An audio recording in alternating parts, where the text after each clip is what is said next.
Chapter 1. Transformed into a young palace maid. Under the scorching sun, the incessant chirping of cicadas filled the air. And Jiao stood in a small patch of shade outside the Guanghua Palace, struggling to keep her eyes open as drowsiness enveloped her. "Wake up," she heard a voice, and upon opening her eyes, she found another maid glaring at her with furrowed brows. "Really now, you're shirking your duties and indulging in laziness. Be careful, or I shall inform Lord Li," the maid said, her tone laced with irritation. "Enough, Chui Lu. She did not mean any harm," a lavishly dressed woman admonished, her voice dripping with authority. Chui Lu retorted indignantly, "Your Highness, your kindness is misplaced. Individuals like her, who skulk about and evade work, deserve to be reported to Lord Li for punishment." And Jiao observed the exchange between the two with a facade of fear, yet her heart remained untouched by their theatrics.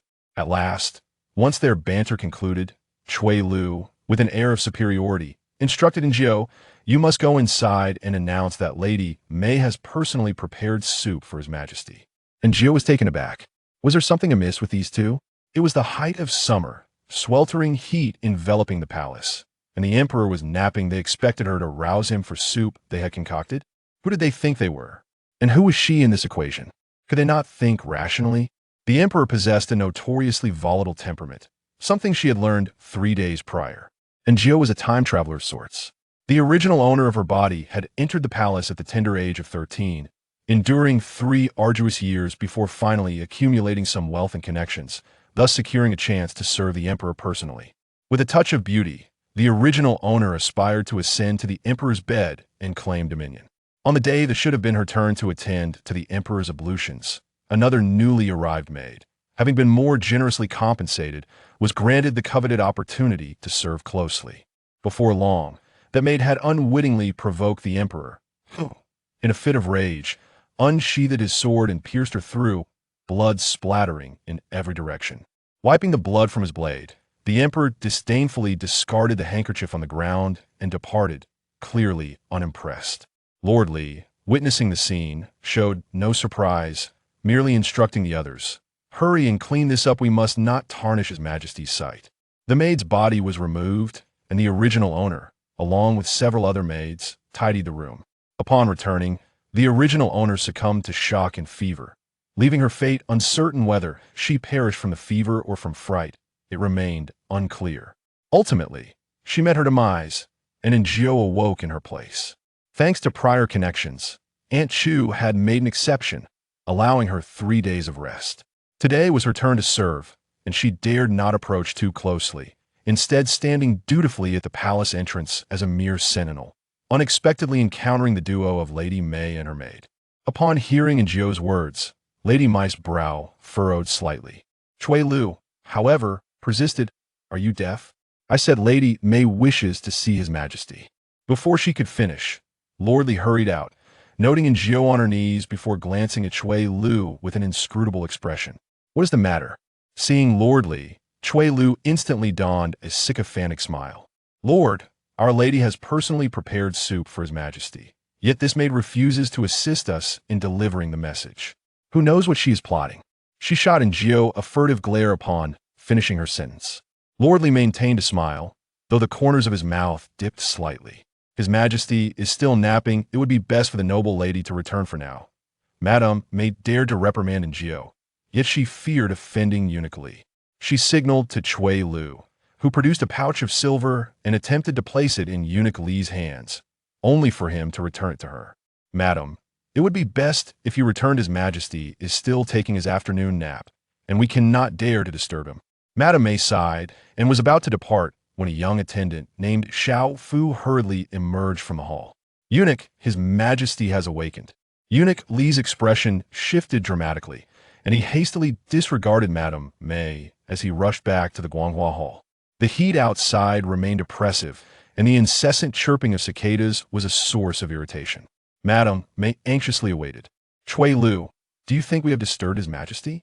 Chui Lu reassured her, "Your Highness, do not fret. His Majesty holds you in great affection and will surely wish to see you." With that, Madame May felt a sense of calm wash over her as she adjusted her attire and awaited patiently. Before long, Xiao Fu reappeared. Madam May, His Majesty requests your presence." A look of joy illuminated Madam May's face, while Chui Lu cast a triumphant glance at Njio. The two, bearing a bowl of soup that had long since grown cold, entered the Guanghua Hall.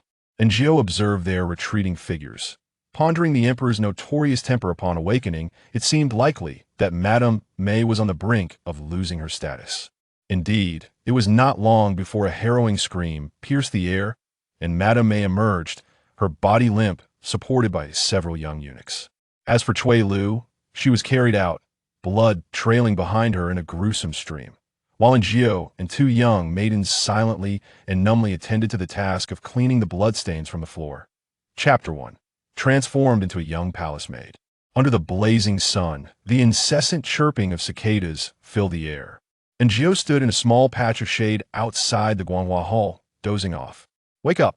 She opened her eyes to find another palace maid glaring at her with furrowed brows. "Really now, instead of fulfilling your duties, you are slacking off. Be mindful that I shall inform Master Li," the maid said, her voice tinged with indignation. "Enough, Chui Lu." She did not intend any disrespect. A beautifully adorned woman rebuked her sharply. Chui Lu retorted, "Your Highness, your kindness is misplaced. Such lazy and deceitful individuals deserve to be reported to Master Li for proper reprimand."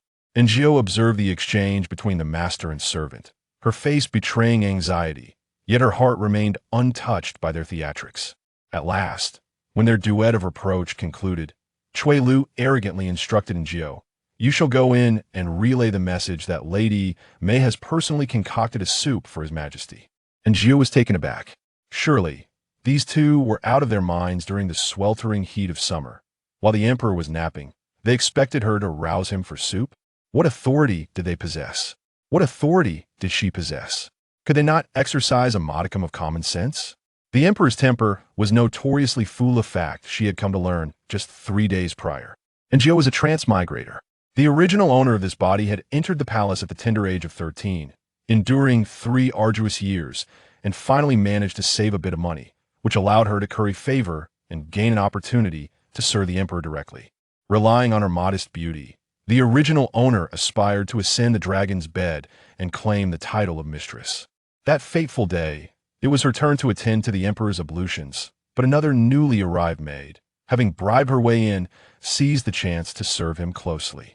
Before long, that maid had unwittingly provoked the emperor's wrath, and in a fit of rage, he unsheathed his sword, piercing her through with a single stroke, blood splattering everywhere. Wiping the blood from the blade, the emperor disdainfully discarded his handkerchief on the ground and departed in irritation. Master Li, witnessing the scene, was not taken aback. He merely advised everyone, "Hurry and clean this up, lest it offend His Majesty's eyes." The maid's lifeless body was carried away, and the original owner, along with several other palace maids, tidied the room. Upon returning, the original owner was so traumatized that she fell ill with a fever. Whether it was the fever that claimed her life or the shock, it mattered not. In any case, she perished, and Njio awoke to find herself in the original owner's place. Due to her prior efforts, Aunt Chu granted her an exceptional 3-day respite. Today, she had come to serve, no longer daring to intrude. Instead, she stood dutifully outside the hall as a mere sentinel, and unexpectedly encountered Lady May and her maid. Lady May frowned slightly upon hearing her words. However, Chui Lu was undeterred. "Are you incapable of understanding? I said Lady May wishes to see His Majesty." Before she could finish, Master Li emerged briskly, spotting Njio kneeling and then turning his gaze to Chui Lu, his tone laden with curiosity. "What is the matter here?" Chui Lu, upon seeing Master Li, instantly donned a sycophantic smile. "Master, Our Lady has personally prepared soup for His Majesty. Yet this maid refuses to convey our message, as if she harbors some ulterior motive." With that, she cast a furtive glare at Njio. Master Li maintained a facade of a smile, though the corners of his mouth tugged downward slightly. "His Majesty is still napping. It would be best for the noble lady to return for now." The noble lady may dared to reprimand Njio, yet she was reluctant to offend the esteemed Lord Li. With a subtle glance, she signaled to Chui Lu, who promptly produced a bag of silver and attempted to place it in Lord Li's hands. However, Lord Li returned it to her. "Lady, It would be prudent for you to return. His Majesty is still napping, and we dare not disturb him." Lady May sighed, preparing to depart when the attendant Xiao Fuzi hurriedly emerged from the hall. "Lord, His Majesty has awakened." Lord Li's expression shifted dramatically, and without a moment's hesitation, he dashed back to the Guanghua Palace, leaving Lady May behind. Outside, the heat remained oppressive, and the incessant chirping of cicadas was bothersome. Lady May anxiously awaited, questioning, "Cui Lu, do you think we have disturbed His Majesty?" Cui Lu reassured her, "Do not fret. My lady His Majesty holds you in great affection and will surely grant you an audience." Reassured, Lady May composed herself and waited quietly. Before long, Xiao Fuzi returned. "Lady May, His Majesty requests your presence." Joy illuminated Lady May's face, while Cui Lu cast a triumphant glance at Njio as the two of them entered the Guanghua Palace, carrying a bowl of soup that had long since cooled. Njio observed their retreating figures. Pondering the Emperor's notorious temper upon awakening, it seemed likely that Lady May would soon find herself stripped of her noble status. Indeed, within the span of less than a single incense stick's burning, a wretched scream escaped Lady May's lips as she collapsed, her body rendered weak, and was supported out by several young eunuchs. As for Cui Lu, she was carried out, blood trailing behind her in a gruesome path, while Njio and two young palace maids silently and numbly attended to the task of cleaning the bloodstains from ground. Chapter 2. Steaming an egg. The evening shift was not Njio's, and after returning to her quarters and freshening up, she intended to indulge in a peaceful slumber. However, her tranquility was abruptly interrupted by the opening of the door. It was Aunt Chu, the matron in charge of the Guanghua Palace, overseeing all the palace maids while the eunuchs fell under the purview of Chief Eunuch Li. In her 30s, Aunt Chu's hair was meticulously styled, her attire devoid of any creases, and her countenance was stern and forbidding. "Follow me," she commanded, and Njio inwardly lamented, realizing that her hopes for a good night's rest were dashed. She was uncertain of Aunt Chu's intentions, fearing that she might be summoned for menial or arduous tasks, and desperately wished to avoid serving the emperor. She desired to prolong her life a bit longer. As her anxiety mounted, Aunt Chu led her to the small kitchen in the courtyard of Guanghua Palace. "I have heard you can prepare some simple dishes," Aunt Chu inquired, and Ju nodded in acknowledgement, realizing that her reputation preceded her. "Make a steamed egg," Aunt Chu instructed, though Njio was unsure of Aunt Chu's exact meaning.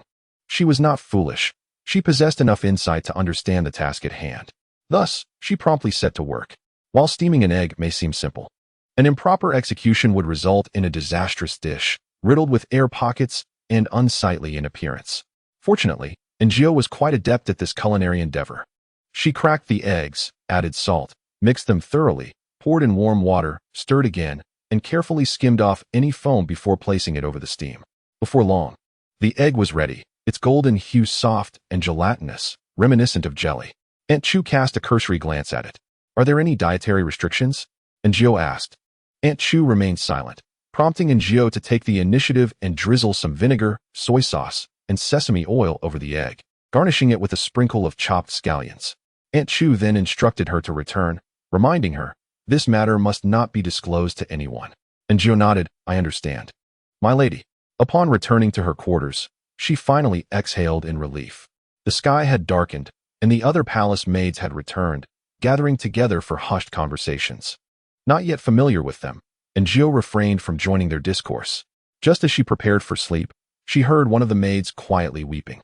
It was then that Njio learned of the tragic fate of a maid named Xiao Xia, who had succumbed to poisoning after tasting a dish sent from the emperor's kitchen. The weeping of the maids was ambiguous. It was unclear whether they mourned Xiao Xia or lamented their own fates.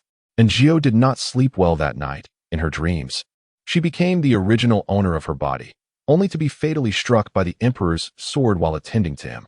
Awakening from the nightmarish vision, she was drenched in cold sweat, her face pale and body trembling. A maid named Xiao Hua, lying nearby, glanced at her without any expression before turning over to sleep. With ample time remaining before her shift, Njio lay lost in thought. In the mere 4 days since her arrival, 3 palace maids had already perished. She pondered how soon her turn might come, contemplating a means to escape this place. Ideally, she wished to find a peaceful refuge to endure until the age of 25. A decade hence, the cuisine within the palace was uniform and monotonous. As Jiu ate, she struck up a conversation with the maid named Xiaohua, inquiring about a way to leave this place. Xiaohua regarded her with a strange expression and remarked, "You wish to leave?" Before Jiu could respond, she scoffed. "Don't get your hopes up." "What do you mean?" Jiu asked. Xiaohua replied, "Serving in Guanghua Palace, one either meets a grim end or descends into madness. There is no other alternative." Xiaohua gazed at the meal before her, seemingly devoid of appetite, yet she still took a bite. She scoffed, "Oh, indeed. Once you occupy the positions of Aunt Chu and Uncle Li, you need not fear death. And Jiu's predicament is far more daunting than death or madness." Aunt Chu and Uncle Li had accompanied the emperor since his days as the crown prince. He trusted them implicitly, and their loyalty was unwavering, rendering them irreplaceable. And Jiu sighed, listlessly pushing her rice around, and before she could swallow the morsel, chaos erupted once more in the Guanghua Palace. Chapter 3. Who is speaking? The emperor's headache had flared up, and in a fit, he nearly struck a maid with his sword. The maid, now traumatized, was burning with fever and appeared to be in dire straits. Then Aunt Chu arrived. Her elongated eyes swept across the assembly until they locked onto Jiu's. Jiu wished for nothing more than to vanish, a sensation more terrifying than being called upon by an instructor in class. As anticipated, Aunt Chu pointed at Jiu and Xiaohua, saying, "You too, come here." Xiaohua turned pale, while Jiu rose, a foreboding feeling settling in her stomach. The gazes of those around them were laden with sympathy. Following Aunt Chu, the two made their way outside. Aunt Chu stated, "The maids serving the emperor, Xiaochun and Xiaoxia, are no more. You two will take their places." She gestured towards Jiu. "From now on, you shall be called Xiaochun," and then pointed at Xiaohua. "You will be Xiaoxia." So, it seemed, names were as interchangeable as the maids themselves. When one perished, another would simply assume the mantle. It made sense. Given the emperor's proclivity for violence against maids, how could he possibly remember their names? And Jiu found the palace increasingly surreal, a chill creeping down her neck as she pondered the emperor's swiftness with a blade. She hoped that, should he choose to strike her, it would be swift. They say a quick death is painless. Lost in such thoughts, Aunt Chu ushered them into Guanghua Palace. "Step inside," she said nonchalantly, and for a fleeting moment, and Jiu felt as though Aunt Chu relished the notion of delivering them to the emperor for his amusement. Was no training required for this. The two approached the grand hall with a sense of trepidation. This marked Jiu's second visit, the first having witnessed a life extinguished before her eyes. The hall was eerily quiet, incense wafting through the air, and the emperor lay sprawled across a table, asleep. It was astonishing that no one deemed it necessary to rouse a sovereign in such a manner. Before Jiu could fully grasp the situation, a malevolent voice broke the silence. "I shall feign slumber. Let us see who dares disturb me. I shall pretend to awaken and strike them down." This was followed by a series of eerie, cackling laughs. And Jiu nearly lost her footing, glancing at Xiaohua, now Xiaoxia, who kept her head bowed in silence. The voice had distinctly belonged to a man. Who could it be? Before Jiu could comprehend the unfolding events, the voice resumed. "It matters not if you do not call. I shall count to 10. Should anyone allow the emperor to sleep here and catch a chill, I shall ensure they receive multiple stabs." And Jiu thought, "Who is this? Is it him?" Her gaze fell upon the emperor, still slumped on the table. Indeed, it was him. Yet before Jiu could fathom how she could hear the emperor's thoughts, his voice echoed once more. "Wana?" And Jiu sensed that something was amiss. If her intuition was correct, regardless of whether it was time to awaken the dog emperor, he would resort to bloodshed. She turned to Xiao, who remained indifferent, clearly oblivious to the ominous atmosphere. It seemed that only she could perceive the impending danger. What to do? What to do? Stay calm. Do not panic. Do not panic. Xiao, sensing Jiu's unease, gazed at her anxiously, seemingly at a loss for words. And Jiu, disregarding everything, grasped Xiao's hand and fled. Startled, Xiao was too tense to react, merely following suit. Once they burst through the gates, the sinister voice faded into oblivion. Just as Jiu began to breathe a sigh of relief, she was met with the stern gaze of Aunt Chu. "Why are you two out here?" Before Xiao could respond, Jiu interjected, "Your Majesty is napping. We dared not disturb him." Xiao's eyes widened in disbelief. Was that the reason? What would happen if the emperor were to take offense? And Jiu, casting furtive glances, attempted to signal Xiao to remain silent. Yet, Xiao stepped forward, addressing Aunt Chu. "Aunt, it was Xiaochun who dragged me out. I had no part in this." Before Jiu could utter a word, Aunt Chu suddenly smiled. A fleeting expression so subtle it was nearly imperceptible. And Jiao heard Aunt Chu instruct Xiao Xiao, "Why don't you go in and check if the emperor has awakened?" Chapter 4. I am hungry. Xiao Xiao turned pale with fright, casting a desperate look at Jiao, who subtly shifted aside. She had already shown her benevolence by saving Xiao Xiao once. After all, the girl had attempted to betray her, and Jiao was no saint. Aunt Chu turned her gaze to Jiao. "You should go as well." So it is unavoidable, then? The two approached the inner chamber with trepidation. Xiao Xiao not hesitating to issue a cold threat. "If you act foolishly again, do not involve me." All right, and Jiao acquiesced. The grand hall was eerily quiet. The emperor seated behind his desk, once more engrossed in reviewing memorials. And Jiao and Xiao Xiao exhaled softly, standing in silence beside him, afraid to breathe too heavily lest they disturb the emperor and risk their lives. What nonsense is this?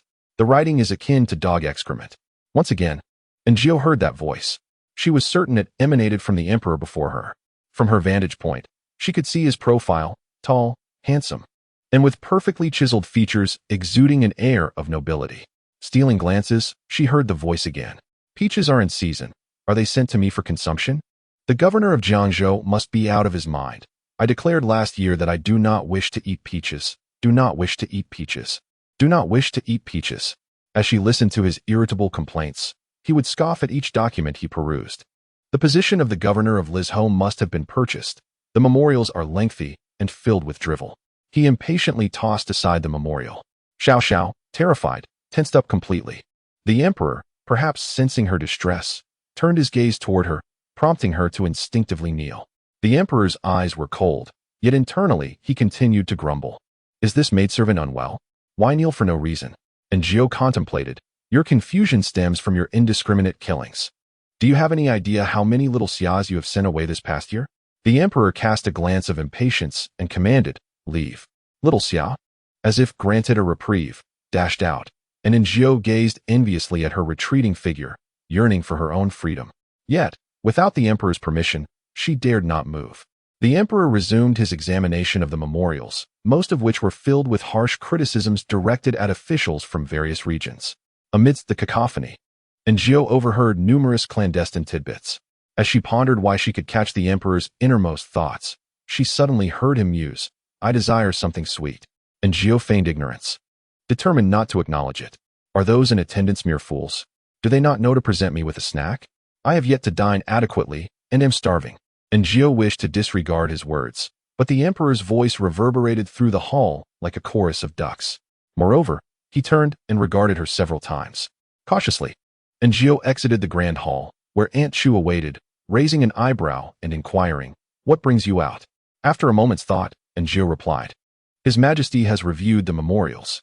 Aunt Chu shot her a sidelong glance. "That is not your concern."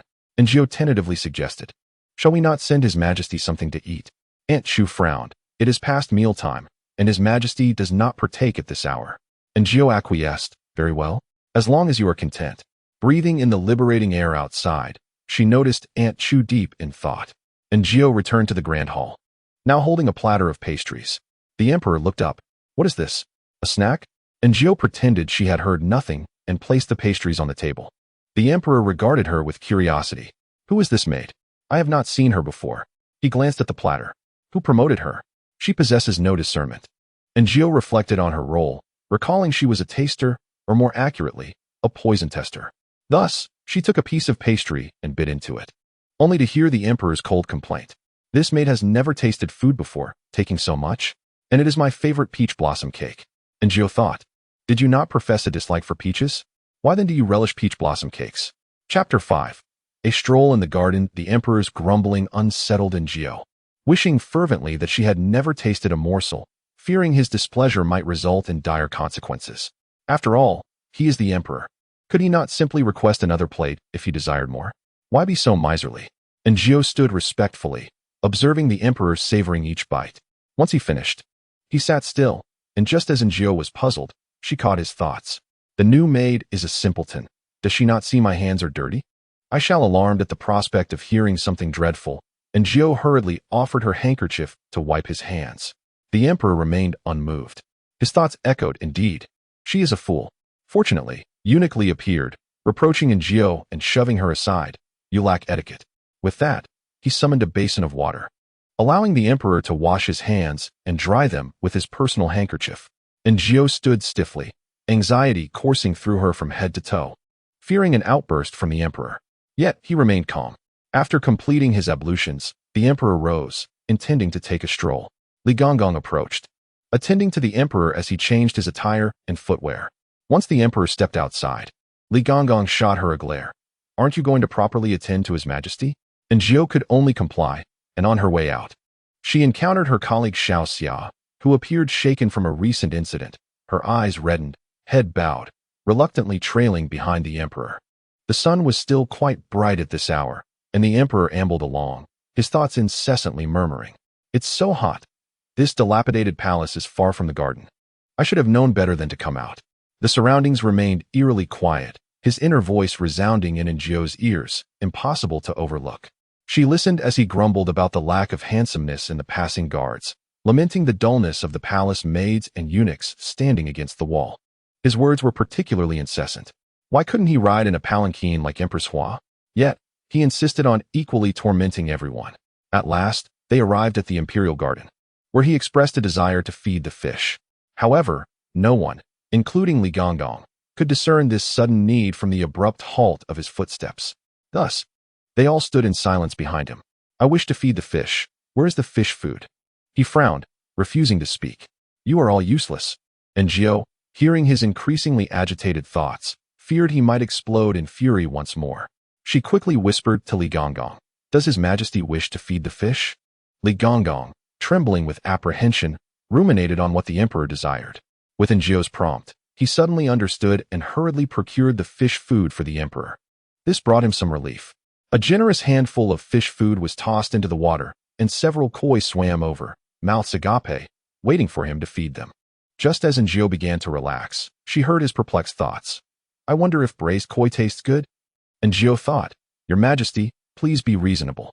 Following the recent incident involving concubine May, the women of the palace believed she had erred and was being punished, though the specifics of her punishment remained unclear. Thus, upon hearing that the emperor had come to the imperial garden, several eager concubines adorned themselves beautifully in hopes of a chance encounter. Before they could draw near, a fragrant breeze swept by, and from the corner of her eye, Aaargh noticed the emperor suddenly turn his head, his expression darkening. Damn it! Aaargh felt a jolt of tension, instinctively stepping back. I was unaware Your Majesty was here. I beg your pardon. The beauty in front lifted her head slightly. A picture of coyness, her visage more resplendent than the flowers in the garden. Even Aaargh couldn't help but admire her beauty. Alas, damn it! She heard the emperor grit his teeth uttering those words. Then, without warning, the emperor drew a sword from the side of a guard and swung it toward the beauty's head. Ah, Your Majesty! The scene erupted into chaos. Chapter 6. The damned foolish goose. This time, no one died. The palace maid beside the beauty pushed her aside and was lightly grazed by the blade. Thanks to the guard's intervention, a tragedy was averted. Yet, it was terrifying enough.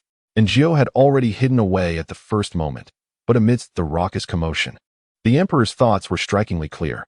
Unlike the morning's grievances and the languid complaints of noon, his voice now bore a chilling coldness, intermingled with fury and madness. Kill them all! Kill you all! Kill, kill!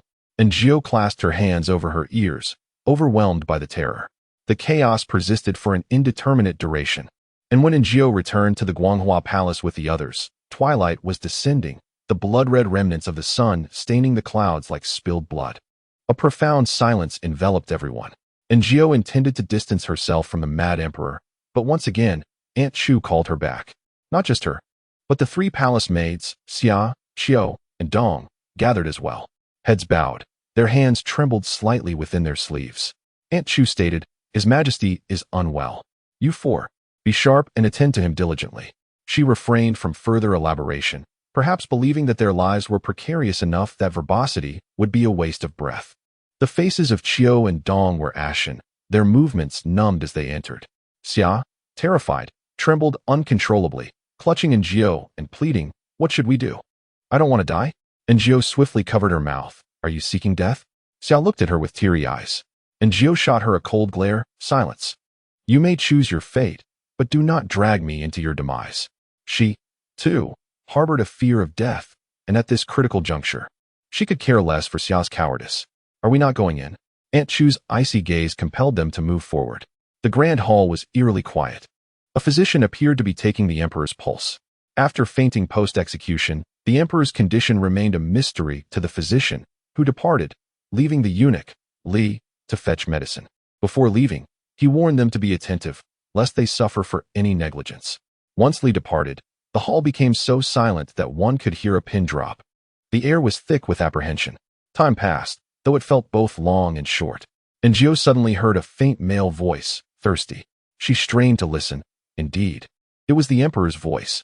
Summoning her courage, she dared to glance at the bed, but the emperor remained unconscious, perhaps uttering the word water in delirium. What to do? Should she intervene? And Gio was torn. After all, there were 4 of them. If the others hesitated, she would not take the risk. A dead friend is better than a live one, she thought. Thirsty, thirsty, thirsty. And Gio tried to drown out the sound, yet it resonated with an almost magical insistence. Urging her forward, her mind began to spiral with dark thoughts. What if something befell the 4 of them? If the emperor were to rage? Executing them was not beyond the realm of possibility. And Gio swallowed hard and whispered, "Did you hear that sound?" Qiu and Dong shot her a disapproving look, while Xia trembled even more, instinctively asking, "What sound?" And Gio replied, "I heard His Majesty calling for water." Qiu retorted, "Then you should go and feed His Majesty." Dong added, "We heard nothing." Xia exclaimed, "Have you lost your mind? Give water to the emperor?" The voice of the emperor echoed repeatedly, resonating through the air. And Gio instinctively sensed that if he was denied water, he would ensure that none would drink again upon awakening. Steeling herself, she poured water and, under the scrutinizing gazes of the other 3 palace maids, approached the emperor's bed. So be it. If death awaited her, then so be it. After all, who among us can escape death? Yet the question remained, how to feed him? Just as Gio hesitated, the emperor suddenly opened his eyes. Startled, she nearly recoiled as if confronted by a ghost, but she restrained herself, holding the water with trembling hands, her voice quivering, "Your Majesty, do you desire water?" He nodded slightly, and then fell still. The atmosphere thickened with tension, and Gio could almost hear the emperor's thoughts. Who chose this person? This maid seems as dull as a goose. Hastily, she stepped forward, offering the cup to his lips. The emperor bowed his head and drank, releasing a sigh as he inquired, "How long have I slept?" And Gio remained motionless, offering no reply. The emperor turned to gaze at her, unable to suppress a sarcastic thought. Is this dullard a relative of Li Difu? What is this creature doing serving before me? Realizing she had been lost in thought, and Gio understood that his earlier musings were not merely thoughts, but genuine reflections mingled with his spoken words.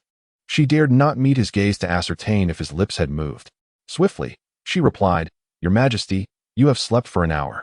The emperor's inner voice echoed once more. Has it truly been so long? And Gio, fearing further misunderstandings, furtively observed his lips for any movement. They remained still, yet his thoughts were enough to frighten her deeply. Did I not recall going to feed the fish? How did I fall asleep? And Gio pondered rapidly, her mind racing with the urgency of a student tackling the final question of an exam. It seemed that the emperor's demeanor varied when he took lives. Today, he appeared gentle, at least normal, not prone to sudden violence. Her previous actions had indeed skirted the edge of mortality. But why? What had provoked him? What is this dullard thinking? The emperor's thoughts intruded once more, meeting his profound gaze, and Gio swallowed hard. She recalled the first time she witnessed him kill a maid attempting to seduce him. The second time involved Chui Lu, a favored servant of the concubine Mei, also trying to allure him. Perhaps Chui Lu had merely been a shield. Today, in the imperial garden, a beauty had also attempted to entice him. Could it be the allure of women that triggered such violence? If that were the case, would it suffice to avoid provoking him, treating him as an unyielding stone to ensure her safety? Lost in contemplation, she heard the emperor's voice once again. Like a fool, I am truly exasperated. And Gio was taken aback. Was he referring to her? Chapter 7. The desire for pork knuckles. The 3 palace maids, Xia, Qiu, and Dong, bowed their heads, scarcely daring to breathe. They believed Gio had lost her mind, recklessly courting her own demise. They shrank back, awaiting the emperor's wrath to descend upon Gio, hoping fervently that she would not implicate them in her folly. Yet, Gio felt a peculiar sense of calm, for she had heard the emperor's thoughts. Feeling hungry, and Gio stepped forward and inquired, "Your Majesty, would you like to dine?" This task typically fell to the esteemed eunuch Li, and others dared not ask. Not even eunuch Li himself. Yet, and Gio ventured to inquire. The two palace maids, Xiao and Dong, gasped in shock, lowering their heads even further. Although the emperor did not explicitly state his desires, thoughts of roasted chicken and pork knuckle filled his mind. For a fleeting moment, and Gio believed she had misheard. Why would the emperor favor such greasy fare? However, she refrained from voicing her thoughts and retreated to summon eunuch Li. Upon hearing that the emperor had awakened, eunuch Li promptly prepared the meal without Enjiu needing to instruct him. When Enjiu beheld the dishes, she could not suppress a frown. It was merely congee and simple side dishes. Yet, she dared not voice her opinion, for eunuch Li was a favored figure close to the emperor. And as a mere palace maid, it was not her place to interpret the emperor's will. Eunuch Li glanced at the four individuals standing idle, intending to point at Enjiu, but perhaps recognizing her value, he instead gestured toward the petite Xia beside her. "You, come forth." Today, Xia became the designated taster. Trembling, she approached, unsteadily grasping her chopsticks to pick up the food. After a brief interval, when it was evident she remained unharmed, the emperor began to eat. However, after only a couple of bites, he set down his chopsticks, for there was neither the pork knuckle he craved nor the roasted chicken. Instead, a greasy braised fish had been added. With a sigh, the emperor dismissed the meal, and Gio heard the sound of him swallowing, sensing his yearning for food. Yet he remained silent, seated before the table, engrossed in the documents before him. Eunuch Li sighed as he exited, murmuring to Aunt Chu, "The emperor's appetite is diminishing." The dish is hardly touched. And Gio? Consuming merely grass daily, how could there be any appetite? Have you not considered that the food might be unpalatable? Furthermore, what of this emperor? Is he not the emperor? Why cannot he express his desires? People may be executed at will, yet one cannot voice their culinary preferences.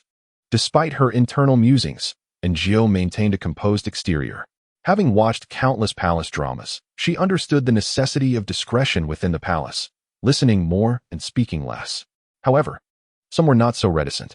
Enjiu momentarily felt that the emperor's vexation stemmed from hunger. Finally, the end of her shift arrived.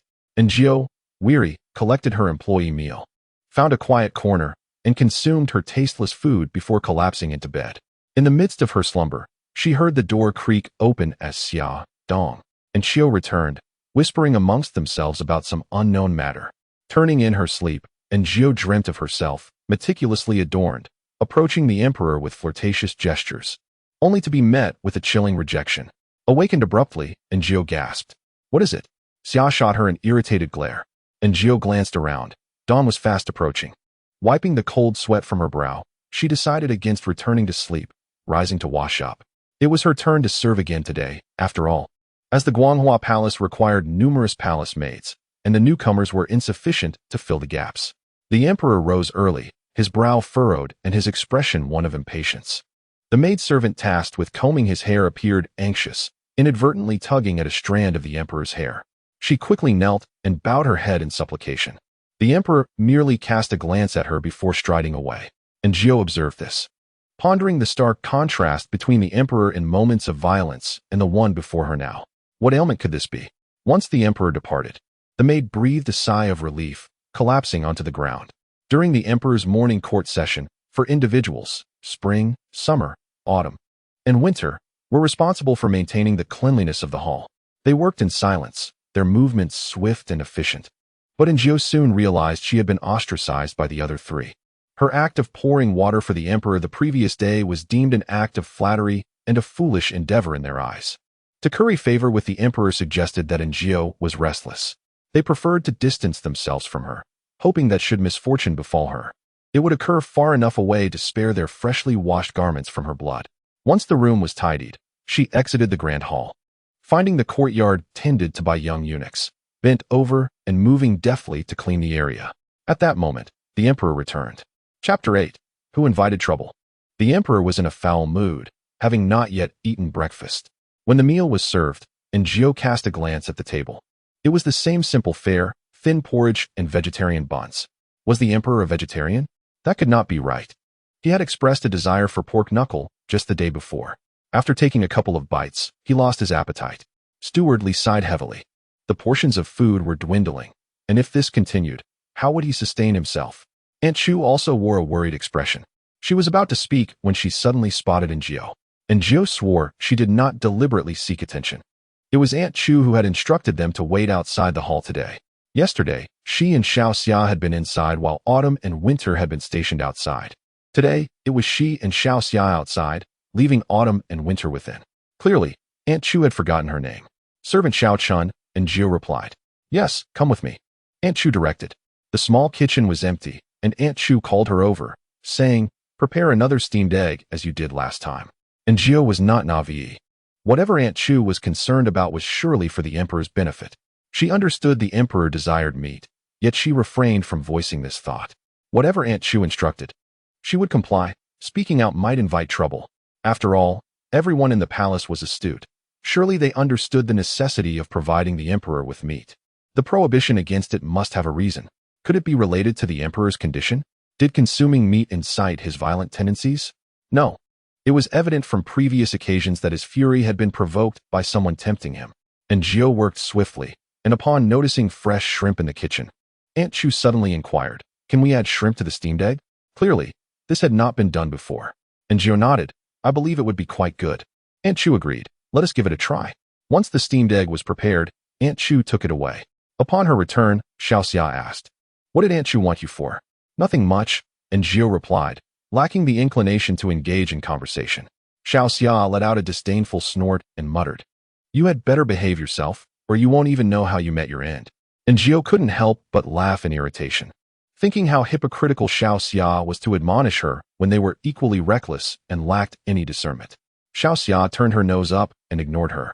In her mind, and Aaargh contemplated her survival, hoping to ingratiate herself with the higher-ups, perhaps even earning a chance to leave the palace if the leader was feeling particularly generous. Her thoughts drifted from a bowl of scrambled eggs with shrimp to the fondness that Aunt Chu had for her, and then to the notion of requesting a grace to exit the palace once she reached the appropriate age, to buy a piece of land and live independently. At 25, she was considered old within the palace, but Aaargh saw it as the prime age, brimming with vitality. And perhaps she could even find a handsome companion to share a scandalous life with. Speaking of handsome men, an extraordinarily dashing figure appeared before her, tall, long-legged, broad-shouldered, narrow-waisted, with skin as fair as snow and striking features, particularly those captivating peach blossom eyes that were utterly enchanting. Yet, Aaargh felt her spirit nearly flee her body. Your Majesty. Aaargh's knees buckled, and she fell to the ground in reverence. The emperor turned to the eunuch Li Gonggong beside him and inquired, is this your relative? Li Gonggong showed no signs of discomfort in response to the question. Your Majesty, my household is bereft of anyone, he replied, his voice trembling. The emperor seemed to chuckle softly, though it was hard to tell. Aaargh could sense his inner thoughts, which reflected a rather pleasant mood. She inwardly sighed with relief. At that moment, another eunuch arrived, and upon seeing him, Li Gonggong's demeanor shifted drastically, as if facing a formidable adversary. The emperor emitted a cold grunt. The newcomer, Wang Detsai, was a senior eunuch close to the empress dowager, and he conveyed that she missed the emperor and wished for him to visit her. Li Gonggong, with a strained smile, sent the man off, cautiously observing the emperor's expression, which was indeed unpleased. Aaargh could hear his thoughts. What trouble is this now? This is truly vexing. Your Majesty, perhaps it concerns yesterday's incident, Li Gonggong ventured, but the emperor's cold snort interrupted him. What incident yesterday? Li Gonggong stammered, recollecting the events, and casually mentioned, in the imperial garden yesterday, concubine Qin was startled. The emperor's mind was filled with confusion. Who is concubine Qin? What does her fright have to do with me? Ah, this is so tiresome. I truly do not wish to see the empress dowager. He stood on the steps, squinting at the glaring sun above him, seemingly quite irritated. As he turned to leave, he inadvertently stumbled over Aaargh, who was still kneeling, nearly falling flat on his face. Your Majesty, Li Gonggong exclaimed, his voice rising in pitch as he swiftly caught the emperor. The emperor regained his balance with difficulty, glaring fiercely at Aaargh. Aaargh thought to herself, my life is forfeit. What have I done to deserve this? Chapter 9. Do you wish to harm me? Everyone believed Aaargh was doomed, and she herself held the same conviction. Yet, the emperor glared at her for a good 10 seconds before turning away and leaving. As soon as he departed, all eyes turned to her, as if she were a spectacle. Why had the emperor spared Aaargh's life? Only Aunt Chu approached her. "Rise," she commanded. And Jiao, feeling utterly drained, rose to her feet, her legs trembling as though she had just emerged from the depths of water. Fortunately, it was not the irascible emperor, otherwise her fate would have been sealed. Shortly thereafter, the emperor emerged, taking a few steps before suddenly recalling something. He turned to Jiao and commanded, "You come as well." And Jiao, caught off guard, had no choice but to follow. As they proceeded, the emperor's thoughts resonated from the palanquin.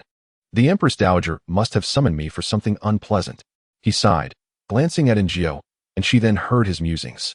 "The way that silly goose walks is truly ungraceful." And Jiao thought, if everyone were as foolish as that silly goose, perhaps they would not be able to scheme against me. How delightful that would be. So, her life was spared simply because the emperor perceived her as dull-witted? Quite amusing indeed. And Jiao found her perceived foolishness to be a virtue. Moreover, she discerned that this was still the mild emperor. Had the tyrant from the previous days been summoned, her head would surely have rolled. While Jiao pondered the sudden madness of the emperor, she inadvertently stumbled over a raised brick on the path and fell to the ground. In that instant, the world around her seemed to fall into silence. Even the emperor's palanquin halted, awaiting her. Rising, and Jiao glanced at the emperor, who was fixedly watching her, before erupting into uncontrollable laughter. Ha ha ha! The sound of his laughter, both genuine and heartfelt, rang like silver bells, echoing throughout the journey. And Jiao had grown numb to it all. At last, they arrived at the Empress Dowager's Sinang Palace. The rotund Wang Datsai approached, his face painted a ghostly white, with red lipstick adorning his lips, delicately gesturing with his fingers as he welcomed the emperor. The emperor, inwardly lamenting, thought, "Wang Gonggong is becoming increasingly terrifying. TSK, does the Empress Dowager not intervene?" A glance at Li Gonggong revealed a similar appearance. Is it that without their manly attributes, one transforms into this? And Jiao, forced to endure, was soon instructed by Li Gonggong to stand beside the guards and wait. The atmosphere within Sinang Palace was hardly more pleasant than that of Guanghua Hall. Everyone kept their heads bowed, resembling marionettes engrossed in their own affairs. "Are you all right?" a voice called out, and Jiao looked up to meet the stern visage of a guard. "I'm fine," she replied, waving her hand and wiping the wounds on her palms with a handkerchief. "I am Li Ji. I don't believe we've met before. Are you new here?" Li Ji inquired. And Jiao mused that with the rapid turnover of palace maids in Guanghua Hall, he would likely encounter a newcomer every few days. Li Ji evidently recognized this as well, offering an awkward smile before lapsing into silence. And Jiao did not feel any relief. Several guards stood at attention while a few whispered to Li Ji. He remarked, "I did not mean anything by it. I simply thought it pitiful that the little maid fell." The others clearly did not believe him, and Jiao pretended not to overhear, her mind consumed with thoughts of the emperor. His behavior resembled that of an intermittent lunatic, exhibiting signs of manic depressive disorder, or perhaps schizophrenia or dissociative identity disorder. In any case, there was a certain taboo. As long as it was not triggered, the emperor remained quite gentle. Once that trigger is activated, he will indiscriminately leap into a frenzy of violence. Afterwards, the gentle emperor will completely forget everything. It is evident that eunuch Li and Aunt Chu are well aware of this. And Jiao sighed, realizing that he must exercise greater caution in the future to avoid provoking the wrathful emperor. Within the Sinang Palace, a woman of striking beauty exuded an air of nobility and authority. She glanced at the emperor, her brows slightly furrowed, her eyes filled with discontent. "What is wrong with you? Why resort to such violence?" The Empress Dowager's tone was harsh. The emperor shook his head in denial. "What the Empress Dowager says, I do not comprehend. I never unjustly slay the innocent. Just moments ago, a foolish servant nearly tripped him, yet he did not punish her. He is a wise and benevolent ruler." The Empress Dowager turned to Li Difu, who replied, "Your Highness, the emperor never unjustly slays the innocent. Those who perished were not innocent." The Empress Dowager, incensed, retorted, "The maidservants of concubine May, your own maidservants, are any of them not innocent? What wrong have they committed?" Before Li Difu could respond, the emperor gestured for silence, addressing the Empress Dowager. "Did you come today solely to accuse me?" The Empress Dowager looked at the emperor, her eyes reflecting anger and disappointment, as if she recalled something, a hint of sadness crossing her face. The emperor scoffed derisively. The Empress Dowager, suppressing her emotions, finally spoke. "As a monarch, how can you remain childless? With so many consorts, is there not one you favor?" The emperor remained silent, merely inhaling softly. After a prolonged silence, he suddenly raised his head. His ominous gaze sent a shiver down the Empress Dowager's spine. Li Defu, sensing the tension, instinctively recoiled slightly. You do not understand why I have become this way. The Empress Dowager's earlier composure had vanished. Her mouth opened, resembling a chicken caught by the neck. Unable to utter a word. What are you doing? You unfilial son. The Empress Dowager's voice trembled, but the Emperor paid no heed, advancing step by step. His beast-like gaze fixed upon her. You still wish to harm me. A chilling smile crept upon the Emperor's lips. Chapter 10. Truly hungry, and Gio found a shaded spot to wait. The weather remained oppressively hot, rendering one irritable and restless. Suddenly, a eunuch dashed out from the Sinaying palace, followed by guards rushing inside. And Gio heard a commotion. The curious eunuchs and maidservants could not resist peeking inside. What is happening?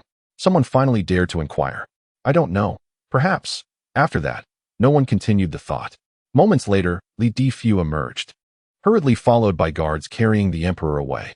And Gio quickly followed suit. The official explanation regarding the incident at the Sinaying palace was that the Emperor had fallen severely ill, alarming the Empress Dowager. No one in the inner palace doubted this. But only those present that day understood that the matter was far from ordinary. The Emperor remained unconscious, and Aunt Chu summoned the maidservants from Guanghua Hall, instructing them not to cause trouble or speak indiscriminately. Should a single word about the Emperor escape their lips, they would face dire consequences.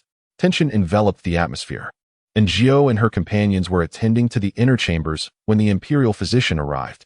After a flurry of activity throughout the night, everyone had dispersed, leaving Gio and Xiao Xia in charge of the night watch.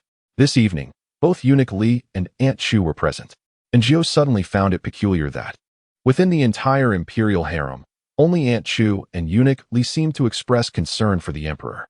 The night deepened, and the great hall was lit by only a few flickering candles, casting shadows that made it hard to resist the pull of slumber.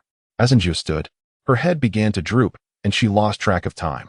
In her drowsy state, she caught sight of a figure. Startled awake, and Gio found the hall still quiet, with Xiao Xia already dozing against a pillar. With Eunuch Li and Aunt Chu absent, and Gio felt a wave of relief wash over her, only to notice a silhouette behind the gauzy curtains of the inner chamber. The figure stood still, fixated upon her for an indeterminate length of time. It was the Emperor. Then, she heard a voice. I am so hungry. Was that the Emperor's inner voice? Before Gio could fully comprehend, the Emperor had approached her. A chill ran down her spine. She could not fathom how he had moved so swiftly. In the next moment, his cold, emotionless gaze bored down upon her. It was a feeling she struggled to articulate, akin to being preyed upon by a wild beast. Kill, kill, kill. The Emperor slowly raised his hand, and just as he was about to clutch her throat, Gio stammered, Your Majesty, are you hungry? I could prepare a bowl of noodles for you. The Emperor tilted his head slightly, his thoughts echoing, hungry, like a simple-minded creature. And Gio continued, Shall I go to the kitchen right away? He remained silent. Thus, she tentatively took a step forward. The Emperor mirrored her movement, and Gio took 2 steps. The Emperor followed suit. She continued to advance. 3, 4, 5, 6, 7, 8 steps, and he kept pace, echoing each of her movements. Finally, Gio exited the great hall, where Aunt Chu happened to be entering. Observing their expressions of confusion, Gio quickly explained, Your Majesty is hungry. I am going to the kitchen to prepare something for him. Aunt Chu was taken aback, but nodded. Very well, go ahead. Soon, Gio reached the kitchen, steeling herself as she entered. The Emperor stood at the door, his gaze fixed intently upon her. What would you like to eat, Your Majesty? Gio inquired. The Emperor tilted his head, appearing somewhat perplexed. Eat. What shall we eat? Eat. Gio, feeling exasperated, surveyed the ingredients in the kitchen. Typically, the Emperor's meals were provided by the imperial kitchen, and this kitchen only prepared tea and occasionally warmed dishes. The available ingredients were limited.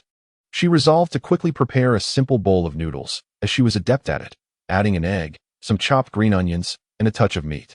Here you go. The Emperor took the bowl and sat on a stool, slurping the noodles with gusto. Gio observed that the Emperor typically dined with grace, savoring each bite with meticulous care. However, the tyrant before her devoured his meal with an alarming speed and rudeness, as though he had not eaten in ages. He swiftly finished a bowl and placed it before Gio, indicating he desired more. Indeed, hunger had overtaken him. Chapter 11. Do continue your thoughts. The emperor consumed 3 bowls of oversized noodles, greatly boosting Aaargh's confidence. She was not a culinary prodigy. Her cooking skills were rather average. To her astonishment, the emperor relished her dishes. Could it be that she had misjudged her own culinary abilities? Perhaps her cooking was, in fact, delectable? Yet, before Aaargh could bask in her fleeting pride, the emperor suddenly collapsed, fainting. As the first rays of dawn illuminated the glazed tiles atop the Guanghua Palace, Aaargh, alongside other palace maids, tended to the great hall, secretly massaging her slightly sore shoulders. "Are you on duty today?"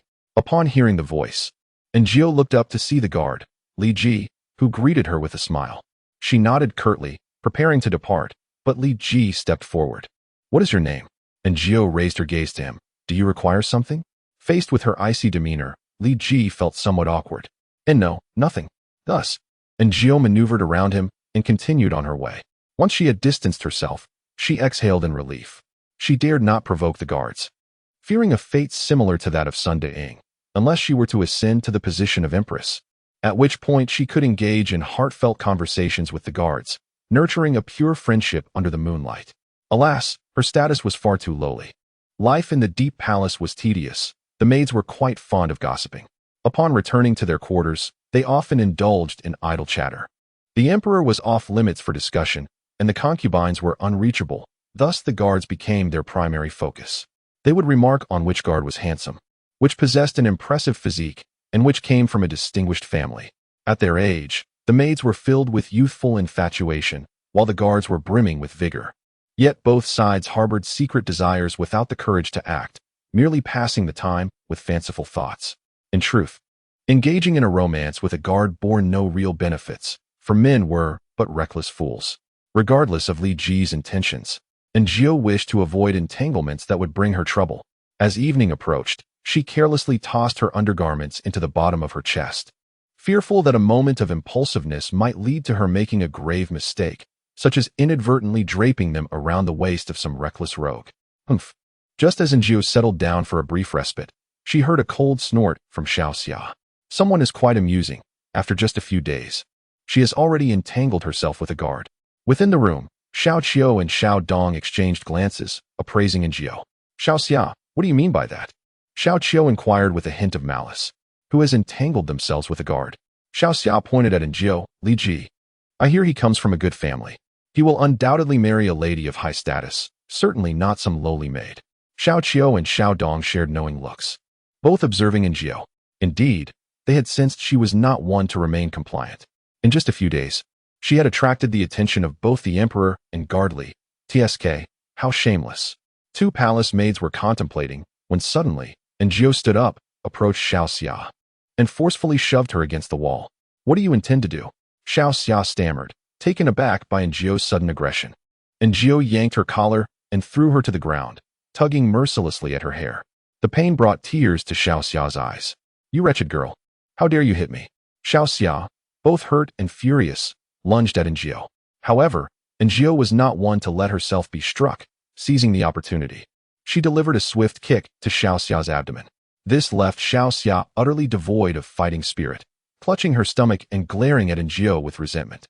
"I will report you to Aunt Chu." Aaargh smirked, pointing towards the door. "Go ahead and tell her right now."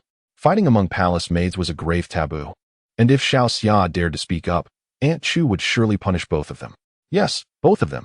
Aunt Chu had no time to discern right from wrong. The moment she discovered their altercation, both would be dealt with regardless of the circumstances. Aaargh was confident that Xiaoxia would not dare to go through with it. Having observed that Xiaoxia was the type to bully the weak and fear the strong, particularly timid and cowardly. As expected, after her fierce words, Xiaoxia remained still. It was left to Xiao Qiu and Xiao Dong to help Xiaoxia up, offering a few words of comfort while chastising Aaargh for her cruelty and striking another. Aaargh regarded them, asking, "Do you wish to be struck as well?" The 2 fell silent. There you see, they too feared the strong. Aaargh was not making a mountain out of a molehill. Rumors could be deadly if she did not act. The matter concerning her and guard Li could morph into something far worse among the palace maids. The Guanghua Hall was but a microcosm of society. Once such rumors took root, they could very well cost her life. Moreover, Aaargh had long wished to teach Xiaoxia a lesson. Previously, Taking advantage of Njio's indifference, Xiao Xia had become increasingly audacious, shirking her duties, borrowing Njio's belongings, and even claiming her bed while sleeping. Njio rolled her eyes, glancing at the trio of Xia, Qiu, and Dong. Do not harbor thoughts of revenge against me. If you do, I shall surely drag you down with me before I meet my end. With that, Njio exited. Xiao Xia, seething, muttered, that wretched girl. She dares to strike me. I will not let her off easily. Xiao Qiu remarked, she is nothing but a madwoman. Aren't you afraid of her retaliation? Xiao Dong, the most timid among them, advised. Perhaps we should let it go. What if she truly seeks to fight to the bitter end? What then? Indeed, what then? Xiao Qiu quickly released her hold on Xiao Xia. This was not her dispute, and she had no desire to be implicated should it escalate. Meanwhile, Xiao Xia stared grimly at the ground, lost in thought. After delivering her reprimand, Njio stepped out, feeling invigorated, and soon arrived at Guanghua Hall. Passing by a few station guards, she walked in with unwavering focus. Shortly thereafter, Xiao Xia also arrived, standing beside Njio, both ignoring one another. Today, the emperor returned late and was in a foul mood. However, his tone had shifted from that of a tyrant to that of a benevolent ruler. Upon entering, the benevolent emperor began to voice his frustrations incessantly. Are these court officials out of their minds? Why do they incessantly concern themselves with affairs of my harem? What business is it of theirs whether I consort with my concubines? Am I some sort of stallion, with offspring on my mind, every day? It is utterly tiresome. Exasperated, he sighed deeply and rested his weary head upon the table. Perhaps a swift end to my existence would be preferable. I simply cannot endure the company of so many disparate women. And Njio's eyes widened in disbelief at what she had just heard. She strained to listen further. She, the beauty, possesses a certain allure, yet her eagerness to approach me is utterly terrifying. I am but a naive young lad. Wang, the favored concubine, is far too timid. She perpetually averts her gaze, and I can scarcely recall her visage. Lin, the noble one. Yet I must avoid contact with women, otherwise I will. And Njio yearned to grasp the full extent of his thoughts, but the emperor ceased his musings, ultimately lamenting, I cannot allow them to uncover this secret. His grievances resonated with a powerful clarity, each word striking like thunder. And Njio swallowed hard. The revelation that the emperor was, in fact, a man was simply astonishing. Moreover, what clandestine matter could possibly prevent him from sharing a bed with those concubines? Was he fearful of becoming a tyrant? Xia, fixated on Njio's countenance, grew increasingly incensed. Suddenly, in a fit of rage, as the emperor paused to signal Njio for water, she extended her foot, intent on tripping her. Chapter 12. The servant named Xiao Chun. The palace maids typically walked with their heads bowed, and Njio was no exception. As she took her first step, she caught sight of Xia's impending action. She felt a mixture of disbelief and annoyance at the girl's foolishness and cunning. I see what you are doing, she thought. With a sigh of relief, she stepped onto Xia's foot as she walked past. Xia winced in pain, her expression momentarily contorted. The emperor coincidentally turned around and witnessed the scene, prompting him to ponder, what on earth are these two maidens up to? Am I imagining things? Are they?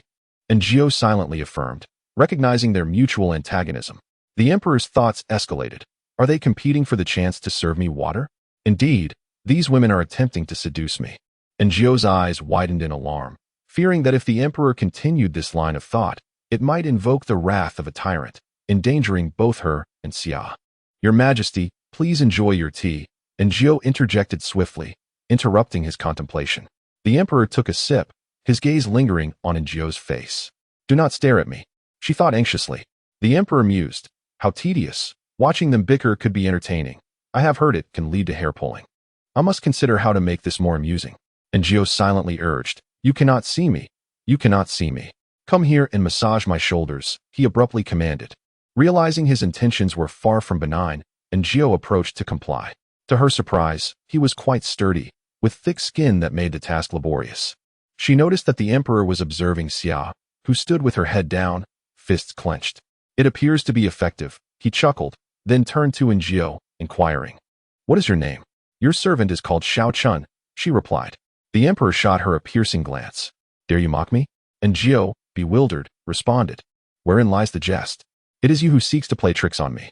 In haste, she knelt before him. Your Majesty, spare me. What wrong has this servant committed? The maid trembled in fear, only to hear the emperor's cold laughter in response. I recall a girl named Xiaochun, yet you do not resemble her at all. Who are you? And Jiao, she replied, do you not remember the previous Xiaochun? You pierced her through with a sword. And I was the one who wiped away the blood.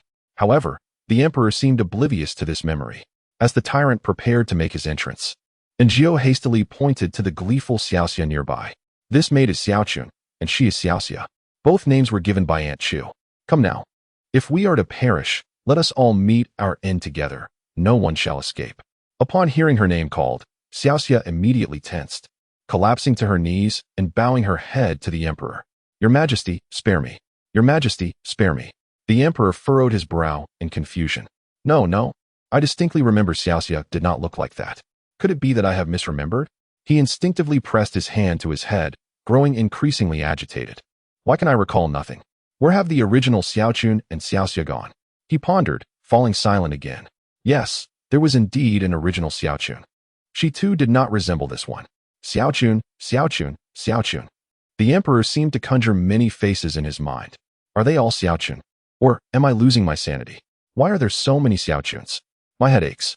As the emperor's demeanor grew more erratic, and Jiao quickly added, Your Majesty, I heard Aunt Chu say that with so many maids serving in Guanghua Palace, our names are too varied and cumbersome to remember. Thus, all the palace maids are named Xiaochun, Xiaoxia, Xiaoqiu, and Xiaodong. The emperor's thoughts abruptly ceased. He gazed down at Jiao, who knelt before him. You dare deceive me? I am not mad, Your Majesty, and Jiao affirmed with a nod. I would never deceive you. She glanced at Xiaoxia, who followed suit in bowing her head. Your Majesty, it is indeed true. And what is your name? The emperor inquired. Servant Jiao, she answered honestly, revealing that her original name was given due to being the 9th child in her family. The emperor declared, from now on, you shall be called Xiaojiao. Yes, Your Majesty. As for Xiaoxia, after Jiao recounted the events in the Grand Hall, Aunt Chu promptly instructed her to return to her original name, Xiaohua. Chapter 13. He strikes me Jiao and Xiaohua finally acquired their new names, yet this did not seem to be an occasion for joy. Aunt Chu immediately summoned them aside, her gaze scrutinizing them before finally resting on Jiao's face. Explain, what has transpired? And Jiao recounted the entire affair in detail. Aunt Chu fell silent for a moment, then looked at Jiao and said, Since this is the emperor's wish, you shall henceforth bear the names he has bestowed upon you. Both girls nodded in agreement. Aunt Chu instructed Xiaohua to withdraw, then turned to Jiao. I do not know what your intentions were in coming to Guanghua Palace. And Jiao began to explain, but Aunt Chu waved her hand dismissively, displaying no desire to hear further. Regardless of your past schemes, from this moment forward, remember that you are a part of Guanghua Palace, a servant of the emperor. Henceforth, all that you do must prioritize the emperor above all else. Keep your ulterior motives hidden, or you shall know the consequences. Yes, I shall remember. Good, remember.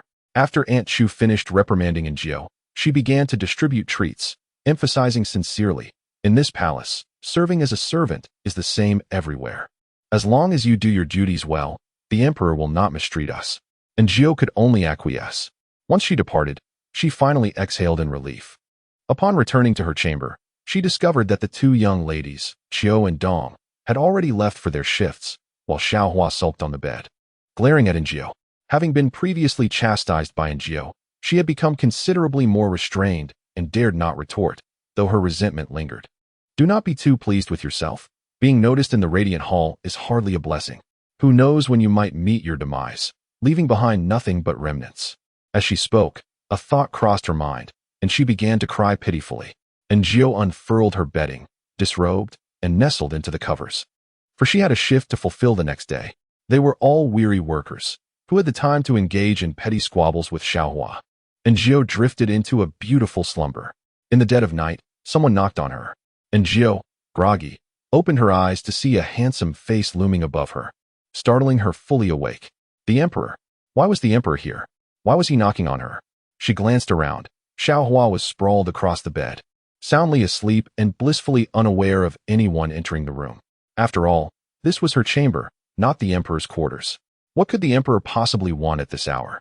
The emperor gazed at her curiously before clearly uttering one word, hungry. And Jiao thought, could the entire kitchen staff not be executed? Are they pocketing the funds without fulfilling their duties? Come see how your emperor has been left to starve. She sighed, for she disliked wearing too many layers while sleeping. Otherwise, she could not rest. Moreover, her undergarments had been stuffed at the bottom of her trunk. Now, facing an unfamiliar man at such a close distance, less than a meter, was quite awkward, to say the least. However, the emperor seemed oblivious to her discomfort. Perhaps believing Aaargh had not grasped his meaning. He reiterated, hungry, with a steely resolve, and Aaargh donned her clothing under the emperor's watchful gaze. Aaargh, dress, he commanded. The emperor watched intently. Aaargh dressed. The emperor continued to observe. Finally clad, Aaargh shuffled to the edge of the bed and pointed at the shoes the emperor had inadvertently flattened. Where, consequently, the tyrant shifted aside. After Aaargh donned her shoes, she opened the door and stepped outside. The summer night carried a hint of coolness and a gentle breeze. With not a star visible in the sky, Aaargh surmised it might rain the following day. At the kitchen door, Aaargh spotted Aunt Chu, who was waiting with her head bowed. Aunt Chu nodded at her, and Aaargh returned the gesture. The emperor remained fixated on her, following her closely, as if fearing that if Aaargh were to run away, he would be left without sustenance. The preparations in the kitchen that day were bountiful. Aaargh turned to inquire, "What would you like to eat?" The emperor continued to stare. Aaargh thought, "Never mind, I shall decide myself." The kitchen had noodles and pre-chopped meat, clearly ready for use. Thus, Aaargh prepared dumplings, dozens of them, boiling them together and serving them in a basin. The emperor showed no disdain, eagerly devouring them one by one. Aaargh also prepared some delectable pickled vegetables for him, and before long, the emperor polished off his meal as one might consume a pig raised in the village. As Aaargh reflected on his appetite, he suddenly collapsed, losing consciousness as before. Shortly thereafter, Aunt Chu entered with several men clad in black, who carried the tyrant out. Aaargh observed these black-clad figures with curiosity. They were evidently well-trained and stealthy, likely the emperor's hidden guards. It was no wonder Aunt Chu felt secure allowing her to be alone with the emperor. Had she shown any sign of misbehavior, her fate would have been dire. A wave of apprehension washed over Aaargh. Aunt Chu praised Aaargh and mentioned an increase in her monthly allowance. Aaargh hesitated before responding, "Your Majesty, though I do not eat much during the day, indulging in excess at night may not be beneficial for your health. I fear that should the tyrant continue this way, it would ultimately be my fault." She did not wish to become a scapegoat. Aunt Chu countered, "Do you have any suggestions?" Aaargh looked at her in confusion. What could a mere palace maid possibly contribute? Aunt Chu then plainly stated, "The emperor's condition has persisted for some time, as you have observed, and we have no effective remedies." In Aunt Chu's eyes, Aaargh sensed an expectation. Yes, an expectation. Recalling the gentle emperor's longing for meat, she ventured, "What if we offer the emperor some meat? Perhaps his daytime meals have been too bland." Aunt Chu shook her head. "That is not permissible." She did not elaborate on the reasons, but the answer was resolute. Aaargh was no fool. She speculated that perhaps the gentle emperor could descend into tyranny upon consuming meat or being tempted by women. However, based on the previous meals, it seemed the tyrant did not indiscriminately kill. As long as he did not trigger a certain mechanism within, he would not rage uncontrollably. Thus, Aaargh proposed, "What if we take it slow? Perhaps we could start by serving him some fish or shrimp." "Isn't fish and shrimp considered meat?" Aunt Chu retorted, but then recalled the shrimp that had previously been added to the steamed egg. Aaargh replied, "It is meat, but distinct from raw, bloodied flesh. We could also experiment with different presentations, such as shrimp dumplings, pot stickers, or crab congee." Her suggestion was not made recklessly. The last steamed egg with shrimp had elicited no adverse reaction from the emperor, indicating his acceptance of such fare. Aunt Chu said she would contemplate the suggestion. Aaargh chose not to press further and, after bidding farewell to Aunt Chu, returned to her small chamber. Treading lightly, she climbed into bed, enveloped in her blankets, feeling an immense sense of happiness. Unbeknownst to her, in the shadows, Xiaohua opened her eyes, fixating intently on Aaargh. Chapter 14. Are we to witness history? The next day, rain indeed fell. As a working individual, one's overtime hours were of little concern to superiors.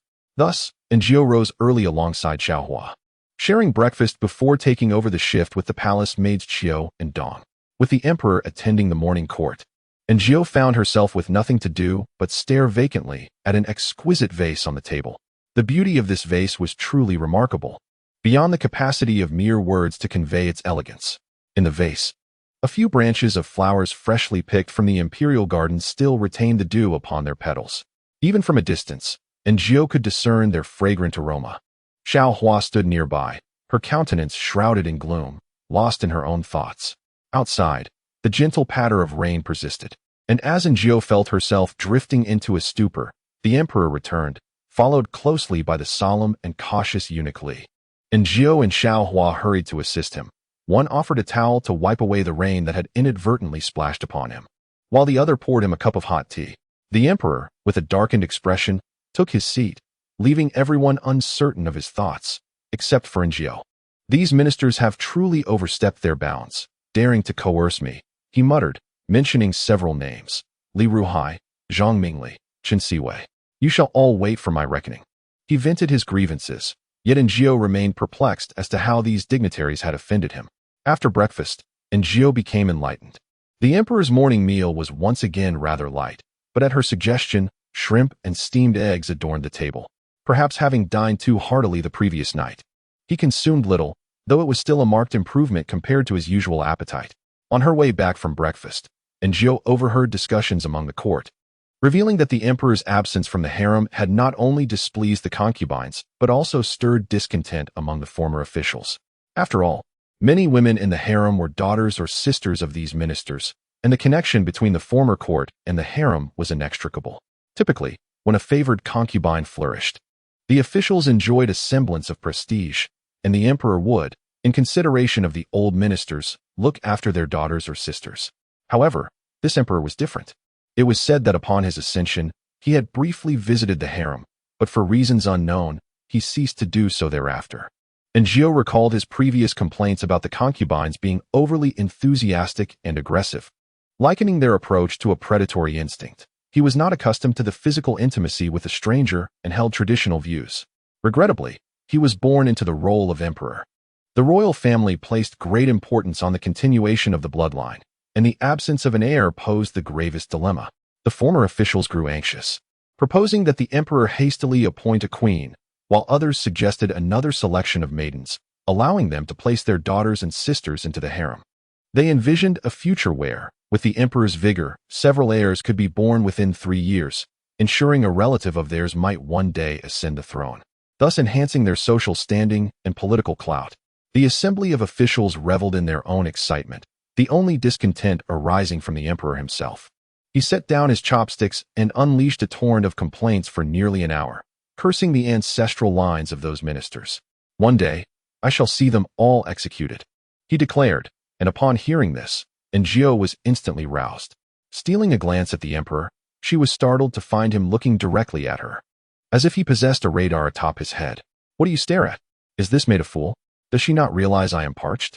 Jiao hastily stepped forward to pour him a glass of water. The emperor drank deeply, exhaling a sigh of resignation as he slumped back upon the dragon throne. The midday meal was prepared by the imperial kitchen. In addition to the usual greens for the rabbits, today they had added a dish of boiled shrimp, which left Jiao momentarily stunned. She perceived the emperor as someone with a rather robust palate. While the shrimp was undeniably delicious, its flavor was rather bland. Could they not have added a touch of seasoning? As expected, after sampling a few, the emperor set down his chopsticks, appearing listless, and began to ponder idly while rubbing his stomach. He sighed, dreaming of rich dishes like braised pork and roasted chicken. Then, he lay back down, remaining motionless. Jiao thought that the emperor sometimes resembled a child, though he was indeed quite young. How old was he, she wondered. It seemed she did not know. He appeared to be in his early 20s at most. The emperor slept until the afternoon before rising to review memorials. As he read, he began to drift off, much like an elementary school student struggling with homework, interspersing his serious comments on state affairs. Jiao noted some of the more absurd and amusing points. Is there a bountiful wheat harvest in Jing'an? Where's Jing'an? The emperor flipped through the pages. Isn't that the county known for its particularly fierce customs? The former county magistrate married his sister-in-law and brutally murdered his original wife, only to be discovered in the end. Governor of Annan bitten to death by a tiger? He turned back a few pages, incredulous. How could a tiger possibly kill a governor? It's as if I'm hearing ghost stories. So that's how it is. I am truly at a loss for words. If it's a game, you all certainly know how to play. A governor actually eloped with his cousin and was bitten by a tiger in the wilderness.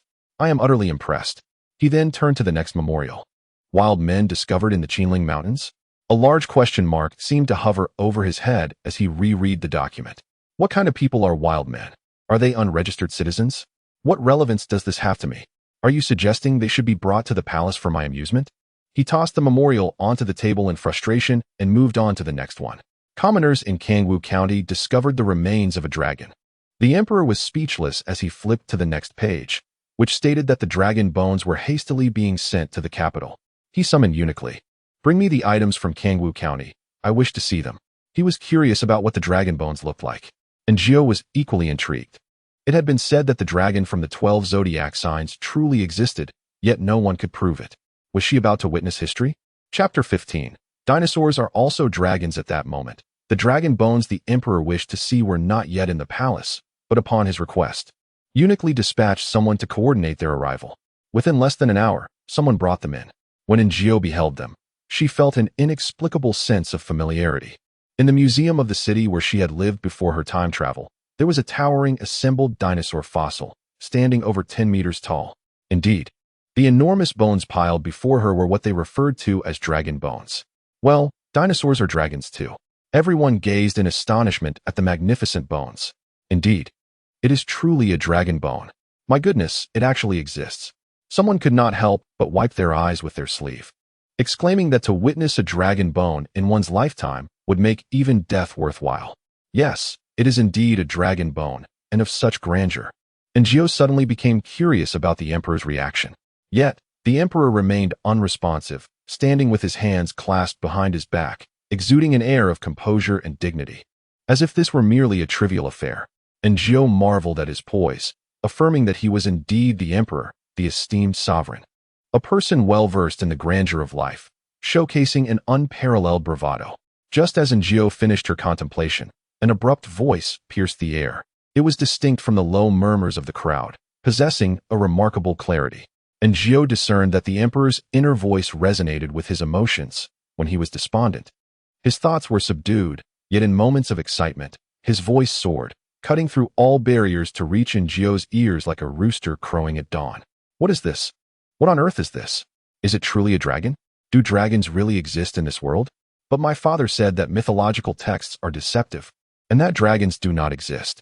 Father, can you see this from beyond? The mythological texts did not deceive me. There truly are, indeed, dragons in this world. Dragons. Aaargh lamented that there were no handsome men in the office, only a foolish boss, a miserly boss, a troubled boss, and a pretentious boss who demanded 2 shifts of labor without overtime compensation. Who, she wondered, was engaged in an office romance. Aaargh, weary and disenchanted, endured the cacophony of the crowing rooster for a full half-hour, her ears nearly succumbing to the torment. Surely, this qualified as an occupational hazard, and yet, there was no compensation. Aaargh was exasperated. Indeed, when she beheld the emperor, her mind conjured the image of a crowing rooster. The emperor's inner voice eventually ceased, sparked by his curiosity about the true appearance of a dragon, prompting him to assemble one himself. The dragon bone Lego set was transported to the courtyard behind the Guanghua Hall. Eunuch Li organized a shelter to protect it from the elements. Aaargh languidly observed as the emperor positioned a dinosaur head, but then ceased all further movement. He stood there, aloof, before the dinosaur head, his gaze shadowed, radiating the formidable aura of imperial majesty. However, the emperor's voice soon echoed his perplexity. What shall we do next? The neck? He glanced down at his dragon robe, attempting to discern the essence of the pile of bones through its opulence.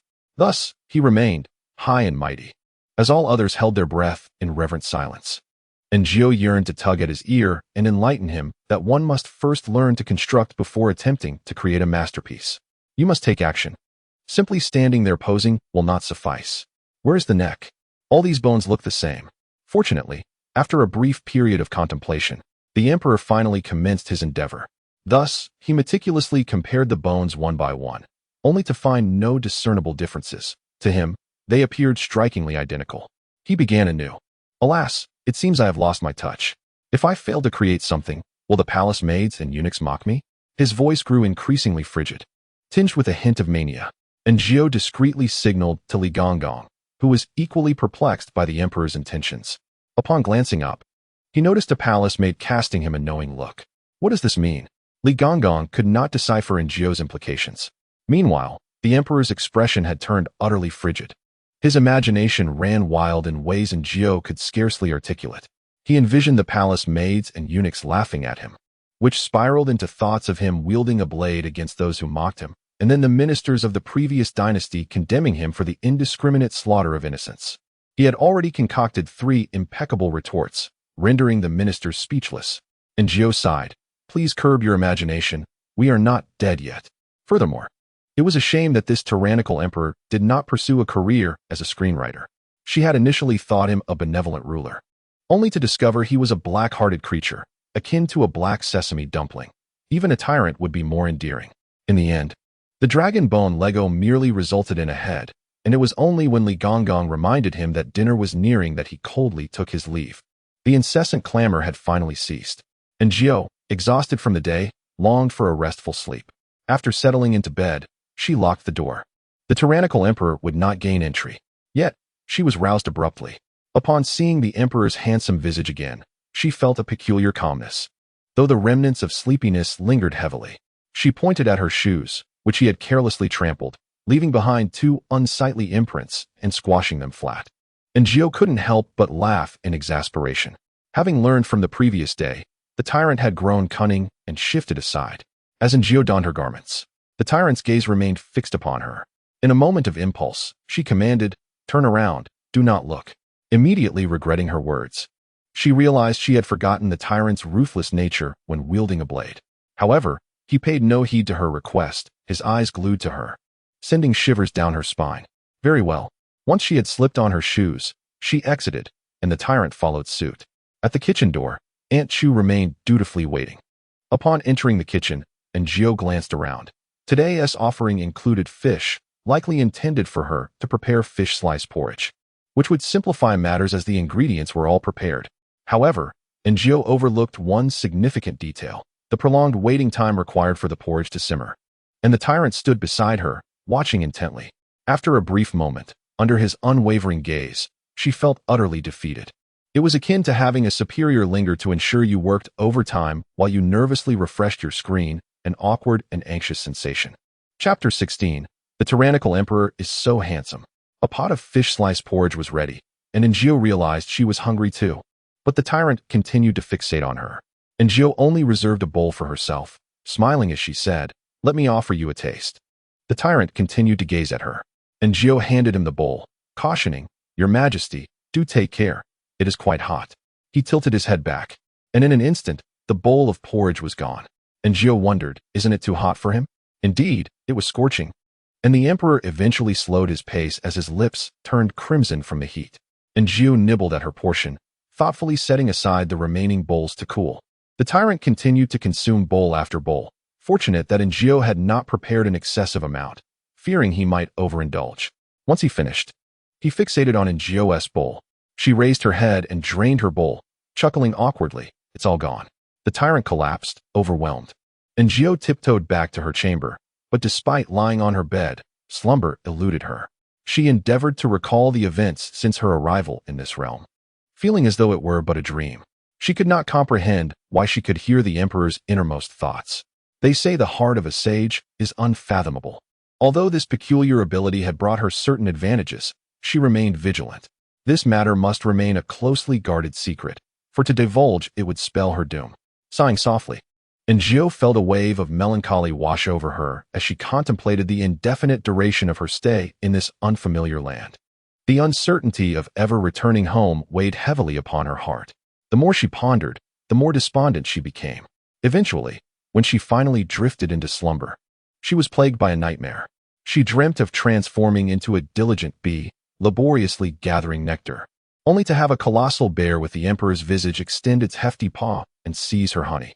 Awakened abruptly, Aaargh's eyes flew open to find Xiaohua staring intently at her, an expression both complex and unsettling. Aaargh furrowed her brow. "What are you looking at?" Xiaohua let out a cold chuckle before turning to leave. Aaargh hastily rose to freshen up. Today, the emperor would not attend court. Even he required moments of respite. Given the sumptuous meal from the previous night, his spirits were notably elevated. He expressed a desire to stroll through the imperial garden. Oh dear, Aaargh pondered. Was the imperial garden truly the only place to wander within such a vast palace? The memory of past events lingered vividly in her mind.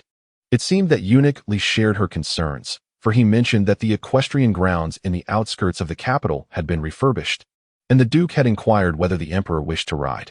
The Emperor's interest was piqued. It has indeed been ages since I last rode, he mused. A little outing would be delightful. That rascal, the Duke, he added. The Emperor's reverie was interrupted as the attendants prepared for the excursion, with Aunt Chu selecting Aaargh to accompany them. Palace maids seldom had the opportunity to venture outside. Thus, accompanying the Emperor was akin to a weary worker enjoying a subsidized holiday while on duty. Aaargh felt a surge of joy, as the memories of the original owner were faint, leaving her with little recollection of the outside world. Xiaohua was equally elated, as they were in the same group, though Qiu Dong expressed discontent, grumbling several times to no avail. Aunt Chu prepared the necessary items for the Emperor, while Aaargh and the others merely assisted. By the time they exited the palace, the sun hung high in the sky, and Aaargh estimated it to be around 8 or 9 in the morning. The Emperor's grand carriage passed unobstructed, allowing them to exit the palace smoothly. Perhaps a path had been cleared in advance, for the road was devoid of people. Save for the rhythmic clatter of hooves and the refreshing breeze that accompanied the brilliant sunlight, a semblance of freedom. Aaargh gazed at the buildings lining the streets, a yearning blossoming within her. When might she step beyond the palace walls? How delightful it would be to purchase her own home outside. As these thoughts danced in her mind, she lifted her gaze to find Xiaohua staring intently at her. What are you looking at? Aaargh inquired once more. Xiaohua remained silent, her attention shifting towards the guards. Aaargh discerned Li Ji and several other guards amidst the crowd. Could it be that Xiaohua had taken a fancy to these guards? After all, it was not unheard of for palace maids to form bonds with guards. Should a guard prove himself worthy in battle and seek favor from the Emperor, the latter would likely grant preferential treatment to his subordinates. A precedent had indeed been set in the past. Hence, it was not entirely surprising that such thoughts had crossed Xiaohua's mind. As Aaargh pondered, her gaze too fell upon the guards. However, she quickly dismissed the notion. If her current circumstances were unsatisfactory, attempting to alter them through marriage could lead to even graver outcomes. What if the guard turned out to be a tyrant or a control freak? Such a union could strip her of her freedom, perhaps even imprisoning her in a life of perpetual childbearing. No, better to count her blessings. At least she was well fed and clothed, provided she did not incur the wrath of the tyrant. Life was relatively good, and the guards were nowhere near as handsome as the Emperor. For now, she could enjoy the view of the handsome men, especially since she had heard that the Emperor had bathed yesterday. With Xiao Qiu and Xiao Dong attending to him, such privileges would vanish should she marry a guard. Lost in her musings, the carriage had reached the outskirts of the capital, where Aunt Chu guided them down. Before them stood a man, dressed impeccably and strikingly handsome, though not quite as mesmerizing as the Emperor, likely the Prince of Duan. He greeted them with a smile, remarking, "At last, my elder brother has deigned to leave the palace. I have brought back some fine horses from the northern deserts, and I await your assistance in assessing their worth." The Emperor, an avid horse lover, was instantly captivated by the mention of fine steeds, promptly following the Prince of Duan. Meanwhile, Aaargh and her companions were left to labor, unloading everything the Emperor required. Just as they completed their tasks, Aunt Chu called out, "Xiaojiu, Xiaohua, you are to attend to His Majesty." What a public-funded excursion this was. The two made their way to the horse grounds, only to find the Emperor absent. The Prince of Duan sat leisurely, sipping tea, casting a glance their way without uttering a word. Aaargh and Xiaohua stood by, awaiting the Emperor's return. Soon, the unmistakable sound of galloping hooves echoed across the grounds, and then a tall, striking figure rode into view, pulling his reins with an exceptionally graceful flourish. Aaargh found herself entranced. My word, the dog Emperor is extraordinarily handsome. At the moment the Emperor appeared, it seemed as though the world had lost its color. All eyes were upon him. Aaargh, momentarily awestruck, only regained her senses when the Emperor dismounted, and she dazedly offered him a handkerchief to wipe his brow. The Prince of Duan rose, smiling. "It has been some time, my elder brother, and you remain as impressive as ever." Aaargh wholeheartedly concurred with this sentiment. Yet, beauty fades swiftly, for soon she would hear the Emperor's innermost thoughts. "Humph, are you all captivated by me? The palace maid before me has her eyes glazed over. Is she secretly contemplating how to entice me?" Aaargh hastily turned his head, only to meet the scrutinizing gaze of Duke Duan. He realized that his imperial brother had been fixated on this maid. although there were 2 palace maids present. And Gio felt a twinge of guilt and quickly lowered his gaze. Why is she looking at Duke Duan?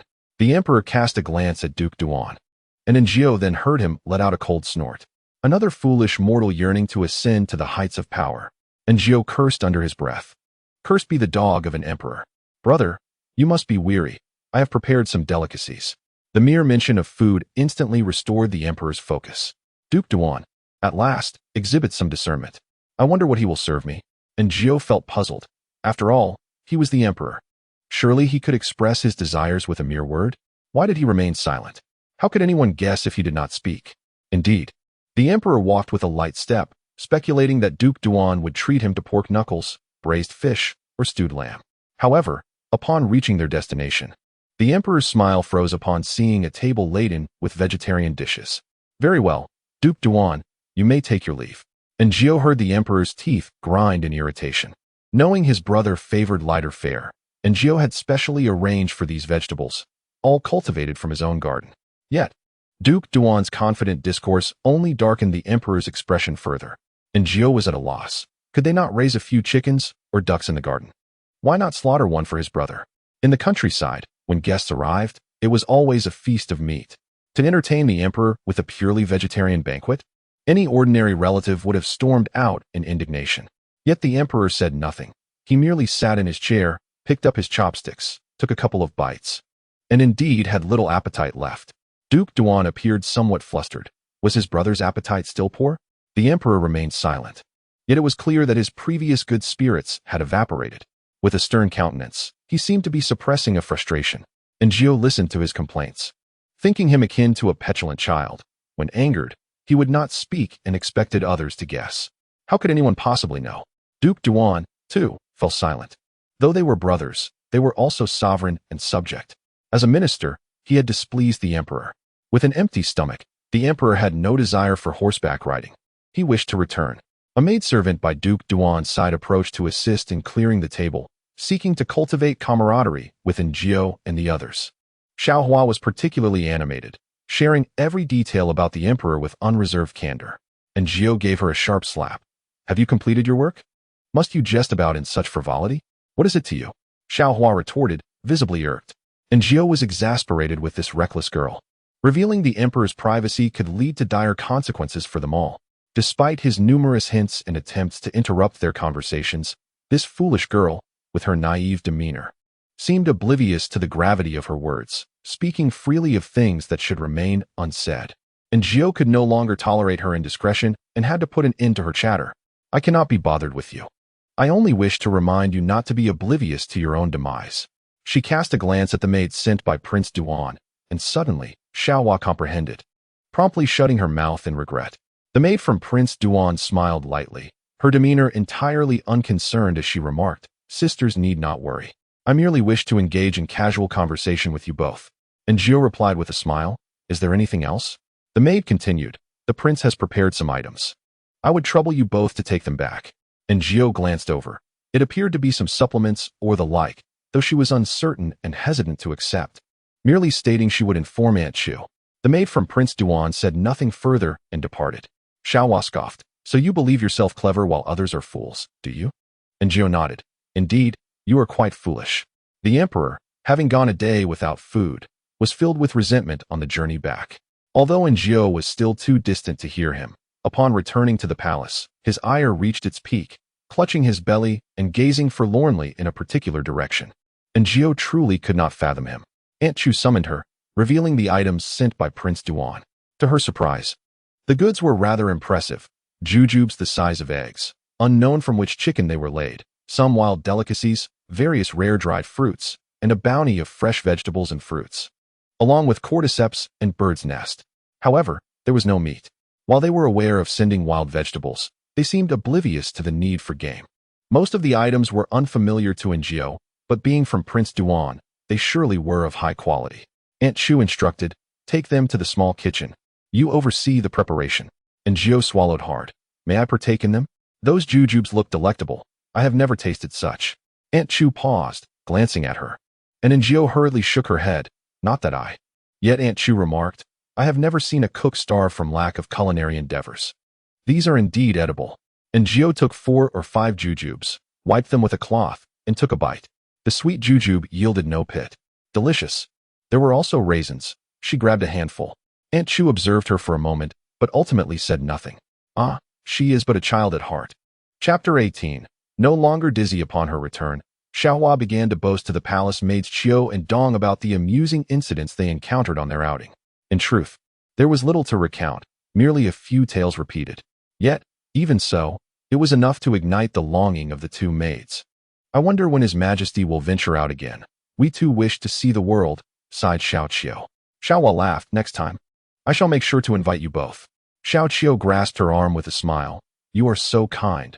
We, being unanchored in this palace, must support one another. The three conversed animatedly, inadvertently isolating Aaargh. She found it fortuitous, as it allowed her to secretly indulge in some delicacies.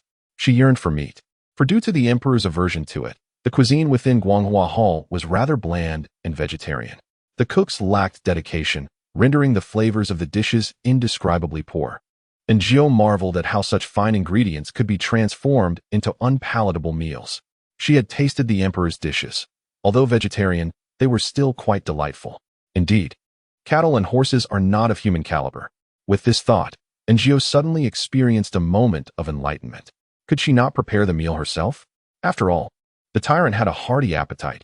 She could cook a bit more and have some for herself. That day, when they dined on fish porridge, the tyrant had not voiced any objections. As night fell, Aaargh climbed into bed with a hollow stomach, not intending to sleep, but rather to await the tyrant's arrival. Time passed, and she heard the faint sound of the door creaking open, so subtle that, had she not been listening intently, she might have missed it altogether. Aaargh opened her eyes, and in the dim light, she saw the emperor standing by Xiaohua's bedside. Could it be a case of mistaken identity? Aaargh refrained from making any sudden movements. But soon after, she witnessed the emperor producing a cloth and covering Xiaohua's mouth and nose, causing her to swiftly succumb to unconsciousness. After completing this act, the emperor approached Aaargh's bed. Understanding the unspoken cue, she rose to her feet. A glance at her flattened shoes elicited a sigh from her lips. The tyrant, with reddened eyes, regarded her, appearing quite displeased. Aaargh hastened her movements, donning her garments and following him to the kitchen. Today, the kitchen was adorned with an abundance of vegetables, mushrooms, tofu, eggplant, and the like. Indeed, a pure vegetarian feast. The more intricate dishes were beyond her culinary skills, yet she could manage the simpler ones. The emperor's daily meals were light, and if meat was not an option, she could certainly prepare some flavorful vegetarian dishes, such as mapo tofu, crispy fried mushrooms, braised eggplant, and spicy prawns. The emperor, holding a bowl of rice, seemed unsatisfied and proceeded to mix the mapo tofu with his rice, consuming it with a spoon. Aaargh also took a small bowl filled with the dishes she had prepared earlier.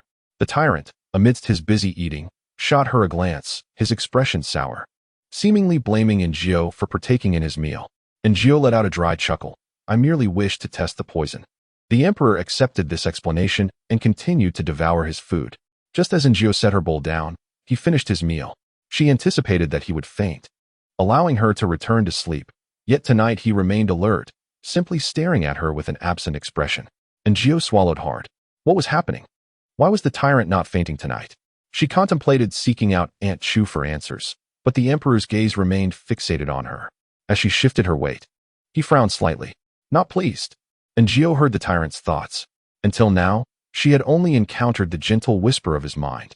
This was a first, perhaps not entirely, as he had previously threatened to kill someone for counting to 10. Recalling his formidable reputation, she hesitated to move. Not pleased. Aaargh froze. He was still displeased. Your Majesty, have you had your fill? She inquired tentatively. The tyrant remained silent, yet his thoughts answered her. I am full. Then why linger here? Go back to sleep, Aaargh suggested. The emperor continued to watch her, as though fearing she might slip away. You will eat again. Upon hearing this, Aaargh felt a sudden clarity regarding his discontent. He was anxious that she might depart and miss out on future delectable meals. Truly, the emperor had been left in such a state of hunger. If your Majesty desires to eat, I shall prepare something for you next time, if you wish. The tyrant continued to gaze at her intently. Aaargh remarked, It's getting late. We should return to rest. The tyrant continued to observe her intently. Aunt Chu, sensing that the day had stretched unusually long, approached to ascertain the situation. However, As she drew near, the tyrant swiftly turned his head, locking eyes with her fierce gaze, sending a shiver down Aunt Chu's spine, prompting her to flee. The night was interminable, and the atmosphere was unsettlingly quiet. The tyrant remained, causing Aaargh to feel overwhelmed by pressure. Seeking distraction, she recalled that the prince had brought some fruit earlier that day. The fruits were sweet and tangy, quite delightful, and she decided to attempt making candied hawthorns. She sliced the fruit into pieces, strung them together, and coated them in melted sugar. Soon, over a dozen skewers of candied hawthorns were prepared. Just as she intended to set them aside to cool, she turned and found the tyrant squatting, watching her intently, resembling a dog. Aaargh felt a chuckle escape her lips. Yet, the tyrant's gaze remained fixed on the candied hawthorns. Thus, she informed him, "These aren't ready to eat just yet. They need to cool a bit. You can take them back to your palace." The tyrant understood her words but did not take them. Instead, he continued to watch her. Aaargh exhaled in relief, deciding to carry the plate herself as she followed the emperor to the Guanghua hall. Eunuch Li looked at them in surprise, his expression revealing nothing. Aaargh placed the candied hawthorns on the table, and Eunuch Li promptly placed ice beneath them, ensuring they would soon be ready to enjoy. The emperor took one in each hand, savoring them eagerly until nothing remained. The tyrant remained unfazed, his brow relaxing as he lounged. He then removed a jade pendant from his waist and casually tossed it at Aaargh's feet. Confused, she looked up to find him slightly tilting his head, lifting his chin as if to say he had thrown a bone for a dog, waiting for the little pup to wag its tail in appreciation. The jade pendant was the emperor's personal treasure. Aaargh hesitated, unsure if she should accept it. Just as she lingered in indecision, the tyrant's brow furrowed slightly. Eunuch Li quickly interjected, "Your Majesty's gift. You should express your gratitude." Aaargh hurriedly picked up the pendant and thanked him. The emperor, satisfied, collapsed onto the ground, falling into a deep slumber. In Chapter 19, the temptation of high salaries for workers, Eunuch Li and the others were well practiced in their duties. Once the emperor fainted, they assisted him to bed. Aaargh was unable to help. Fatigue overcame her, and she wished to return to her quarters. Yet the jade pendant felt somewhat warm in her hands. After all, it was the emperor's personal belonging, and taking it without permission would be inappropriate. Fortunately, Eunuch Li and the others quickly finished their tasks, and Aaargh followed them out. She produced the jade pendant and inquired, "Eunuch, what should I do with this?" Eunuch Li glanced at it, seemingly amused, and replied, "It is a gift from His Majesty. You should keep it." Aaargh protested, "I cannot accept it." She genuinely feared that if the dog emperor awoke and discovered the pendant missing, he would accuse her of theft. Where could she seek justice? Just take it, otherwise, His Majesty may become displeased if he does not see it. Eunuch Li, unaware of the emperor's intentions, understood the necessity of not opposing the tyrant, knowing that he could be dangerously ruthless. Reluctantly, Aaargh accepted it. At that moment, the fleeing Aunt Chu returned. Aaargh, feeling more familiar with her, briefly explained the situation regarding the pendant, to which Aunt Chu responded with surprise and a sudden smile.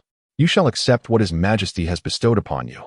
Upon finishing her words, she summoned Aaargh to inquire about the dishes to be prepared for the following evening, the necessary ingredients, and whether Aaargh required anything.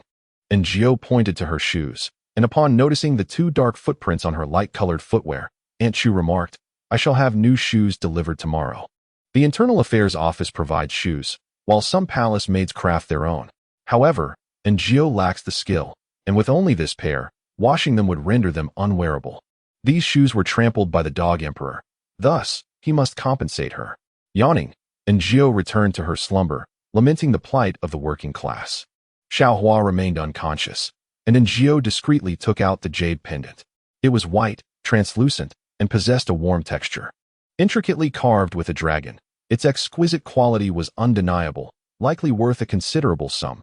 Yet, she pondered whether one could sell imperial possessions.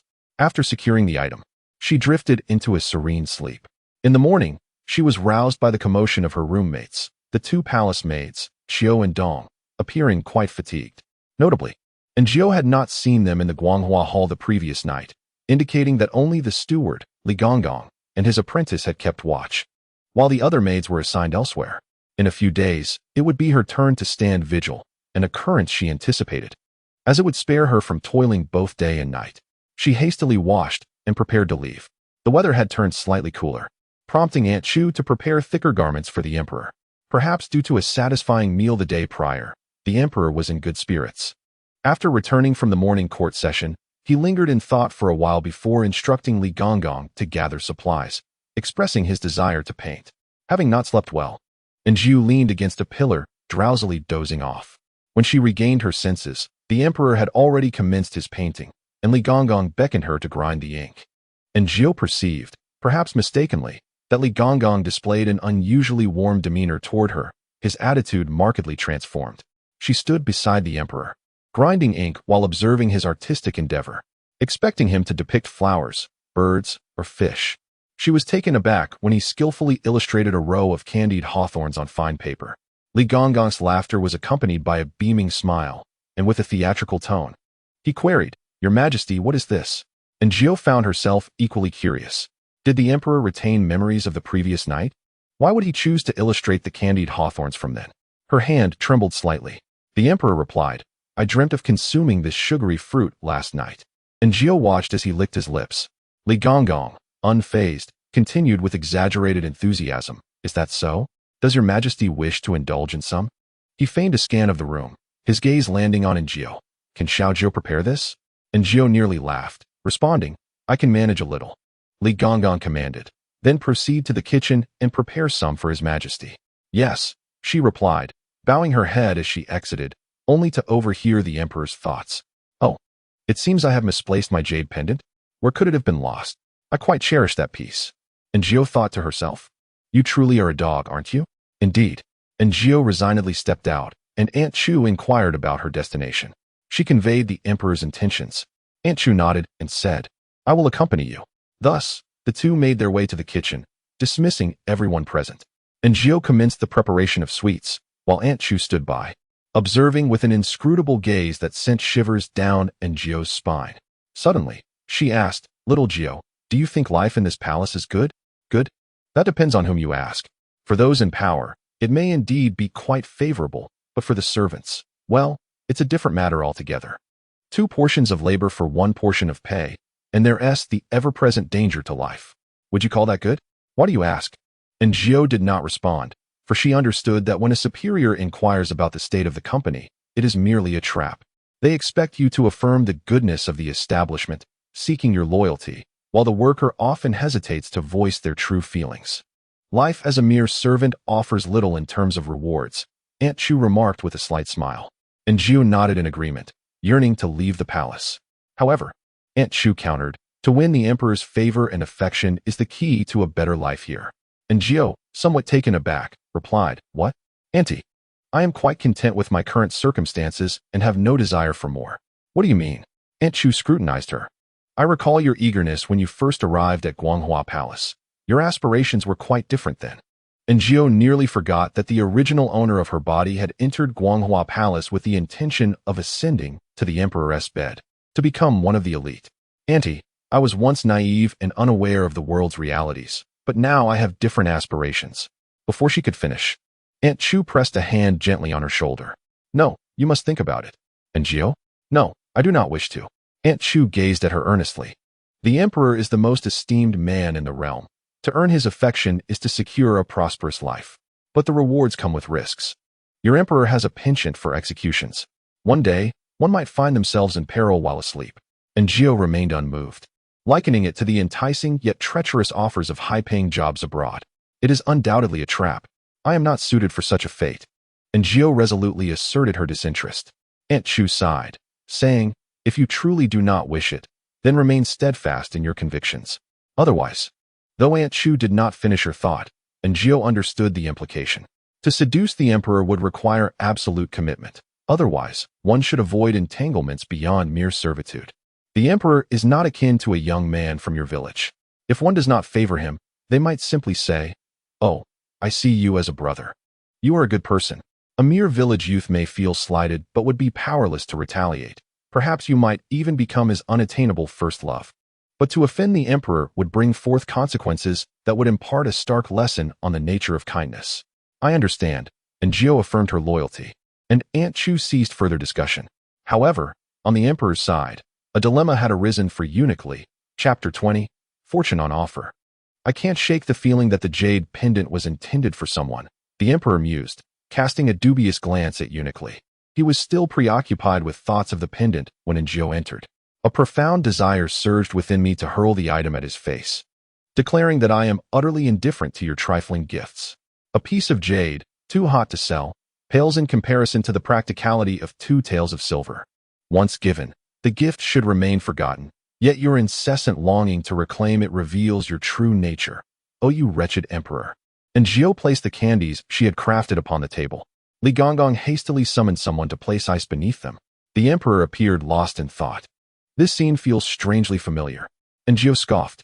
Why does it seem like a memory? Could it be a dream from long ago? After pondering for a moment, he indulged in the confection. Delicious, he exclaimed. However, despite his fondness for the treat, he only consumed one before refraining. I wish to have another.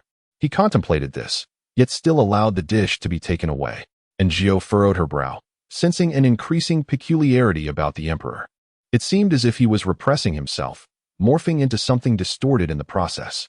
No, that reasoning felt too far-fetched. There must be another explanation. What could it be? I still desire to eat. I want to indulge. I cannot partake. I am the emperor and must restrain my desires. He sighed regretfully and turned to Aaargh. This fellow is not entirely useless. At least she can make candy. As the emperor lowered his gaze, he noticed her shoes, marked by 2 large, dark footprints. Ha ha ha. This is utterly hilarious. What is that? Who stepped on her? Ha ha. The sound of raucous laughter echoed through the grand hall, yet only Aaargh bore the brunt of the humiliation. Her face devoid of expression, while her mind cursed the emperor's lineage. Dog prince, dog prince, dog prince, Aaargh muttered repeatedly, and the pent-up frustration within her began to dissipate. After a fit of laughter, the screeching voice commanded, Aunt Chu, inform the Internal Affairs Bureau to deliver some shoes and clothing for the palace maids. Aunt Chu paused, glancing at Aaargh. Aaargh thought, this is not my request. It is the emperor's will. Little Hua, perplexed yet delighted, likely believed the emperor had recognized her efforts and was rewarding her. Despite the emperor's penchant for violence and his capricious temperament, he had recently been much more subdued, rarely losing his temper, which rekindled little Hua's hopes. Aaargh found herself at a loss for words. She could not reveal the little secret shared between her and the emperor. It was akin to 2 classmates forming a bond unbeknownst to you, while they privately held hands in the shadows. The emperor spoke, and soon the items were delivered, including 2 sets of newly made autumn garments, 2 pairs of shoes, and some fabric, all for the palace maids. A significant improvement over the previous living conditions of the original occupant. No wonder everyone strives for upward mobility. The emperor then recalled the dragon bones piled in the courtyard.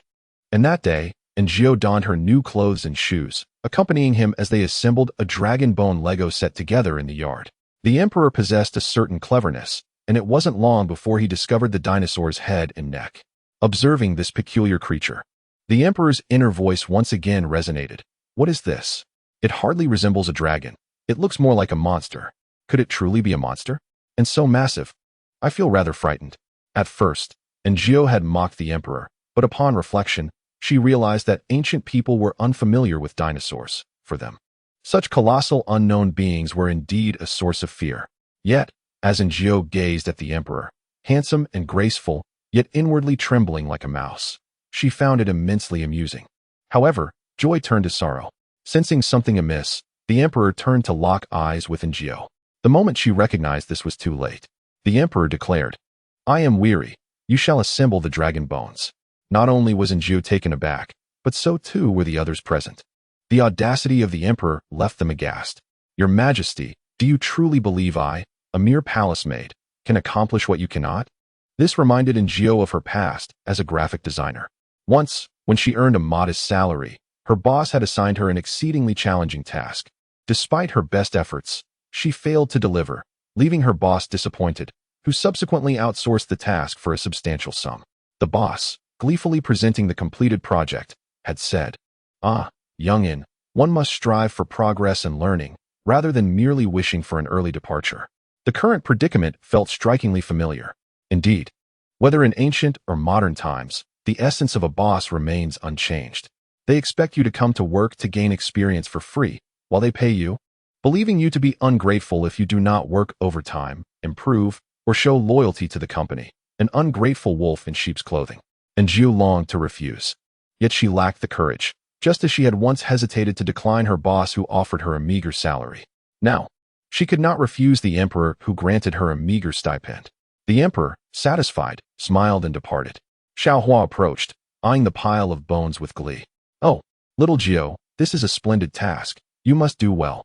Her expression was reminiscent of those annoying colleagues who had once mocked her from behind. "What sin have I committed to deserve this?"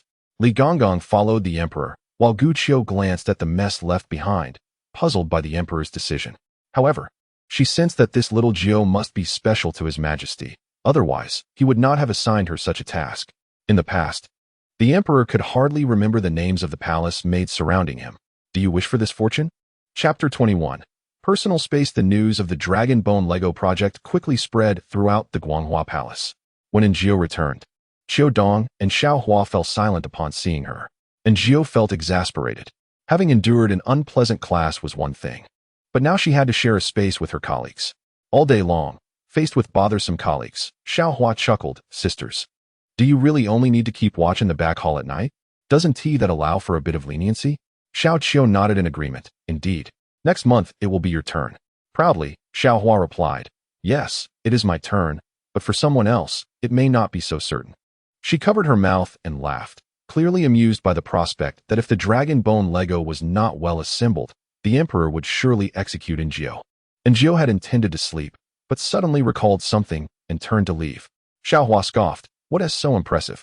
Don't think she has kept her secret from me." Xiao Qiu remarked, "She has certainly fallen into a dire situation this time." With concern, Xiao Dong added, "Who knows when it might be our turn? If Xiao Jiu were to perish, we could very well be next." This statement cast a shadow of silence among the three. Eventually, Xiaohua spoke, "I wonder if her lover can save her." "Lover?" Xiao Qiu looked at Xiaohua skeptically. "What lover?" Xiaohua chuckled, which piqued Xiao Qiu's interest further. "Do elaborate." Xiaohua recounted the incident of Jiu sneaking out in the dead of night. She hadn't seen the emperor, only knew that upon waking, Jiu was missing, and she suspected Jiu had gone to meet her lover. Xiao Qiu was taken aback. "Really? Do you know who she met?" Xiaohua shook her head, mockingly stating, "It's either a guard or a eunuch. Who else could it be? Certainly not the emperor." Xiao Qiu pondered this. There were indeed a few young eunuchs in the Guanghua Hall, with the most prominent being the apprentice of Master Li. As for guards, there were plenty. This Xiao Jiu, it appears, is not only clever but also has the audacity to seek an escape route for herself. If she could truly marry a guard, it would indeed be a favorable outcome. She had considered this herself, for the current emperor is not easily seduced. One could easily lose their life, living in the Guanghua Hall in constant trepidation. One might not only be killed by the emperor, but could also meet a grim fate through poison testing. Rather than that, seeking a guard might be a better option. "Do you know which one it is?" Xiao Qiu inquired, having interacted with guards, though none had paid her any mind. Xiaohua shook her head, "I don't know. I had intended to investigate who it was in the following days, but unexpectedly, I fell into a deep sleep." While the group was deliberating, Jiu found Aunt Chu. Aunt Chu appeared somewhat surprised upon seeing her. "Is there something you need?" Jiu nodded. "There are 4 of us in our room, and Xiaohua has already grown suspicious of me." Aunt Chu raised her head, momentarily perplexed by Jiu's meaning. Jiu clarified, "She knows I went out, but she likely doesn't realize it was with His Majesty." Upon hearing this, Aunt Chu understood. She had overlooked this matter. "I will handle it shortly." Aunt Chu's efficiency was commendable. Before long, she returned with a group. Xiaohua and the others were apprehensive, unsure of Aunt Chu's intentions, feeling a bit tense. "Aunt, is there something you need?" Xiao Qiu asked with a smile. Aunt Chu did not respond, maintaining a stern expression, her gaze sweeping the room until it met Jiu's eyes. She remarked, "Your Majesty has commanded you to assemble the dragon bones. From this day forth, you shall reside in the storeroom." Wu Hu and Jiu's hearts soared with joy. The storeroom was, in essence, a repository for the emperor's finest possessions. However, the area where the dragon bones were stored was a courtyard at the back, conveniently close to the kitchen and remarkably tranquil, separated from the quarters of the servants, ensuring that her activities would remain undisclosed, a perfect sanctuary. Jiu was thoroughly pleased. She rose swiftly, gathered her belongings, and followed Aunt Chu as they departed. Once she was gone, Xiao Qiu burst into laughter. "Oh dear, I thought she had ingratiated herself with a guard or some eunuch. But it appears that is of no consequence. If she cannot piece together the dragon bones, she may as well await her demise. The emperor's temperament is well known. Xiao Qiu did not believe that a mere maid could succeed in such a task, merely a fanciful notion. Xiao Hua felt it was somewhat peculiar, yet after Xiao Qiu's remarks, she too concluded that Jiu was not far from her end, serves her right for constantly opposing her. Only Xiao Dong remained silent. She could not comprehend why, in such a harsh existence, anyone would take pleasure in another's misfortune. And Jiu accompanied Aunt Chu to her new chamber, which was modest in size, containing 2 beds and a table, with little else. Just as she had anticipated, it was secluded and would rarely be disturbed. And Jiu was particularly content. Aunt Chu instructed, "In a moment, you should go to the storeroom to retrieve some teapots and cups." And Jiu nodded in agreement as Aunt Chu departed. Without delay, and Jiu ventured out to the maid in charge of the storeroom to collect the teapots and cups. Perhaps it was merely her imagination, but she felt that these tea sets were of superior quality compared to those she had previously used, along with a few assorted items. She hurried to make the bed and tidy her room, which now served as her solitary dormitory, a private space in this world, a haven where she could unwind. She meticulously completed her cleaning and eagerly arranged her room. In truth, there was little to arrange. However, in the afternoon, she had acquired a vase and ventured into the courtyard to gather a few blossoms to place within it. She also made up the other bed, which would serve as her workspace for needlework. By the time she finished all these tasks, it was quite late, and Jiu yawned, contemplating her good fortune. Today she had changed her quarters, and the tyrant would surely be unable to locate her. At last, she could enjoy a full night's sleep, unfazed by her new surroundings. She fell into slumber, only to be stirred from her dreams by someone tapping her. Upon opening her eyes, she was greeted by a magnified handsome visage. When people are in high spirits, they often lose their composure. And Jiu, too, was caught off guard. On any other day, she would have immediately awakened. But today she was so relaxed that she momentarily forgot the significance of the present moment. Gazing upon the familiar handsome face, she failed to recognize him. Yet her hand instinctively reached out to touch his face. In response, the owner of that face visibly changed color. "You seek death." Upon hearing those words, Jiu instantly snapped to attention, scrambling to the foot of the bed, locking eyes with the visibly displeased tyrant. Jiu swallowed hard, feeling the weight of his gaze send shivers down her spine. "This humble servant shall prepare a meal immediately. Your Majesty, what would you like to eat?" "Eat?" The tyrant's attention was indeed piqued. "I wish to eat," and Jiu reiterated, "I shall prepare a meal right away." The tyrant remained silent, which was tantamount to acquiescence. And Jiu approached to put on her shoes and noticed the tyrant had once again stepped on her new footwear. Chapter 22, Beef Sauce with Rice. Gazing at the 2 dark footprints on her pristine shoes, Jiu couldn't help but lift her gaze. The tyrant also looked up, and their eyes met. Jiu pointed at her shoes, and the tyrant shifted aside. She knocked off the dirt from her shoes, donned them, and headed outside, with the tyrant following closely behind. They soon arrived at the kitchen. The ingredients for today's meal were plentiful once more, and Jiu skillfully washed the rice and prepared the dishes. The tyrant stood behind her, holding a large bowl, observing her. After a while, as Jiu lifted the lid of the pot to serve the cooked rice, a large bowl appeared before her. She looked up at the tyrant, who, with an air of arrogance, pushed the bowl forward. Very well, today had been tiring. Her shoes were dirty, which dampened her mood. She decided to make a mixed rice dish, though lacking a stone pot, with rice, eggs, vegetables, and shrimp. The most challenging part would be the sauce, but this was easily manageable. She could substitute it with mushroom beef sauce. And Jiu had requested beef, though initially, Aunt Chu had opposed the idea, firmly stating that the emperor must not see any meat, raw or cooked. However, Jiu discerned from the emperor's heart that he craved meat, albeit unaware of his own desire for it. She speculated that perhaps the gentle ruler would transform into a tyrant upon seeing meat, which was precisely what Aunt Chu and the others feared. Thus, Jiu proposed that since he could eat it but must not see it, they could prepare it as a sauce, mingling it with rice and vegetables. Jiu felt somewhat confident in her approach. She recalled the first time she cooked for the tyrant, when she had included small pieces of meat. At that time, there was little meat, cut into tiny bits, and the tyrant had consumed it without incident. Jiu was quite adept at making beef sauce, tailoring it to the tyrant's palate, and she added ample seasonings to create a robust flavor. Before long, the kitchen was filled with a delightful aroma. As she focused on preparing the sauce, She suddenly sensed something and turned to find a remarkably handsome face mere inches away. The handsome visage, blissfully unaware of the proximity, leaned in, eyes sparkling as they fixated on the pot. And Gio's spirits lifted slightly as she explained, "This is a sauce. It pairs wonderfully with rice or noodles." The tyrant swallowed audibly, his atoms apple bobbing, and Gio felt a chuckle bubbling up within her. Once the sauce was ready, she scooped a generous spoonful for the emperor, using chopsticks to mix it with the rice in his bowl. The tyrant sat down and began to eat, and Gio marveled at the sight. Such a simple meal. Yet the monarch devoured it ravenously, akin to a famished soul reborn. It seemed incredulous that anyone would believe such a tale, uninterested in rice herself. And Gio opted for a dumpling soup. However, just as the soup was ready, the emperor looked up at her, and Gio glanced at the tyrant's large bowl, uncertainly asking, "Is yours finished?" "Yes. Still want more." Thus, she could only serve him another bowl, and the two of them sat on the kitchen bench, enjoying the dumpling soup together. And Gio mused that if she could traverse back in time, she would surely pen this experience into a book. Yet, given the absurdity of the situation, she feared readers would not take kindly to her narrative, deeming it poorly written. As Gio's thoughts wandered, the tyrant had finished his meal.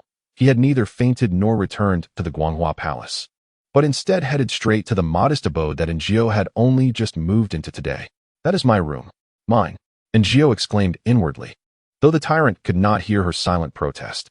In a flurry, she hastily jarred the remaining beef sauce, for the staff meals were utterly unpalatable. Now that she resided alone, she could clandestinely mix it with her rice. After all, even stuffed in a bun, it would still taste delightful. As she stepped outside, she encountered Aunt Chu, who subtly gestured toward her, indicating that the emperor had indeed gone to her quarters.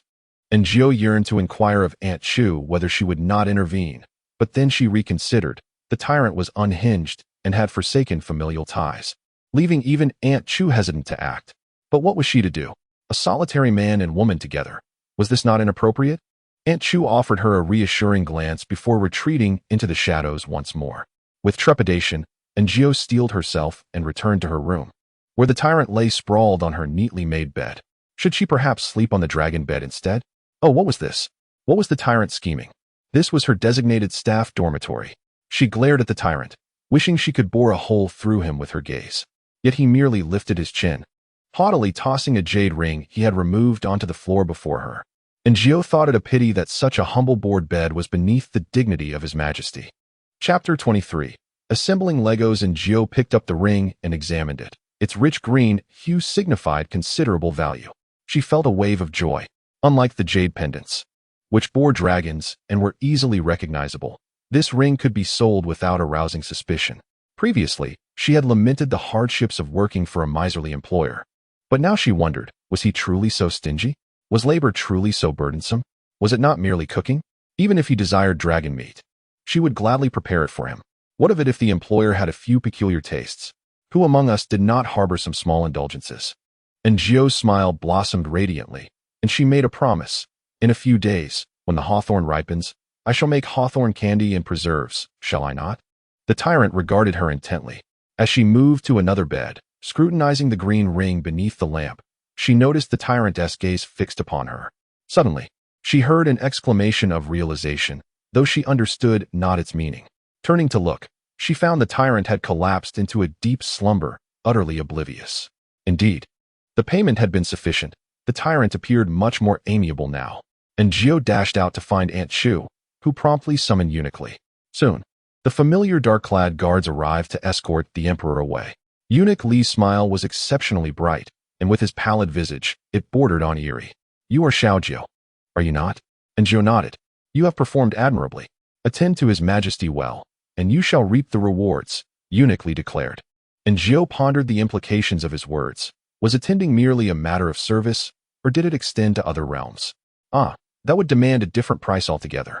She produced the ring, feigning innocence, and asked, "Is this given by His Majesty? May I keep it?" Li Gongong gazed at the ring and chuckled. "His Majesty has bestowed this upon you. Simply cherish it." And Gio contemplated voicing her concern that the emperor might suspect her of thievery. Yet the allure of the ring was simply too enticing. She had always cherished jade, and this imperial green jade ring was a tactile delight. She decided to keep it. After all, she had already acquired the jade pendant. Whether she took one or two, the consequence was the same. Better to grasp a few treasures than none at all. Soon, the bustling crowd dispersed, and tranquility returned to the storeroom. Beneath the crimson lanterns, Aaargh found herself appreciating the palace's beauty for the first time. With a promotion, a raise, and a private room, life suddenly felt splendid. She reassured herself that this era had its merits, particularly the generosity of her superior. The following day, the sun bathed the glazed tiles in light, and the laborers rose early to commence their duties. The emperor was in a fine mood.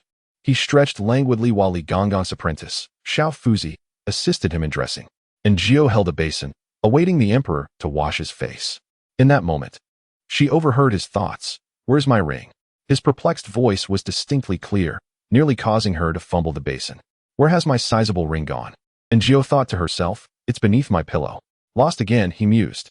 Fortunately, the emperor did not dwell on it. After dressing, he proceeded to wash his face before heading to morning court. Once the emperor departed, Aunt Chu directed Aaargh to assemble a dragon skeleton Lego set. Li Gongong also assigned 2 young eunuchs to assist.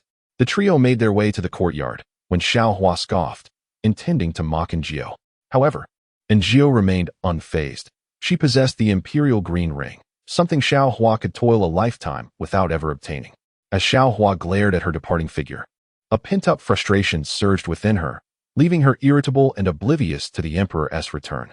Upon entering the hall, the emperor noticed a lack of attendance. He regarded one maid with a foolish expression, pondering what she might be thinking, which irritated him. Li Gongong, perceiving the emperor's thoughts, remarked, "Xiao is in the storeroom assembling the dragon skeleton." The emperor replied, "I did not inquire about her." After a moment's pause, he added, "Is she your relative?" Li Gongong chuckled, "Your Majesty jest. I have no relation to Xiao." The emperor had merely spoken casually, but paused again, turning to head outside. "Let us see," he declared. Li Gongong beamed brightly behind him, fully aware of the emperor's unusual interest in Xiao. The emperor had always kept his distance from women. Those who previously approached him had long since met their demise. Yet since Xiao's arrival, the palace's turbulence had notably diminished. Aaargh and her companions arrived in the courtyard, facing the massive dragon skeleton, and the 2 young eunuchs appeared uncertain. "Xiao, do you know how to assemble this?" one of them inquired. "I'm not certain. Let us give it a try," Aaargh responded. That day, she recognized the dinosaur before her as the mighty Tyrannosaurus rex from the late Cretaceous period, easily identifiable by its skull. The only dinosaur she knew was the Tyrannosaurus rex, having watched Jurassic Park, and she was familiar with its overall form. First, separate the large bones, then distinctly identify the tail, neck, claws, and the bones from the body. By meticulously sorting through them, the bones were quickly categorized. It was akin to assembling a Lego set, with a mental image to guide her. It became less daunting than anticipated. Aaargh felt a profound satisfaction, contemplating the need to enlist professionals to erect the bones into a magnificent specimen. Just as these thoughts crossed her mind, she was suddenly drawn to the voice of the emperor. "Ah, this little palace maid possesses remarkable skill." Turning around, Aaargh beheld the emperor standing in the shaded corridor, hands clasped behind his back, accompanied by eunuch Li. Chapter 24. I am merely a cleaner. Imagine the scenario. Your boss unexpectedly appears behind you at work. Can you continue your tasks? Or must you feign busyness by aimlessly clicking the mouse? Indeed, Aaargh's once buoyant mood dissipated upon the emperor's arrival. "Your Majesty." Aaargh and the others bowed in respect. The emperor waved a hand dismissively and approached Aaargh, inquiring, "When will it be completed?" Aaargh did not respond. With her head bowed, it was challenging to discern whether the emperor spoke from his heart or merely uttered words aloud. The emperor furrowed his brow, while eunuch Li, sensing the urgency, questioned, "What is wrong with you today, little nine? You usually seem quite astute." "Little nine, His Majesty is addressing you," eunuch Li whispered. Snapping back to attention, Aaargh hurriedly replied, "Replying to your Majesty, it will take approximately a month." In truth, it wouldn't require that long. However, she wished to avoid serving the emperor directly, preferring instead to extend her timeline and perhaps indulge in some leisurely idleness. If only the emperor would grant her a year to procrastinate, but she dared not voice such an extensive request. Nonetheless, the emperor remained troubled. "So slow?" His penetrating gaze fixed upon Aaargh, heavy with expectation. "Can't it be expedited?"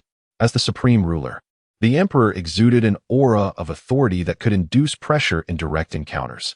And Aaargh felt a twinge of fear, reminiscing about the tyrant who had been obedient post-feeding. "Half a month, Your Majesty. I assure you it will be completed." The emperor stroked his chin, observing Aaargh for a moment without uttering a word, before moving closer to examine the dinosaur's head. What on earth is this? Clearly, the emperor harbored doubts. Could it possibly not be a dragon? Aaargh thought of interjecting that dinosaurs too are considered dragons, but refrained. It resembles some sort of monstrous creature. Could it truly be a monster? The emperor's expression darkened. His gaze fixated on the skull of the Tyrannosaurus rex. Might such a creature portend misfortune? As these thoughts spiraled, he ventured into an irrational train of speculation, fearing that the emergence of this creature could bring calamity to the nation. Aaargh felt a sinking sensation in her heart. To be in the presence of the emperor was akin to being in the company of a tiger, observing the emperor's increasingly absurd conclusions. She dreaded the thought that once the monstrous bones were assembled, and if misfortune befell the realm, he might eliminate all who were aware of this matter. Fortunately, at that moment, Xiao Fuzi arrived, revealing that Prince Duan had come to request a game of chess with the emperor. The emperor then rose to depart, and Aaargh breathed a sigh of relief. "Little Nine, are you feeling warm? You seem rather pale," inquired the young eunuch, Xiao Luzi. Aaargh gazed at him with sympathy, pondering the grim fate that awaited the two young eunuchs should the emperor truly desire to silence them permanently. How tragic it was to lose not only one's livelihood but also one's life. For half a month, Aaargh had been speaking of erecting the dragon bones, and Xiao Luzi along with another eunuch suggested, "Let us find some craftsmen. These bones require a supportive framework." "Has the crown prince encountered some fortuitous event lately?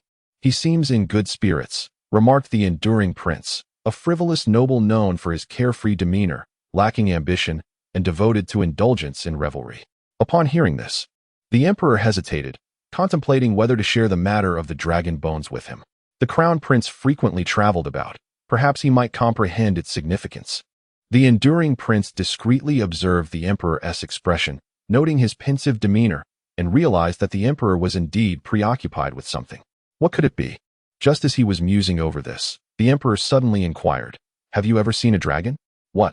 The enduring prince's mind raced, and he replied with a smile, "Your Majesty, as the true dragon of heaven, it is only natural that I have." The emperor felt somewhat exasperated. The thought of that foolish, monstrous creature from the rear courtyard made his head ache. What precisely was it? Was it truly a dragon? If not, then what was it? An ancient creature, perhaps? Moreover, what was with the enduring prince's sudden flattery while discussing serious matters? The emperor exhaled deeply. "I have recently acquired a rare treasure. You must come and see it." The enduring prince nodded eagerly, though curiosity gnawed at him. What could it be? The emperor's sudden solemnity was intriguing. Upon arriving at the courtyard and beholding the enormous bones, the enduring prince could not help but express his astonishment. "Brother, is this truly dragon bone? Do you believe it is?" The emperor queried. "It seems I am not the only one with such thoughts." "Then I can rest assured." A sudden voice interrupted Aaargh once more. She turned to see the emperor returning, accompanied by the enduring prince. Compared to the emperor, the enduring prince was far more animated, approaching the dragon bones for a closer inspection and growing increasingly fascinated. "Is it really a dragon?" The emperor countered. "What do you think? Quickly affirm it, so I do not appear foolish." The enduring prince nodded. "Given its size, it must be dragon bone, correct?" He then turned to Aaargh. "What is your opinion?" Aaargh thought to herself, "How can I, a mere maidservant, interject in the affairs of high-ranking officials? I am but a palace maid. What am I to say? If I declare it to be dragon bone, and something goes awry, will the emperor not use me as a scapegoat or silence me? Conversely, to deny it as dragon bone would be to contradict the emperor directly." The joy she had felt upon receiving the green ring had evaporated, and her irritation with the emperor resurfaced. "I am unaware, Your Highness. I am merely a maid. I know nothing."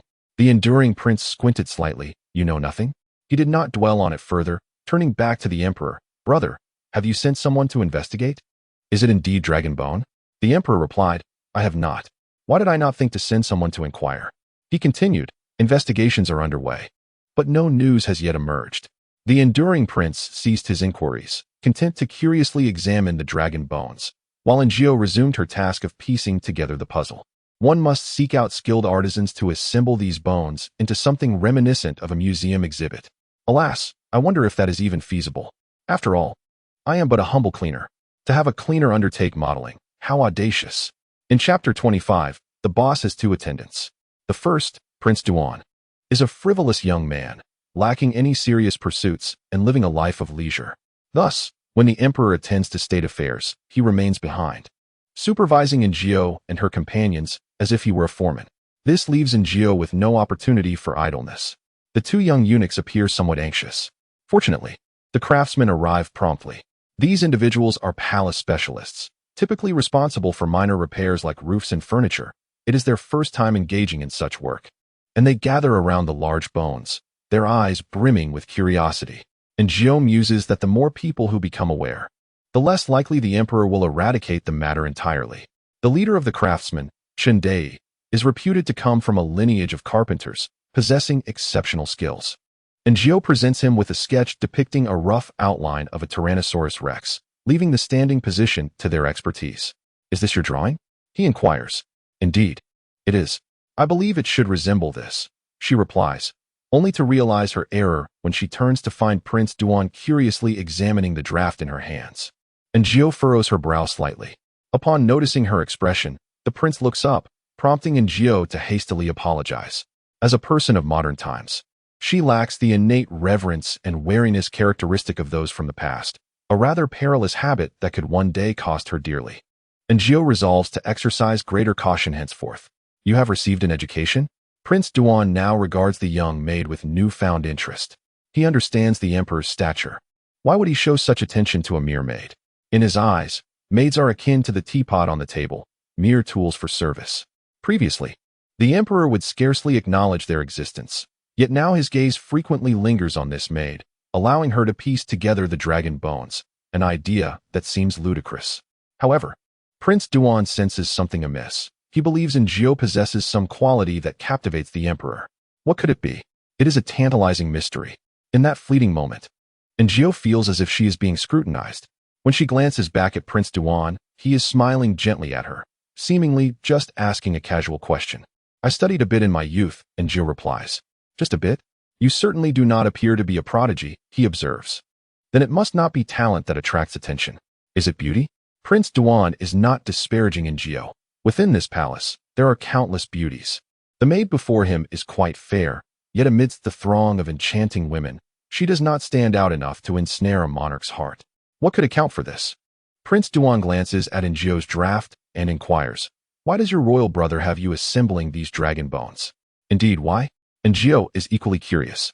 It seemed the emperor had merely pointed without much thought. Yet, she understands. This capricious emperor delights in playing tricks, relishing the spectacle of her predicament, much like a mischievous child. This realization dawns upon Aaargh only later. Now, the Prince of Duan still inquired, revealing the true nature of those with royal blood. Indeed, they can be quite insufferable. The canine emperor, the canine prince. The servant was at a loss. The Prince of Duan ceased his questioning, procuring a chair to sit upon in the corridor and observe. At first, Aaargh noticed him, but soon her attention was consumed by the craftsmen who sought her assistance. Aaargh navigated the challenges as they arose, and after a day of diligent effort, a portion of the framework was finally erected, the bones securely fastened in place. Though it lacked the elegance of a modern museum, it was nonetheless a commendable achievement. A long-lost sense of satisfaction blossomed within Aaargh. Even while preparing dinner for the tyrant that evening, her spirits remained high, which caught the tyrant's eye multiple times. Tonight's dish was boiled fish. After a few days of gradual acclimatization, Aaargh felt it was time to introduce the tyrant to more robust flavors. The boiled fish was accompanied by tofu, bean sprouts, and an array of vegetables. Spicy and numbing, the dish delighted the tyrant initially, but soon he was guzzling water, nearly brought to tears by the heat. Aaargh had intended to join him, but upon seeing his reddened eyes and labored breaths, she could only rise to fetch him more water. Thus, the tyrant continued to gasp and drink fervently. Once the meal concluded, he returned to Aaargh's chamber, seemingly satisfied. Aaargh pondered, why does he keep coming back to my quarters? Confused, she followed him inside. The familiar tyrant sat upon her bed, discarding his crown before her and regarding her with a smug expression. Aaargh glanced at the disheveled emperor and then at the pure gold crown on the floor, deciding to seize the opportunity. She picked it up, her smile genuine, and expressed, Thank you, Your Majesty, I truly adore it. The tyrant's features radiated pride as he sat cross-legged, hands propped behind him, appearing relaxed and content. It was the first time Aaargh had witnessed him in such a state, and it struck her as rather amusing. She inquired, "Does Your Majesty enjoy sweet and sour delicacies?" The tyrant nodded, expressing his fondness for sweets. Consequently, Aaargh promised, "In a few days, I shall prepare hawthorn preserves for you." The tyrant tilted his head, uncertain of what it was, but convinced it must be delightful. He swallowed hard, declaring, "I want it now." Aaargh paused, meeting his gaze. The emperor's eyes bore into hers with intensity. As Aaargh failed to respond, he grew slightly irritated, reiterating, "I want it now." Aaargh reflected on the notion of joy leading to sorrow, realizing that this was indeed the moment. There were no hawthorns available now, but she would have Aunt Chu arrange for them the following day. Attempting to reason with him, Aaargh questioned whether this creature before her could comprehend her words. The tyrant, upon hearing her explanation, appeared quite displeased, his brows furrowed, lips pouting, a mix of anger and grievance evident. It was clear he was genuinely craving the treat. Aaargh contemplated her approach and reasoned, "Good things come to those who wait. Shall we indulge tomorrow?" Ultimately, the tyrant relented. He shot Aaargh a fierce glare, as if to say, "If there are no preserves tomorrow, you shall face dire consequences." Aaargh felt a mix of bemusement and amusement. The more time she spent with the tyrant, the more she realized that his thoughts were simplistic, even naive yet cruel. Unlike the dog emperor during the day, who had a multitude of cunning thoughts and could ensnare one without warning, the tyrant acted on impulse, doing as he pleased. If something displeased him, he would send you to meet the king of hell without a second thought, utterly disregarding the consequences. He was like a dark reflection of the dog emperor. Aaargh sighed. Both personalities were equally troublesome. Yet, having such a difficult boss, she had two of them, was something that others could only envy. Chapter 26. A shattered mess. The next day, Aaargh sought out Aunt Chu to request hawthorn and also some yellow peaches. She intended to prepare canned yellow peaches, and considering the dog emperor's disdain for peaches, all of them would be for her delight. Aunt Chu inquired if she needed anything else, and upon hearing that the emperor had enjoyed fish the previous day, she was quite pleased. However, she also mentioned that the emperor had consumed too much water last night, waking several times to find his chamber pot full. "Let us prepare some pickled vegetables," Aaargh thought, as she craved sour fish. During the day, Aaargh continued assembling the dragon frame. The emperor visited briefly, and when she glanced at him, she noticed he had donned a new crown, still of gold. She was quite pleased. Gold was her favorite. Her gaze then fell upon his jade pendant, which he had also changed to a white jade one, something precious yet not particularly to her taste. The ring was absent, likely still unfound. After a swift assessment, she began to bow to the emperor, who squinted at her. What was that woman just looking at? It certainly wasn't his face.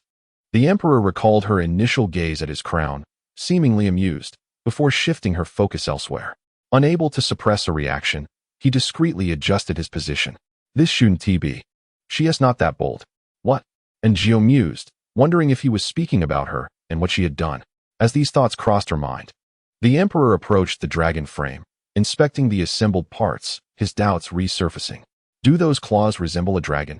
He circled it repeatedly. Aaargh followed closely, occasionally overhearing his internal queries and casually offering explanations. The emperor was quite satisfied. Aunt Chu had procured the hawthorn and yellow peaches as instructed, even preparing jars as Aaargh had requested. She decided to make the canned fruit that afternoon, allowing it to cool by evening for consumption. The process of canning was not complex. Aaargh prepared both the yellow peaches and hawthorn, placing them in her room's cabinet. Aunt Chu intended to save some for the emperor to sample, but she mistakenly took the yellow peaches instead of the hawthorn. Aaargh thought to herself, "This is it. The emperor will surely complain," yet he swiftly finished his portion. Delicious. Aaargh, therefore, did he not merely dislike peaches, but rather the juicy variety? Could he perhaps savor the yellow peaches or enjoy peach blossom pastries? Eventually, Aaargh discovered that the emperor did not harbor an aversion to peaches themselves. He simply detested the fine fuzz on their skins, a sentiment that remained unspoken even after washing them. Who was responsible for this? The emperor inquired casually after finishing the last bite of yellow peach preserves.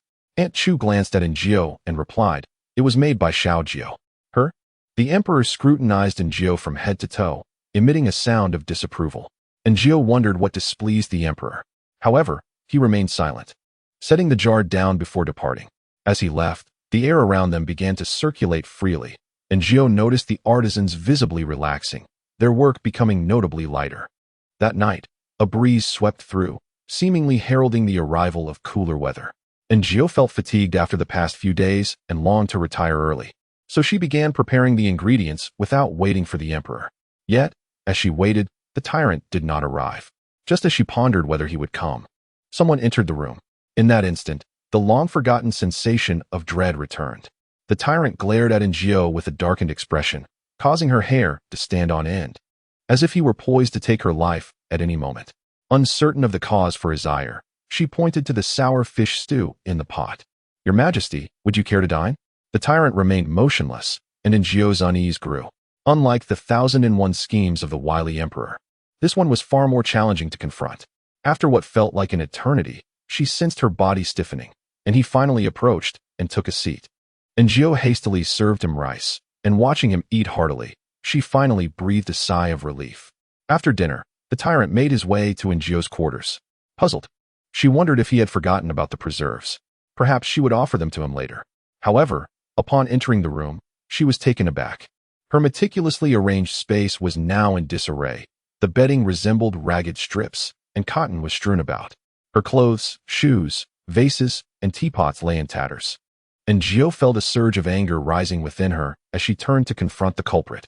The tyrant stood tall, nearly 6 feet 3 inches, regarding her with a haughty gaze. "Why did you wreck my room?" Gio demanded. Immediately, she regretted her tone. Who was she to question him? Even if he demolished her chamber, it would scarcely matter. Yet the tyrant remained unfazed, merely fixing Gio with a cold stare. Glancing at the empty canister on the table, it was evident he had not only ransacked her room, but had also indulged in her preserves, an egregious affront. "Your Majesty, what has caused your displeasure?" Gio endeavored to soften her tone. At last, the tyrant let out a cold snort. "I am displeased," he stated, "and I demand to know why you are not." Yet the tyrant offered no response, seemingly indifferent to the question, leaving Gio to guess his thoughts. Resigned, she prepared herself to speculate. She pondered for a moment. Typically, it was the tyrant who sought her out. Could it be that today, having ventured into the kitchen first, she had inadvertently displeased him? Goodness, was this behavior reminiscent of a schoolchild? Did he truly require companionship to visit the restroom? Was his discontent stemming from her failure to wait for him? Gio tentatively inquired. The tyrant let out a derisive snort. It appeared that was indeed the case. Gio remarked, "I merely wished to prepare the meal promptly so that you could dine upon your arrival." The tyrant regarded her for a spell, then abruptly attempted to remove the ornate crown from his head. However, today proved to be less than fortuitous. His considerable strength seemed to have ensnared the crown, resulting in a handful of hair being pulled out, yet the crown remained steadfastly in place. As he grew increasingly agitated, Gio hurriedly approached him. "Allow me to assist you," she offered. The tyrant finally ceased his struggle, though his expression remained dark and displeased. Gio stepped closer and suggested, "Your Majesty, would you be so kind as to sit? I cannot reach while you are standing." Thus, the tyrant complied and took a seat. Upon closer inspection, Gio noticed that he had inflicted a rather severe gash on his head, blood mingling with his disheveled hair as the crown remained entangled. Inwardly, she could not help but scoff at the situation. This eunuch truly had no sense. Was it not the middle of the night? Surely the emperor should be resting. What purpose did the crown serve at such an hour? Eunuch felt quite wronged. Indeed, the emperor had risen on his own accord to select a crown that appeared immensely valuable, insisting that Lee assist him in donning it. "Perhaps it is a bit painful. Bear with it," she murmured. Gio delicately worked to free the crown, gently cleaning the blood from his head. Observing his tousled hair, she resigned herself to fetching a comb, determined to tidy his hair. At last, when his hair was neatly arranged, Gio realized that the tyrant had somehow drifted into slumber. She felt exasperated. He resembled an unruly child. Chapter 27. How did he end up in my bed? The tyrant was escorted away by eunuch Lee's attendants, prompting Gio to commence tidying the room. With each item she organized, her irritation grew. There was not a single decent thing left in the space. Thankfully, she had hidden her jade pendant, preventing it from being shattered by the tyrant's rampage. After a brief tidying effort, she climbed into bed, bringing the lamp closer to scrutinize the crown in her hands. The materials were substantial, the craftsmanship exquisite. Adorned with unfamiliar gemstones, starkly contrasting with the mass-produced gold trinkets one might encounter in modern marketplaces. This object was truly beyond her ability to articulate, but its quality was unmistakable. No wonder so many aspired to the throne. This crown would surely fetch a handsome price. Feeling satisfied, Aaargh glanced around at the scattered debris. Was it merely a bit of wreckage? The emperor had a penchant for destruction. Clutching the crown, she peacefully drifted into slumber. However, the tyrant awoke partway through the night, startling eunuch Li to the verge of collapse. "Your Majesty," Li exclaimed, bewildered as to which version of the emperor had roused. The tyrant surveyed his surroundings, noticing Aaargh's absence. His brow furrowed in displeasure. Eunuch Li quickly signaled for everyone to halt their activities. The tyrant, suppressing his irritation, averted his gaze from them entirely and turned to retrace his steps. Aaargh had an entire night plagued by nightmares, envisioning dinosaurs come to life, relentlessly pursuing her with the intent to bite. She ran throughout the night, and due to her biological clock, she awakened early. However, upon opening her eyes, Aaargh sensed something amiss. It appeared she was not alone in the house. Slowly turning her head, she encountered the remarkably handsome visage of the emperor. Yet, this was not a cause for joy. Instead, a sense of horror enveloped her. She sat on the bed in a daze for a moment, inspecting herself and relieved to find that she had not been taken advantage of. Casting her gaze upon the tyrant, impeccably dressed and exuding the air of a gentleman, she exhaled in relief. Cautiously, she descended from the bed and tiptoed towards the door, only to break into a run. "Aunt Chu, Uncle Li, help! How did the emperor end up in my bed? I'm doomed, I'm doomed." The emperor's notorious nature certainly meant her end. Uncle Li, clearly not asleep, approached her as soon as she emerged. "Little Aaargh, how is His Majesty?" he inquired with a yawn. Aaargh nearly burst into tears. "How could he be in my bed?" Uncle Li explained. "Last night, when we brought His Majesty back, he woke up halfway and went to your room by himself." Aaargh looked at Uncle Li, desperate for him to comprehend her predicament. She was a young maiden, and having an emotionally unstable tyrant enter her room in the middle of the night and share her bed constituted an alarming situation. "Aren't you concerned?" Yet Aunt Chu interjected to provide comfort. "His Majesty is not one to indulge in the company of women. You need not worry. He may have acted on a whim." Aaargh felt somewhat reassured by this. However, Uncle Li remarked, "What does it matter? If His Majesty has taken a liking to you, it is a blessing. Do you wish to receive such a blessing?" Aaargh felt a flicker of anger, yet being timid, she bit her lip and remained silent. Aunt Chu and Uncle Li were indeed correct. Within the imperial palace and the realm, the emperor held absolute power, free to act as he pleased. Her concerns must have seemed trivial to Uncle Li. Yet, Aaargh was genuinely frightened. The tyrant appeared harmless now, but she had witnessed his ruthless nature, capable of taking lives with ease, and the thought of her own demise haunted her. It seemed she was utterly powerless in this situation. "Let us go and see His Majesty," Uncle Li stated, departing. Aunt Chu looked at Aaargh, offering dry comfort. "Uncle Li is not wrong." Aaargh nodded. "I understand." For reasons unknown, Aunt Chu took the rare opportunity to converse with her further. "His Majesty treats you differently than others." Aaargh lifted her gaze, wishing Aunt Chu would find another maid skilled in cooking, suspecting the tyrant was simply drawn to food. However, Aunt Chu continued, "What I said about His Majesty not being inclined towards women is true. He has long held a disdain for them. Whenever they approached, he would inexplicably revert to his tyrannical demeanor." Sighing, Aunt Chu added, "Yet since your arrival, he has not lost his temper in quite some time." Aaargh felt an inexplicable familiarity with these words, suddenly recalling the common trope in romantic novels where the caretaker often remarks, "It has been ages since I have seen the young master smile like this.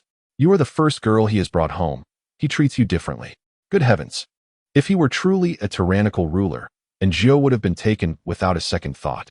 To hesitate even for a moment would be a profound disrespect to such a figure. However, it is evident that the emperor is no tyrant. He is a man capable of murder. Aaargh felt a shiver run down her spine. "He merely enjoys meat," she mused. "Perhaps I could request the imperial kitchen to prepare some dishes for him, and then he would not come seeking me."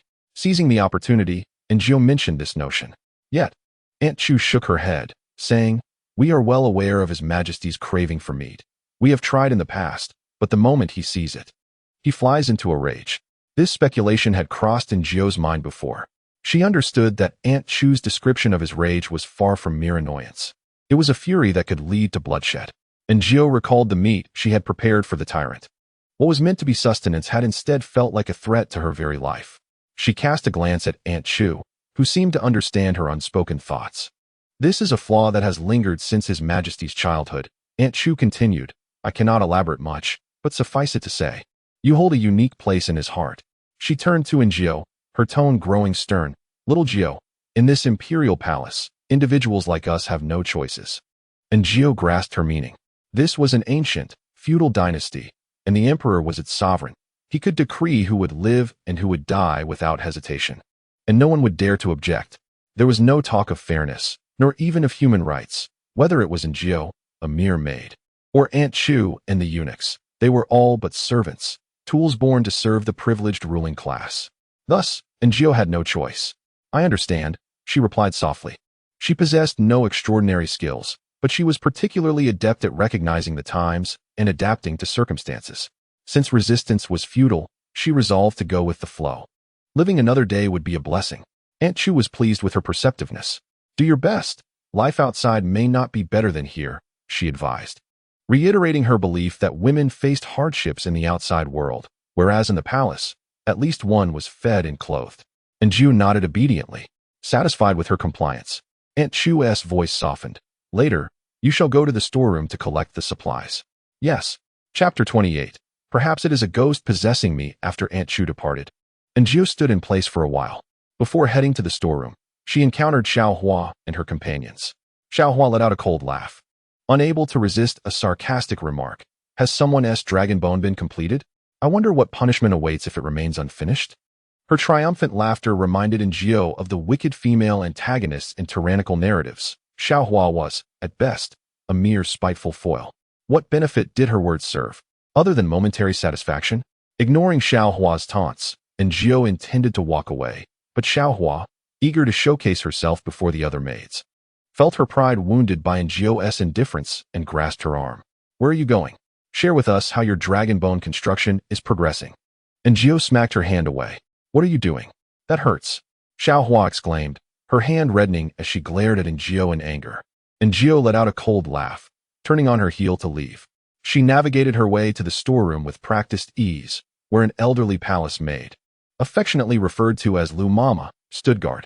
Upon seeing Njio, Lu Mama asked no questions but ushered her inside, retrieving an array of items that were evidently not typical for a maid's use. Nevertheless, Njio remained silent. After all, these were the emperor's possessions, and she saw no reason to refuse them.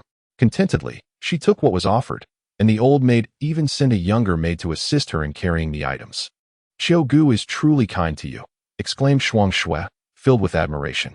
Just listen to that name. It is clearly chosen with care. Now compare that to the names of the emperor's entourage, sounding like mere commoners.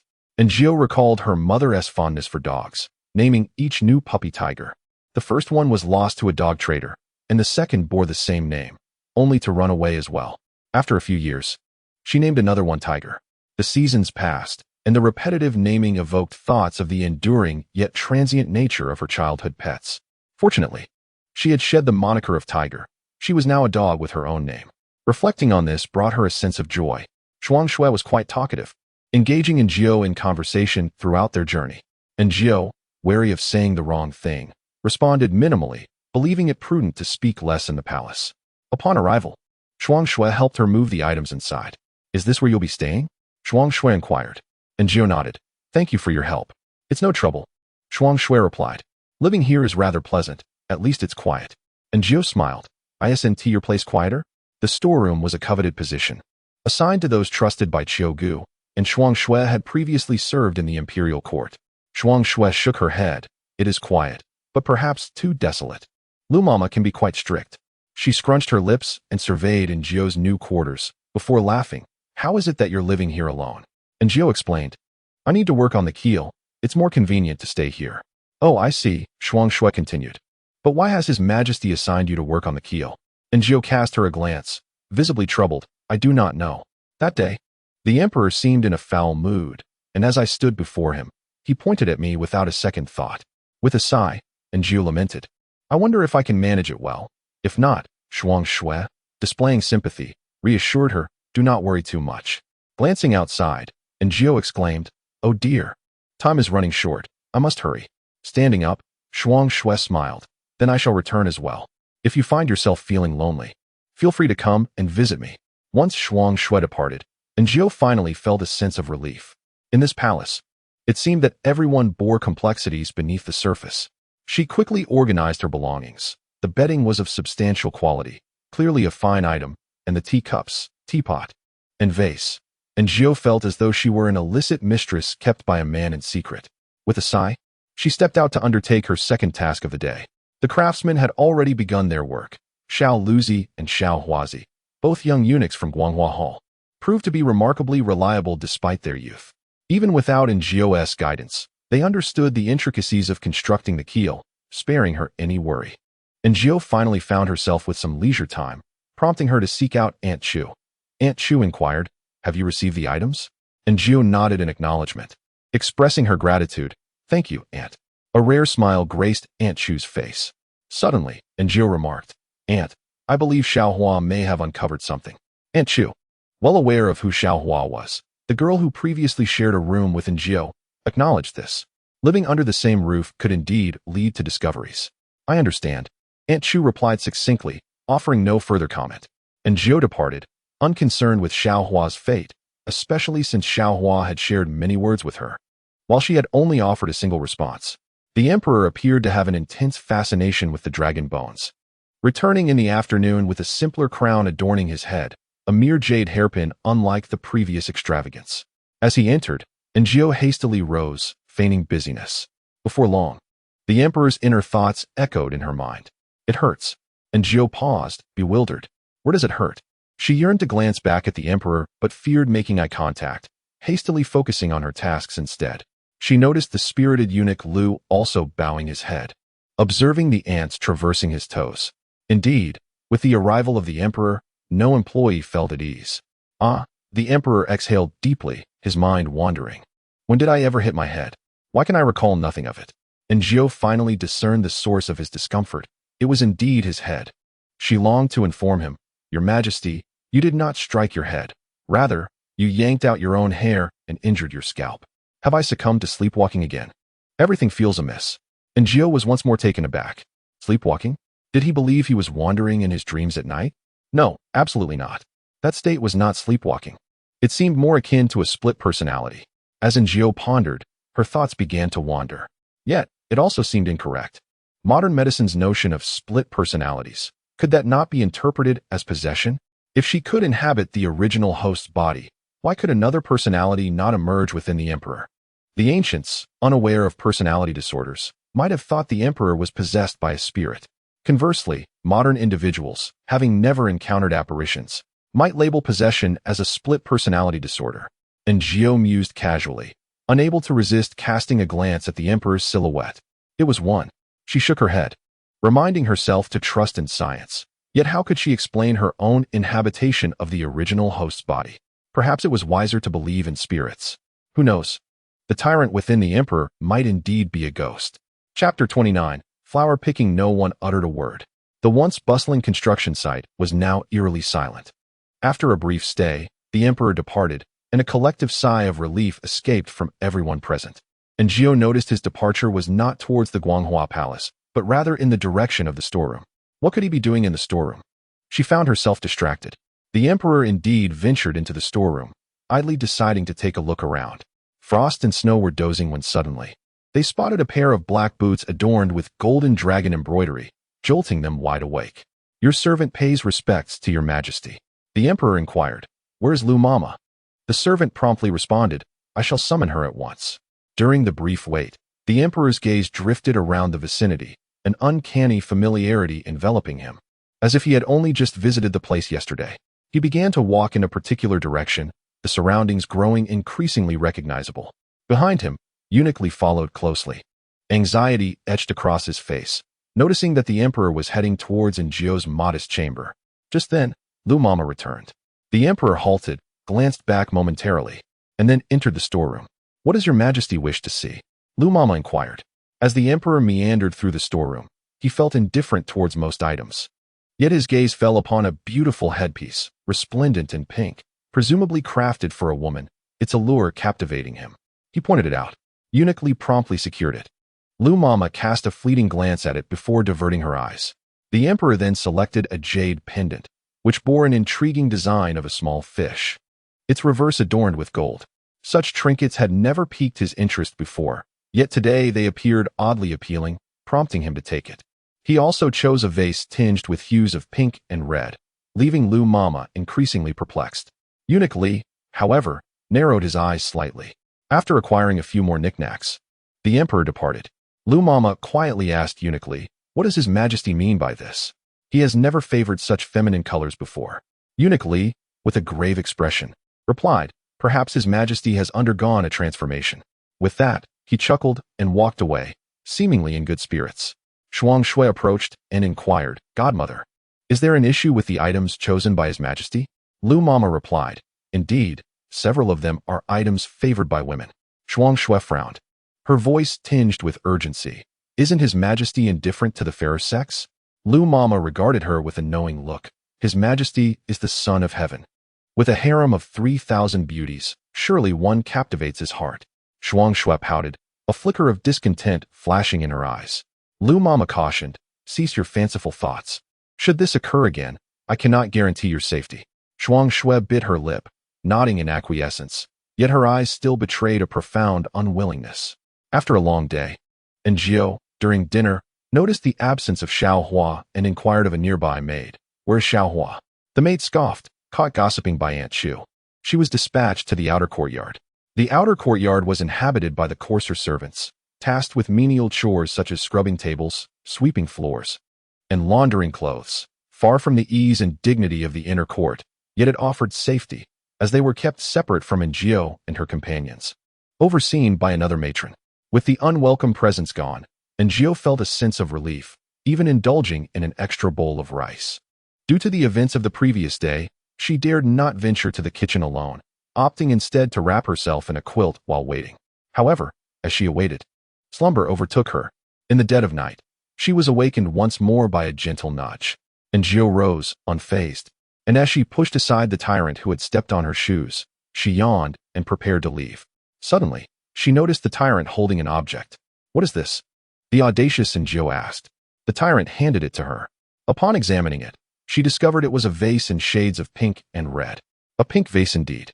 It is indeed a priceless pink vase crafted from the imperial kiln, exquisite in its beauty. Aaargh, feigning ignorance, inquired, "Is this for me?" The tyrant scrutinized her through flared nostrils, as if to convey, "A gift for you." Today, Aaargh found him particularly agreeable. Truly, the emperor possesses a remarkable understanding of others. She placed the vase on the table, but after a moment's reflection, removed it again. Such a precious item should not be risked in the face of the tyrant's potential ire. The tyrant furrowed his brow, hesitating for quite a while, utterly perplexed by Aaargh's actions, before finally asking, "Why take it down? Is it that you do not like it?" Aaargh looked up, "You can speak?" She recalled that he had indeed spoken before, albeit rarely in coherent sentences, which she had unconsciously overlooked. "I fear your temper might lead you to smash it." Aaargh replied. The tyrant frowned, not happy. He had not lost his temper. It was clearly Aaargh who had not waited for him. It was not his fault. "Do not take it down," he commanded. Aaargh was taken aback. "What? Do not take it down," he reiterated. Aaargh felt a sense of achievement. She had managed to elicit such a lengthy response from the tyrant, who typically spoke in monosyllables. With a sigh, she placed the vase back on the table. It was indeed beautiful, increasingly so upon each glance. Aaargh cautioned the tyrant, "Do not smash it. Even if he were the emperor, should he shatter her beloved vase, she would never forgive him." It was simply stunning. She found herself utterly defenseless against such a lovely pink object. The tyrant frowned again. "How much longer must we look? Are we not to cook? I am hungry. So very hungry." Hearing his plaintive tones, Aaargh finally relented, turning to lead him to the kitchen. That day, as she prepared a stir-fry, the tyrant seemed thoroughly content after the meal, his brows softening with satisfaction. Had she possessed a mobile phone, she would have captured the moment. This was the very essence of transforming a humble abode into a splendid dwelling. The tyrant did not rush to depart today. He watched Aaargh as she returned his gaze. "I wish to pick flowers," Aaargh declared, akin to the eagerness one feels when donning new attire. She could no longer resist the urge to gather flowers and arrange them in the vase. The tyrant tilted his head. "Flowers?" At that moment, Only the chrysanthemums in the flower house were in full bloom. Suddenly, without warning, the tyrant grasped her arm and, in a peculiar manner, leapt onto the rooftop. She nearly cried out in surprise, "Mother, I can fly?" The tyrant whisked her across the palace rooftops. And as they came to a halt, they found themselves at the entrance of the flower house. And Gio patted her chest, her legs weak. Is this lightness a form of martial prowess? The tyrant did not respond but stepped towards the flower house, where an elderly eunuch stood. Upon seeing the emperor, the old man was momentarily startled. However, being seasoned in the ways of the world, he quickly regained his composure. "Your Majesty, what flowers would you like to select?" he inquired. The tyrant glanced back at Ngio, who hurriedly approached. Chrysanthemums, often maligned, were in truth extraordinarily beautiful. There are flowers as large as a basin, as small as a bowl, and even the size of a fist, in a myriad of colors that dazzled Ngio's eyes. The emperor, in the dead of night, brought a woman to select flowers, indicating their relationship was certainly extraordinary. The old eunuch, smiling, inquired what Ngio desired. She shook her head, stating she was overwhelmed by the beauty of all the flowers. The old eunuch offered to assist her in choosing. Ngio nodded in agreement. The old eunuch, possessing a keen sense of aesthetics, quickly gathered a bouquet, artfully arranging it in a vase, which looked splendid. "It's truly beautiful, thank you." Ngio expressed her sincere gratitude, while the tyrant behind her emitted a cold snort. "The palace belongs to me. He is merely a gardener." Ngio turned and smiled. "I appreciate it, Your Majesty." The tyrant averted his gaze, appearing displeased and unwilling to engage with Ngio. The old eunuch found the dynamics between the two intriguing. The emperor was peculiar, and the maid even more so. However, being seasoned in the ways of the court, he cheerfully remarked, "If the young lady wishes, just say the word, and I shall deliver it to you." Ngio contemplated declining, but the tyrant commanded, "Deliver it." "As you wish," the old eunuch responded, quite pleased. In chapter 30, he treats me like a pet, and Ngio had only seen the art of lightness in dramas before, believing it to be a fabrication. However, when the tyrant swiftly whisked her across the palace rooftops, she felt as though she were on a roller coaster or a free-fall ride. Upon finally returning to the Guanghua Hall, her legs felt weak and her vision blurred. Yet, the tyrant continued to gaze at her, prompting Ngio to fetch some water and place the flowers in the vase. The more she looked, the more enchanting they appeared. Turning to the tyrant, she asked, "Your Majesty, do you possess an abundance of treasures in your storeroom?" The tyrant snorted dismissively, his expression suggesting that it was a matter of course. Ngio's avarice was unmistakable. "I truly envy you for having so many treasures, unlike me, who has nothing." The tyrant glanced at the vase on the table. Ngio remarked, "This item is too fragile." The tyrant frowned slightly. Ngio quickly added, "In truth, it matters not. I am not overly concerned with such possessions." She did not genuinely desire the tyrant's treasures. Rather, she had noticed the jade pendant adorning him and wished to gauge his intelligence. The tyrant, lowering his gaze to his pendant, remained still, then glanced at the vase, indicating that he had already provided a reward for the day, and further requests would be seen as greed. Ngio refrained from saying more. It seemed that the tyrant appeared less intelligent, yet was quite shrewd. This brought Ngio to reflect on the emperor from earlier, a man with a multitude of schemes. She intended to speak further, but the emperor collapsed to the ground. Ngio exhaled deeply and summoned Li Gongong, following the familiar protocol. However, this time, the tyrant awoke midway, casting a cold glance at Li Gongong before turning to leave. Li Gongong, shaken, patted his chest and asked the nearby Aunt Chu, "What has been troubling His Majesty lately?" Aunt Chu furrowed her brow in response. Compared to the emperor of the day, they certainly preferred the complete disappearance of the figure before them. Previously, he would awaken only at night, roaming throughout the palace. On one occasion, he stumbled upon a pair of palace maids and eunuchs engaged in misconduct, and he executed them on the spot. Although this incident was concealed, the news still spread, leading the populace to speculate about a haunting in the palace rather than attributing the murders to the emperor. On another occasion, a concubine, unable to withstand her loneliness, engaged in an illicit affair with a guard, resulting in a similarly grim fate. The rumors of ghostly apparitions became increasingly substantiated, and during that time, everyone was on edge, anxious about the nightly sightings of a wandering specter within the palace. I, however, considered it a fortunate turn of events. Aunt Chu observed the tyrant's retreating figure and remarked, "Have you noticed, Your Majesty has not displayed any temper lately?" Eunuch Lee expressed some concern. But His Majesty has never woken in the middle of the night before. Aunt Chu suggested, perhaps we should summon Dr. Jiang for a consultation? Eunuch Lee nodded in agreement. Though they both felt that the emperor had been possessed by a ghost, they publicly maintained that he was suffering from somnambulism. The emperor himself remained oblivious. At times, he would recall memories of his tyrannical self, but with a hazy clarity, as if viewing through a veil, akin to how one occasionally remembers dreams. Most often, the recollections were indistinct or entirely forgotten. Yet, it must be said, Aaargh truly possessed remarkable abilities.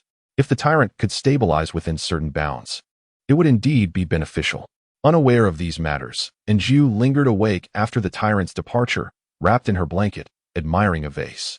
The more she gazed, the more beautiful it appeared, and the more she cherished it. Before long, the door swung open unexpectedly, and she found herself locking eyes with the returning tyrant. Aaargh was taken aback. Why have you returned? The tyrant frowned at her, his gaze brimming with possessiveness. Aaargh paused, momentarily stunned. She had not been naive enough to believe that the emperor might harbor affections for her. Yet why did he exhibit such possessiveness? She raised her gaze to him once more. Not obedient. No more gifts for her. The tyrant contemplated, and suddenly, Aaargh was struck by a revelation. Could it be that he viewed her as a pet? The kind that would wag its tail for a mere bone? She looked up at him. The tyrant stood there, haughtily regarding her, silent and unmoving, as if waiting for her to decipher his thoughts. Aaargh was at a loss. She pointed to the bed beside her. Your Majesty, do you wish to sleep? If you don't mind, you may rest there. The emperor glanced at the bed. Aunt Chu had made her intentions clear. She had taken 2 sets of bedding that day, which were now perfectly suited for the tyrant's use. The tyrant finally seemed satisfied and approached, opening his arms. Aaargh was bewildered for a solid 10 seconds, unsure of his intent. Was he seeking a bedtime embrace? The tyrant, impatient, spoke up regarding his attire. Aaargh finally comprehended. He wished for her assistance in undressing. How presumptuous of him! Moreover, what was the tyrant's peculiar disposition? If he regarded her as a pet, why would he want to sleep alongside her? Wasn't he that akin to resting beside a dog's bed? Aaargh found herself amused by her own metaphor, which felt rather self-defeating.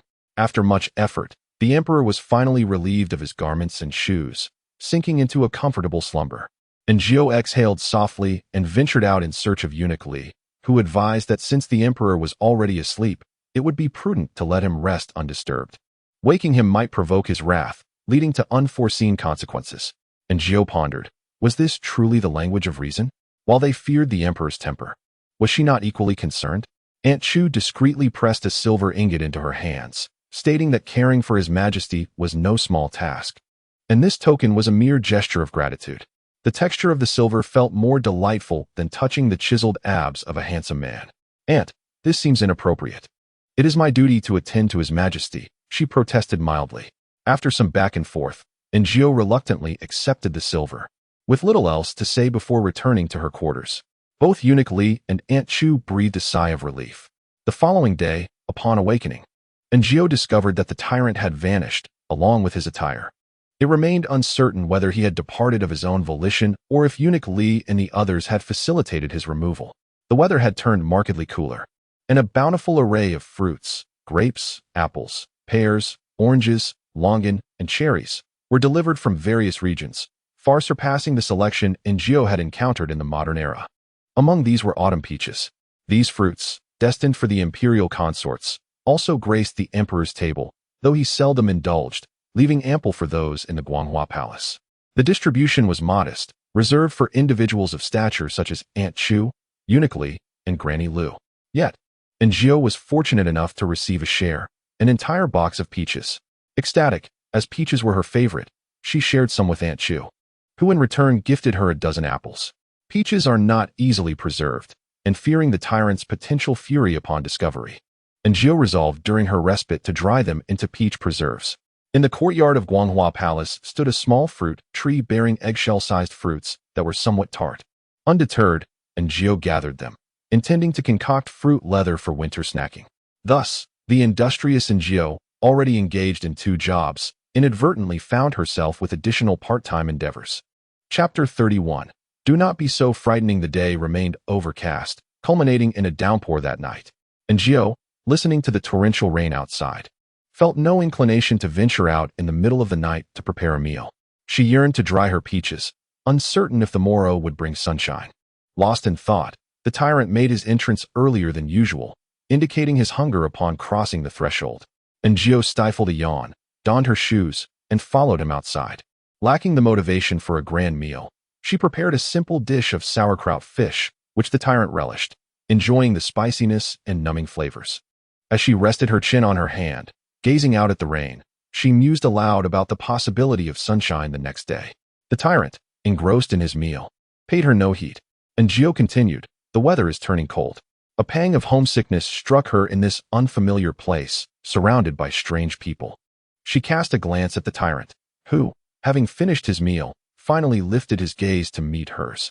Aaargh sighed, reflecting that the most familiar person in this world remained the tyrant. Although his temperament was somewhat peculiar, she inquired, "Would you like some rice?" The tyrant nodded. Aaargh generously offered him the crispy bits from the pot. She then asked, "With such an appetite, doesn't your stomach feel uncomfortable?" The tyrant ignored her.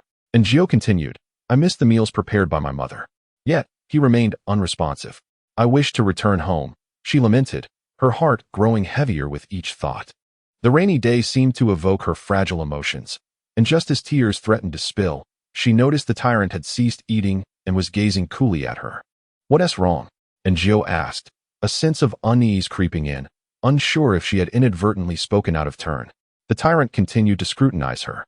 Aaargh furrowed her brow. "What is it now?" She yearned to point at her throat and challenge him to strike, urging him to stop intimidating her. However, she dared not voice her thoughts. "Do not stare at me like that," she muttered. "What do you mean, do not?" he replied, his words fragmented. Before Aaargh could fully process his response, he abruptly seized her and plunged into the torrential rain. "Curse you! Just die, you perverse tyrant!" She cursed inwardly, the icy raindrops assaulting her, chilling her to the bone. The tyrant did not return to the Guanghua palace nor to Aaargh's modest dwelling, but instead led her through a significant portion of the palace to a dark, desolate chamber reminiscent of a cold palace. Aaargh felt numb. "What do you intend to do? Are you going to kill me here?" she thought, panic rising within her. "Help! Help!" The tyrant, undeterred by any door, scaled the walls of the palace and pushed open one of the doors. Seizing the opportunity, Aaargh slipped from his grasp. Her clothes were damp, while his were completely soaked.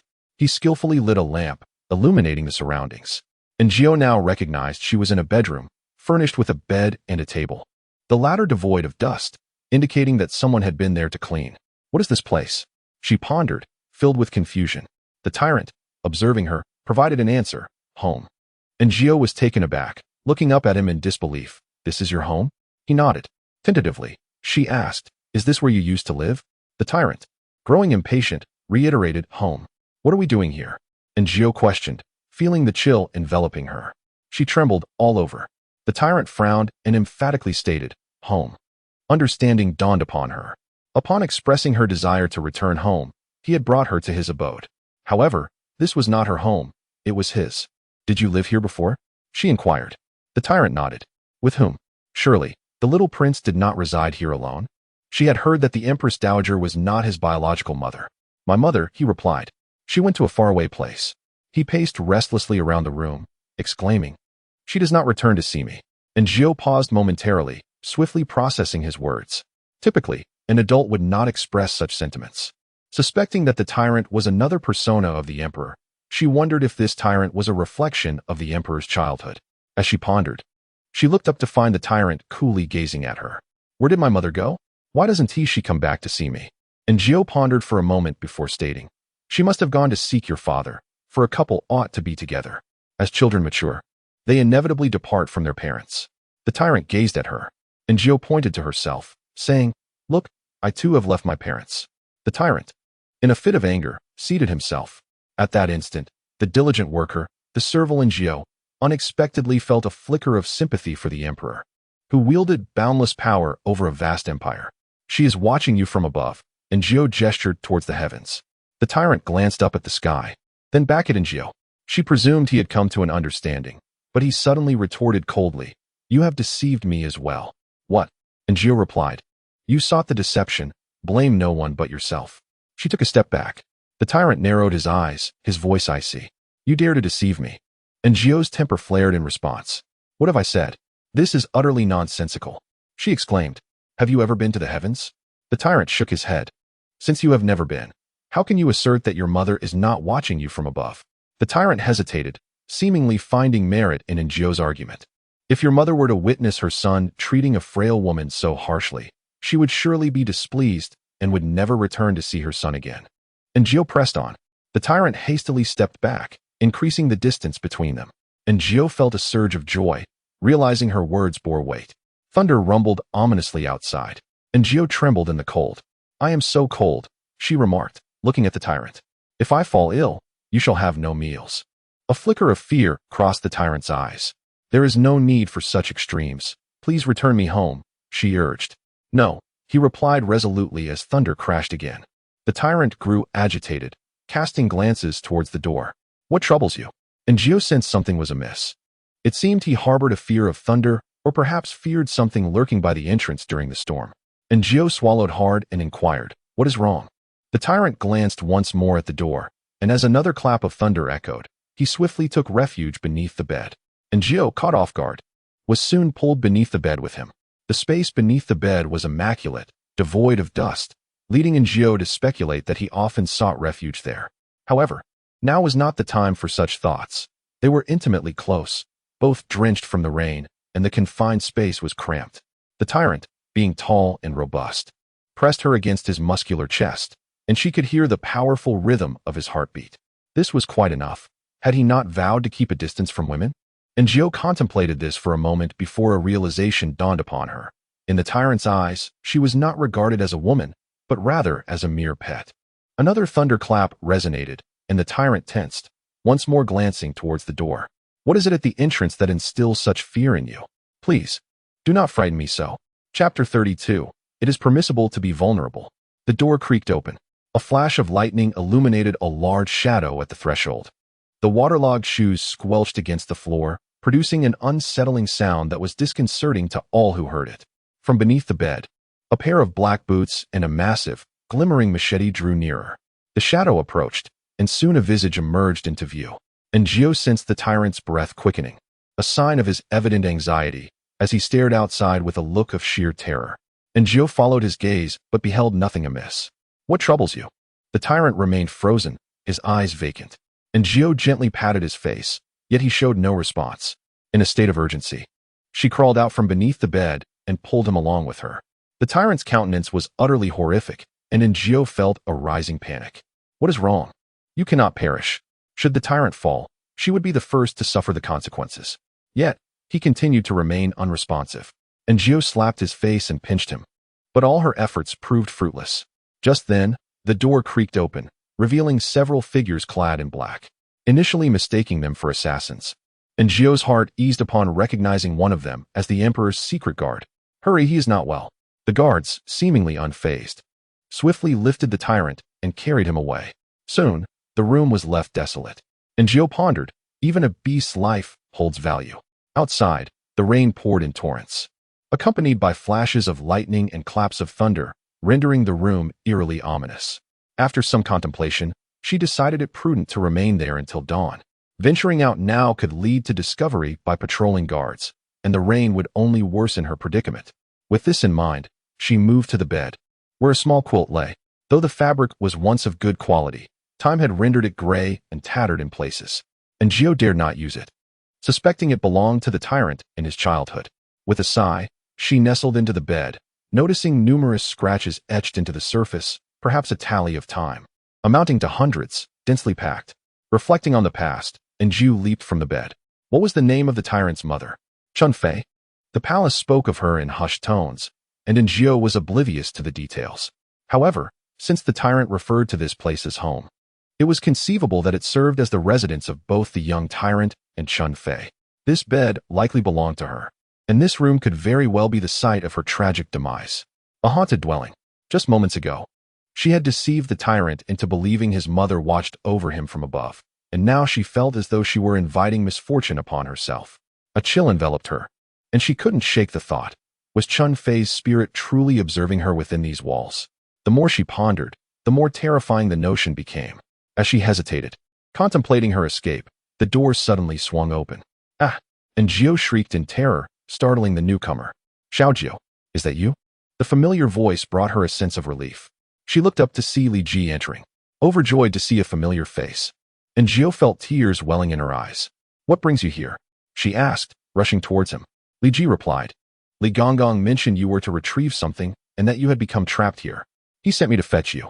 Li Ji found the situation rather peculiar. It was the dead of night, and he wondered when Xiaojiao had arrived. In an instant, and Jiao comprehended the meaning behind Lord Li's words. She took the initiative to explain, I arrived this afternoon but could not find it, and fearing reprimand upon my return, I delayed. Li Ji nodded thoughtfully. Have you located the item? Yes, and Jiao replied, casually picking up a small blanket from the bed. This is what His Majesty requested. Li Ji glanced at it, nodding in acknowledgement. Let us depart swiftly, the road is quite wet. And Jiao agreed, and Li Ji took only a large umbrella, yet despite its size, they found themselves closely huddled together, an intimacy that felt somewhat discomforting.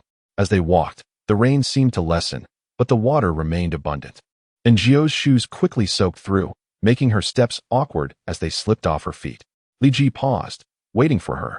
I apologize for the inconvenience, and Jiao said, feeling guilty for dragging him out in such inclement weather at this late hour, a situation that would have irked her had she been in his position. Yet, Li Ji smiled gently. It was my duty to keep watch tonight. And Jiao hastily adjusted her shoes. You seem quite averse to troubling others, he observed. Indeed, she admitted, revealing her nature as someone who shunned social interactions and dreaded being a burden. She nodded in affirmation.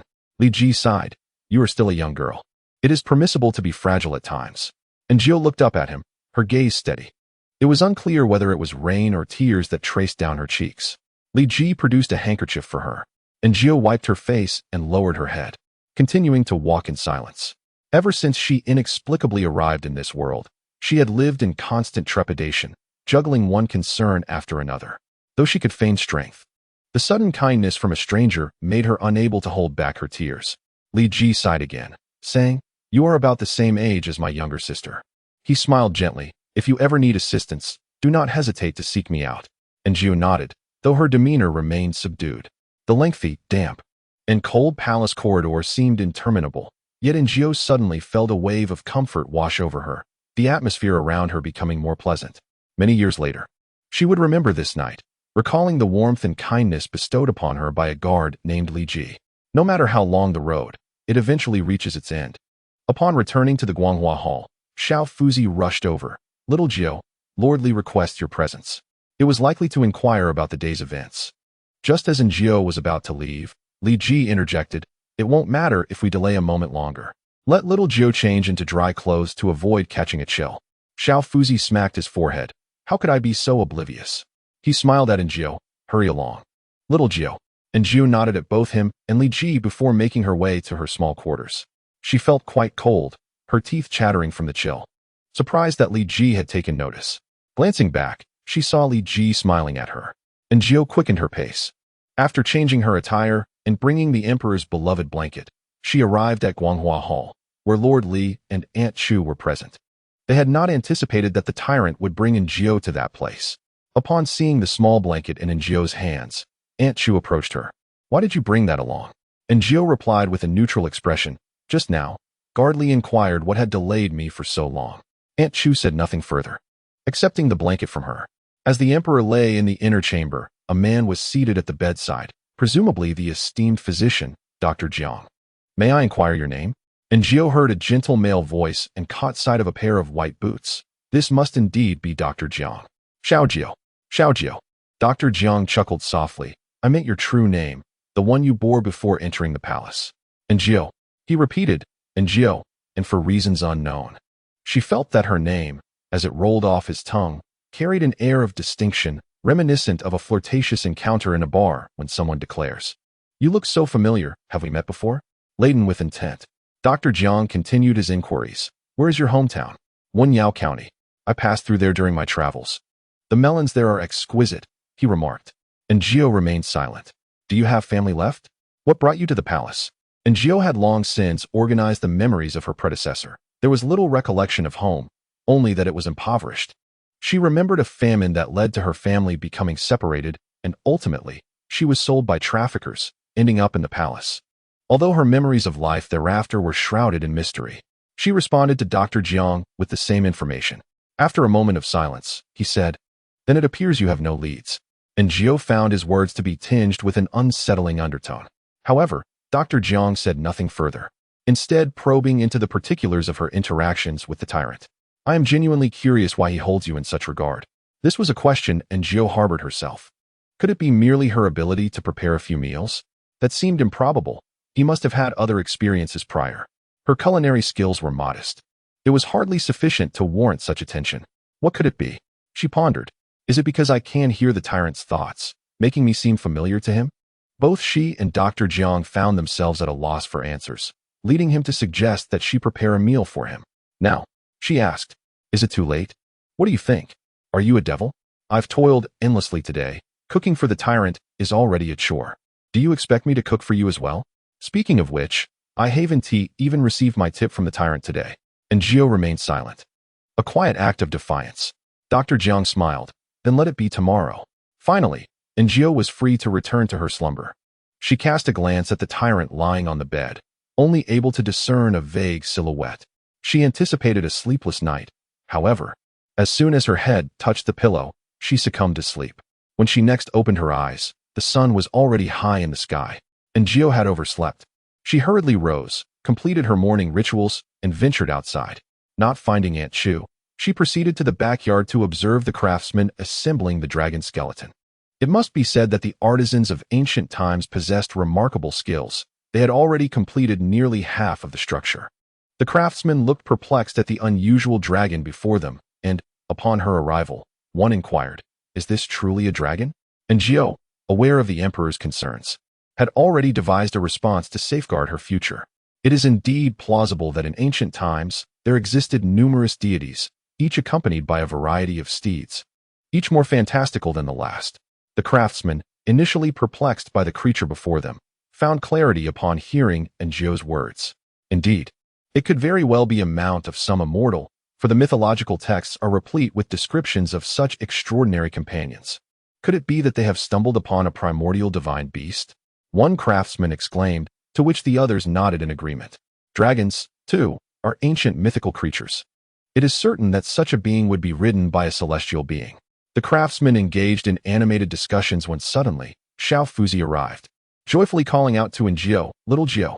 And Jiao regarded him. Previously, this Xiao Fuzi, much like Li Gonggong, wore a smile that never reached his eyes, exuding politeness yet maintaining a distant demeanor. Now, however, he appeared unusually amiable. "Your Majesty has awakened, and Li Gonggong requests your presence," Xiao Fuzi announced. And Jiao harbored no desire to face the tyrannical emperor, fearing he might recall the events of the previous night and turn against her. Chapter 34. You are truly a dog. The emperor, afflicted with a chill, sat weakly upon his bed. Upon Jiao's arrival, he fixed his gaze upon her, causing her to break into a cold sweat. What does he seek to discern? Is he recalling something? To her astonishment, Jiao heard his inner thoughts. Dr. Jiang remarked that this maid is quite special, and thus I wish to keep her close. The emperor scrutinized Jiao from head to toe. What exactly is so special about her? Your Majesty, little Jiao has arrived, Li Gonggong interjected with a smile. The emperor merely grunted in response. She is not particularly attractive. And Jiao felt the sting of his words. Nor is she very tall. She lacks intelligence as well. The tyrannical emperor was truly excessive in his remarks. And Jiao mentally berated him and his ancestors repeatedly. Noticing the emperor's silence, Li Gonggong inquired, Your Majesty, is little Jiao still responsible for the dragon bones? Not anymore. The emperor continued to gaze at Jiao, as if trying to reveal a hidden flower within her. She will return to serve in the inner chamber. Upon uttering this, it seemed he recalled something, reluctantly adding, To serve closely. What? And Jiao gasped. What does serve closely entail? Surely he does not expect me to attend to his night vessel? She glanced at Li Gonggong, who merely exchanged knowing looks with her, compelling Jiao to kneel in gratitude. The emperor, observing her foolish demeanor, felt a surge of irritation and lay back down. Dr. Jiang truly lacks clarity in his communication, he muttered before turning away to sleep. And Jiao stifled the urge to roll her eyes. Before long, the emperor succumbed to slumber, allowing her a moment to escape. She turned to Li Gonggong, inquiring about what serving closely actually meant. Attending to a night vessel was not unbearable. But the thought of mishaps was daunting. Wait a moment. Wasn't the emperor a tyrant? Wouldn't he be capable of attending to such matters himself?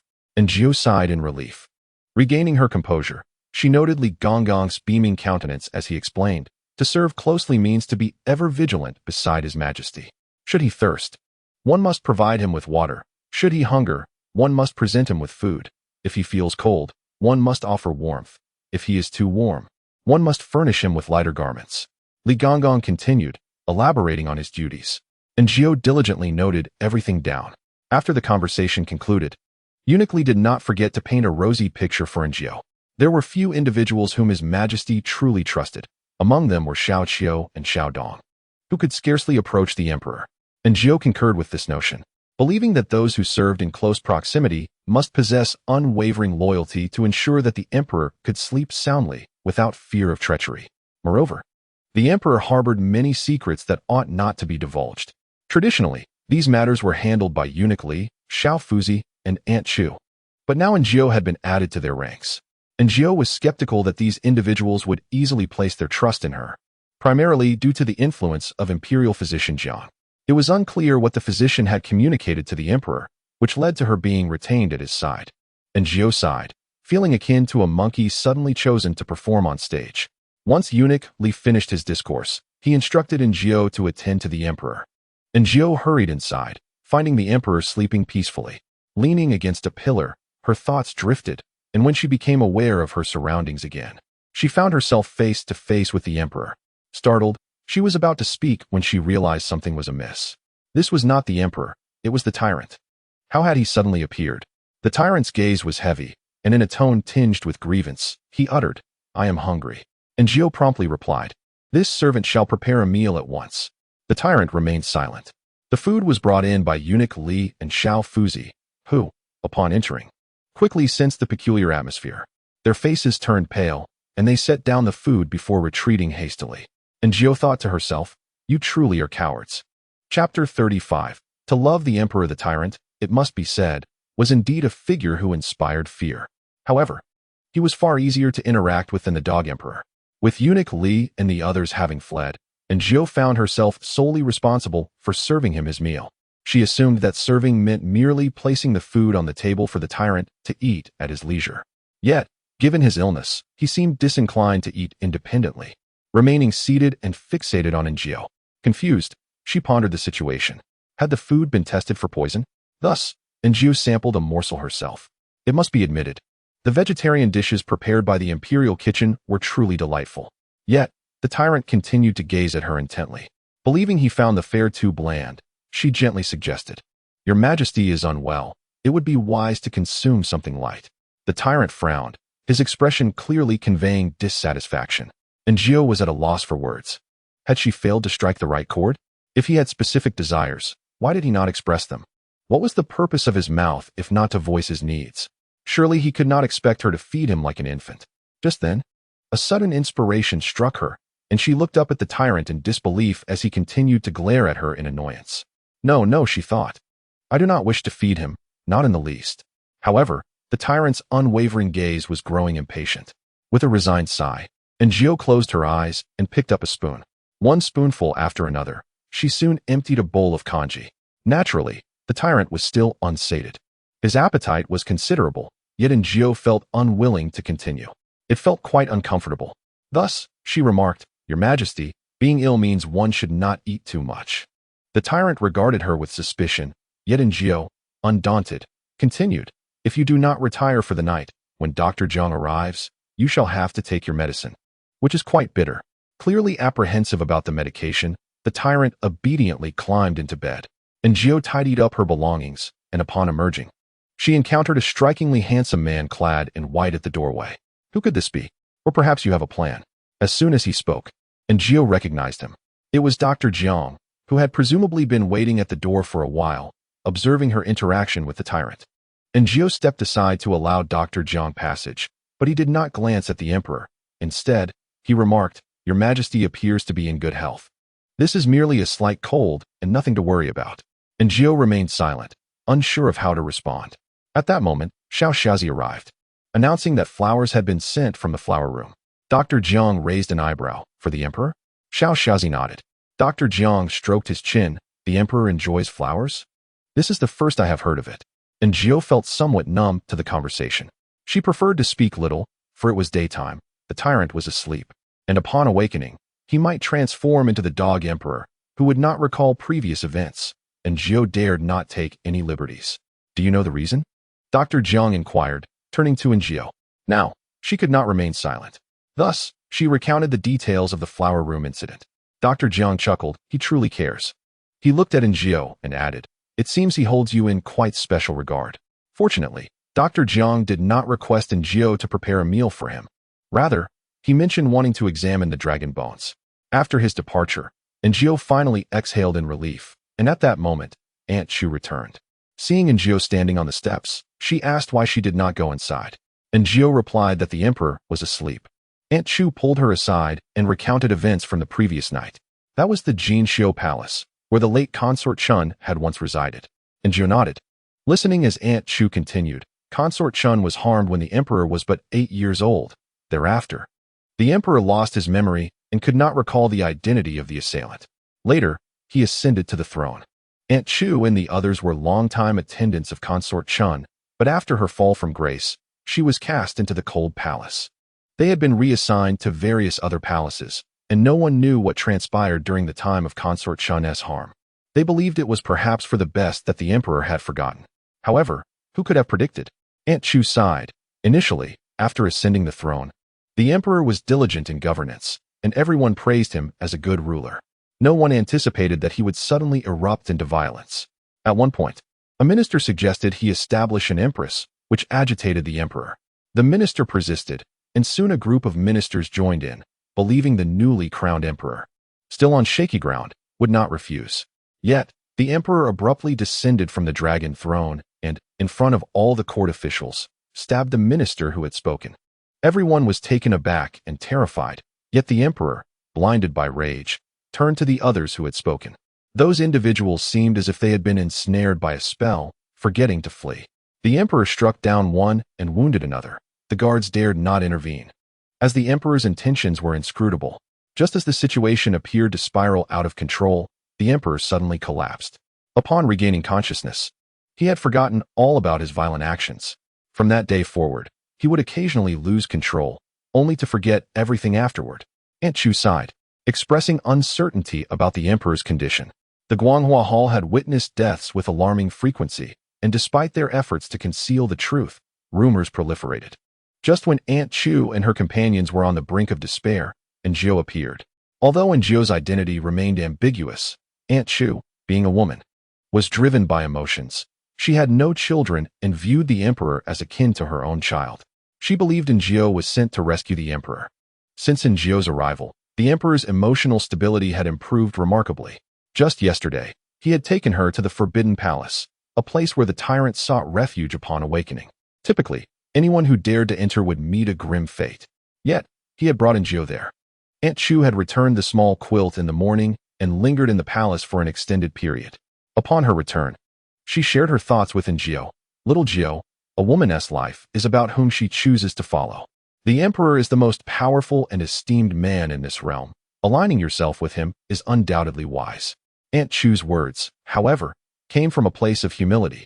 For the emperor's desires could be fulfilled with a mere command. Refusing him would be an act of folly.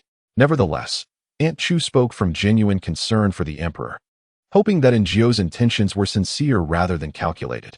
In essence, she wished for Jiao to love the emperor. True affection is one of the rarest treasures in this world. In reality, Jiao was apprehensive about engaging in earnest conversations, particularly regarding the emperor's secrets, and she was neither inclined nor daring enough to love him.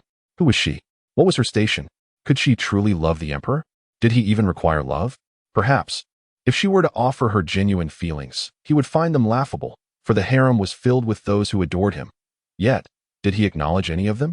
The imperial family was notoriously ruthless in matters of the heart. However, it seemed that certain actions could not simply be avoided by wishful thinking. Aunt Chu, with her kind demeanor, recognized Jiao's potential value to the emperor. Should Jiao prove unworthy and fail to benefit him, her fate would be far grimmer than that of the palace maids who had perished before her. Thus, Jiao lowered her head and replied, Aunt, Your words are well noted. I shall serve the emperor diligently, and not a word of our conversation shall escape my lips. Finally, Aunt Chu smiled. Little Gio, I knew you were a clever girl. Could she not be clever? Those lacking wisdom had met their demise long ago. Chapter 36. He is another you. In the preceding moment, Aunt Chu had been urging Gio to love the emperor, declaring him the most esteemed man in the world. Then, the emperor awoke, parched, yet found no maidservants to attend to him, which incited his ire. He deemed Gio neither intelligent nor astute, failing to comprehend what made her so remarkable. Gio scoffed inwardly. Look at him, he has forgotten me. Just a short while ago, at this very table, he had me feed him. Now, he acts as though I am a mere specter. His speed of forgetting rivals that of a cad who, after donning his trousers, denies knowing anyone. And yet, Aunt Chu still urges me to love him? Huh, how amusing. Gio chuckled to herself, pondering whether after a night spent together, the emperor would suspect her of crawling into his bed to deliver a fatal blow. This thought amused her until she glanced up and found the emperor regarding her, his gaze akin to that of a fool beholding an imbecile. What is the matter? Why must he be so peculiar? Does his majesty require something? The emperor, exasperated, replied, I am thirsty. Gio hurriedly poured him some water. He drank. After a lengthy slumber, he felt no fatigue and desired to take a stroll for fresh air. Gio, flustered, assisted him in dressing while listening to his grumblings. How vexing! Foolish! Simpleton! Incompetent at such trivial tasks! Utterly foolish! The more he complained, the more anxious Gio became, until she ultimately despaired and resolved to summon Eunuch Li and the others. However, the emperor snorted coldly. If you cannot manage even this, must I always call for Eunuch Li? Gio thought Aunt Chu must be viewing him through the lens of a doting mother. This emperor was undoubtedly the most fastidious and challenging person to serve. And that imbecile, Dr. Jiang, what was his intention? Who was exceptional? To her, he appeared decidedly foolish. The emperor huffed disdainfully. Dare to show me disdain? I will. Gio tensed. Perhaps I should first inquire of Jiang Cheng.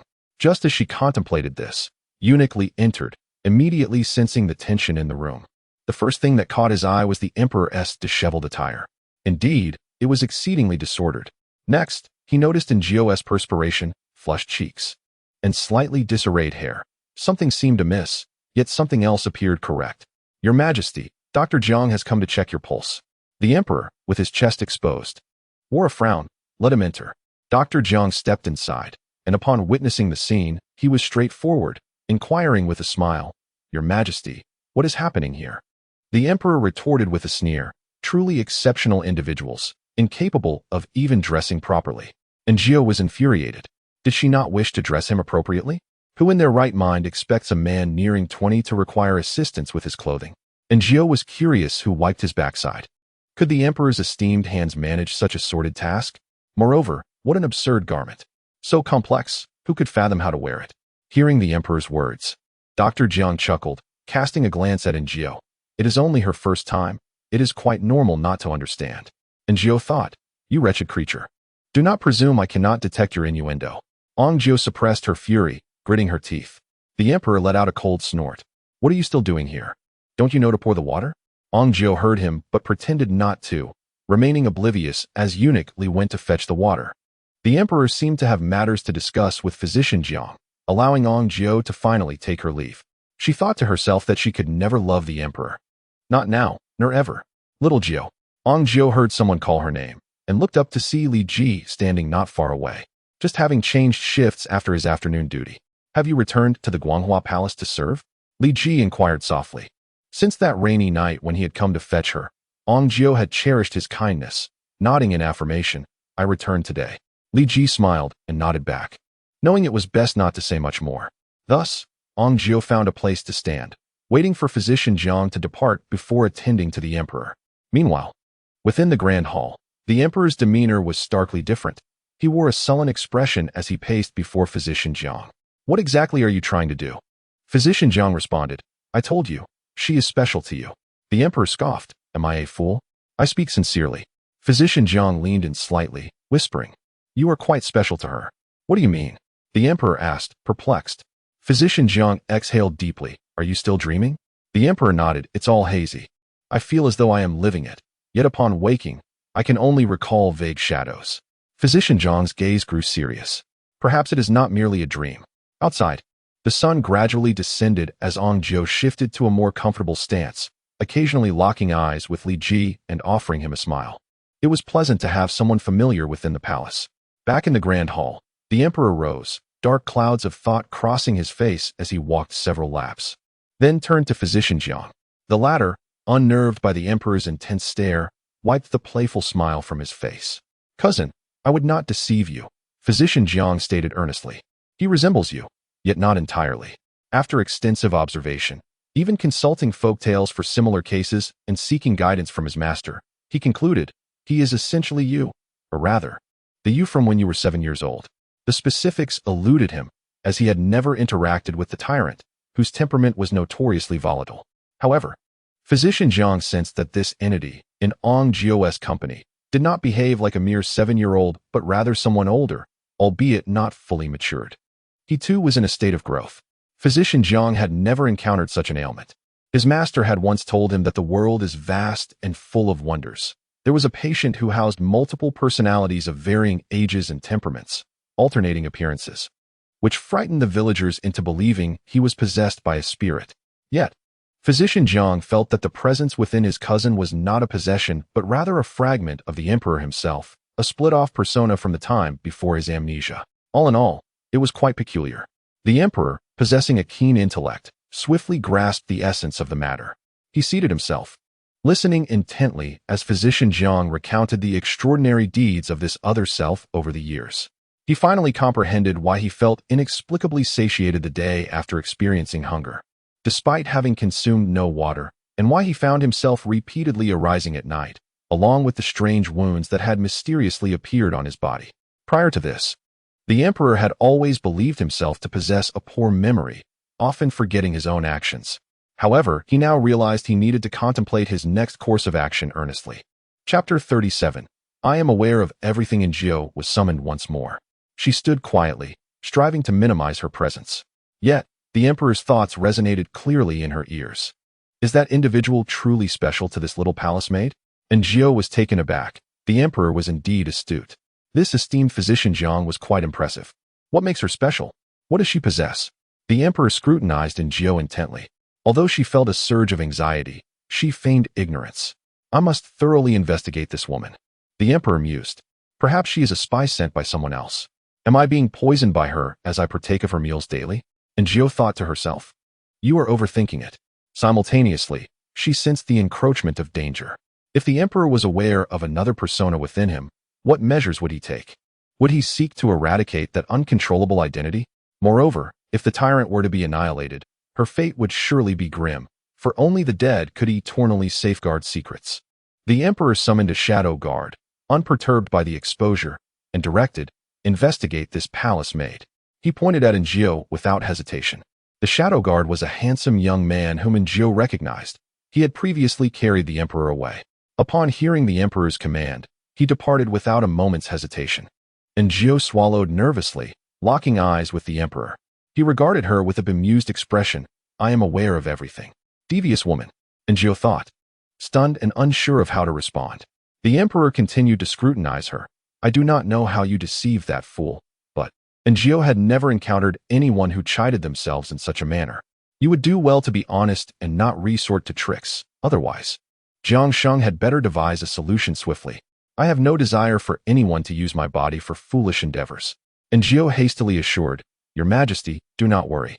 I understand. The emperor appeared somewhat satisfied. After lunch, he resolved to visit the library in search of clues. The palace library was modest in size, housing a diverse collection of books. The emperor sifted through the volumes, yet found nothing of significance, leaving him in a poor mood. As he exited, he cast another glance at Aaargh, causing her heart to race. After enduring a long day, Aaargh joyfully prepared to leave, only to be met with the emperor's cold laughter. Did I permit you to depart? Aaargh felt as though she had been halted by a boss at the end of the workday. The emperor sneered at Eunuch Li and remarked, Does she not understand the duties of personal attendance? Eunuch Li explained to Aaargh the rules of personal service, which included dressing the emperor and attending to him at night, with the stipulation that she must sleep in the emperor's chambers. How do I sleep? Aaargh inquired, her expression one of skepticism. Li Gonggong chuckled. Xiaojiu, we are but servants, destined to serve our masters. Implicitly, this suggested that sleep was a luxury we could not afford, reminiscent of the palace maids and eunuchs on night watch in television dramas. He continued, of course, if you possess the skills, you may indeed find rest. And Jiao, puzzled, inquired, how can one sleep? Li Gonggong gestured towards the emperor's bed. At that moment, the emperor happened to glance up and met Jiao's gaze. In that fleeting instant, Jiao hurriedly remarked, standing is quite fine too. Horses sleep standing. And servants can manage as well. I would never share a bed with the emperor. Li Gonggong observed the emperor, who, perhaps having drunk too hastily, suddenly erupted into a fit of coughing. With a knowing glance from Li Gonggong, Jiao rushed over to pour the emperor a glass of water. After a prolonged bout of coughing, he finally regained his composure, casting a fierce glare at Jiao. She pondered, isn't it said that emperors exhibit no visible emotions? What was this fellow's issue? Jiao had misjudged the situation. While the emperor appeared decisive in public, within the confines of his chamber, he maintained a serious demeanor. He rarely expressed desires, such as for water or food, thus achieving a semblance of emotional restraint. At least, others could not discern his thoughts. However, with Jiao, it was different. She could hear his inner voice. Besides, being just over 20, he was still a young man, and it was entirely natural for him to exhibit some vivacity. Jiao, a modern individual, believed she concealed her differences well, yet she was distinctly unlike the purebred inhabitants of the ancient era. For instance, during a meal, while other maidens sat demurely, she nonchalantly splayed her legs, laughing as she ate. Her mirth mysterious to others. It wasn't he that she was overtly suspicious. Rather, she simply stood apart from her peers. As the time for dinner arrived, the grand hall was illuminated with numerous lamps, bright as day. The imperial kitchen delivered fodder, and the emperor, with disdain evident even from afar, expressed his discontent. How unfair! He began to lament. Why must I bear the burdens of governance while that fellow indulges in delicacies? Indeed, he had a point. The emperor rose early each day to attend court, confronting a myriad of scheming old ministers while managing state affairs. His toil was indeed considerable, compounded by the meager fare he was served, while the tyrant merely napped and feasted at his leisure. The emperor glanced at Jiao, pondering, I wonder what they eat daily. Jiao thought to herself, oh, far too much, but alas, you cannot partake. A sudden surge of amusement washed over her. You called for me to work overtime, truly heartless, devoid of humanity. Even the gluttonous Zhou Pa Pai is more compassionate. How hungry I am. The emperor's stomach rumbled in protest. He rubbed his belly, surveying the fodder before him, then looked at Jiao, seemingly grasping why that fellow held her in such esteem. She could provide sustenance. For a simple-minded fool, anyone who could ensure his fullness was a benefactor indeed. Chapter 38 was simply too amusing.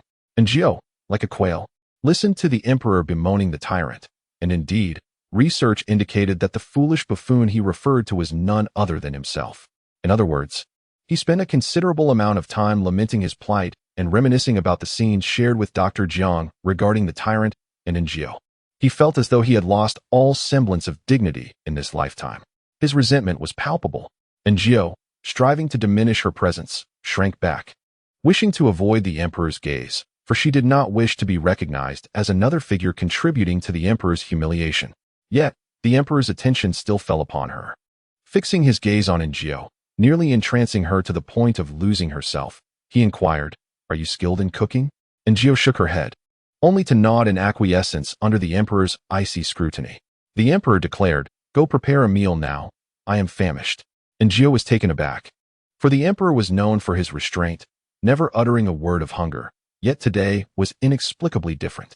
However, the next moment, she grasped the underlying truth. After I recover, I shall have this woman silenced, ensuring that no one learns of this. Jiao thought to herself how truly tyrannical he was. What would your majesty like to eat? She asked. The emperor regarded her, yearning for meat. However, Jiao hesitated to serve him, fearing his wrath. I am quite adept at preparing fish, she offered. The emperor waved his hand dismissively, then hurry along. Jiao promptly exited. After standing all day, her back ached, and upon stepping outside, she encountered the smiling eunuch Li engaging in conversation with Li Ji beneath the eaves. Upon noticing her, eunuch Li approached and asked, Why are you out here? Jiao replied, His Majesty desires fish. At this hour? Eunuch Li scrutinized her, for the emperor had never eaten outside regular meal times.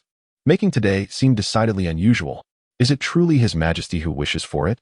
He probed, and Jiao shook her head, insisting, it is indeed His Majesty. Eunuch Li's suspicion deepened. He scrutinized her for a moment before chuckling. Little Jiao certainly has her ways.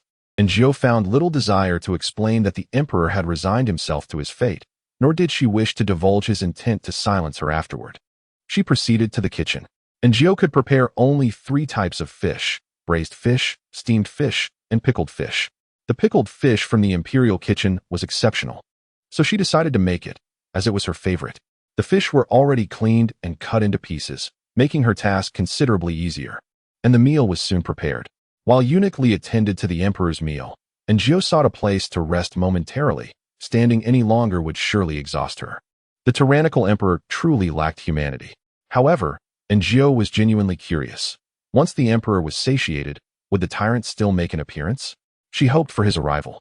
If he did not appear, it would signify the emperor's recovery. Once recovered, her usefulness would vanish, and with it, her life. She pondered whether death would allow her to return to her original world, and if not, and Jiao gazed upward at the sky, identical to the one she knew, with the same moon, yet uncertain whether this was indeed a parallel world. With a sigh, she realized that she needed to devise a comprehensive strategy. How could she ensure that, even in the absence of the tyrant, the emperor would still deem her valuable enough to spare her life? The simplest and most direct solution that came to her mind was to ascend to the dragon bed. It was the quickest and most effective method. The emperor would never resort to harming a woman he cherishes, would he? Yet, how long can a man's affection truly endure? Especially in a harem teeming with stunning beauties, what significance does she hold among the emperor's numerous consorts? Should the emperor's fondness wane in the future, her fate would still be grim. Thus, this path, though seemingly adorned with blossoms, ultimately leads to the sharp edge of a dagger. It is a road one must absolutely avoid. Alternatively, one might endure, transforming into a trusted confidant of the emperor, akin to Anton, becoming his inner circle. And Jiao deemed this to be the most prudent approach thus far. When she heard someone call her name, and Jiao looked up and saw Li Ji. Brother Li, are you heading home? Li Ji shook his head. I will return tomorrow. Why have you not yet gone to rest? At this hour, the palace gates were closed, and the guards had designated quarters for rest. Li Ji could only return the following day. And Jiao frowned. The emperor is dining. Noticing her glum demeanor, Li Ji suddenly whispered, is there something you desire? And Jiao was taken aback. Li Ji gestured subtly, and Jiao instantly understood. Is it permissible to bring it in? Li Ji nodded, yes, but it comes at a higher price. Some palace maids and neglected consorts often sell their embroidered creations outside, and this is tacitly accepted. Though Jiao lacked embroidery skills, she possessed wealth. It's too late today, let me think on it. And Jiao's expression brightened, visibly elated. Li Ji smiled as well. Then I shall take my leave. All right. And Jiao felt immense joy, her mind already calculating what to purchase the next day. There were so many items she wished to acquire. How wonderful it would be if she could venture outside the palace to shop. As Jiao reveled in her thoughts, she turned to find Eunuch Li and the emperor, whose lips were reddened from the spice. They had been standing there for an unknown duration. She nearly lost her composure in fright. Kneeling had become second nature to Jiao, and she contemplated buying some cotton and fabric to craft a knee pad. Eunuch Li remarked, the emperor wishes to take a stroll. It seemed he had indulged quite a bit. The emperor led the way, with Eunuch Li following closely behind, while Jiao and Xiao Fuzi held lanterns, slowly traversing the palace path. The night was not particularly cold, and the air carried a refreshing scent, quite pleasant. It had been a while since Jiao had taken a leisurely walk like this. She kept her head lowered, her mood seemingly buoyant, until she collided with a wall. Oh, she instinctively exclaimed, quickly covering her nose and realizing her surroundings. She glanced aside to find the emperor, Eunuch Li, and Xiao Fuzi regarding her with indescribable expressions. As she pondered her next move, she heard a cacophony of laughter. Ha ha! And Jiao, still covering her nose, wore an expression devoid of emotion. This is too amusing. I am truly astounded, the emperor exclaimed. Now I understand why that fool enjoys her company.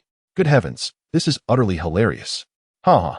Eunuch Li stole a glance at the emperor, observing the emperor's quivering frame and the mischievous curl of his lips, which indicated he was in exceptionally high spirits. Thus, he cleared his throat and admonished Jiao, Xiao Jiao, How clumsy you are. Hurry and keep up. And Gio exhaled softly and fell in step with the procession. After walking a few paces, she noticed that the lantern in the hands of the little servant beside her was swaying slightly.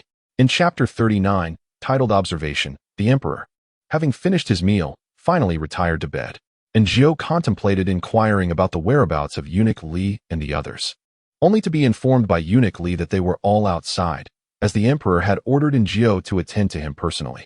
They were concerned that their presence might lead to unintended complications should they witness something inappropriate. Thus, they had all departed. Very well. The palace floors gleamed with a pristine shine, and Gio casually chose a spot to sit. It seemed that fate had dealt her an unfair hand. While others had the luxury of shifts, she was condemned to perpetual service. The thought of such a monotonous existence left Gio feeling despondent. Lost in her tumultuous thoughts, she nearly drifted into slumber when she suddenly noticed the emperor rising. As she was about to inquire what he required, she saw him move to the side, skillfully loosening his belt and retrieving. Gio was taken aback. Truly, she was an innocent young lady, unaccustomed to such a shocking display. She silently turned her head, pretending not to have witnessed anything. Yet, the emperor had not overlooked her presence. The shock he experienced was no less than her own. What is she doing here? Where's Li Defu? I have lost all face. I shall have her executed, and her eyes gouged out. The piercing sound of a panicked scream echoed throughout the grand hall, grating on the ears. Gio let out a breath. How did she end up here? Wasn't it you who summoned me? She thought, bemused. Wasn't I the one truly startled? Besides, having been attended to since childhood, how many gazes had he endured? Why put on an act of innocence now? Gio rolled her eyes repeatedly until the frantic cry subsided. She then observed the emperor, his countenance devoid of emotion. Coldly commanding, "You leave." With a light step, Gio exited. How delightful it was. The tyrant was sated, and the emperor was awake. This meant she could finally enjoy a restful night. She admired Eunuch Li, pondering how he managed to maintain such vigor daily. Did he never tire? Eunuch Li, Gio called out, but he appeared to be dozing off, rubbing his eyes in a daze as he regarded her. His Majesty requests your presence. Eunuch Li nodded and entered the grand hall. Gio sighed with relief and cheerfully made her way to her small chamber. The moment she lay beside her bed, she experienced an unprecedented sense of happiness. Indeed, joy is best appreciated in comparison. When she first arrived, she never considered that the ability to sleep soundly could be a source of happiness. Gio soon fell asleep, indulging in a beautiful dream until she was abruptly awakened by someone's touch. Exhausted to the bone, she opened her eyes to find a handsome face looming before her. Having encountered numerous heartthrobs in her previous life, she realized that the emperor's allure transcended mere physical beauty. It was a refinement cultivated by the strength of the nation. His demeanor and appearance both unparalleled. Gio's slumber was abruptly interrupted as she inquired, "Your Majesty, do you wish to dine?"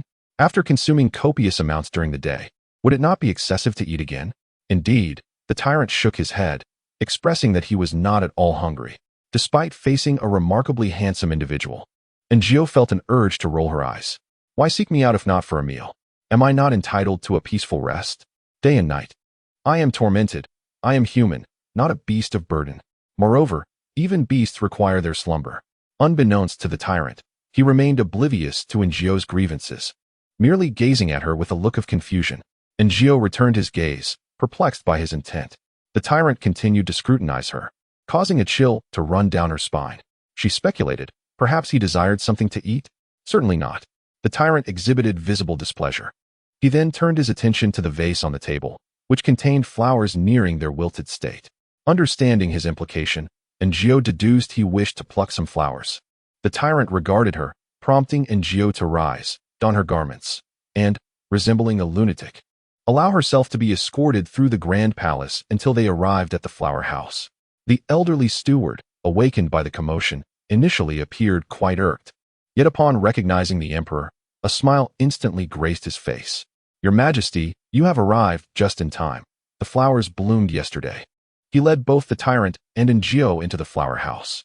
Truth be told, Gio felt a pang of reluctance to pluck any of the exquisite blooms, having spent the entire day at work and unwilling to part with them. Just as she was about to voice her thoughts, she witnessed the tyrant ruthlessly tearing several particularly stunning flowers from their stems, their worth evident at first glance. Gio turned her head, noting the steward's cheeks twitching in distress, a testament to the tyrant's discerning eye. With a sigh of relief, Aaargh approached, grasping the tyrant's arm. "Your Majesty, that is sufficient." The tyrant looked at her, and she continued, "These flowers are enough. It is best for the remaining ones to flourish in their pots." The tyrant indeed ceased his plucking, allowing Aaargh to exhale a breath of relief. The steward regarded Aaargh with eyes filled with gratitude akin to that of a savior. As they departed, the steward gifted Aaargh a potted flower, rumored to be a daisy upon blooming, which she adored, while the tyrant merely snorted in disdain. He was indifferent to the flowers he had plucked, yet the one bestowed upon her was most agreeable. Hearing his silent thoughts, Aaargh glanced back at him and smiled. "Your Majesty, I also cherish the flowers you have gathered." Upon exiting the flower house, Aaargh assumed they would return swiftly. However, contrary to her expectations, the tyrant guided her to an unfamiliar palace, shrouded in darkness, save for the lanterns flickering by the entrance, one still burning brightly. "What purpose brings us here?" Aaargh pondered, when suddenly a woman's gasp pierced the air, followed by a man's voice. "Darling, I've missed you dearly." Aaargh's eyes widened as she turned towards the source of the sound, only to behold a couple entwined in an embrace, consumed by passion. Soon engaging in intimate activities amidst the thicket, Aaargh swallowed nervously. This was Sun Dang and the rogue, though the day was no longer warm. How could they be so reckless in such conditions? And what of the tyrant? What was his intention, exhibiting such leisure? Yet, in the next moment, the emperor abruptly stood, drawing his sword from his waist. "What are you doing?" Aaargh instinctively pulled him back, and the tyrant turned, his eyes aflame with a fierce, murderous intent. Aaargh felt a shiver run down her spine, terrified that in the next moment, her life might be forfeit. She instantly regretted her impulsive action of pulling him. Yet, it was done. "Please, do not kill," she managed to utter through clenched teeth. However, the tyrant raised his knife toward her. "Mother, save me," she cried, acutely aware of the cold emanating from the blade. "Do not kill me." Aaargh grasped his hand tightly. Remarkably, he froze, fixated on their entwined hands. Aaargh could hear his silent thoughts. What did he say? She could not discern, as his voice was low, drowned out by the sounds of a couple nearby. "What?" Aaargh was momentarily stunned as the tyrant yanked his hand away and, like a wraith, darted toward the pair, swiftly bringing the knife down. For some inexplicable reason, even from such a distance, she could clearly hear the sickening sound of the blade piercing flesh. Witnessing a murder once again reminded Aaargh of her first day in this realm, the maid who was slain for enticing the emperor. Chapter 40. The Unpleasant Flower. The disliked person. Aaargh fell ill. After returning from that place, she was plagued by recurring nightmares of the tyrant committing murder. Aaargh was no saint. Her own survival was a struggle, leaving her little room to care for others' fates. However, witnessing a crime firsthand was an entirely different matter. Those who had not experienced it would never understand. She developed a high fever. She sensed someone's presence, as if someone were speaking, but she could not hear. She feared for her life, for the original owner of her body had succumbed to such fright. Perhaps if she died, she would return to her world, freed from the constant anxiety of appeasing the emperor and the tyrant, no longer a servant to anyone. "What has happened?" Aunt Chu inquired with great concern. Physician Jiang replied, "It is merely the result of shock." His brow furrowed. "Were those two dealt with?" Aunt Chu sighed. "His Majesty directly had them killed." She had investigated and found that those two were not particularly heinous. The maid had caught the attention of an elderly eunuch who had taken her in secret, subjecting her to constant beatings and abuse. The guard, unable to bear the sight of her suffering, had occasionally shown her kindness. Their fates intertwined tragically, ultimately witnessed by the emperor. Such occurrences were not unheard of in the palace, despite being strictly forbidden. Yet, within the high walls of the inner court, one could not escape the loneliness and despair, seeking solace in one another. Nevertheless, rules were rules. Transgressors faced death. Aunt Chu's emotions were complicated, as this incident also implicated the emperor. Given His Majesty's temperament, it was a rare occurrence to find Aaargh now so frightened. Physician Jiang, somewhat indifferent, remarked, "This little maid is rather timid." Aunt Chu retorted, "She is merely a 16-year-old girl." Physician Jiang gazed at Aaargh's face for a long while, nodding in agreement. Indeed, she was a young girl. It seemed that in the future, little Aaargh would have to keep her distance from the emperor. Physician Jiang felt a tinge of regret, having thought that little Aaargh could temper his cousin's fury. However, The fact that my cousin killed those two individuals yet spared Xiaojiu indicates that he still holds some regard for her. Jiang Tai's words plunged Aunt Chu into silence. After a moment, she remarked that Xiaojiu might harbor a mental block. Jiang Tai merely chuckled. As the emperor, my cousin always gets what he desires. Xiaojiu is merely a lowly palace maid. In this imperial court, extinguishing her life would be as effortless as crushing an ant. She must come to realize that she fears the emperor, yet he is also her only refuge. Only then can she wholeheartedly remain by my cousin's side. Aunt Chu opened her mouth, seemingly to speak, but ultimately refrained. And Jiu drifted in and out of sleep, time appearing both interminably long and fleeting. When she finally reopened her eyes, she was greeted by the familiar ceiling and radiant sunlight.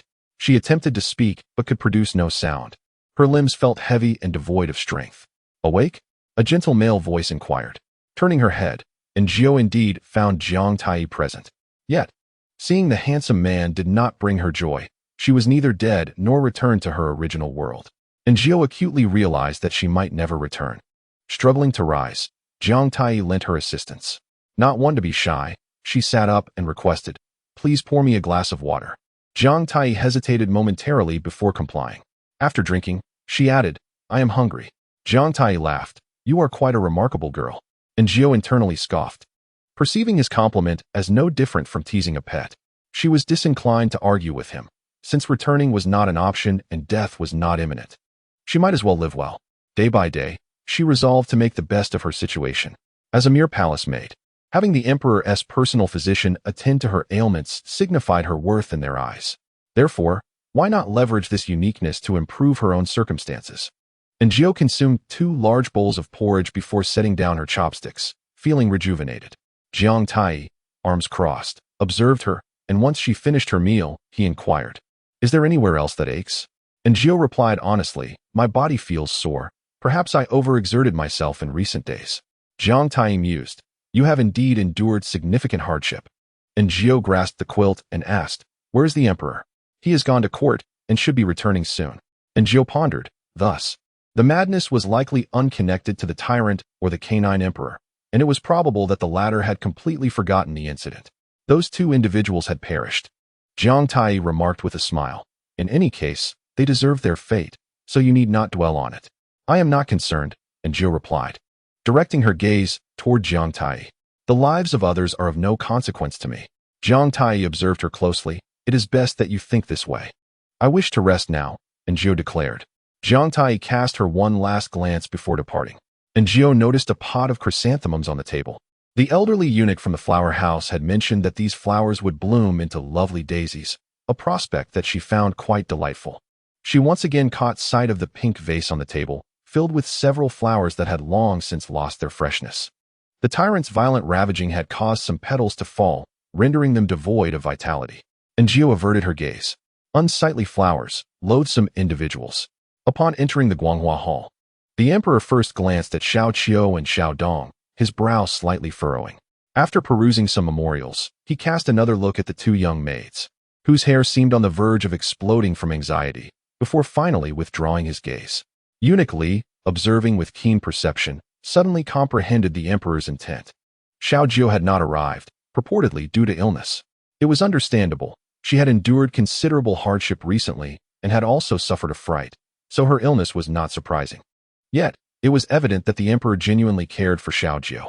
"Your Majesty, the craftsmen report that the dragon frame has been assembled. Would you care to inspect it?" The emperor's interest was piqued, and he rose to depart.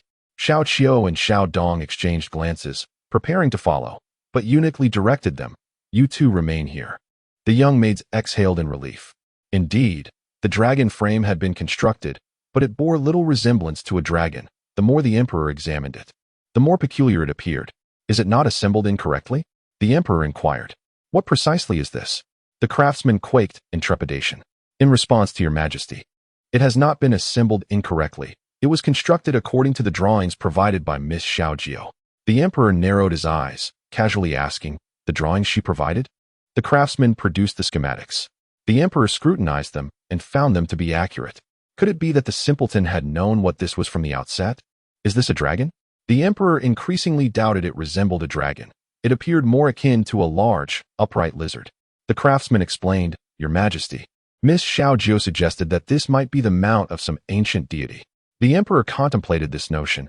Indeed, ancient mythologies were replete with bizarre mounts. Thus, the strange contraption before him might indeed be worthy of such a title. He felt reassured. Chapter 41. Awaiting her after the emperor had concluded his inspection of the dragon frame, he prepared to depart. Eunuch Li suddenly remarked, Xiaojiu's quarters are just over there. With the dragon frame completed, I wonder if she needs to relocate? The emperor paused, glancing back at the small room not far behind him. It was a dwelling for eunuchs and maids, situated on the periphery and quite modest. The emperor had never taken notice before. But today he scrutinized it for a moment before asking, what ailment does she suffer from? Why is she not yet recovered? Eunuch Li, aware that the emperor had forgotten the matter of the killings and that it had already been discussed, proceeded to divulge everything. The emperor gazed at Eunuch Li in astonishment. His expression innocent. You speak nonsense. How could I ever kill indiscriminately? He would delegate such tasks to others. Eunuch Li found himself at a loss for words. As it was indeed he who had orchestrated the act, and the scene had been quite gruesome, prompting him to vomit upon his return. The emperor inquired once more. So she was frightened because of this? Eunuch Li nodded. Dr. Jiang conveyed as much. The emperor frowned. Her courage seems rather feeble. Eunuch Li did not perceive Jiao as timid. After all, she was merely a young girl of tender years. Facing the emperor was pressure enough. And witnessing the emperor commit murder was undoubtedly terrifying. Young maidens tend to be somewhat timid, Eunuch Li concurred. The emperor snorted dismissively. However, he did not visit Jiao. As the emperor, his few inquiries were already a tremendous grace, and it was unreasonable to expect him to enter that modest dwelling. Have you heard? Jiao had been cooped up in her chamber for so long that she was nearly growing mold. As she stepped outside for a breath of fresh air, she overheard several young palace maids engaged in lively discussion. The autumn hunt is approaching. His Majesty takes people every year, and it is said to be quite entertaining. I wonder if we might be included this time. Oh, let us not get our hopes up. The emperor typically brings only those who serve him closely. Alas, I long to go. This is a rare opportunity to leave the palace. The concubines in the harem are all preparing, eager to accompany him. Jiao listened intently, curiosity about the autumn hunt blossoming within her. The emperor's ailment, an aversion to meat, is merely a fade. Jiao suspected he must have experienced some traumatic event in his childhood or witnessed something exceedingly gruesome. In any case, the sight of raw meat would provoke his affliction. The autumn hunt, being a pursuit of wild game, would undoubtedly be more sanguinary. Would the emperor not lose his composure? Just as these thoughts occupied her mind, Aunt Chu arrived. Noticing that Jiao appeared to be in good spirits, she inquired about her health. Jiao replied, I have recovered and shall attend to duties in the Guanghua Hall tomorrow. Aunt Chu sighed. Little Jiao, I hope you can find peace. She seemed to wish for Jiao to be more at ease. Jiao understood that Aunt Chu, though seemingly stern, possessed a warm heart. Unlike others in the palace who were self-serving, Aunt Chu bore her goodwill. One must not demand too much. Jiao reassured her. I can be at ease and know my limits. You need not worry, Aunt. Aunt Chu exhaled in relief, fearing that Jiao might be overly troubled. The emperor is merely unwell. Aunt Chu glanced at Jiao, seeing no signs of distress, before adding, You shall accompany us on this autumn hunt. Jiao, who had just been contemplating the hunt, was taken aback but delighted, for it meant she could leave the palace. Nothing could bring her greater joy than the prospect of stepping beyond those walls. Perhaps she could devise a plan to escape. Even if that were impossible, a brief respite to clear her mind would suffice.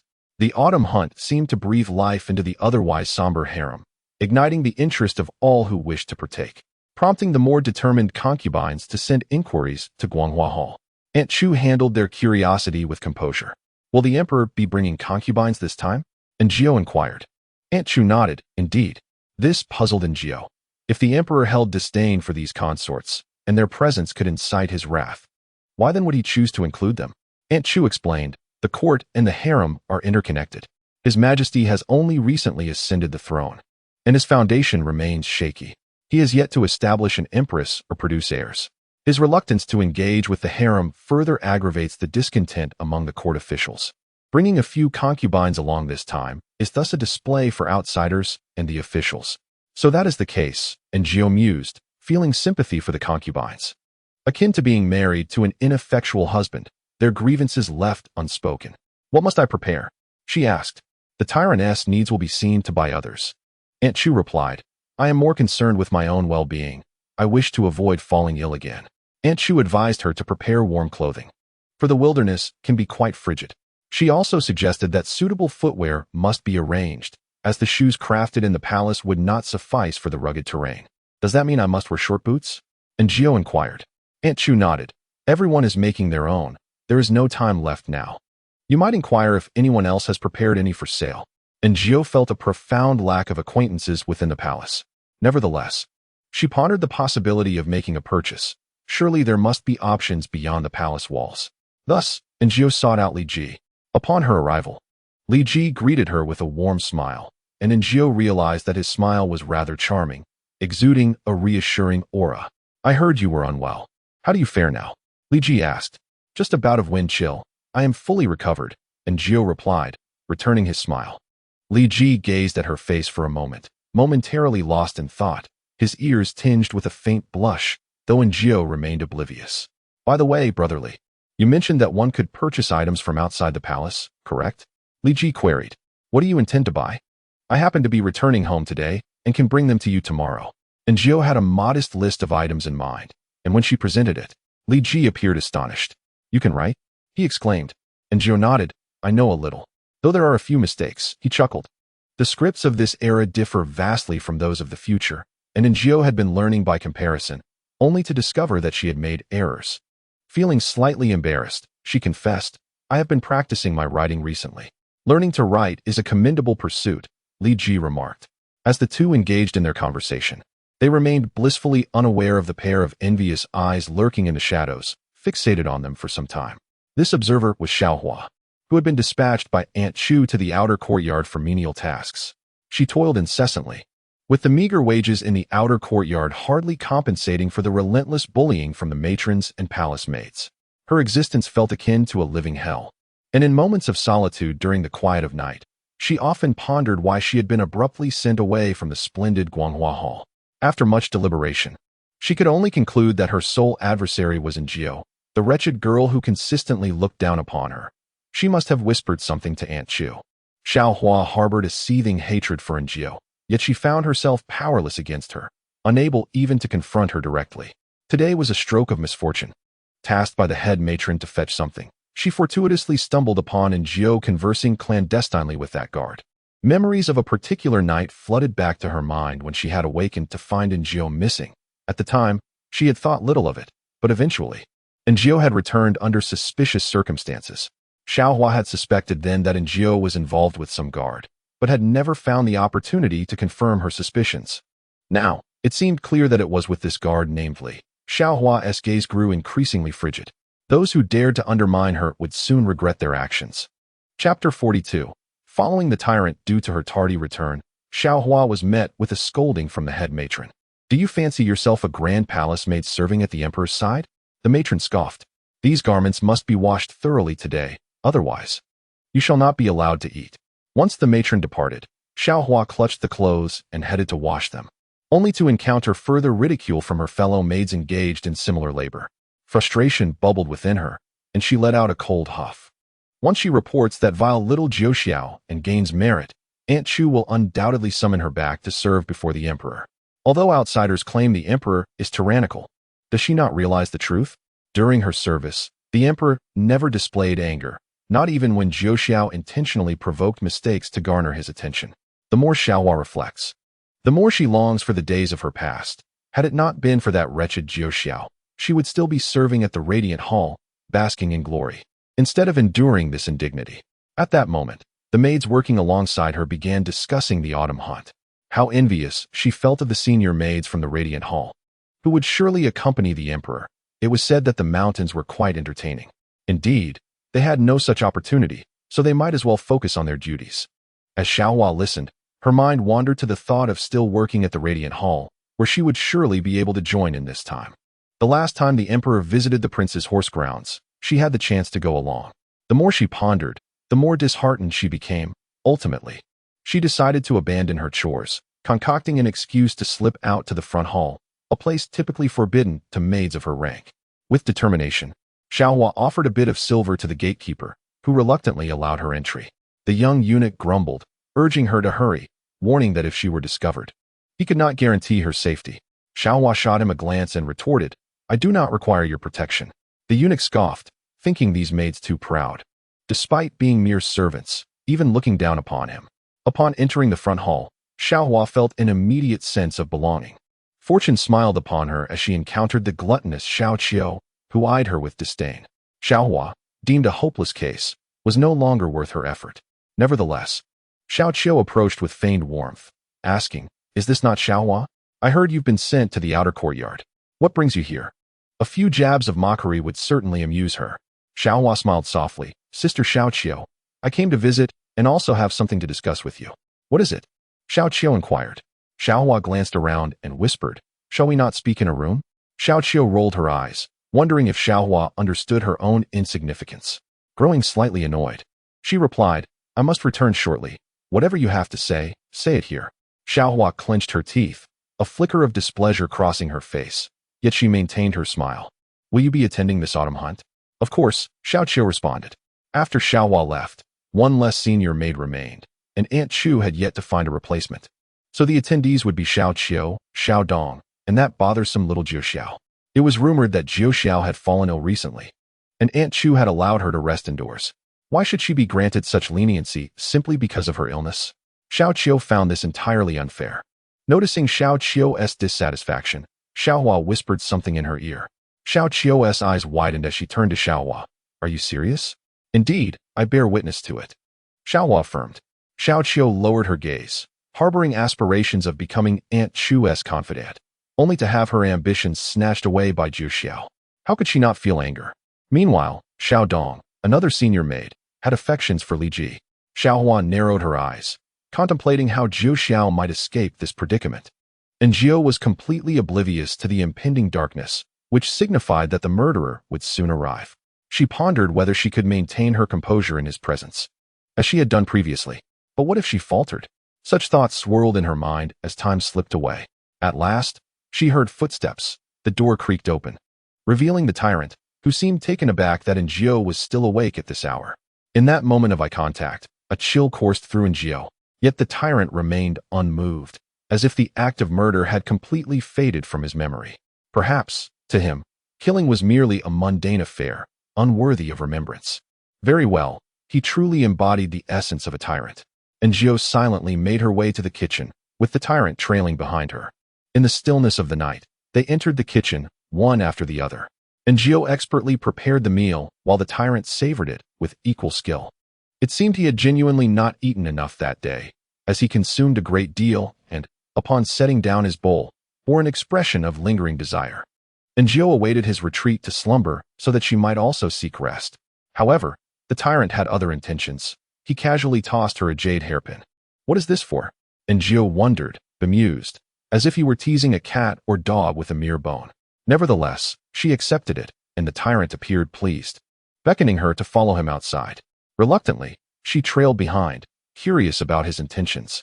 When Jiu once again stood at the threshold of the flower room, the biting cold left her speechless. She glanced at the tyrant, who wore an expression of smug satisfaction, as if he had accomplished something remarkable. What flower shall His Majesty select today? The head eunuch inquired reverently, his smile devoid of any pretense, no matter how rare or difficult to cultivate. Being chosen by the emperor was an honor for the flowers. The tyrant turned to Jiu. She recalled the flowers he had mercilessly destroyed and, under the watchful gaze of the head eunuch, stepped into the flower room. Today, a variety of blossoms adorned the space, each more beautiful than the last. And she plucked a few that caught her eye. The tyrant led her outside once more, and she had no choice but to follow, her apprehension growing at the thought of being taken to some bizarre location, fearing another encounter with murder, which would surely shatter her composure. However, instead of leading her to a scandalous rendezvous or his residence, the emperor took her to another clandestine haven, the imperial kitchen. Here, an abundance of ingredients awaited, closely monitored by a guard who seemed lethargic and half asleep. And Jiu and the tyrant easily evaded his attention and slipped inside. And Jiu was greeted by a plethora of culinary delights: bird's nest, hairy crabs, an assortment of exquisite seafood, meats, and a bounty of fresh fruits, vegetables, and spices. As she recalled the meager fare served to the emperor daily, A pang of sympathy stirred within her for the beleaguered monarch. How unfortunate he was. As his concubines and subordinates feasted on lavish banquets while he was relegated to a diet of mere grass, displeased, yet compelled to maintain appearances.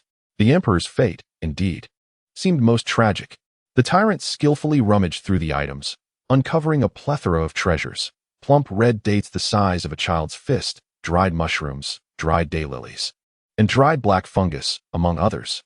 With a discerning eye for quality, he filled a cloth bag with whatever he deemed valuable, and soon it was brimming.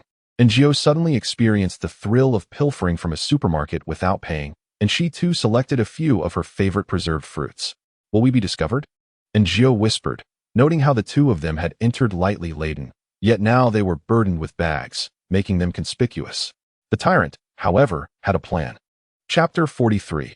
A reward. He produced a walnut and hurled it at the gatekeeper, who fell to the ground in an instant. Truly inhumane. Are the lives of cattle and horses not worth anything? Aaargh thought, appalled at the tyrant's actions. Yet he gazed at her with a smug expression, leaving her utterly speechless. "What? Must I sing your praises now? You are just a colossal brat." The tyrant strode ahead with an air of arrogance while Aaargh followed behind, laboring under the weight of their spoils. He impatiently waited for her to catch up, clearly disdainful of her slower pace. Are the lives of cattle and horses not lives? They are unworthy of existence, she mused, perhaps frustrated by her slow pace. The tyrant summoned his secret guards with a wave of his hand, gesturing to the items on the ground as if preparing to settle the bill. "My lord, where shall we deliver these?" the guard inquired. The tyrant pointed towards Aaargh, and the guards swiftly vanished into the night with their bounty. Aaargh breathed a sigh of relief, her steps lightening as she followed him. The tyrant, resembling a child, meandered about, occasionally climbing walls, and they spent the better part of the night returning to their residence. It was only when the tyrant collapsed, unconscious, that she truly relaxed. The same guard from earlier, who seemed to possess a certain charm, nodded at Aaargh before escorting the tyrant away. Aaargh then began sorting through the items the tyrant had procured. The dried goods were for her, the preserved fruits were for her, the fruits and vegetables were for her. Anything that couldn't be consumed would not be shared with others. Aaargh was not to be blamed for her frugality. Within the palace, the masters enjoyed abundant fare, while the servants' meals were often bland and monotonous, merely sufficient to stave off hunger, especially in winter, when the prospect of a late-night snack was grim. Thus, it was essential to save some provisions for herself, particularly since the tyrant had brought back such quality items. Casting her gaze upon the hairy crabs, she swallowed hard, working through the night to prepare a jar of crab roast sauce, as well as beef and chicken sauces. After completing her tasks, Aaargh retired to bed, satisfied. With work awaiting her the next day, Aaargh rose early, her spirits high. On her way to breakfast, she encountered her colleagues, Xiao Qiu and Xiao Dong. Xiao Qiu regarded her with a knowing smile, while Xiao Dong looked at her with a mixture of grievance, anger, and defiance. Aaargh paid them no mind, holding her head high as she passed, retrieving her meal, a bowl of thin, insipid porridge and a steamed bun. It matters not. She possesses crab roast sauce, beef sauce, and chicken sauce, elevating her beyond those who can only gnaw on steamed buns. Ha! In contrast to the well-fed Aaargh, the emperor's demeanor was evidently sour. As his breakfast consisted of plain vegetarian buns, the contents of which remained a mystery. After a couple of bites, his interest waned. Lifting his gaze, he spotted Aaargh and fixed her with a brooding stare. "What did they dine on yesterday? I too would relish a meal. Why must I suffer while that fool enjoys delicacies? Such injustice." Aaargh found herself thoroughly impressed. She had never encountered someone so openly jealous, yet scolding themselves. Regarding the previous dish of pickled fish, the emperor lamented, "I wished to partake." After a moment of internal conflict, he resolved to spare himself further torment, convinced that the fool must have embarrassed himself yet again in front of the dim-witted one. What was there to fear? If need be, he could eliminate the simpleton once his health improved. Aaargh was astounded by the emperor's thoughts.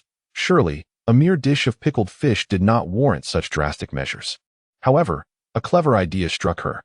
"Your Majesty, the imperial kitchen has fresh crabs and shrimp, perfect for preparing spicy crab and spicy shrimp. Would you care to indulge?" The emperor nodded, of course eager for such a feast. Yet, one must maintain decorum. Aaargh observed him swallow back the saliva that threatened to escape. Raising her chin with an air of aloofness, "You may manage as you see fit." Once outside, she sought out Aunt Chu. Regardless of whom the dishes were originally intended for, the emperor's appetite took precedence. Thus, it was not long before spicy crab, spicy shrimp, and braised fish were presented at the table. The emperor gazed at the seafood, lost in contemplation, and Gio pondered, what could he possibly be doing if not eating? Why was there always some form of nonsense? How does one consume this? Must I peel it myself? The emperor's brow furrowed. Could one who struggled to dress themselves truly be expected to peel shrimp and crabs? And Gio, taken aback, washed her hands and, under the astonished gazes of eunuch Li and Aunt Chu, sat down to begin peeling. If she could win the emperor's favor with these dishes, she would be granted an endless supply of crabs and fish in the future. With deft movements, and Gio skillfully peeled the seafood, while the emperor observed her intently. Though his face remained composed, the hall soon echoed with his enthusiastic exclamations. Wow, how easily it comes apart. Delicious. How could something so spicy be this tasty? I must have been a person from Bashu in my past life. Hurry, I can't get enough. And Gio glanced up to find the emperor staring unblinkingly at the shrimp in her hand. A smile threatened to break across her face. How curious it was, indeed. The world is filled with wonders. Had someone told her before her journey that the emperor would behave in such a manner, she would have retorted, casting doubt upon their sanity and urging them to read more, lest they embarrass themselves with foolish claims. Could the emperor truly be like this? Yet, no matter how improbable it seemed, the emperor before her was undeniably so. And Gio swiftly finished peeling the shrimp and crab, and while the emperor had consumed his fill, he appeared to still crave more. And Gio believed this was the best course of action. Once one is satiated, thoughts of the next meal fade away. However, based on her understanding of the emperor, even if he did not indulge fully, he would never voice his discontent. As expected, he began to eat fish, which was quite delectable. He consumed half a fish and a bowl of rice. Witnessing his hearty appetite, Li Gongong nearly shed tears from excitement. Your Majesty has quite the appetite today. The emperor raised his chin, casting a proud glance at Li Gongong. And Gio did not comprehend his intent. But Li Gongong understood immediately and hurriedly said, Little Gio has accomplished something today. A reward is in order. And Gio exclaimed, What? A reward? Did I hear that correctly? Li Gongong chuckled. You heard correctly, little Gio. Quickly, state what reward you desire. What did Gio wish for? Naturally, it was freedom. She had long dreamed of it. Even if it meant living a hard life akin to that of the female protagonist in a farming tale, she would gladly accept. She yearned for freedom. To leave the palace, to depart from the capital, and to live a life of her own, soaring freely like a bird. I wish to, she began but hesitated, daunted by the reality of the emperor's lingering illness. Just recently, the tyrannical emperor had threatened her life upon recovery. Given that he was still unwell, her hopes of leaving were dashed. She opted for something more practical instead. I enjoy tranquility. May I reside in the small room next to the storeroom? She had no desire to return to sharing quarters with her colleagues, especially now that the dragon bones had been arranged. She must ensure this room had a bright future. Is that all? She heard the emperor's clear disdain. Foolish girl. The emperor waved his hand dismissively, granted. And Gio sighed in relief. How could the emperor understand the significance and happiness of possessing a space uniquely her own in this unfamiliar world and strange palace? The smile on Gio's face astonished the emperor. So easily satisfied. Is that all it takes to make you happy? And Gio replied, Indeed, indeed. I am but a simple, kind-hearted girl who does not covet wealth. The emperor said nothing further. He intended to take a stroll, claiming it was to aid digestion. And Gio thought, if you fear indigestion, why not eat less? The emperor wandered aimlessly, but before long, he spotted the empress dowager and several concubines gathered in a pavilion. Deep in conversation, without breaking stride, he deftly turned and attempted to escape. Chapter 44. Do not see me, do not see me. Do not see me. Do not see me. This echoed the emperor's current sentiments. And Gio observed his tall, sturdy silhouette, then glanced at the empress dowager, who, along with others, gazed upon the emperor as if he were a fly drawn to excrement. The voice of the empress dowager resonated through the quiet garden, carrying far and wide. The emperor wished to feign ignorance, but found it increasingly difficult. How tiresome! How tiresome! Can one not pretend not to see me? The emperor turned around, calmly striding toward them with the poise of a sovereign. And Gio mused that as the empress dowager was his biological mother, she ought to be addressed as Mother Empress. Yet, she was not entirely certain. The empress dowager patted the space beside her, her smile gentle and warm, reminiscent of a true maternal figure. The weather today is delightful. I have come out to breathe some fresh air. You should join me. I don't want to sit. I prefer not to be among this group of women. How tiresome. The emperor's demeanor radiated reluctance, but fortunately, Eunuch Li signaled for someone to bring a chair, positioning it at a comfortable distance from the Empress Dowager and her companions. The Empress Dowager smiled and remarked, Li Difu has become increasingly adept at managing affairs. Eunuch Li bowed his head, accompanying her sentiment with a smile. The emperor took his seat, being in a place where the wind blew favorably. He was spared from the cloying fragrances emanating from the women. He sighed in relief. When can I leave? Isn't it awkward to sit here? And Gio, standing behind him, felt a chuckle bubble within her at his thoughts.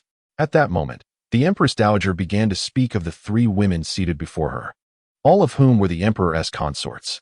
What consorts? I know them all. And Gio discreetly glanced up. The 3 consorts were all beauties, a poised, aloof lady, a charming young girl, and a voluptuous siren. They all gazed shyly at the emperor. I've got goosebumps. Why are they looking at me like that? And Gio mused. Of course, they long for your attention. You are, after all, their husband. The emperor, oblivious to this reality, merely acknowledged the Empress Dowager's introductions with a nonchalant response before his mind wandered to what he would have for dinner that evening. And Gio found this quite amusing. The Empress Dowager continued, though the court is bustling with matters, the emperor ought to visit the harem. Important state affairs are crucial, yet heirs are equally significant. She began to prattle on about the importance of procreation. Meanwhile, the emperor's mind drifted elsewhere. Can the simpleton make desserts? I would very much like to indulge. And Gio thought, what did the Empress Dowager just mention? Heirs. What should be done about heirs? It is indeed a matter of concern. I can't simply choose any woman to bear children, can I? By the way, how does one go about having children? The emperor's face paled slightly, clearly reluctant to engage in the intimate act of procreation, which he perceived as quite torturous. And Gio absorbed the entirety of his mental journey. She found it curious. The emperor did not seem averse to women. Where did this peculiar trait originate? A phobia of sorts? It appeared he psychologically could not accept the concept of reproduction, compounded by a physiological aversion. Truly a peculiar individual. When the tyrant held her close, it involved physical contact. Yet he displayed no issues then. She was still a maiden. After all, and Gio pondered this as the emperor became lost in thought, seemingly untethered. I've conceived a splendid idea. And Gio felt as though he might have glanced in her direction. Why? What reason could he have to look at her? When a superior suddenly gazes at you during work, it rarely bodes well. Indeed, he declared, I cannot, but that fool certainly can. Isn't that fool fond of the simpleton? Let them bear children. I need do nothing, and I can simply cradle the offspring later, leaving the rest to the mother. It would be far less troublesome. And Gio thought, you truly are insufferable. To call you a dog would be an insult to canines. And Gio, Emperor, the Empress Dowager called him, pulling him back from his reverie to focus on her once more. Did you hear everything I just said? The emperor, having heard not a single word, still proclaimed, I have heard. The Empress Dowager sighed. Do not resent my nagging. A stable harem is essential for a stable realm. I am still young. Why speak as if my demise is imminent? The emperor replied, Yes, I shall remember, my son. The Empress Dowager gestured towards the 3 exquisite beauties beside her. This autumn hunt, take Lady Wang and the others along. They have been quite bored in the palace. The emperor nodded in agreement. At last, she permitted him to depart, and he rose to bid farewell, leaving without a backward glance. Eunuch Li and Gio nearly struggled to keep pace with him. Once they were gone, the Empress Dowager's expression darkened as she gazed at the 3 distinct beauties before her. The opportunity has been granted to you. Whether you seize it depends entirely on your own efforts. The emperor is indifferent to women, which implies that his progeny will be challenging to conceive. If one of you can bear a child, be it a prince or a princess, that child will be showered with affection, if fortune favors. A son may very well inherit the throne. The 3 women felt a surge of excitement. Thank you, Your Majesty. We shall remember, they replied. The Empress Dowager rose, and Wang Dicai promptly offered his assistance. She cast one last glance at the retreating figure of the emperor before departing. In truth, they had not been there by coincidence. They had awaited the emperor's presence. In the palace, no encounter occurs by mere chance. The emperor, swift of foot, soon vanished from sight. When Gio hurried over, he was by the pond, feeding the fish. Just previously, he had nearly harmed a consort here. With handfuls of fish feed scattered, the koi swarmed eagerly to consume it. And Gio observed in admiration. These fish were as plump as balls, likely having been overindulged by the palace women seeking entertainment. Do you think these koi are delicious? The emperor suddenly inquired. And Gio was momentarily taken aback, primarily because she had never tasted them. Who would be so deranged as to consume koi? Your Majesty, I have never eaten them, she confessed. The emperor then stated, I wish to eat something sweet tonight. Before Gio could respond, he added, not the delicacies from the imperial kitchen. This implied he was not in the mood for the exquisitely crafted treats that could be overly rich. In truth, the imperial kitchen produced excellent dishes, and Gio mused, unable to resist the thought that he truly had a knack for complicating matters. You are an emperor. Could you not concern yourself with state affairs for a change? If not, at least entertain yourself with your consorts. Why must you perplex a mere little maid? She is but a pitiful, helpless girl, not a culinary expert. And Gio sighed, pondering what she could prepare for him to eat. If all else failed, perhaps she could make him a sweet pancake. And Gio felt a spark of inspiration. Her mother had once made her brown sugar pancakes. Crispy on the outside and tender within, paired with flowing brown sugar, utterly delightful. And Gio swallowed hard, finding herself tempted by the thought of it. Chapter 45. Do you fancy this pancake? As Gio remained lost in thought, the emperor had already turned his gaze towards him, observing him for an extended period, leading one to believe he was contemplating something profound. However, Gio was aware that his mind was a blank slate. He was not truly looking at Gio, but merely daydreaming. The courtiers, well aware of the emperor's presence in the imperial garden, found it a challenge to don their flimsy garments in the biting autumn air, daring only to observe from a distance. With a sigh, Gio reflected on the palace's atmosphere. It seemed that not only the servants endured hardships, but the nobles also faced their own tribulations.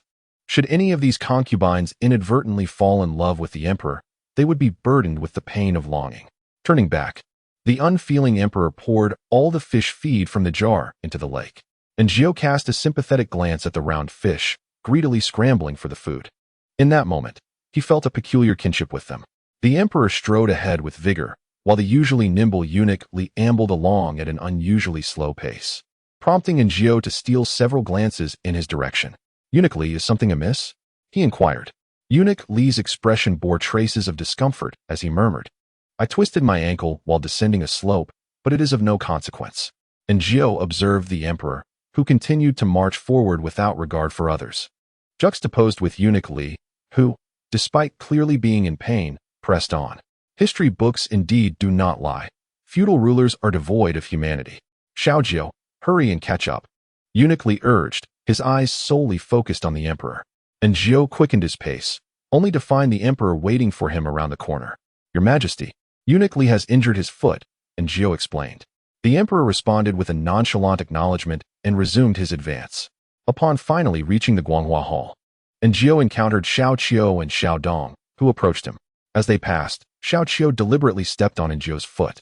Looking down at the dark smudge now adorning his shoe, and Gio frowned slightly, while Xiao Qiu provocatively sauntered away. Xiao Dong then approached, saying, Xiao Qiu, you've been busy all afternoon. You may leave now, we can manage here. And Gio glanced at the sky, realizing it was indeed time to depart. Moreover, he needed to prepare sugar pancakes for the emperor, so he turned and exited. As he stepped outside, he spotted Li Ji, who was on duty that evening, winking at him. And Gio understood immediately and walked over. Li Ji remarked, I'll bring the items to you later. And Gio recalled the unfortunate souls who had met a grim fate for being caught in a compromising situation. He had no desire to engage in reckless behavior that could lead to misunderstandings. Let us wait until tomorrow. I will come find you, he suggested. Li Ji pondered for a moment before nodding. All right. Since Li Ji was on duty all night, it would be convenient for him to come by tomorrow morning. Thus, and Gio departed. The moment he left, Li Ji sensed something amiss, but upon looking up found nothing of note. What are you looking at? A colleague inquired. Li Ji shook his head. Nothing. The colleague chuckled. I saw it all. You were just speaking with that palace maid. What were you discussing? Li Ji's expression darkened. It was nothing, just a casual exchange. His colleague cautioned, I must advise you, there are many fine young ladies outside. The women of the palace are not ones we can pursue. He glanced around to ensure no one was eavesdropping before continuing. Do you remember Zhang Ming? He claimed to be visiting his hometown, yet the truth was far from it. Li Ji furrowed his brow, questioning, if not returning home, then where did he go? It was rumored that he was discovered having an illicit affair with a palace maid and was executed on the spot. Li Ji, bewildered, responded, "How could that be? Even if he was guilty, execution on the spot is unthinkable." He had yet to finish his thought when his colleague shook his head. It was carried out by that one. He discreetly gestured towards the direction of the Guanghua Palace. The guards were somewhat aware of the emperor's proclivities, otherwise, whispers of his tyranny would not circulate outside. Yet, he was taken aback. "Is it true?"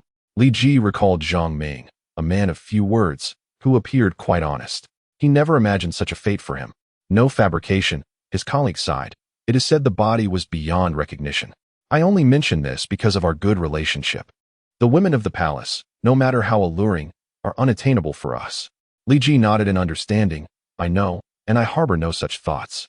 His colleague patted him on the shoulder. "That's good. Just maintain your discretion and think of your family."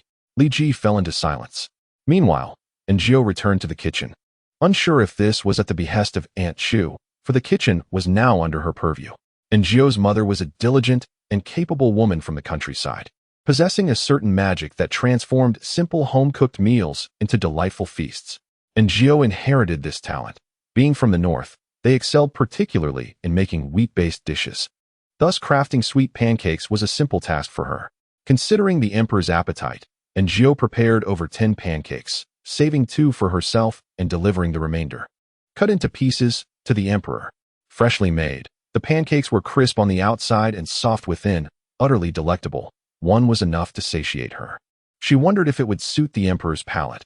If not, it would be a relief to avoid future preparations, for after all, she was merely an inconspicuous palace maid. The kitchen tasks paled in comparison to those of the esteemed chefs in the royal kitchen.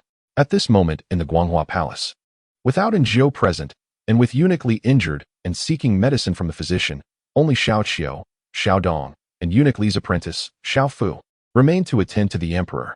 Xiao Qiu, testing for poison, sampled a piece of pancake and found it rather ordinary, lacking the allure of the exquisite pastries from the royal kitchen. Yet, seeing the emperor enjoy it, she feared he might grow weary of it. So she prepared 2 small dishes and some soup, which were rather plain but brought him joy. In a moment of impulsiveness, Xiao Qiu declared, "Your Majesty, I could make pancakes like this." Xiao Fu's expression changed, glaring at Xiao Qiu before turning to the emperor. The emperor, indeed, paused. And just as Xiao Qiu regretted her impulsive words, he replied, "Is that so? Then go make some now." Xiao Qiu was momentarily taken aback, clearly unprepared for the command. Noticing her hesitation, the emperor frowned slightly, appearing displeased. Xiao Fu quickly urged, "What are you still standing there for? Hurry and go." Xiao Qiu sought out Aunt Chu, explaining the situation. Aunt Chu regarded her with a cold smile, saying, "Follow me." She led Xiao Qiu to the small kitchen where Aaargh was cooking. Observing the uncleaned remnants, Xiao Qiu was astonished. Indeed, this was not food from the royal kitchen, but rather something prepared here for the emperor. Who could it be? Xiao Qiu thought of Aaargh. Could it possibly be her? Be swift, do not keep His Majesty waiting. Yes. Xiao Qiu entered the palace early, recalling her mother's techniques from her childhood. Following her memories, she began her task. However, her hands were unpracticed, and after several unsuccessful attempts, the final product was slightly burnt due to her mismanagement of the heat. She contemplated redoing it, but Aunt Chu had already arrived. She cast a glance at the plate of cakes, which, despite their charred appearance, were still somewhat appetizing. It was unclear what scheme the emperor was concocting. "Let us proceed." Aunt Chu, holding the cakes, entered the Guanghua Hall alongside Xiao Qiu, where they encountered Aaargh at the entrance.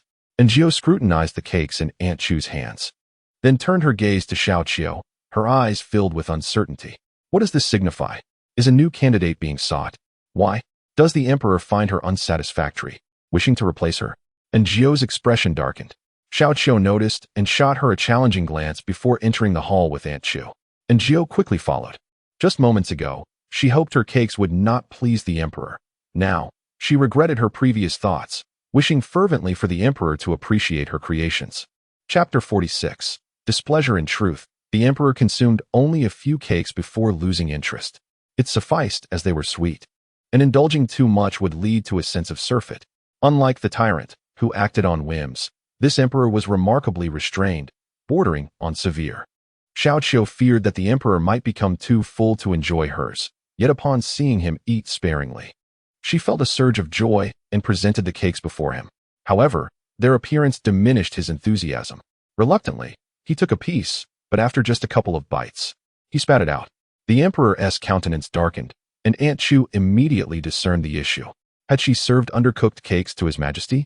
Xiao Qiu was petrified. The fire had been too fierce, and she had not tasted them before Aunt Chu arrived. Who could have predicted that while the exterior was cooked, the interior remained raw? Your Majesty, forgive me. Xiao Qiu knelt repeatedly, her head bowing in supplication. The emperor, irritated, had no desire to quarrel with the palace maid. Depart at once. With Aunt Chu's prompt, Xiao Qiu scurried away, and as she passed Jiao, the latter stepped heavily on her foot. Xiao Qiu dared not even glare at her, hastening her escape, and Jiao felt a sense of relief. The ordinary Scorpio, harboring grudges, would find it difficult to sleep without retribution.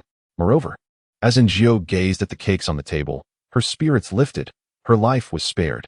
Once Xiao Qiu departed, the hall fell into silence again.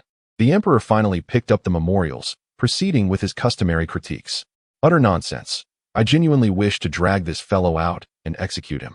Present me with beauties? Absurd. After perusing 2 documents, he began to daydream. A mere cake, with an ordinary taste. I refuse to believe I cannot find someone to replace this dullard. And Jiao felt a sudden sense of crisis. In an organization, the best way to avoid layoffs is to cultivate irreplaceability. As the emperor continued to read and grumble, he unwittingly reached the hour for slumber, yet he remained awake, fixated on Jiao. In her mind, Jiao was already contemplating how she and the tyrant would conceive a child, and she even had a name ready for the little one. Jiao found herself at a loss for words, yet it mattered little, for her workday was coming to an end. Due to her previous illness, Aunt Chu and the others had rearranged the schedule, assigning her to daytime shifts from now on, while the tyrant would come in the evenings, counting as overtime. With double the pay. After Jiao departed, the emperor finally exhaled in relief, only to realize that something felt amiss. Why was I so anxious? Jiao returned home early to rest, knowing she would need to rise for her evening shift. To her surprise, she woke up on her own, and upon opening her eyes, she saw the tyrant standing before the cabinet, intently gazing inside. There lay Jiao's homemade crab roe sauce, beef sauce, chicken sauce, dried fruits, candied treats, her sun-dried peach slices, and her own crafted fruit leather. My dear uncle, Jiao exclaimed, leaping from her bed and rushing across the room barefoot to slam the cabinet door shut. Your Majesty, are you hungry? I shall prepare a meal at once. She quickly dressed and made her way to the door, only to find the tyrant unmoving before the cabinet. Jiao was at a loss. Your Majesty, how about some crab roe noodles today? Not particularly appealing. The tyrant's gaze remained fixed on the cabinet, his intentions unmistakably clear. Jiao felt exasperated. Truly, there was no one quite as stubborn as him in the entire world. After a moment of tension, she recalled the events of the evening. The importance of being irreplaceable weighed heavily on her heart. Tears threatened to spill as she had never before realized how significant her job was. Thus, she approached the cabinet, retrieving a jar. This is meat sauce. It's far too salty to consume. The tyrant huffed in response, and Jiao paused, looking up at him. Was that a cold huff? What did it signify? She presented him with other items, fruit leather, candied treats, and peach slices, even offering him walnuts that she had sought ed with salt, imparting a unique and delightful flavor. The tyrant, enamored by the taste, devoured over 10 of them under Jiao's concerned gaze. As they dwindled, she hastily offered him more fruit leather. Your Majesty, please have some of this. The tyrant favored the sweet and sour flavors, promptly devouring an entire roll in one bite. Jiao sighed, reminding herself of the importance of being irreplaceable. Then she watched, helpless, as he consumed the peach slices, candied treats, red dates, fruit leather, and walnuts. Your Majesty, indulging too much in these is not advisable. Shall we save some for later? She hesitated, reluctant to partake herself. Finally, the tyrant ceased his eating but cast a glance at the meat sauce Jiao had left on the table. Jiao's smile faltered. Isn't fresh food preferable? Not at all, the tyrant replied, resembling a child demanding a toy. I want this. Then choose one, Jiao suggested casually. Yet inwardly she hoped he would select the chicken sauce. If not, the beef would suffice. But the tyrant nonchalantly grabbed the crab roe sauce. Jiao chuckled, Your Majesty, you truly have an exquisite taste. The tyrant, feeling proud, raised his chin, signaling her to lead the way. Enough of this, Jiao thought, These are merely trivial matters, of little consequence. In the kitchen, Aaargh had long prepared the dough, which was now fully risen. The noodles cooked swiftly and with a side dish. Complemented by crab roast sauce and additional ingredients, it was irresistible, not just to the tyrant, but even to Aaargh herself. She prepared a bowl for herself, and the two sat on stools enjoying their meal. Suddenly, Aaargh felt a laugh bubbling within her. Should she return to modern times, who would believe her extraordinary experiences? She glanced up to see the tyrant savoring his food, utterly oblivious to her amusement. They both ate heartily, and as the tyrant showed no intention of returning, Aaargh understood that soon the moon would rise above the willow trees, marking the time for clandestine rendezvous. Having indulged in their meal, a leisurely stroll around the palace seemed quite delightful. At this hour, most people were asleep. The tyrant led Aaargh deeper into the palace, and when they stopped, she realized they were in an unfamiliar courtyard. Was this yet another secret hideout? The tyrant skillfully subdued the guards and pried open a door. He motioned for Aaargh to follow, and she hurried inside, only to find herself in shock. This was no mere secret base or ordinary courtyard. It appeared to be the storeroom of the Ministry of Internal Affairs. Inside lay an array of exotic treasures, silks, fine brocades, and precious cosmetics, among others. Aaargh swallowed hard. These items were vastly different from what they had taken from the imperial kitchen last night. Should one be caught with these, it could lead to several days of confinement. However, the tyrant seemed dissatisfied with the treasures, sifting through them until he finally selected a box of pearls to present to Aaargh. She shook her head. "Your Majesty, everything here is accounted for. If we take something, the guards will face punishment." The imperial kitchen served food. If a certain eunuch were to casually mention that the emperor was hungry and desired a midnight snack, it could easily be brushed off. Yet, the items in the storeroom were meticulously catalogued. Taking them would raise suspicion and invite trouble. Although she was unsure of the specifics of the trouble, Aaargh felt it prudent to remain discreet. The tyrant might be reckless, but she was not. Should any misfortune arise, she would be the first to face the consequences. The tyrant, however, paid no heed to Aaargh's words, seemingly unperturbed by the potential repercussions. With his striking eyes, he asked in a commanding tone, "Do you not like it?" Aaargh shook her head. "I do not." The tyrant appeared contemplative, suddenly struck by a thought, and led Aaargh out once more. In this instance, he brought her to another courtyard, but the palace maids and eunuchs were conspicuously absent. The emperor rummaged through boxes and soon retrieved a case filled with jewelry, unceremoniously shoving it into her arms, regardless of her preferences. Aaargh swallowed again, questioning softly, "Whose is this?" Before the tyrant could respond, they were interrupted by a voice. "Dakai, is that you?"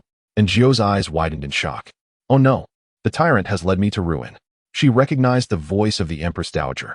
The tyrant, clearly wishing to avoid detection and evidently familiar with this place, quickly hid with Aaargh. "Dakai?" The Empress Dowager called out again. The door swung open, and Wang Dakai entered, holding a tray filled with jade strips of varying lengths. Initially, Aaargh did not comprehend what they were, until she heard Wang Dakai suggest, "Your Highness, shall we use this today?" The Empress Dowager responded with a sound, followed by an indescribable noise. Aaargh, having learned from her previous experience, feared the tyrant's wrath. After all, this was the Empress Dowager, not just a palace maid or guard whom he could slay without consequence. If he were to kill the Empress Dowager, his reign as emperor would be irrevocably doomed, and Aaargh would share the same fate, left with no burial place. Thus, Aaargh swiftly covered his ears. The tyrant blinked his large eyes in confusion at her. Aaargh signaled him with her gaze to remain still. The tyrant complied without movement. Consequently, she covered the tyrant's ears and listened intently to the entire interaction between the Empress Dowager and Wang Dakai. Finally, she breathed a sigh of relief and released her hold on the tyrant's ears. The tyrant stared at her face intently for quite some time. Aaargh was oblivious to his faint thoughts. She heard the Empress Dowager say, "The emperor has become increasingly unruly of late." Wang Dakai replied, "Do not worry, Your Majesty. You are the Empress Dowager. Even the emperor must address you as mother." The Empress Dowager scoffed. "He is just like that wretched woman who bore him. Simply the sight of him irks me." Aaargh glanced at the tyrant, noticing him tilt his head, averting his gaze from her towards the Empress Dowager's bed. The servant remarked that the emperor's mind had become increasingly unstable over the years, urging the empress not to be anxious. Aaargh paused, bewildered by the implication. They were aware of the emperor's ailment, But why the advice for the Empress not to be anxious? What was she anxious about? What were her intentions? It seemed that the Empress Dowager sighed, whispering something else, but Aaargh could not hear. Soon, the two appeared to have fallen asleep. The Empress deliberately dismissed everyone, allowing them to exit smoothly. It was only when they had walked a considerable distance that Aaargh finally relaxed, only to belatedly realize that she was still clutching a jewelry box filled with the Empress Dowager's treasures. Aaargh pondered whether she could return it in time. Although she had a fondness for wealth, it was merely human nature. She was not at the point of valuing money over her life. The jewelry box was akin to a ticking time bomb, potentially threatening her life at any moment. What should she do? Before she could finish her thought, the tyrant suddenly collapsed, fainting. Aaargh? What was happening? Why did he faint now? How was she to return? And how would he return? Aaargh looked around, wondering if the Emperor's hidden guards were nearby. She crouched down and gently patted the tyrant's face. Wake up quickly, don't sleep here. Before long, the tyrant regained consciousness, opening his eyes, seemingly bewildered by his surroundings. Aaargh withdrew her hand from his face. Your Majesty? The Emperor rose.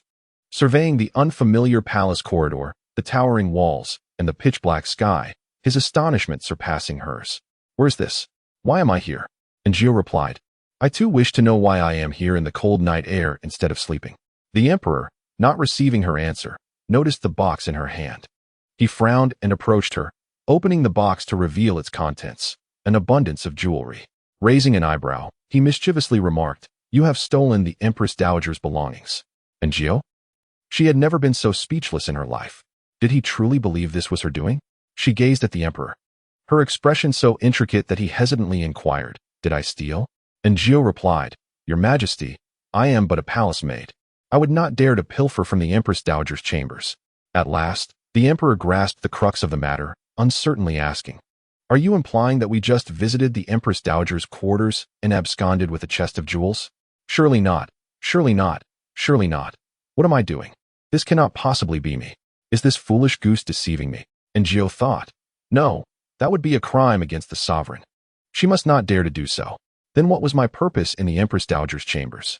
The Emperor appeared utterly perplexed, while Aaargh silently observed his bewildering performance until he calmed once more. Pray, elaborate on the matter, he urged. Aaargh glanced around and asked, Would your Majesty prefer to discuss this here? She was indifferent to the location, but given the royal secrets involved, it would be unwise for others to overhear. Moreover, as a young maiden, she felt somewhat embarrassed to speak of such matters in public. The Emperor, of course, would not escort Aaargh. His agility allowed him to depart swiftly, leaving her in a rather unfortunate situation as she walked alongside a shadowy guard. To avoid any suspicion, the guard grasped her garments tightly, causing her discomfort, prompting her to remark, Kind sir, I assure you I can return on my own. The guard shook his head, insisting, We cannot keep His Majesty waiting. Indeed, you are correct. The life of a horse or ox is insignificant, Aaargh mused, feeling dizzy as she returned, reminiscing about the tyrant. Compared to these individuals, the tyrant was quite endearing, gentle, and sincere. He might occasionally take a life, act erratically, or wander about at night. But what of it? Does not everyone have their peculiarities? Might we not be lenient with the tyrant? Aaargh herself had never anticipated that she would one day long for the tyrant in such a manner. The Emperor, growing impatient, toyed with the tassels of his jade pendant. Your Majesty, Aaargh greeted with a bow, but he did not allow her to rise. Instead, he peered over her head and commanded, Relate to me, in detail, all that transpired tonight. Aaargh recounted the events thoroughly, including the interactions between the Empress Dowager and Wang Dutsai, even recounting their dialogue. The Emperor's eyes widened in astonishment as he listened intently. When Aaargh finally revealed the pivotal exchange between the Empress Dowager and Wang Defa, the Emperor narrowed his eyes. That old hag, the Empress Dowager, indeed harbors ill intentions. She must be plotting against me. Aaargh nodded in agreement. The Emperor displayed a chilling smile. Chapter 48. The royal family awakens. You may depart. Do not mention tonight's events to anyone. The Emperor waved dismissively, his focus clearly diverted from Aaargh. She placed the jewel chest upon the table and retreated. The Emperor gazed at the small box, unable to suppress a sigh, exclaiming, My dignity has been utterly compromised. Aaargh, who had yet to exit, stifled a yawn. Having endured a tumultuous night, she was on the verge of returning to her slumber when she happened upon Li Ji. Li Ji also caught sight of her and recalled the words spoken by his colleagues. His affection for Xiao Jiao was genuine, yet it was also rooted in pity. When the emperor had suddenly executed someone, Xiao Jiao had fled from the palace in a panic, her face as pale as a sheet, resembling a fragile feather that could drift away at any moment. As he observed her slender figure, he felt a twinge of compassion. The young eunuchs and palace maids were still mere children in age. Consequently, he found himself unconsciously keeping an eye on Xiao Jiao, always wishing to lend a helping hand when possible, though he had not yet reached the point of ulterior motives. "Brotherly, are you available now?" And Jiao's voice jolted him back to reality. Li Ji nodded. "Yes, just wait a moment." He quickly returned, soon presenting a package to Jiao, who handed him some silver in return. "Thank you." Li Ji accepted the silver with ease, smiling. "You're welcome. If you wish to purchase anything next time, feel free to tell me." And Jiao departed with the package, and Li Ji pondered her retreating figure just as his colleague approached him. "To be honest, she is quite attractive," his colleague remarked, to which Li Ji remained silent. The colleague continued, "However, isn't she off duty today? Why would she emerge from Guanghua Palace?" This was indeed peculiar, but Li Ji replied, "Those in service must obey their master's commands." His colleague sighed, "You, my friend, are so stubborn.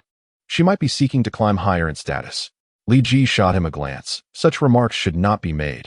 It is unkind to the young lady. The colleague merely scoffed, and Jiao cheerfully made her way back, but the gates she had exited during the day were locked, forcing her to take a longer route through another courtyard, where she was coincidentally spotted by Xiao Qiu, who was restless that night. Troubled by the earlier events, she feared the emperor might seek retribution against her and was anxious that Aunt Chu might assign her to menial tasks, akin to what had befallen Xiaohua. Regret consumed her for not having kept her mouth shut.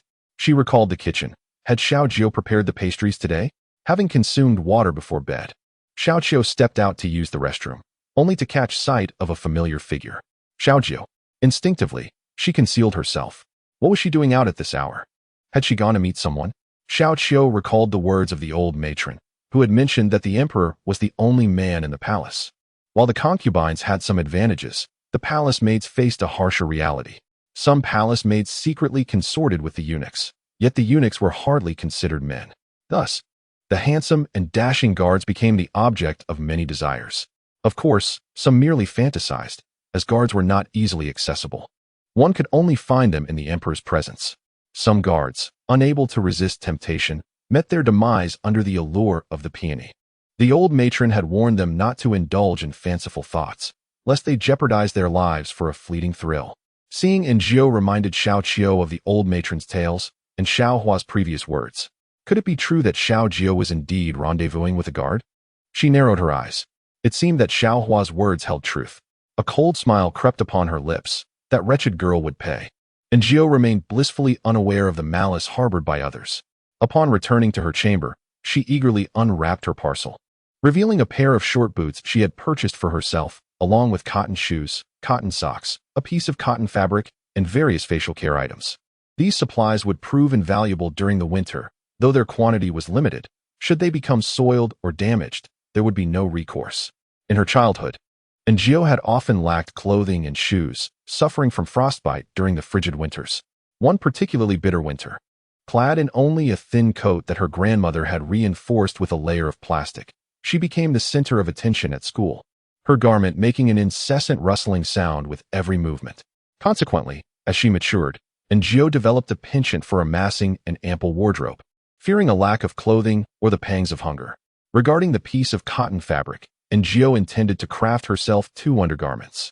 In this era, women typically wore belly bands akin to vests, which offered little coverage and proved inconvenient and embarrassing. Today, while covering the tyrant's ears, she sensed something amiss with him. Though she dismissed it at the moment, upon reflection, Jiao resolved that he should not gain any advantage over her. It would be best if he remained oblivious, maintaining his current disposition. Contemplating this, she found herself unable to sleep and thus took up a needle and thread to sew. Meanwhile, the emperor experienced a rare spring dream, the subject of which was none other than the foolish goose. Indeed, you read correctly, it was the foolish goose. Upon awakening and reflecting on his peculiar dream, he found himself perplexed, questioning how he could dream of someone so unremarkable in appearance, lacking any redeeming qualities, amidst the throngs of beauty in his harem. It was utterly ludicrous, a farcical absurdity. Surely, his previous restraint had led him to such an amusing predicament. With a beaming smile, Eunuch Li tidied up the mess left on the emperor's bed and cautiously inquired, "Your Majesty, Lady Wang has personally prepared pastries, and they await you just outside the hall." The emperor recalled the words exchanged with the foolish goose the previous day. Lady Wang was one of the 3 individuals he had encountered, and he thought it prudent to meet her and discern her intentions. He nodded in assent. Eunuch Li, filled with satisfaction, felt relieved. The emperor was finally maturing into a true man. As Aaargh commenced her duties, she spotted an alluring figure outside the grand hall, the captivating beauty from the previous day. With a curvaceous figure that remained evident even beneath her thick palace attire, the beauty seemed to sense Aaargh's gaze, turning to meet her eyes. Aaargh hurriedly bowed and greeted her. Lady Wang smiled and remarked, "You must be one of the emperor's maids." "I am but a humble servant, Xiaojiu," Aaargh replied. Lady Wang signaled to one of her handmaidens, who promptly placed something cool into Aaargh's hands. Instantly, Aaargh understood. "Your Highness, I cannot accept this. This is a token of Our Lady's goodwill, something for everyone. You must accept it," the handmaiden insisted, her demeanor suggesting that refusal would imply disdain. Reluctantly, Aaargh acquiesced and accepted the offering. As she prepared to depart after bowing to Lady Wang, the beauty suddenly inquired, "What is His Majesty doing at this hour?" "His Majesty has concluded the morning court session and is partaking in breakfast," Aaargh replied, aware that this was common knowledge throughout the palace. Beyond this, she could reveal no more. As a dutiful subordinate, it was imperative not to divulge her superior's secrets. Absolutely not. Wang Marin cast a glance at her and refrained from further inquiries. Chapter 49, Lacking the Aroma of Fire. As Aaargh entered, she observed the emperor partaking in his breakfast. Upon noticing Aaargh, he let out a cold snort. Aaargh was perplexed. What was that snort about? Was it directed at her? Such absurdity. "Is Wang Marin still outside?" inquired Li Gonggong. "Yes," replied Aaargh. Thus, Li Gonggong posed the question to the emperor, "Your Majesty, shall we allow Wang Marin to enter? She has been waiting all morning. Your Majesty truly lacks the tenderness towards the fairer sex." The emperor nodded indifferently, and Aaargh mused to herself, what a fade he was putting on. He must have been contemplating how to deal with her all along. Yet he maintained a pretense of virtue, hypocrisy at its finest. However, if she were a man, she too would be unable to resist the allure of Wang Marin. Her figure was indeed extraordinary, and Aaargh gazed enviously at Wang Marin as she walked in. "What are you staring at? She far surpasses you," Aaargh thought to herself. She paused, raising her eyes to the emperor, who reciprocated with a disdainful glance. What is his issue? Aaargh wondered. Why is he commenting on me? Why should I compare myself to Wang Marin? If I possessed her beauty, I wouldn't be serving as a maid, but would have long ascended to the rank of consort. Aaargh silently scoffed. "This is a pastry made by your servant's own hands, Your Majesty. Please have a taste." Wang Marin presented the delicacy, perhaps under the Empress Dowager's instructions, as she did not lean too close to the emperor. As the lid was lifted, a selection of exquisitely crafted pastries was revealed. Yet the emperor, having encountered many fine dishes, recognized that while the pastries were visually appealing, they lacked substance. "They are less palatable than the pancakes from the kitchen," he lamented. Aaargh thought this was utterly absurd. The pastries were clearly the result of meticulous effort, boasting both aesthetic appeal and delightful texture, certainly not inferior to her own creations. Yet why did the emperor not appreciate them? "They are dry and cold, threatening to choke me," he continued to grumble. Aaargh seemed to have an epiphany. She finally discerned the emperor's preference, the warmth of home-cooked meals. Each dish delivered by the imperial kitchen was excessively refined, and the pastries were crafted solely for visual allure, meaning they lacked warmth. This absence of warmth created a distinct sensation. For instance, the experience of eating a sugar pancake that is cooled differs vastly from one freshly made. Similarly, the noodles served hot and the lukewarm spicy hot pot cannot compare. It appeared that no one had considered this aspect. Upon observing the emperor's breakfast, she noted that it was indeed at a suitable temperature, never too hot for him. Thus, the emperor always consumed his meals and drinks at a lukewarm temperature. Even the fruits were not served cold. Imagine a bowl of cold noodles or lukewarm spicy hot pot.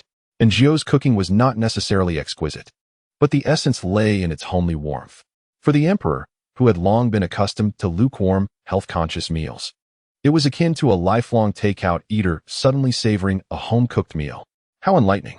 and Jiao glanced over, and the emperor had already begun tasting the pastries. This early in the day, he took a bite of the cold, choking pastry and followed it with a large sip of water, losing interest thereafter. Was it not to his taste? I shall return and make them again, she declared.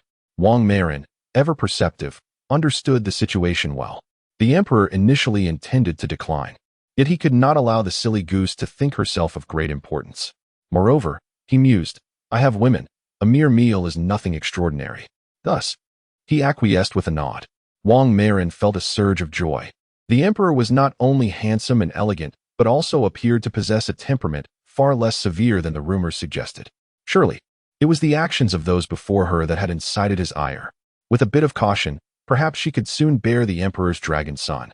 Noticing the emperor's growing impatience, Wang Marin wisely declared, Your Majesty is burdened with myriad affairs. I shan't intrude upon your time. The emperor visibly relaxed. Consequently, Wang Marin took her leave. As the breakfast before the emperor was cleared away, and Jiao spotted this and hastened to catch up with Eunuch Li. Eunuch, may I sample the meal? Upon seeing Eunuch Li's scrutinizing gaze, she added, I merely wish to discern what might not please His Majesty's palate. Eunuch Li found her request reasonable and permitted her to choose for herself. And Jiao selected a steamed bun and took a bite. Eunuch Li inquired, What seems amiss? And Jiao's remarkable discovery remained unspoken.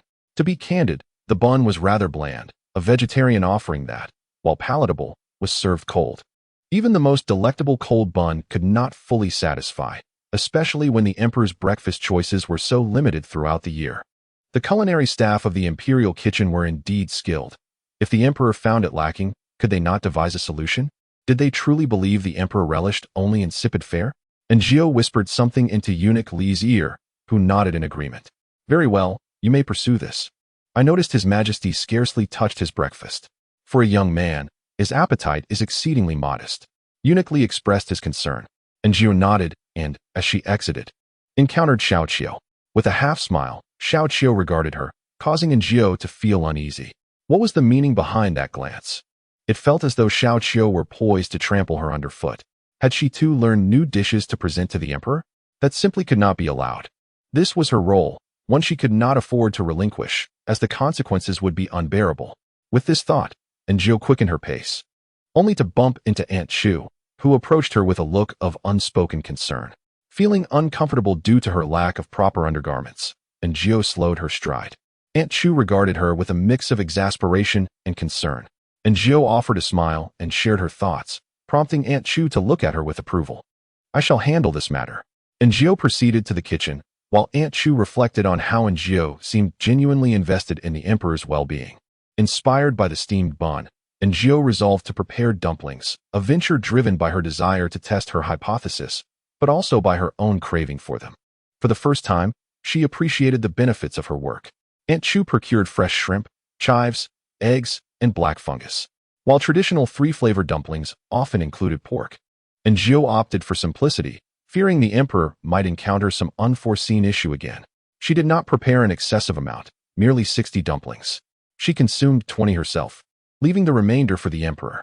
As she often remarked, one must not allow him to indulge too much, for otherwise, the allure would diminish. He should be left wanting for more, thus ensuring her irreplaceability. The emperor, having skipped breakfast, found himself ravenous by noon. He sighed, puzzled as to why, despite his hunger, the mere thought of lunch diminished his appetite. This sentiment is particularly resonant among those who frequently order takeout. At long last, noon arrived. When the royal kitchen delivered the meal, Jiao swiftly prepared the dumplings, ensuring they reached the table steaming hot. Indeed, compared to the lukewarm yet aesthetically pleasing dishes, the emperor's attention was captivated by the dumplings. Previously, he had only tasted vegetarian dumplings, which, while not unpalatable, had failed to excite his appetite. However, today was different. The emperor vowed it was truly unlike any experience before. He could not articulate precisely how, but it was distinctly unique. The dumplings, not particularly large, saw Jiao consume nearly 20, while the emperor finished his single plate in no time, still yearning for more. He silently desired another serving. The emperor inquired, Did Xiaozhou make these? To which the eunuch Li nodded. The emperor remarked, She certainly has a way of signaling. Xiao Qiu, standing nearby, observed the emperor and recalled Jiao's absence that morning, sensing she had stumbled upon a secret. Indeed, this Xiao was a restless spirit, undertaking much behind their backs. Yet perhaps it was for the best. Those who climb high may also fall hard. Chapter 50. Dragging it out. Having dined well, and Jiao felt drowsy. She stealthily exited the kitchen, only to encounter Xiao Qiu on her way to lunch. A glance at Xiao Qiu's bowl revealed steamed buns, vegetables, and minuscule slices of meat. A feast indeed, akin to what the emperor enjoyed. As Jiao was about to depart, Xiao Qiu halted her. Do you think that by preparing a couple of inconsequential dishes, you can act with impunity? And Jiao retorted, what do you mean by that? I do more than just cook. I am also the tyrant's caretaker, having forged a profound bond with him last night. Xiao Qiu challenged, oh really? What is it to you? Be careful I don't inform Aunt Chu to send you off to keep company with Xiao Hua. Xiao Qiu's countenance changed at this. Xiao Dong timely restrained her, saying, enough, Xiao Qiu, do not stoop to her level. And Jiao scoffed coldly, turning to leave. She had no aversion to femininity. She found camaraderie with women comforting and reassuring, as they often understood each other more readily. However, she could not deny that with a shift in environment and the introduction of competition, unwarranted malice inevitably arose. With a sigh, and Jiao mused that the tyrant should be napping at this hour. Since someone was on duty, she could discreetly indulge in a brief nap herself. This was permitted by Aunt Chu, considering the tyrant would be working late into the night. It was a form of compensatory rest. Moreover, while the emperor could comprehend others' words, the tyrant could not. Thus it remained imperative to attend to him first. Upon entering the room, and Jiao, with a sense of mischief, eagerly unveiled the reward bestowed upon her by the enchanting Wang Marin. To her astonishment, she discovered 5 gleaming gold melon seeds. Gold melon seeds, 5 of them, casually gifted to a mere palace maid? Wang Marin certainly was generous. No wonder everyone yearned to serve before the emperor, despite the inherent risks. The potential rewards were equally substantial. Clutching the gold seeds, and Jiao attempted to slumber, yet her lack of a midday rest routine left her tossing and turning, unable to find respite. Eventually, she rose to admire her treasure once more, and as she gazed, she couldn't help but smile. Before Jiao could make her way to the Guanghua Hall, Xiao Fuzai arrived, instructing her to prepare the evening meal. He did not specify the dishes, but Jiao had an inkling. She decided to simply stir-fry a couple of dishes. She planned to cook eggplant and a spicy shredded chicken, knowing that the emperor had developed a taste for seafood and poultry. Thus, she substituted the meat in the spicy shredded dish with chicken, and added a spicy diced chicken dish as well. Once prepared, she covered the dishes, allowing steam to rise, and promptly delivered them. Upon entering, she beheld a bowl of plain water noodles and 2 vibrant green side dishes adorning the emperor's dining table. Goodness gracious! Even the staff meals at Xiao Qiu's establishment surpassed this fare. Indeed, the emperor's dining experience was less luxurious than that of his servants. It was remarkable that the cooks in the imperial kitchen had not yet faced dire consequences. The emperor possessed a remarkably lenient disposition. As Jiao's dishes were presented, the emperor, engrossed in his meal, did not even lift his gaze. It then dawned upon Jiao that she had only prepared such stir-fried dishes for the tyrant. The emperor had never tasted them. In this era, stews and boiled dishes were prevalent, and stir-frying was a rarity. The 3 dishes she prepared were virtually unheard of in this context. Moreover, who would dare to employ such generous amounts of oil, salt, and chili when cooking for the emperor? The bowl of noodles before the emperor likely received no attention beyond the chef's focus on perfecting the dough and cooking technique. The emperor had once remarked, "My intestines have been scraped clean," reflecting the consequences of a prolonged diet devoid of richness. After swallowing a mouthful of rice, Li Gongong offered him a cup. He took a sip and heard the simpleton goose inquire, "Your Majesty, this servant can prepare a type of milk tea. Should you wish to have some?" The emperor raised his hand, tapping the chopsticks thrice in agreement, prompting Jiao to smile triumphantly. With this, neither Xiao Qiu nor Wang Marin could replace her. The emperor relished his meal, and after dining, he sought to take a stroll, with Jiao and Li Gongong in tow, leaving Xiao Qiu seething with jealousy as she shot several furtive glares at Jiao. Initially, Jiao intended to depart, but upon witnessing Xiao Qiu's ire, she turned around as she exited, offering a provocative smile. "May your bitterness endure." All of them were mere struggling palace maids. Yet here they were, embroiled in palace intrigue. After traversing the palace path for a short while, the emperor came to a halt, and Jiao peered ahead. And amidst the dappled shadows of the trees, a stunning beauty danced gracefully. The exquisite figure moved with delicate elegance, like a butterfly fluttering through the autumn air. And Aaargh couldn't help but reflect on how splendid it must be to be the emperor, surrounded by such an array of lovely courtesans eager to curry favor.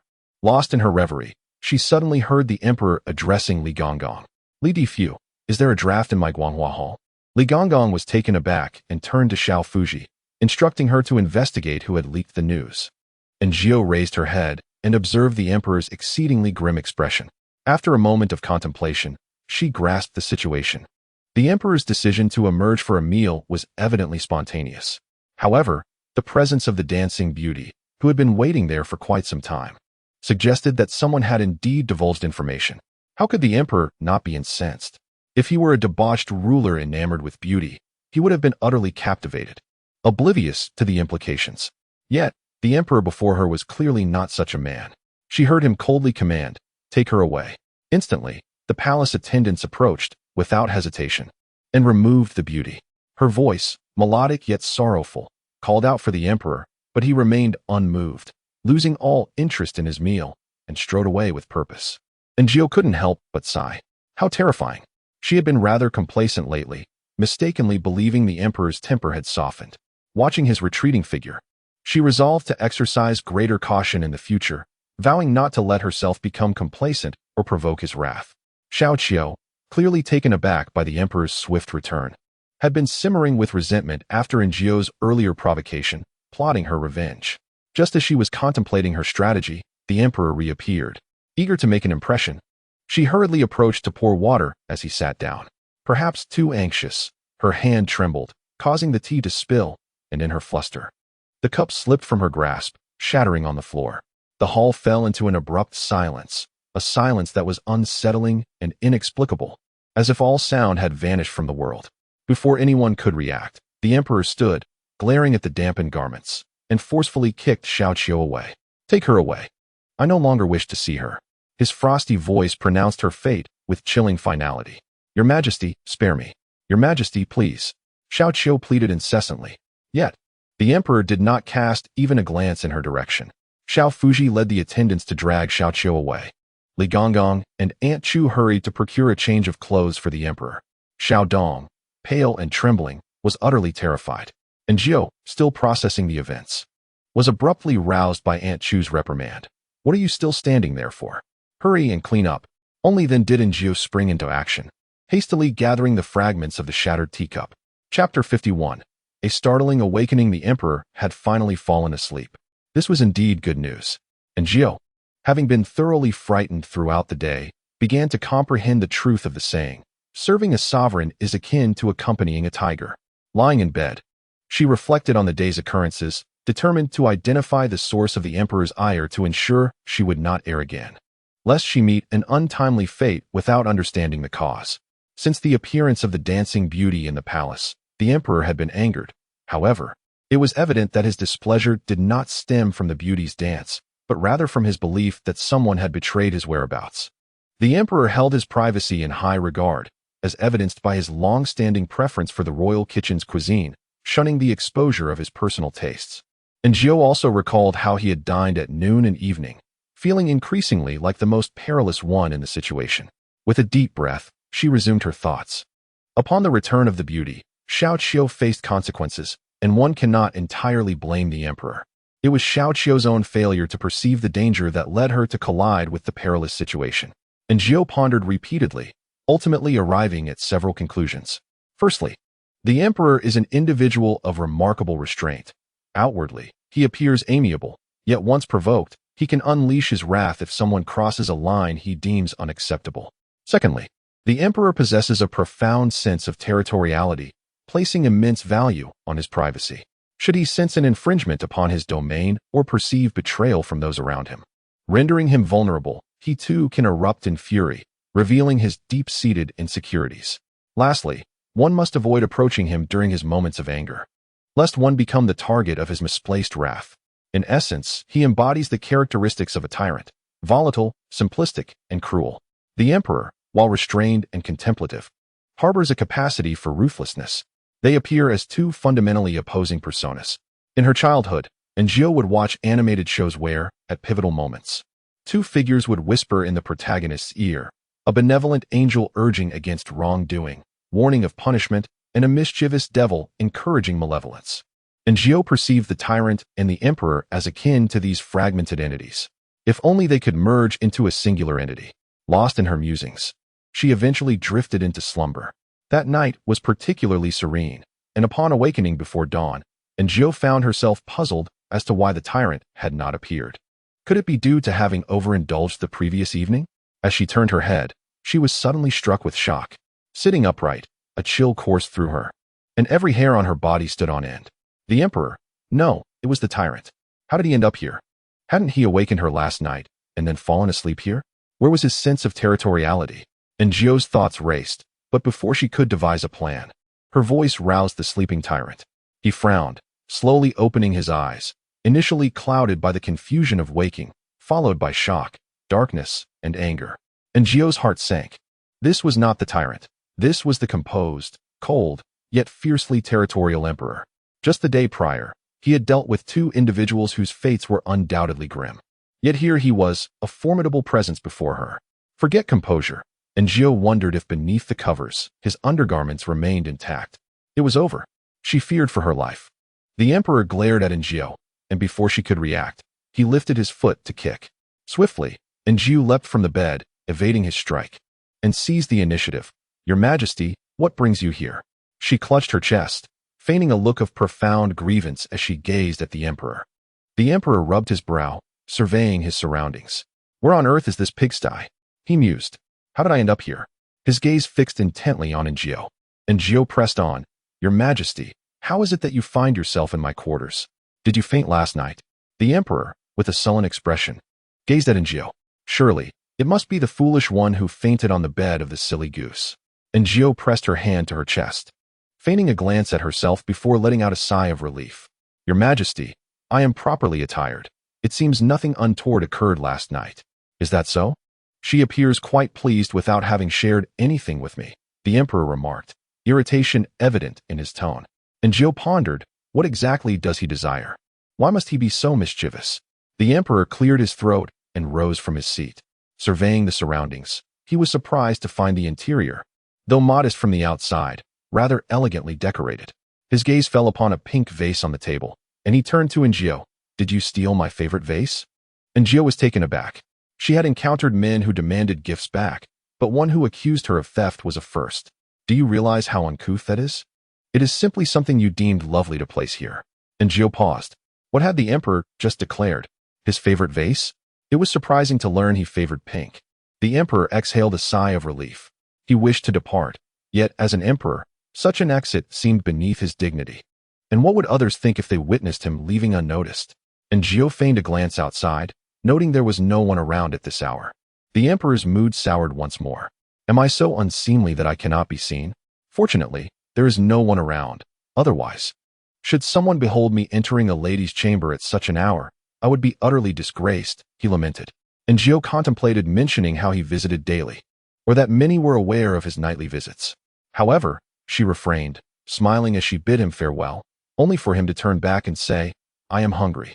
Understood. Your Majesty, she replied.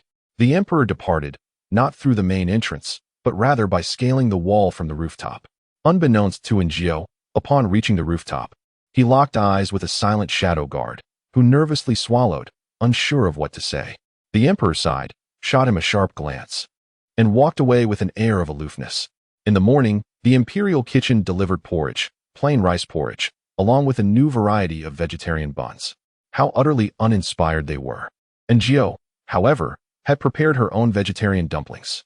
Fresh from the pan, the outer skin was slightly crisp, and the emperor fell in love with them at first bite. Made simply of chives, eggs, and dough, they were a humble fare that the kitchen staff failed to replicate. Suddenly, the emperor was struck by a thought, his movements slowing. Perhaps this is precisely what the Empress Dowager desires. Jiu realized that the relationship between the emperor and the dowager was indeed quite strained. The emperor devoured all 5 of the vegetarian dumplings, even consuming the white porridge sent by the kitchen, yet he left the buns untouched. Chapter 52. The autumn hunt. The much-anticipated autumn hunt had finally arrived. This time, The Guanghua Palace was accompanied by a considerable entourage, as they would be residing outdoors for several days. Thus, the emperor's provisions and accommodations could not be in disarray. Aunt Chu had long been bustling about, and now an additional task had been added, preparing the emperor's meals. The emperor abstains from meat, having consumed only the congee provided by the imperial kitchen last year. Indeed, Aaargh heard correctly. While everyone else feasted on roasted meats and savory soups, the emperor was relegated to mere congee. Should this news spread, the populace would undoubtedly laud the emperor as a diligent and frugal ruler. Is it not possible to prepare something other than soup? Aaargh inquired, her astonishment directed towards Aunt Chu. Aunt Chu shook her head, explaining that the conditions in the wild were inadequate, and the emperor was averse to imposing upon others. In a hushed tone, Aunt Chu confided in Aaargh that the head of the imperial kitchen was, in fact, a nephew of the Empress Dowager. Aaargh comprehended Aunt Chu's implication. The imperial kitchen was, in essence, linked to the Empress Dowager. The emperor had long harbored intentions to rectify the situation within the kitchen. Yet every attempt was thwarted by the Empress Dowager, who was not his biological mother. He could not act too boldly, lest he provoke discontent from her side. Aaargh found this utterly absurd. How could a sovereign, an emperor no less, be unable to confront those in his own imperial kitchen? Yet, it was only after Aunt Chu's subtle remarks that Aaargh grasped the deeper intricacies of the matter. The emperor's biological mother, Consort Chun, was reputed to be a great beauty who initially enjoyed the favor of the late emperor. However, after a transgression, she was cast into the cold palace, and her son suffered the consequences of her disgrace. The Empress Dowager, on the other hand, hailed from humble beginnings and was not particularly striking amidst the throngs of beauty in the harem. Her ascent to empress was a gradual process, marked by perseverance. With the previous empress having passed away and other consorts either having erred or succumbed to illness, the late emperor, in middle age, found comfort in her gentle demeanor and amiable temperament, ultimately bestowing upon her the title of empress. The current emperor's favor from the late emperor stemmed from two factors. First, the memory of Consort Chun, who had died, leaving the young prince without guardianship, prompting the late emperor to recall her virtues. Second, the emperor's remarkable intelligence. According to Aunt Chu, while other young princes required several days to memorize a book, the emperor possessed an extraordinary ability to retain information, able to recite texts after a single reading. When surrounded by ordinary individuals, one might not perceive the disparity, but the stark contrast becomes evident in the presence of a genius. The late emperor regarded him as a rare treasure, lavishing affection upon the young prince, and, despite opposition from court officials and the fact that the Empress Dowager was already pregnant, insisting on naming him the crown prince. The late emperor was a decisive man. Once he made a decision, no one dared to oppose it, and any dissent was futile. Later, when the empress bore another son, a young prince, the late emperor, feeling remorseful, conferred upon him the title of Prince of Ryong at birth. The current emperor treated this brother well, granting him the most significant fief and allowing him to remain in the capital. Nevertheless, whispers circulated in the court about the legitimacy of the emperor's claim to the throne. Before the Empress Dowager, the emperor always maintained a posture of humility and forbearance, lest he become the subject of gossip. Aaargh finally understood. It was astonishing that such complexities could arise from something as seemingly simple as the imperial kitchen. Previously, Aaargh believed that the members of the imperial kitchen were simply dim-witted. However, upon reflection, she now speculates that their actions may have been deliberate. The Empress Dowager perceives the emperor as having usurped her son's rightful position, yet feels powerless to reverse this fate. It is entirely reasonable for her to seek subtle ways to undermine the emperor, to vex him in any manner available. Should the emperor express any discontent, the dowager would undoubtedly proclaim to the world that he is ungrateful and has become estranged from her. It is no wonder that he adopts a certain demeanor whenever the dowager is mentioned. He likely recognizes her machinations against him, but finds himself temporarily at a loss, unwilling to provoke further discord over such trivial matters.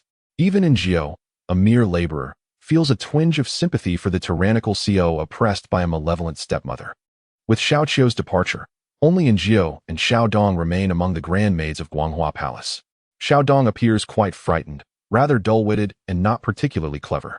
Aunt Chu, having no other options, selects a few more astute individuals, leaving 4 to attend to various tasks, promoting 2 to become grand maids. both of whom retain the naming convention of Guanghua Palace, one named Xiao Qiu and the other Xiao Xia. And Jiao jestingly inquires, "Aunt, next time we encounter the former Xiao Qiu, will we be unable to distinguish her?" She assumed that Xiao Qiu had merely been dispatched elsewhere to toil, much like Xiaohua. Yet Aunt Chu chuckled softly and assured her, "Rest assured, that possibility no longer exists." And Jiao's smile faltered, her heart sinking. Did Xiao Qiu perish? All for the shattering of a teacup? A mere teacup? Aunt Chu shook her head. It was more than that. She imparted a cryptic warning to Jiao, "Take heed." And Jiao pondered this deeply.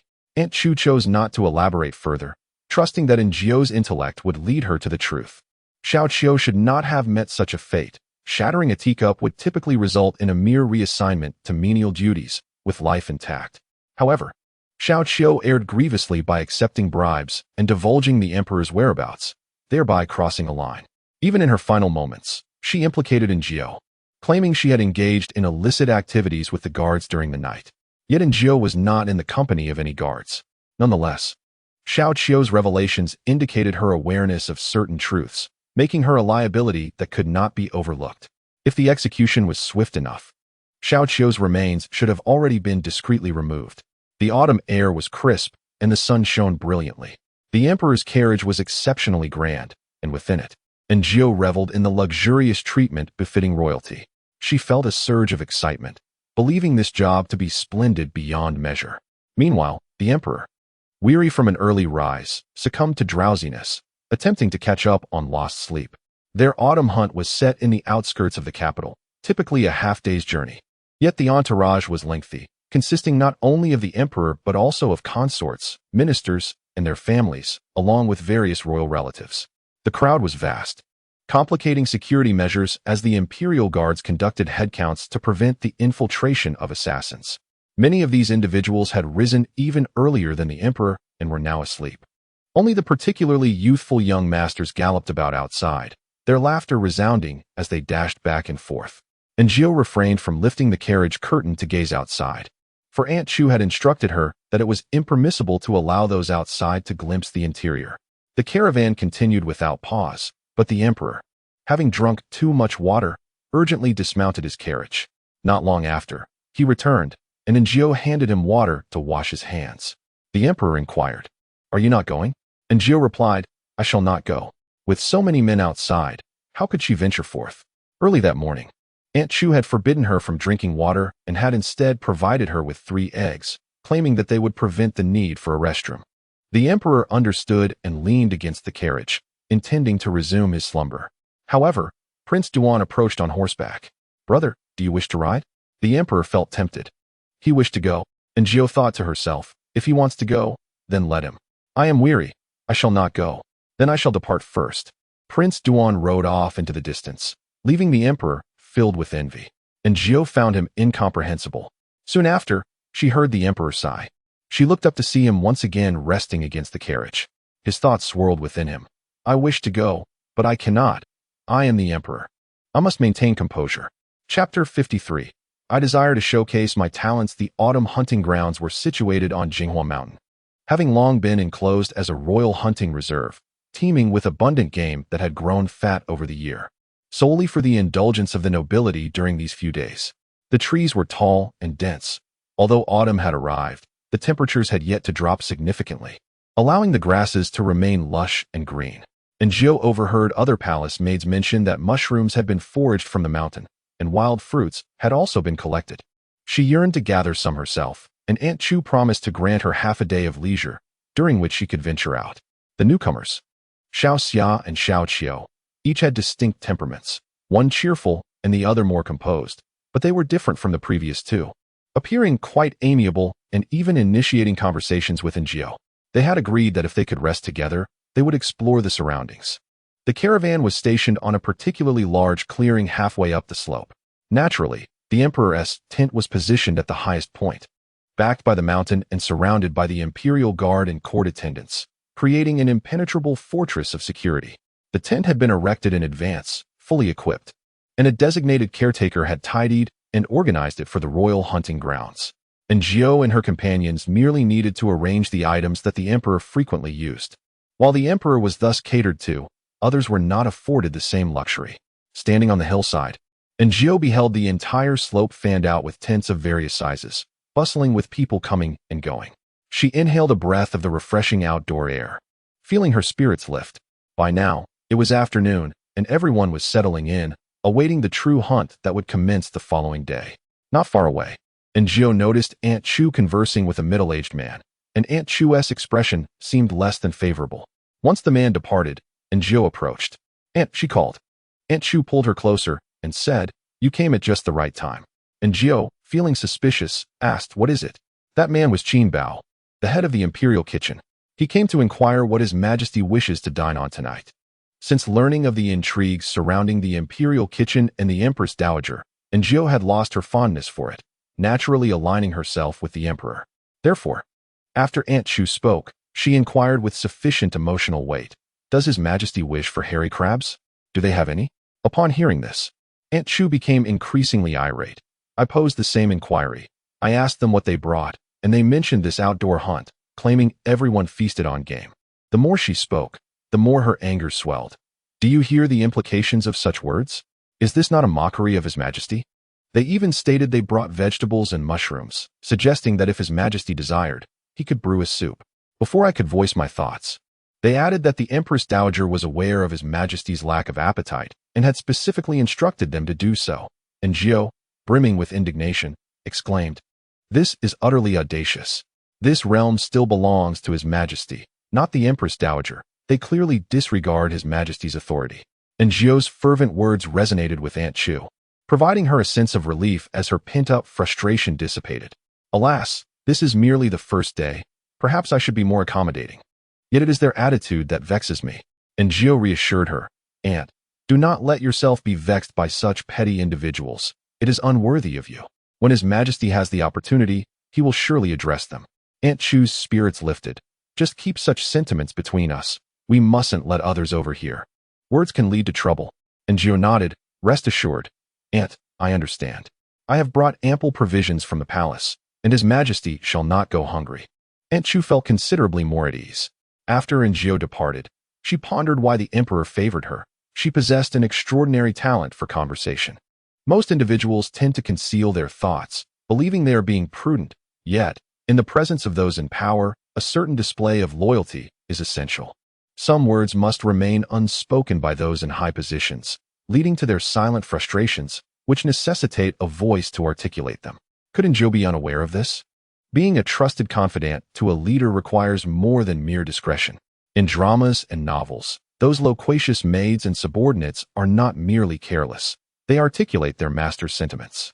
And Gio approached a small tent not far from the emperor's, designated for the rest of the palace maids and eunuchs. She gathered a few items and proceeded to the outdoor stove, which was prepared specifically for the emperor, to heat meals and brew tea. And Gio took a pot, some brick tea, brown sugar, and after toasting the mixture, she poured in fresh cow's milk. The autumn hunting grounds boasted numerous dairy cows, supplying fresh milk exclusively to the palace and the esteemed officials in the capital. The milk tea was soon ready, and she carried the teapot into the tent just as the emperor returned, accompanied by Prince Duan and Prince Jing. Prince Duan was known for his playful demeanor, while Prince Jing, tall and sun-kissed, appeared somewhat intimidating. Aunt Chu had mentioned that Prince Jing frequently led troops into battle, despite his taciturnity. He shared a close bond with the emperor. As the three entered, Prince Duan exclaimed with exuberance, "Royal brother, I just took a stroll through the woods. The rabbits are plump and sizable. I nearly succumbed to the urge to shoot one." The emperor chuckled, "Then why not bring one back?" Xiao Xiao fetched cups, and Gio poured a cup of milk tea for each of them. It was not her unilateral decision. Rather, it was the emperor who had previously requested it, expressing his desire to drink. The emperor observed and took a sip. His expression shifted momentarily before he indulged in another sip. The crown prince noticed this and also partook. The Duke of Duan, speaking to himself, also took a sip, and he rather enjoyed it. "Elder brother, what is this? It is truly delightful." The Duke of Duan found it curious to be served such a fine beverage in the emperor's presence, a rarity indeed. The emperor glanced at Gio, who replied, "Your Highness, this is tea brewed with milk." The Duke of Duan felt the voice was somewhat familiar and scrutinized Gio. She lowered her head, and he continued to observe. Her head lowered even further as she silently chanted, "Do not see me, do not see me." Yet, The Duke of Duan recalled. Are you not the palace maid who pieced together the dragon bones? The weight on his heart lifted. I truly thank you for remembering me. It is but a humble servant. Your Highness, your memory is indeed remarkable. The Duke of Duan smiled and remarked to the Emperor, Elder brother, your maid is quite astute. Astute? The Emperor huffed, a sound that aptly conveyed his disdain for the Duke's comment. And Gio interjected, this servant is quite dull. The Duke of Duan refrained from further comment. She was merely a maid, and once spoken, the matter was concluded. He proceeded to discuss the autumn hunting expedition plan for the following day. Elder brother, will you attend tomorrow? And Gio listened attentively, hoping the Emperor would choose to remain at peace and not transform into a tyrant, causing trouble for those around him. She had seen dramas where a master's misdeeds led to the execution of all servants in the vicinity. However, the Emperor declared with conviction, I shall go. Tomorrow, I intend to showcase my prowess and surpass you all. Ha ha. The Emperor, brimming with pride, finished the milk tea in one gulp and gestured for Ngio to pour him another cup. Chapter 54. Eating wontons. The teapot had reached its bottom. The Emperor appeared exceedingly pleased, a rare instance of harmony between his heart and mind. Ngio took the teapot and exited. She brewed another pot and, upon seeing the patrolling Li Ji, discreetly filled his water flask, cautioning him not to divulge this to anyone. Li Ji nodded, feeling parched, and hid in a corner to drink. It was his first experience with sweet tea brewed from milk, although not fond of sweets. He found it to be rich and delightful. What are you doing, Li Ji?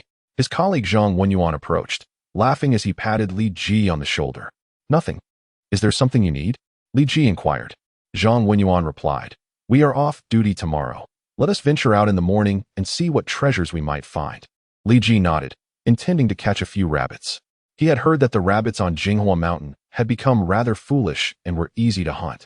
Perfect for bringing back a treat for his family. As Ngio re-entered with the teapot, the Duke of Duan and the Crown Prince had already departed, and the Emperor was fast asleep on the bed, seemingly unlikely to awaken anytime soon. Uncle Li stood guard and instructed Ngio to leave, as the Emperor had previously stated that she was not permitted to be present while he slept, to avoid a repeat of the awkward incident when he had, in her presence, relieved himself. Ngio felt a slight urge to smile. This Emperor, having been observed by countless individuals since birth, continued to feign indifference. Aunt Chu was busy preparing the items the Emperor would require for the following day, while Ngio poured a cup of milk tea for both herself and Aunt Chu. Upon tasting it, Aunt Chu was taken aback. Is this made with milk? Ngio nodded. It's a blend of milk, tea leaves, and brown sugar. After another sip, Aunt Chu exhaled contentedly. This is truly delightful. His Majesty has a penchant for sweets. You should make more for him. Ngio had already noticed that. Is this the Emperor's attire? She inquired, glancing at the exquisite riding outfit in Aunt Chu's hands. Ngio marveled at the splendor of it all, the intricate embroidery and the luxurious fabric, each piece worth a fortune. This was sent by the Ministry of Internal Affairs. His Majesty will wear it tomorrow, Aunt Chu replied proudly. His Majesty has been intelligent since childhood, excelling academically and mastering martial arts with remarkable speed. His talents overshadow those of others, which is why the late Emperor ceased to concern himself with the identity of his mother or whether he was the legitimate heir. It was simply unnecessary. A genius of this caliber should rightfully ascend to the throne. Aunt Chu unabashedly expressed her admiration for the Emperor. As Ngio sipped her tea, she occasionally assisted Aunt Chu, and time swiftly passed. As dusk approached, Ngio informed Aunt Chu of her intention to prepare dinner. In the wilderness, food safety could not be guaranteed, and Aunt Chu insisted on accompanying her. What will we eat? Aunt Chu asked with curiosity. We'll have small wontons, Ngio replied. Aunt Chu nodded, still skeptical about how one could make wontons in such an environment. Surely, it would be quite laborious.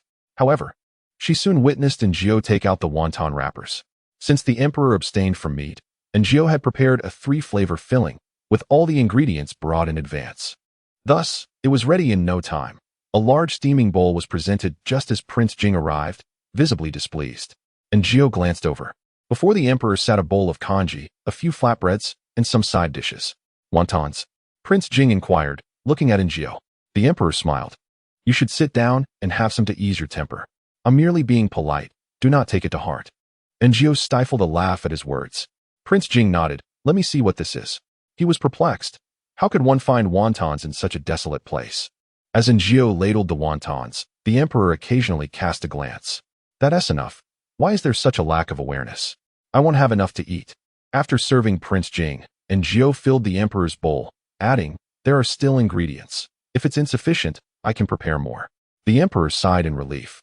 Now more generous, smiling at Prince Jing, Brother San, no need for formality. Prince Jing had no intention of being polite. The wontons were small, allowing him to finish a bowl swiftly. Eating a steaming bowl of wontons in the wilderness was indeed a comforting experience. Prince Jing's brow relaxed. Then I shall not hold back. Without any prompting from Aaargh, he served himself another bowl. The emperor glanced at Prince Jing and hastened his own eating, both indulging until not a drop of broth remained, for Aaargh had prepared an exceptionally delightful soup. A single portion of food is clearly insufficient for 2 people, fortunately. Aaargh quickly prepared a second batch. This time, both individuals slowed their pace while eating. Prince Jing let out a cold snort, declaring, now this is truly the sustenance fit for a person. His amicable rapport with the emperor allowed such remarks to pass without consequence. In my opinion, the inept cooks of the imperial kitchen deserve to be punished. Prince Jing's disdain was palpable as he continued to voice his grievances. Your throne was rightfully bequeathed by our father. How is it that the old witch has managed to manipulate you for so many years and still resorts to such underhanded tactics? It is utterly detestable. His temper flared, culminating in a resounding slap on the table.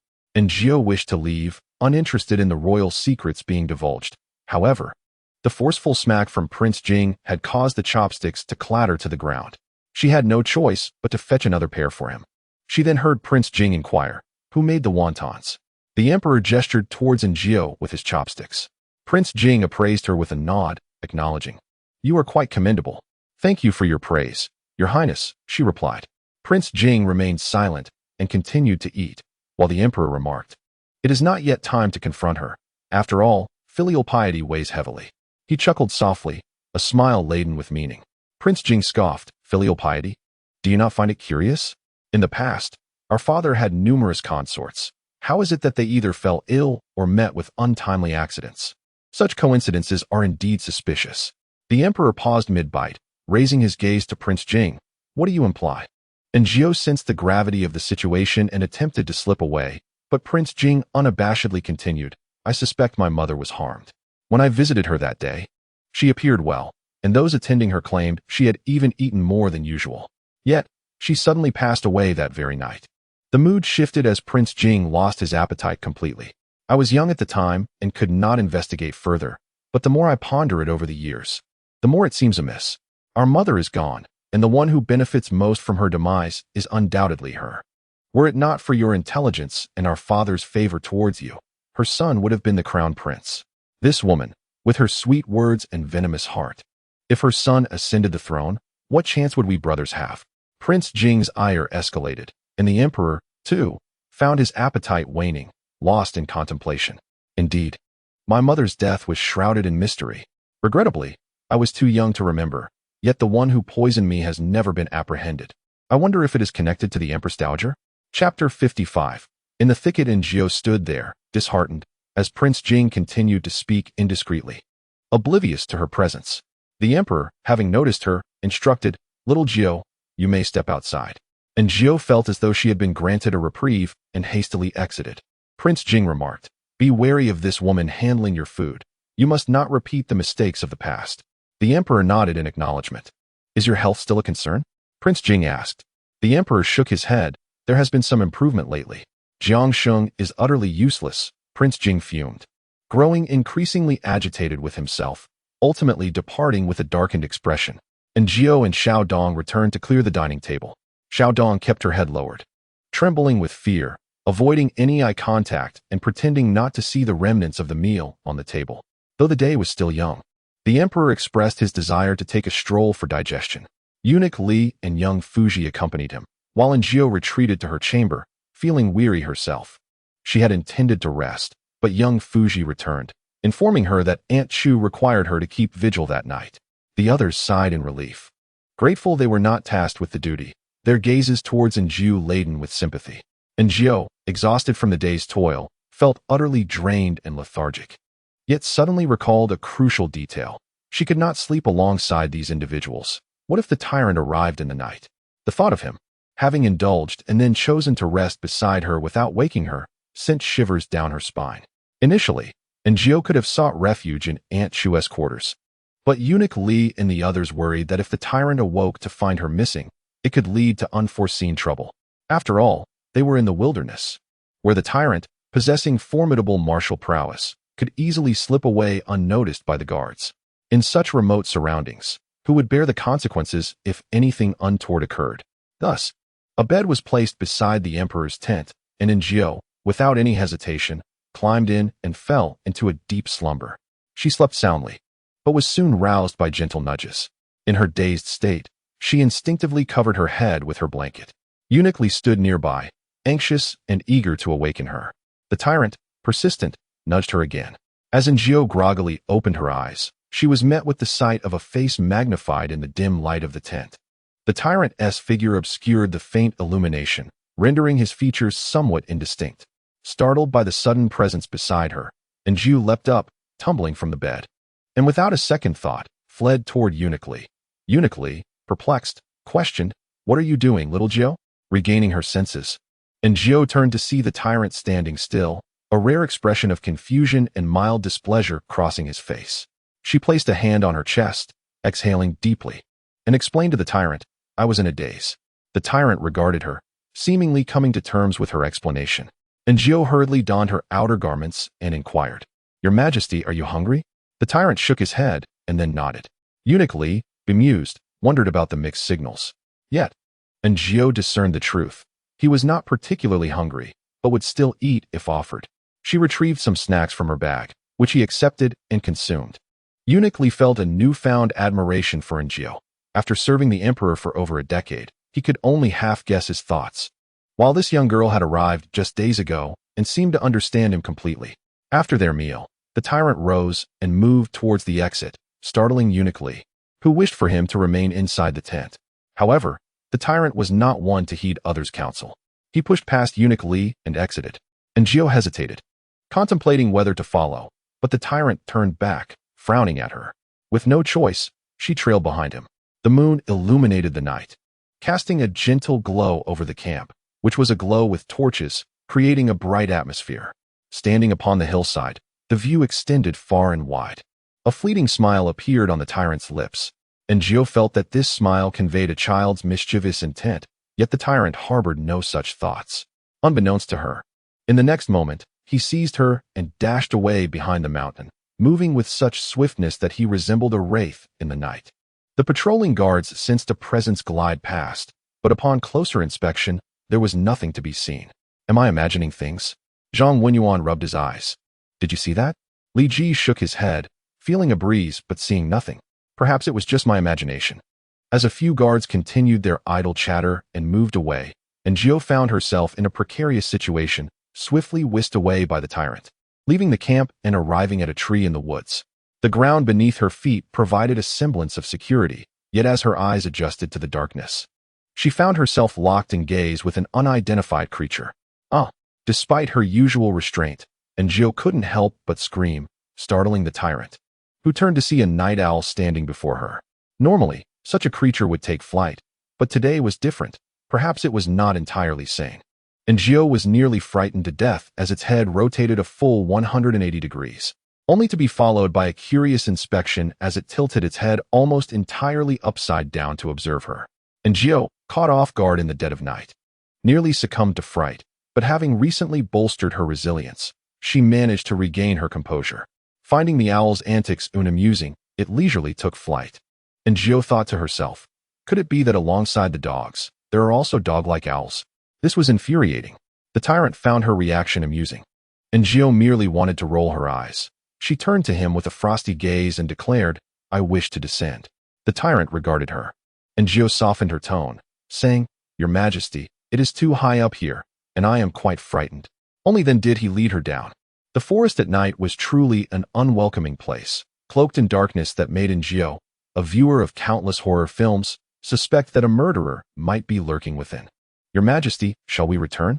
This forest is quite terrifying." The tyrant, clearly reluctant to retreat, cast a glance at Aaargh, seemingly torn between the decision. Observing him, Aaargh realized that he was susceptible to gentleness. A childlike nature made him easy to persuade. Thus, she continued, "It is dark and cold here, not at all enjoyable. If we return, I shall prepare you a delicious meal." Having run about, the tyrant was indeed hungry. Yet, he hesitated. And Gio, exasperated, wondered what he was pondering. What joy could possibly be found in this wretched forest? What if there were wild beasts? Just as her thoughts wandered, she suddenly heard a noise not far off. A chill ran down her spine as she turned to glance in the direction of the sound. Whether it was a beast or a murderer remained unknown. The tyrant gestured for her to crouch and remained still as he intended to sneak closer. However, Gio grasped his arm, shaking her head. How could she jest? In this forest, if he were to forget her, what would she do? Moreover, should he venture alone and misfortune befall him, who would bear the consequences? The tyrant gazed at her, his brow furrowed in profound displeasure. However, Gio clung to his arm, preventing him from leaving. After a moment of sulking, he ultimately relented. Chapter 56, Pouting Like a Human. Someone has arrived. In such desolate wilderness, at this late hour, the presence of another person was far more terrifying than encountering wild beasts or ghosts. Gio hastily urged the tyrant to crouch down, signaling him to remain silent. The tyrant, still irate, sulked on the ground, perhaps never having been treated in such a manner throughout his life. Gio chose to ignore him. The nocturnal visitor could not possibly be of good intent. If they were discovered, both she and the tyrant would face dire consequences. No, the tyrant was skilled in combat. He would surely survive, leaving her to face the grim fate alone. Before long, two figures emerged in the distance, halting not far from Gio and the tyrant. "Why have you summoned me here?" A woman's voice inquired, a tone Gio felt she had heard before, yet could not place. The darkness, coupled with the woman's black attire and hood obscuring her face, made her features impossible to discern, and her height was equally indeterminate. Beside her stood a man, who remarked, "It has been a considerable time with no progress. My master has instructed me to inquire when you intend to act." "Acting? It's easier said than done. I cannot even approach the Dog Emperor. He is surrounded by formidable experts and is a madman. I fear I would be slain before I even got close," the woman complained. Gio still found the voice familiar, yet could not recall its origin. The man seemed to concur with her reasoning, falling silent for a moment before stating, "Very well, I shall take action tomorrow." The woman scoffed, "Then I wish you success." They exchanged a few more words before parting ways, with the man departing shortly thereafter. Only then did Gio and the tyrant rise. She turned to him, who glared at her in frustration, blaming her for not allowing him to confront the situation. Gio whispered, "We must hurry back." The tyrant glowered at her. Gio felt exasperated. Someone sought to assassinate the emperor, and she needed to relay this urgent news. Wait, the figure before her was indeed the emperor. After studying the tyrant for a moment, she realized that while he appeared to be the emperor, he was not entirely so. "Your Majesty, we must return swiftly." The tyrant lifted his chin and coldly replied, "I am aware. There is no need for you to inform me." "Aware of what?" Gio pressed. The tyrant responded, "Someone intends to kill me." At that moment, Gio was left pondering whether it was her lack of intelligence or the tyrant's folly.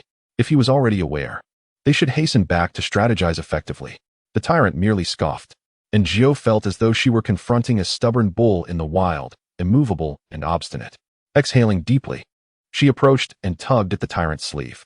"Your Majesty, it is cold and dark outside. I am frightened." The tyrant cast a glance at her, snorted disdainfully, then surveyed the surroundings before leaping away with her in tow. Eunuch Lee had been anxiously waiting for them for half the night. Upon seeing them, he finally breathed a sigh of relief, though he remained wary of the tyrant and dared not approach recklessly. Gio was, in fact, not lying. She was freezing to the core and rushed to the fire as soon as she entered. The tyrant, akin to a loyal hound, followed closely behind her. As Gio warmed herself, he too sought the heat. When she sipped water, he mirrored her actions. Eventually, Gio retired to bed, yet he remained sulking. Deceiver, he thought. Gio glanced up at him, finding him pouting as he fixated on her. "Your Majesty, it is late. You should rest." The tyrant remained silent, consumed by his hunger. Gio, exasperated, rose to inquire, "What would you like to eat?" He offered no response. In the stillness of the night, she rummaged for some steamed buns, slicing them, dipping the pieces in egg and flour, and frying them in oil. Once golden and crisp, she sprinkled some seasoning, and the tyrant devoured them with fervor, finishing 5 pieces before finally expressing satisfaction with a hearty belch. Amused, Aaargh gently advised, "Do sleep, Your Majesty. Should you wish for more, I shall prepare them for you tomorrow." He nodded, climbed into bed, and tucked himself in, leaving only his head exposed. Yet he continued to gaze at Aaargh.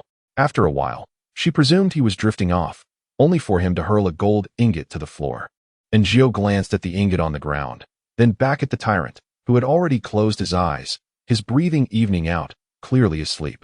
She picked up the gold ingot, inspecting it under the candlelight, and smiled with satisfaction. The following morning, Aaargh awoke early to freshen up. Subsequently, she prepared a modest batch of dumplings. Considering the emperor's hearty meal the previous day, she assumed he would not be very hungry. She pan-fried the dumplings until they were golden. The emperor was roused by the delightful aroma and, upon opening his eyes, was greeted by the sight of the fried dumplings. Although he had not felt particularly hungry, a pang of appetite struck him. After being attended to by Xiao Fuzi for his morning routine, he took a seat at the table to eat. Though the filling was the same as before, the fried version offered an entirely different flavor. It was simply delectable. At that moment, the imperial kitchen sent in breakfast, a bowl of rice porridge, a few steamed buns, and a plate of side dishes. Sooner or later, I shall have the entire imperial kitchen executed, he mused, biting into a fried dumpling with vigor. However, he drank the porridge today without hesitation. During the poison testing, Eunuch Li had a young maid, Xiaodong, sample it first. She trembled with fear, only exhaling in relief once confirmed safe, nearly losing her balance. Eunuch Li cast a cold glance at her, and she, in a daze, begged for mercy. He waved his hand dismissively. "Enough, you may leave now." Trembling, Xiaodong exited and encountered Aaargh at the door, saying nothing as she hurried past. Aaargh observed that the girl seemed on the verge of a nervous breakdown. Keeping such a person in the palace might not bode well, yet she refrained from voicing her thoughts, as it was not her concern. Xiao Qiu and Xiao Xia were busy tidying up, and Aaargh joined to assist, while the emperor sat with arms outstretched, leisurely awaiting Eunuch Li and the others to change his attire. Wearing the riding outfit that Aunt Chu had selected yesterday, one could hardly contest his status as emperor. The garment was undeniably striking. Clad in it, the emperor resembled a supermodel, and Aaargh found herself captivated, her gaze lingering. Humph! She suddenly heard the emperor's cold snort. "Another woman enchanted by me. How terribly superficial." Aaargh promptly averted her eyes, feeling guilty, perhaps fearing discovery by me. With this thought, Aaargh exited with her bowl and chopsticks. However, she had barely left when Xiao Fuzi arrived again. "Xiaojiu, His Majesty requests your presence." "Me?" Aaargh glanced at the sky. It was nearly time for the emperor to address the crowd outside, who were eagerly awaiting his command to enter the forest for hunting. What could this summons possibly entail? Aaargh felt a sense of doubt, but upon arrival, she was greeted by a beaming Aunt Chu, who waved a garment in her hand. "Xiaojiu, come and try on this outfit to see if it fits." Aaargh observed the clearly masculine attire and suddenly recalled something. She seemed to have forgotten to inform the emperor about what she had witnessed last night, and it appeared he had neglected to inquire about it as well. Chapter 57. The Chase. What does this mean? Aaargh approached Aunt Chu and asked, "Is His Majesty taking me hunting?" Aunt Chu nodded and whispered, "Do not be afraid. You will be with Li Gonggong and the others. The main concern is that His Majesty might suddenly fall ill." Aunt Chu's words illuminated Aaargh's understanding. They were worried that if the emperor encountered a troubling scene, he might abruptly switch personalities, which would be undesirable if witnessed by the court officials. Although the emperor had executed people in the court for wrongdoings, such actions were typically justified. Any grievances would be seen as the emperor being intolerant of errors. Yet, one must not rub sand into the eyes of the officials. If that were to happen, any future actions by the emperor would be perceived as signs of illness. And with the Empress Dowager already watching closely, she would surely seize upon any opportunity to influence the emperor. Aaargh comprehended the situation. But must I disguise myself as a small guard? She looked at the clothing she was to wear, apprehensive about how she would appear. If the emperor saw her, he would surely mock her. As Aunt Chu adjusted her attire, she remarked, "This is merely to keep things discreet. Moreover, I have dressed Xiao Qiu and Xiao Xia in similar outfits, so you will not stand out." Aaargh sighed in relief.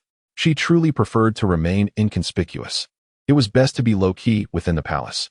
Upon exiting the tent, she indeed spotted Xiao Qiu and Xiao Xia dressed as guards. The two seemed quite pleased. having never imagined they would have the chance to accompany the emperor into the forest for a hunt. Xiao Xiao exclaimed, "I wonder if there are rabbits in the woods." "I adore rabbits. I've heard there might even be deer to hunt." Xiao Qiu added, "If luck is on our side, we might even see a white fox. The fur makes for splendid scarves." Xiao Xiao nodded. "Though it is quite dangerous, we can merely observe from the sidelines." The two chattered excitedly, oblivious to the potential dangers. And Jiao thought to herself, how blissfully unaware they were. Based on what she had overheard the previous night, there was a chance someone might attempt to harm the emperor today. When the gods clash, the innocent may suffer. Concerned for her safety, and Jiao hurried to the emperor's tent, only to find he had already departed. She slapped her forehead, berating herself repeatedly, and ultimately had no choice but to join Xiao Qiu and Xiao Xia in the ranks of the guards. As they reached the foot of the mountain, at the entrance of the forest, many had already entered. The gathering of handsome young men and beautiful women was impressive.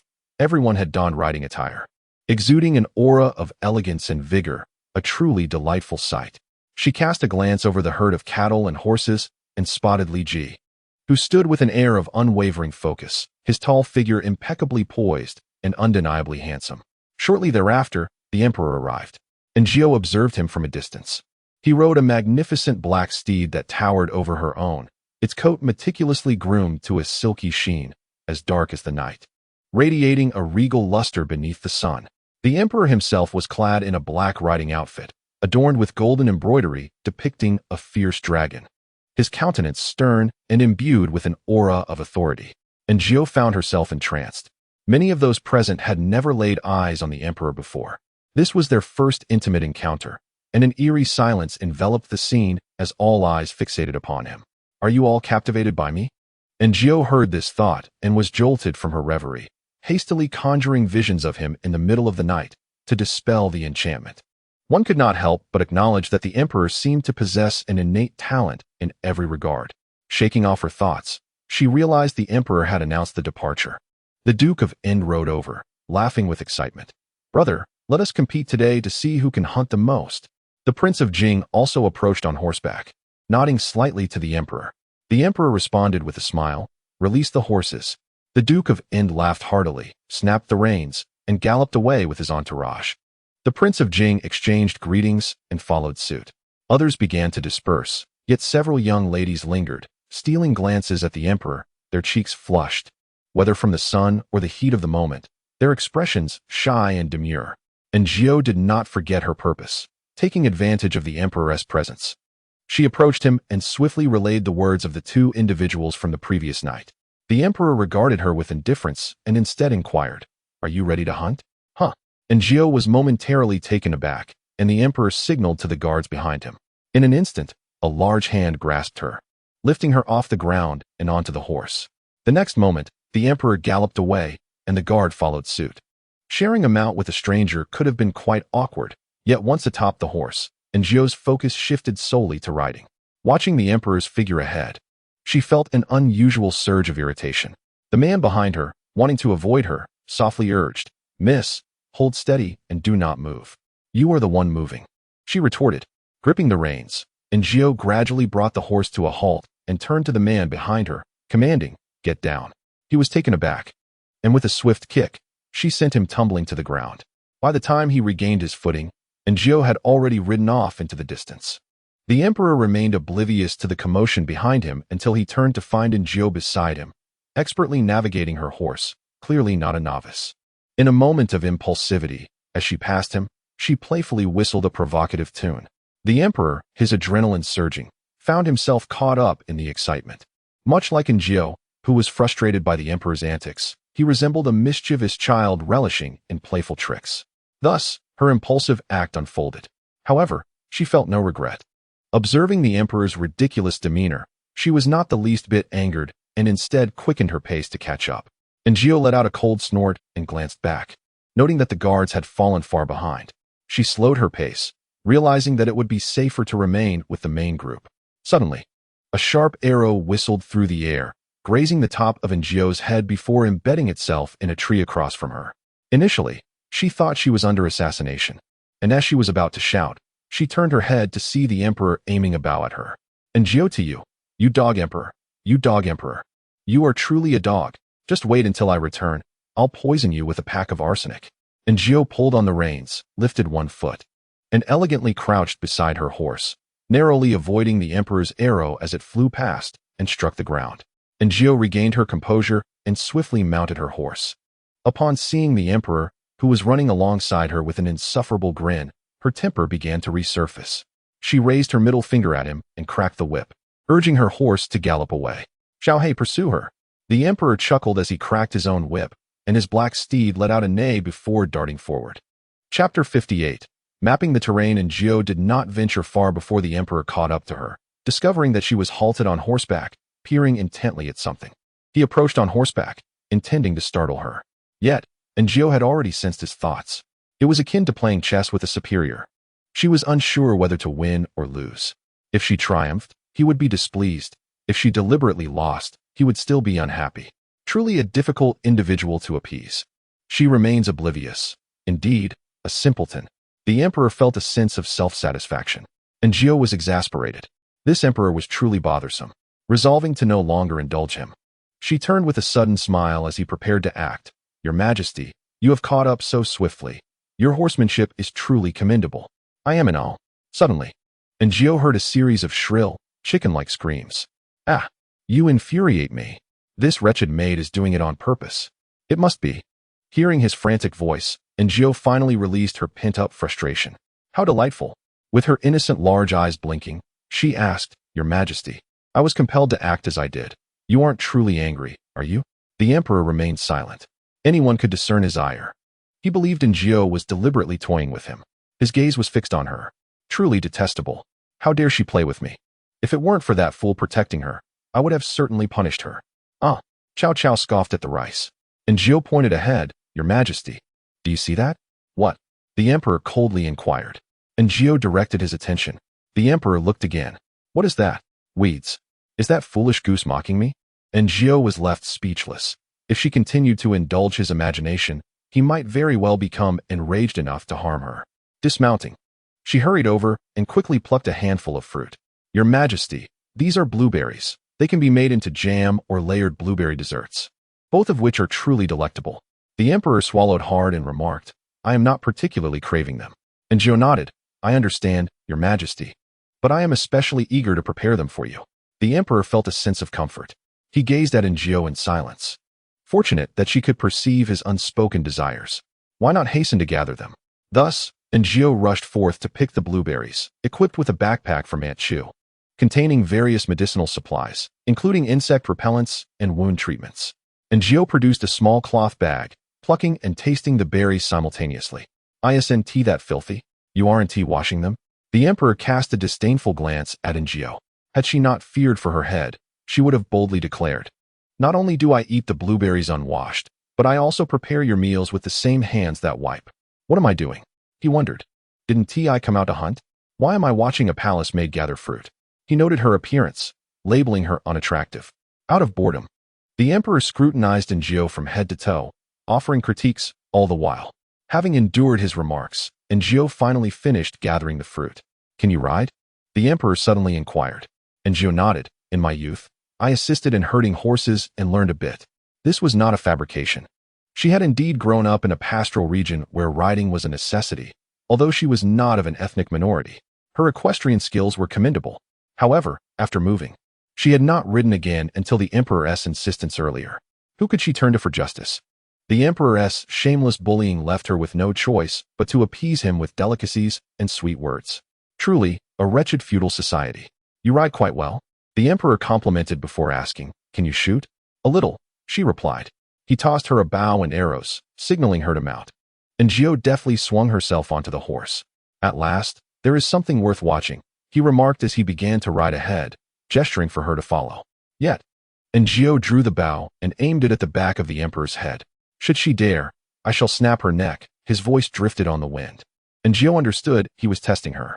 The arrow veered slightly, and then flew forth, striking a nearby gray rabbit without hesitation. It fell motionless to the ground. The Emperor reined in his horse, glancing at the fallen rabbit before looking back at Aaargh, who smiled shyly. "Your Majesty, I accidentally hit it. I did not expect to succeed." The Emperor, taken aback by her feigned innocence, found himself momentarily speechless. He lifted his chin and coolly commanded, "Go fetch it." And Aaargh dismounted and retrieved the rabbit. For the remainder of the morning, the two of them traversed the woods, hunting and exploring. They did not encounter any other animals, seemingly due to prior efforts to remove larger beasts, as those who came were of noble birth, seeking merely a diversion. No one could afford the consequences of injury. And Aaargh had not experienced such freedom and exhilaration in a long time. In the midst of their playful activities, time slipped away unnoticed, along with the realization that the figure before her was the emperor. Occasionally, the emperor would deliberately join in, skillfully wielding a knife to dispatch rabbits. Then, with an air of aloofness, would present the slain creature to Aaargh, eagerly awaiting her praise. Aaargh would clap her hands in admiration, exclaiming, "Your Majesty is magnificent. Truly remarkable. Oh, how splendid you are." Lost in the flurry of compliments, the emperor momentarily lost himself as well. Unbeknownst to the two, a group of assassins lay in wait within the forest, poised to strike at the emperor. However, just as they detected the emperor's presence, he swiftly eluded them. The vastness of the woods, populated with many, made them wary of detection, and thus they cautiously trailed the emperor and Aaargh for an entire morning. Ultimately, they were compelled to alter their strategy, settling at a certain spot to lie in wait, hoping for a fortuitous encounter with the emperor. If he did not appear, it would be a stroke of luck. If he did, they would unhesitatingly eliminate the emperor. Yet, there exists a saying, plans seldom survive the encounter with reality. The emperor arrived, prompting excitement among the assassins. However, that elation was fleeting. In the next moment, their spirits dampened as the emperor's personal guards located him, and they soon joined forces with the formidable King Jing of the Great Zhou, renowned for his battlefield prowess, said to be capable of single-handedly facing 100 foes. With only a handful of assassins, they were outnumbered, lacking even the strength of the emperor's guards, let alone the seasoned soldiers surrounding King Jing. "Today is not an opportune time. We must retreat," the leader of the assassins declared bitterly. Thus, they withdrew. "You have taken down so many?" King Jing observed in astonishment as he gazed at the rabbits hanging from the emperor's and Aaargh's arms. Aaargh complimented, "It is truly your Majesty's skill." Nearly all of these were brought down by him. The word nearly was aptly chosen. The emperor refrained from disputing it, and King Jing, dismissive, hardly regarded Aaargh, a mere palace maid, as significant. "My subordinates have inquired of the hunters, and they claim the silver foxes reside in this vicinity," King Jing expressed, evidently more intrigued by the prospect of such a rare creature. Upon hearing the mention of silver foxes, the emperor's interest piqued as well. The small wild creatures no longer satisfied him. He yearned for something more extraordinary. Aaargh suddenly pondered a peculiar matter. Was it not said that the emperor could not endure fresh meat? Yet he had slain so many rabbits without incident. How strange. It appeared that the intelligence provided by Aunt Chu was erroneous. "Is there truly a silver fox?" the emperor inquired, turning to King Jing. King Jing could not say for certain, but the guards of the hunting grounds had indeed mentioned it. Aaargh, too, found herself captivated by the notion of the silver fox. She had yet to encounter a fox in reality, having only seen red ones online. King Jing dispatched his subordinates to search for the creature while he and the emperor conversed in the shade of the trees, with Aaargh quietly standing by. "Your Majesty." King Jing glanced at Aaargh, perplexed as to why the emperor, known for his disinterest in women, chose to accompany this particular maid. Though she was not unattractive, she did not stand out amidst the throngs of beauties within the palace. Was it merely for her culinary skills with dumplings? Such a notion was unacceptable. With such a significant younger brother, one could not allow a few dumplings to deceive him. King Jing reflected on the old adage, if one does not care for their children properly, they may very well be lured away by a single feast when they grow. With a grand gesture, King Jing commanded his subordinates to prepare a fire, as he desired roasted meat. Aaargh was momentarily taken aback. She had previously served the emperor meat on several occasions, but it had always been minced for dumplings or cut into exceedingly small pieces, diminishing its presence. Moreover, it was the tyrant who consumed it. The emperor himself had never tasted such fare. Would it be inappropriate for King Jing to serve roasted meat so boldly? Aaargh hoped the emperor would exhibit some restraint and self-awareness to decline. Yet, the emperor swallowed hard. "It should be fine," he declared. "I shall only have one bite. Nothing more, truly." Aaargh wished to dissuade him, but as a mere palace maid, she had no authority over the emperor or King Jing, the latter's subordinates, already salivating. wasted no time in eviscerating the rabbit upon King Jing's words, and soon the air was thick with the pungent scent of blood. While King Jing continued conversing with the emperor, Aaargh noticed that the emperor was fixated on the skinned rabbit. Positioned at an angle, she could not discern his expression, yet she sensed something was amiss. "Your Highness," Aaargh called softly. King Jing regarded her with suspicion. Aaargh gestured for him to observe the emperor. Though he found the maid's audacity somewhat inappropriate, he turned to glance at the emperor, a seasoned warrior. King Jing was momentarily taken aback by the murderous glint and coldness in the emperor's eyes. Disregarding the hierarchy, he looked back at Aaargh, seeking her counsel. Aaargh was at a loss. She motioned for King Jing to remain silent and cautiously approached the emperor, who at that moment should have embodied the tyrant. However, before Aaargh could reach him, the tyrant suddenly appeared beside King Jing's subordinate. The man, one hand gripping a knife and the other holding the rabbit, was caught off guard and failed to react, leaving him vulnerable as the tyrant approached like a specter, nearly touching his neck. Aaargh understood that in an instant, the emperor could snap the subordinate's neck, as he had just done to the rabbit. "Your Majesty." In a moment of desperation, Aaargh called out to the tyrant. He paused, lifting his gaze to her. Aaargh felt an overwhelming anxiety, uncertain if the tyrant in his frenzied state could still comprehend her words. After all, he had shown no hesitation when he had executed the adulterous couple in the palace. Reaching into her pocket, Aaargh retrieved a handful of blueberries. "Your Majesty, would you like to have some fruit?" The tyrant regarded her intently. Aaargh continued, "Do you remember the blueberry mill fight? Shall we return and enjoy it together?" The tyrant swallowed again, yet remained unmoved. King Jing's subordinates halted their actions, astonished and fearful as they beheld this surreal scene. This was likely the first time King Jing had witnessed the tyrant in such a state. He stood speechless, staring blankly. The subordinate, held under the tyrant's grip, was utterly terrified. Aaargh stepped forward. "Your Majesty, would you please come over? Do you wish to eat roasted meat? Rabbit meat is quite delectable. I want to." The tyrant glanced at the skinned rabbit, frowning slightly. "Kill," he commanded. "That is the roasted meat," Aaargh replied. The tyrant seized the rabbit, and King Jing's subordinate, having narrowly escaped death, hurriedly retreated. Aaargh then said, "You bring it here, and I shall assist you in roasting it, if you please. I have brought some seasonings." The tyrant suddenly appeared before Aaargh, startling her as she patted her chest. Approaching the fire, she took the rabbit from the tyrant's hands, stating, "Fresh rabbit meat carries a gamey scent. We must first eliminate that." The two of them, oblivious to their surroundings, proceeded to prepare the rabbit. After removing the gamey flavor, they placed the meat upon the grill. Aaargh clapped her hands together and declared, "Now, we must wash our hands." The tyrant gazed at her. Aaargh shook her hands, saying, "This is blood. It is unclean and must be washed away." The tyrant stared intently at Aaargh's hands, his expression decidedly unfriendly. Aaargh felt exasperated. She could hardly muster the energy to be afraid. "Your Majesty, do consider this. Should you kill me, you will go hungry, for no one else will prepare delectable dishes for you." The tyrant's eyes were filled with inner turmoil. Aaargh continued, "Aside from me, no one will cook for you. They will only serve you vegetarian dishes. Do you desire such fare?" The tyrant shook his head and ultimately approached Aaargh, extending his hand. As she poured water for him to wash, she noted the calluses on his palm. "Very well, dry your hands," she instructed. Once the tyrant had washed, Aaargh handed him a cloth. Reluctantly, he wiped his hands and then squatted in front of the grill, ignoring Aaargh.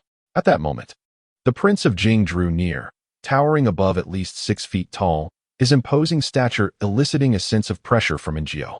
"Is he always like this?" She pondered. Aaargh smiled. If I do not provoke him, he would not have emerged at all. The Prince of Jing seemed to take this as a cue. "I did not foresee this," Aaargh admitted, unsure of what to say next. The Prince of Jing awkwardly returned, cautioning his subordinates not to utter a word about today's events. Meanwhile, the emperor's attendants were observed not far off, seemingly accustomed to such behavior from their ruler. The Prince of Jing furrowed his brow as he regarded the emperor squatting beside the fire. It became apparent that the emperor's illness was quite severe, with unpredictable episodes. How would this be managed? Suddenly, he spotted Aaargh, who was instructing the emperor on how to roast the meat. "Thank goodness this maid is present." He sighed in relief. Aaargh skewered several pieces of rabbit meat and placed them over the fire, where they quickly cooked to perfection. Sprinkled with cumin and chili powder, an aroma that was utterly enticing. The tyrant took a hearty bite, wincing at the heat. and Jiu offered him the water jug. And after he took a sip, he had learned to blow on the food before eating, avoiding any further burns. And Jiu beamed at him like a nurturing mother, saying, "The remaining rabbit is equally delectable, Your Majesty. Would you care to sample it?" The tyrant hesitated, lifting his gaze to Njio. "Eating the meat?" Njio inquired. The emperor, holding the rabbit meat, remarked, "Mother, the concubine has been eaten." Njio looked at the tyrant in astonishment, initially wanting to ask him what he meant, questioning whether he had misspoken. However, the Prince of Jing held her back, shaking his head in warning. Chapter 60. A terrifying supposition despite the tyrant's silence. His earlier words left Njio with profound uncertainty. Eaten? What does that mean? Is it a literal consumption? Or something else? Njio surmised that it likely referred to the literal act of being devoured. After all, the emperor's attitude towards food is indeed peculiar and rather eccentric. But who could it be? In this palace, a murderer has slain the emperor's favored concubine and even consumed her? Njio recalled that night in the splendid palace, when the tyrant had hidden beneath the bed, peering out in sheer terror. Was it possible that he was there, watching the perpetrator when Chun Fei met her demise? Njio's mind was in disarray. If that were true, it would be utterly horrifying. Noticing Njio's pallid complexion, the Prince of Jing contemplated, seemingly hesitant about whether to divulge information to her. Njio discerned his internal struggle. Though she ought not to inquire, she could not restrain herself. "Your Highness, do you wish to say something?" The prince nodded, for he was not one to indulge in circumlocution or conceal his thoughts. He stated, "What His Majesty referred to as being eaten does not pertain to being consumed by a person, but rather by rats." Njio gasped in astonishment. "Rats?" "Indeed." The prince whispered. Chun Fei was cast into the cold palace and later met with an unfortunate fate. Her body was gnawed upon by rats. By the time it was discovered, her remains were unrecognizable and grotesque. At that time, the prince's mother had also passed away, and he could not bear the weight of it, retreating to the military camp, only to learn of the events later. His Majesty was present in that very room. The prince sighed. This matter should not be mentioned in His Majesty's presence. Is it because he has forgotten? Njio inquired. The prince nodded, gazing at the tyrant devouring meat, and exhaled deeply. He likely went to seek Chun Fei that day, but encountered the murderer instead, thus hiding beneath the bed to escape. Being in the cold palace, the servants were indifferent. No one knew of Chun Fei's death. He remained beneath the bed, witnessing his mother's corpse being devoured by rats. And when he was finally rescued, he appeared unchanged. Some say he is heartless and uncaring, indifferent to his mother's death. Yet later it was revealed that he had forgotten everything. The prince scoffed, dripping with sarcasm. Father and the others in the palace believe it is for the best that he has forgotten, perhaps for the late emperor and others. The deceased was merely a woman from the harem. Her death was inconsequential. Yet for the prince and the emperor, she was their mother. The prince could never find closure. However, Njio sensed a peculiarity in the prince's narrative regarding Chun Fei. Typically, a child who witnesses their mother in peril, even if frightened into silence, would not remain hidden indefinitely. Moreover, the emperor was remarkably intelligent. He would remain more composed than other children in a crisis. Surely, he could not have hidden beneath the bed for 3 days, unless... Njio contemplated a terrifying possibility. "What have you disowned?" The prince regarded her, sensing something amiss in the young maid's expression.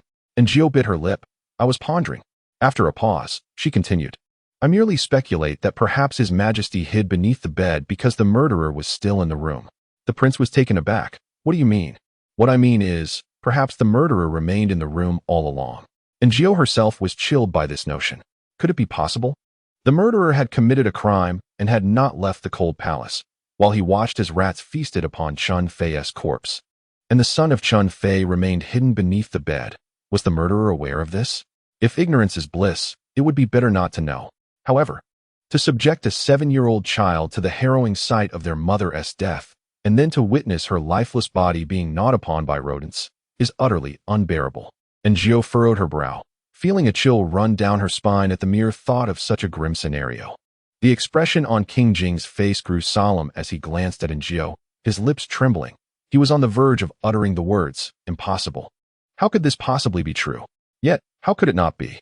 Perhaps it was precisely this horror that, coupled with the presence of the murderer intimidating the emperor, caused such a profound psychological disturbance, leading to the current state of affairs. Indeed, he had never considered this before. I believe that is the case, King Jing asserted, eager to discuss further with Aaargh. He noticed that although she appeared to be an ordinary palace maid, her intelligence shone through. Perhaps she had insights regarding the death of his mother that had eluded him. However, Aaargh's attention was wholly fixated on the tyrant. After he finished eating, she approached him with a smile, inquiring, "Are you full?" The tyrant shook his head. A single rabbit offered little sustenance. But Aaargh felt there was no advantage in lingering outside. She wished to return, yet the tyrant remained transfixed on the lifeless rabbit. Aaargh called for someone to roast another rabbit. She had gathered a fair amount of wild vegetables and even a few mushrooms that had escaped notice earlier. She washed and roasted them, presenting the dish to the emperor, pairing it with mushroom skewers. The tyrant displayed disdain for the vegetables, his expression replete with resistance. Aaargh, treating him like a child, encouraged, "It's delicious, just give it a try." In a moment of self-deprecation, Aaargh thought of her own life, living in a rented apartment, eating instant noodles, while feeling sympathy for the tyrant, who resided in luxury, driving extravagant cars, and drinking to excess, all the while suffering from stomach pains. Reluctantly, the tyrant took a bite, and his eyes widened in surprise. "Tasty. I want more," he exclaimed, and Aaargh gladly obliged, seeing that all was well with them. King Jing organized a group to roast meat, filling the forest with an enticing aroma. However, with so many people present, the game remained wary and did not approach, merely encircling the area to watch. After the meal, the tyrant yawned, and Aaargh, knowing he required his afternoon nap, suggested they return. King Jing informed her that they were already at the forest's edge, and the path was treacherous, meaning the return journey would take an hour. Aaargh was not overly concerned, knowing the tyrant would likely awaken soon. Yet, she worried about him wanting to venture out again after his nap. She was not keen on any further exertion. King Jing, evidently experienced, fashioned a simple hammock using ropes tied between two trees. The tyrant lay down, and it wasn't long before he succumbed to sleep.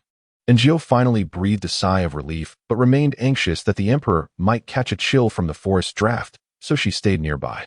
Time passed, and Aaargh was awakened by a chorus of cheers.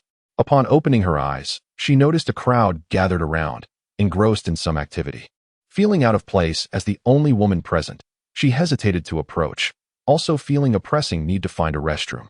A glance at the hammock revealed it was empty. The tyrant had awoken. Aaargh tidied her clothes and hair before seeking out a nearby water source. Inquiring with King Jing's men, the guards of Prince Jing were exceedingly warm and exuberant, informing Aaargh of a nearby brook, offering to escort her there. Aaargh nodded.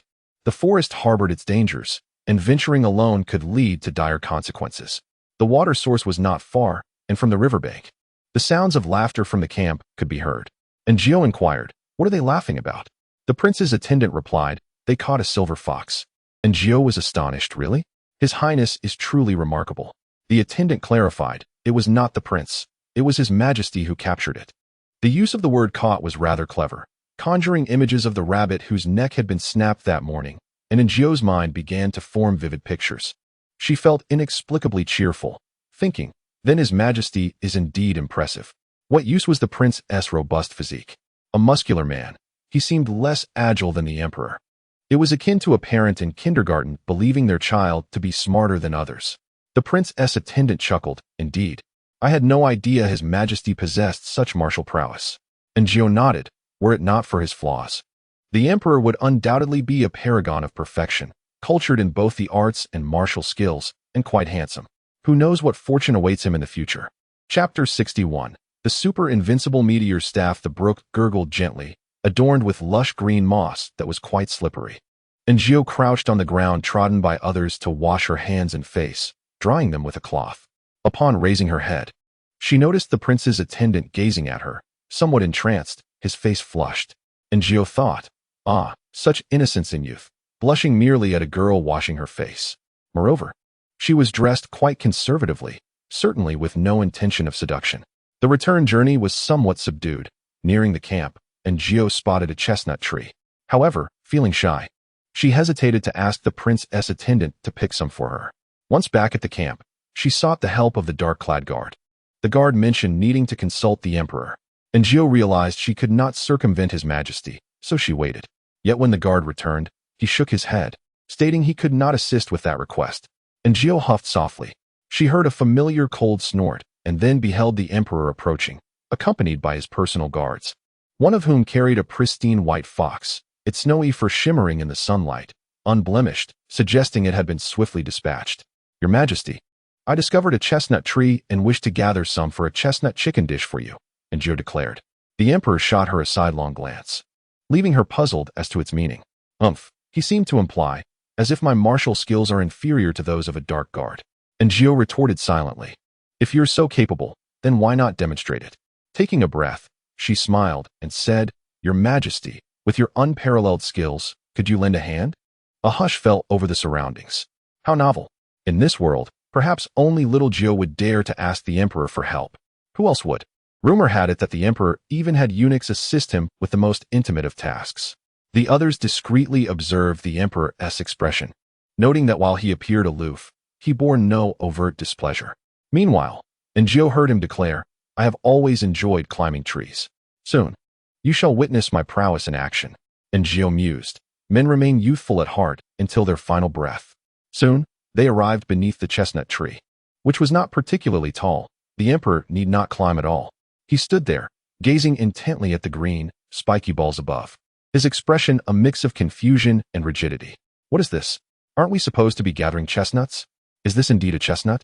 He turned to Aaargh, who explained, Your Majesty, the chestnuts are contained within these green, spiky shells. The Emperor couldn't possibly believe that chestnuts were simply edible as they were. In truth, he did harbor such a notion, and at this height, even Aaargh could reach them. He cast a doubtful glance at Aaargh, then at the nearby shadow guard. The Emperor misunderstood. Aaargh could indeed gather them, but as the Emperor's maid, it was unseemly for her to venture out to collect chestnuts while he took his afternoon nap. Moreover, enlisting the shadow guard would ensure both speed and safety, particularly since being struck by one of those green balls was quite painful. Aaargh was reluctant to endure such discomfort. But the shadow guard was highly skilled and would likely evade any falling fruit. Little did she know the Emperor would choose to join in the fray. She worried that the green balls might vex him. She took off her clothing, deftly tying it into a bundle, and with a troubled expression remarked, Your Majesty, perhaps it would be best if I handle this. It is rather difficult to strike. The Emperor furrowed his brow. Were you not the one who offered to assist? He huffed disdainfully. Women are so fickle. Does she think I am less capable than a shadow guard? The Emperor retorted coldly, Am I incapable of even this trivial task? Aaargh replied, Not at all. I merely worry about Your Majesty being struck by the fruit. The Emperor scoffed with a hint of amusement, which put Aaargh at ease. Should any misfortune occur, do not blame me, she thought. The Emperor brandished a stick and struck the chestnut tree branch with a mighty swing, causing the green balls to tumble down in a cascade. Aaargh quickly moved aside, fearing for her safety, yet to her astonishment, the Emperor managed to evade them all as well. Impressive. Aaargh gathered the fallen green balls, prying them open to reveal the chestnuts within for the Emperor to see. Indeed, they are. The Emperor's expression brightened with newfound liveliness. Aaargh encouraged, Your Majesty, let us gather a few more. Thus, the Emperor raised his stick once more, declaring, Behold my prowess. Woohoo! The super invincible meteor stick. Aaargh stifled a laugh, nearly losing her composure. However, as a dedicated servant, she maintained her decorum, regardless of how amusing the Emperor appeared. Your Majesty, you are truly remarkable. Splendid. Aaargh lavished praise upon him incessantly, and the corners of the Emperor's mouth lifted in satisfaction. Nearby, the loyal guards finally grasped the essence of the saying that a man and woman working together makes labor light. This little Aaargh was indeed capable. They had witnessed countless concubines and beauties approach the Emperor, only to be dismissed or met with misfortune. Yet here was someone who appeared unrestrained, calling out and directing the Emperor to work, and he seemed to relish it. Should they also receive such praise for gathering chestnuts, they would undoubtedly feel pleased. The Emperor picked a chestnut, and Aaargh deftly opened it, extracting the nut inside. The two worked in perfect harmony, quickly amassing a generous handful, both feeling elated as they returned to the camp. Noticing the sun was beginning to set, and knowing the journey back would take time, the group decided to set off. Aaargh mounted a horse, expertly guiding it with vigor that rivaled the men around her. The king of Jing, surprised, chuckled and asked the Emperor, Did you teach her? The Emperor scoffed with an air of pride. I certainly did not have the leisure for that. With a flick of the reins, he galloped ahead. By the time they returned to the camp, the sun had dipped below the horizon. Finally back, sighed Aunt Chu. Eunuch Li had already rushed to the emperor's side. "Oh, your majesty, did you manage to have lunch after being out all day?" And Jiao imagined that even if the emperor merely trimmed his nails, Eunuch Li would lament over it for half the day. The emperor, reminded, suddenly recalled something, his inner voice echoing in Jiao's ear. "Indeed, it seems I did not have lunch, yet I do not feel hungry. How peculiar." And Jiao recalled the words of the king of Jing from earlier that day. Looking around, she pondered whether the culprit might be hiding among them. Perhaps someone sent by the Empress Dowager? It seemed that neither the king of Jing nor the emperor harbored any affection for her.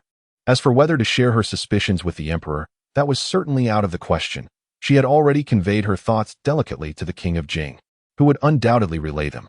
If the king spoke, being a prince, the emperor would not react harshly. But if Jiao were to voice her concerns and the emperor became angered, she would be in dire peril. In an office, the dynamics of common folk and the relatives of leaders are hardly comparable, are they? Chapter 62. Pancake in light of yesterday's golden ingot. Dinner would feature spicy rabbit meat for the emperor. The fragrant aroma soon wafted through the room and beyond. However, this area belonged to the emperor. As others began cooking further away, various scents mingled, making it difficult to distinguish one from another. Once Jiao had prepared the spicy rabbit meat. The palace kitchen's congee and vegetable pancakes were also ready. The emperor took a piece of rabbit meat and glanced at the congee and pickles beside him, suddenly letting out a cold laugh. And Jiao was taken aback. What was the matter? "The palace kitchen is useless. They might as well perish," were his exact words. And Jiao glanced at the congee and pickles, recalling the king of Jing's earlier comments. Since he had not returned, he likely had not yet shared her suspicions with the emperor. However, Jiao did not consider herself particularly clever. Surely, what she could conceive, others could as well. Especially the late emperor. What kind of person was he, if not the most calculating in the realm? Had he not pursued the culprit? Or was he unable to uncover them? And Jiao felt that the waters of the imperial palace ran deep. Lost in thought, the emperor finished his meal. And Eunuch Li gave Jiao a knowing glance. Understanding the cue, she discreetly stepped out, observing Xiao Fuzi and several young eunuchs carrying a bathing tub inside.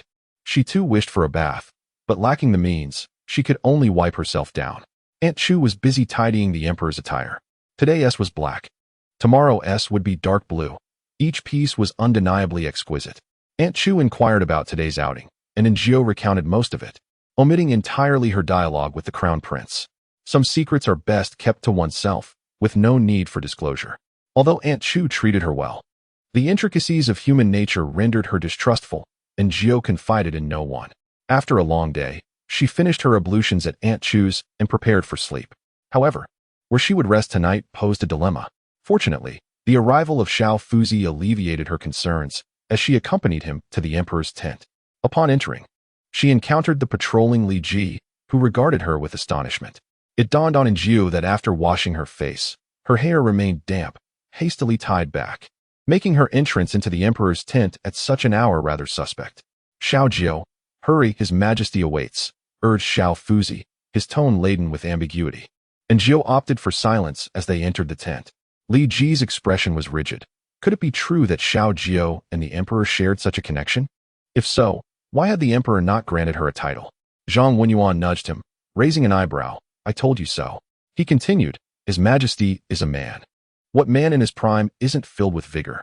Rumors of the emperor's disinterest in women might simply reflect a preference for those outside the harem, while a warm bed remains a different matter altogether. Li Ji felt a surge of irritation. He disapproved of Zhang Wenyuan's implications. Regardless of any connection between Xiao Jiao and the emperor, it was none of their business. He shot Zhang Wenyuan a frosty glance, admonishing, "Mind your words." Upon entering the tent, and Jiao found it pleasantly warm, the emperor reclined on the bed, engrossed in a book. Xiao Fuzi gestured for her to speak softly to avoid disturbing his majesty, yet Jiao could discern the emperor's thoughts. "I am hungry again. Wasn't it promised that blueberry milfai would be prepared for me today?" The emperor discreetly cast a glance at Jiao. "Your majesty, is there not a single matter of state on your mind?" Jiao thought, yet the emperor seemed preoccupied with his own desires. She observed him plucking a blueberry from the table and popping it into his mouth, his intentions unmistakable.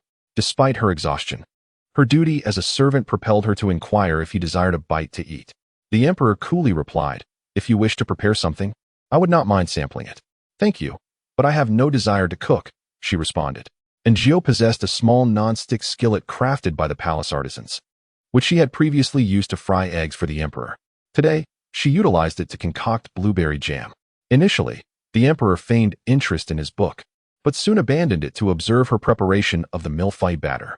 She poured a thin layer of batter into the pan, and as it heated, it transformed into a soft crepe, which she placed on a plate. So this is how it's done. It appears quite enjoyable, remarked the emperor, his eagerness evident. And Gio, smiling, asked, would your majesty care to try? Before the emperor could respond, Li Gonggong interjected with urgency. How dare you? Xiao Gio. Such tasks are not for his majesty's hands. And Gio turned to the emperor, who cleared his throat, declaring, I shall give it a try, Li Gonggong. The emperor solemnly accepted the pot from Li Gonggong, sitting down with a serious demeanor, mimicking Gio's actions as he poured the batter into the pot. As it was his first attempt, he filled it only halfway, furrowing his brow as he glanced at Gio, who, at that moment, seemed to be making eye contact with a well-behaved dog. Just pour it back if you've overdone it, he said, to which the emperor nodded in agreement. Soon, the first rather unattractive pancake was ready. Wow, not bad, he remarked. Indeed, I am exceptionally gifted. Such things can be mastered with a mere attempt. And Gio watched as he continued to make pancake after pancake, growing increasingly adept at the task. She mused that beneath the royal faade, the emperor was not so different from an ordinary person. Yet, due to his status, everyone naturally distanced themselves from him. They feared him, but in doing so, they also isolated him. The emperor was thoroughly enjoying himself, while Li Gonggong was the only one in a state of anxiety. The emperor was his lifeblood, and every time he picked up the pot, Li Gonggong was filled with dread that the emperor might injure himself. However, the emperor forbade him from speaking, which only served to exacerbate Li Gonggong's worries, causing him to sweat profusely with concern. Eventually, the emperor could no longer bear it, and ordered Li Gonggong to step outside, which he did. With Li Gonggong's departure, the tent fell into a sudden silence, and Gio, already weary and drowsy, now found herself watching a handsome man make pancakes late into the night. This scene, oddly conducive to sleep, made her eyelids grow heavier. By the time the batter was finally completed, the emperor shook his sore arms and looked up to find Gio asleep on her stool. Having lived a long life, he had never witnessed such an absurdity, and it amused him to the point of laughter. The self-centered emperor lacked the awareness to refrain from disturbing others or the grace to cherish their presence. Without hesitation, he nudged Gio awake, groggy from her slumber. Gio blinked at the emperor, momentarily mistaking him for a tyrant. Rubbing her eyes, she sat up. Your Majesty, are you hungry? What would you like to eat? I picked a lot of blueberries today. Shall we make blueberry millefeuille?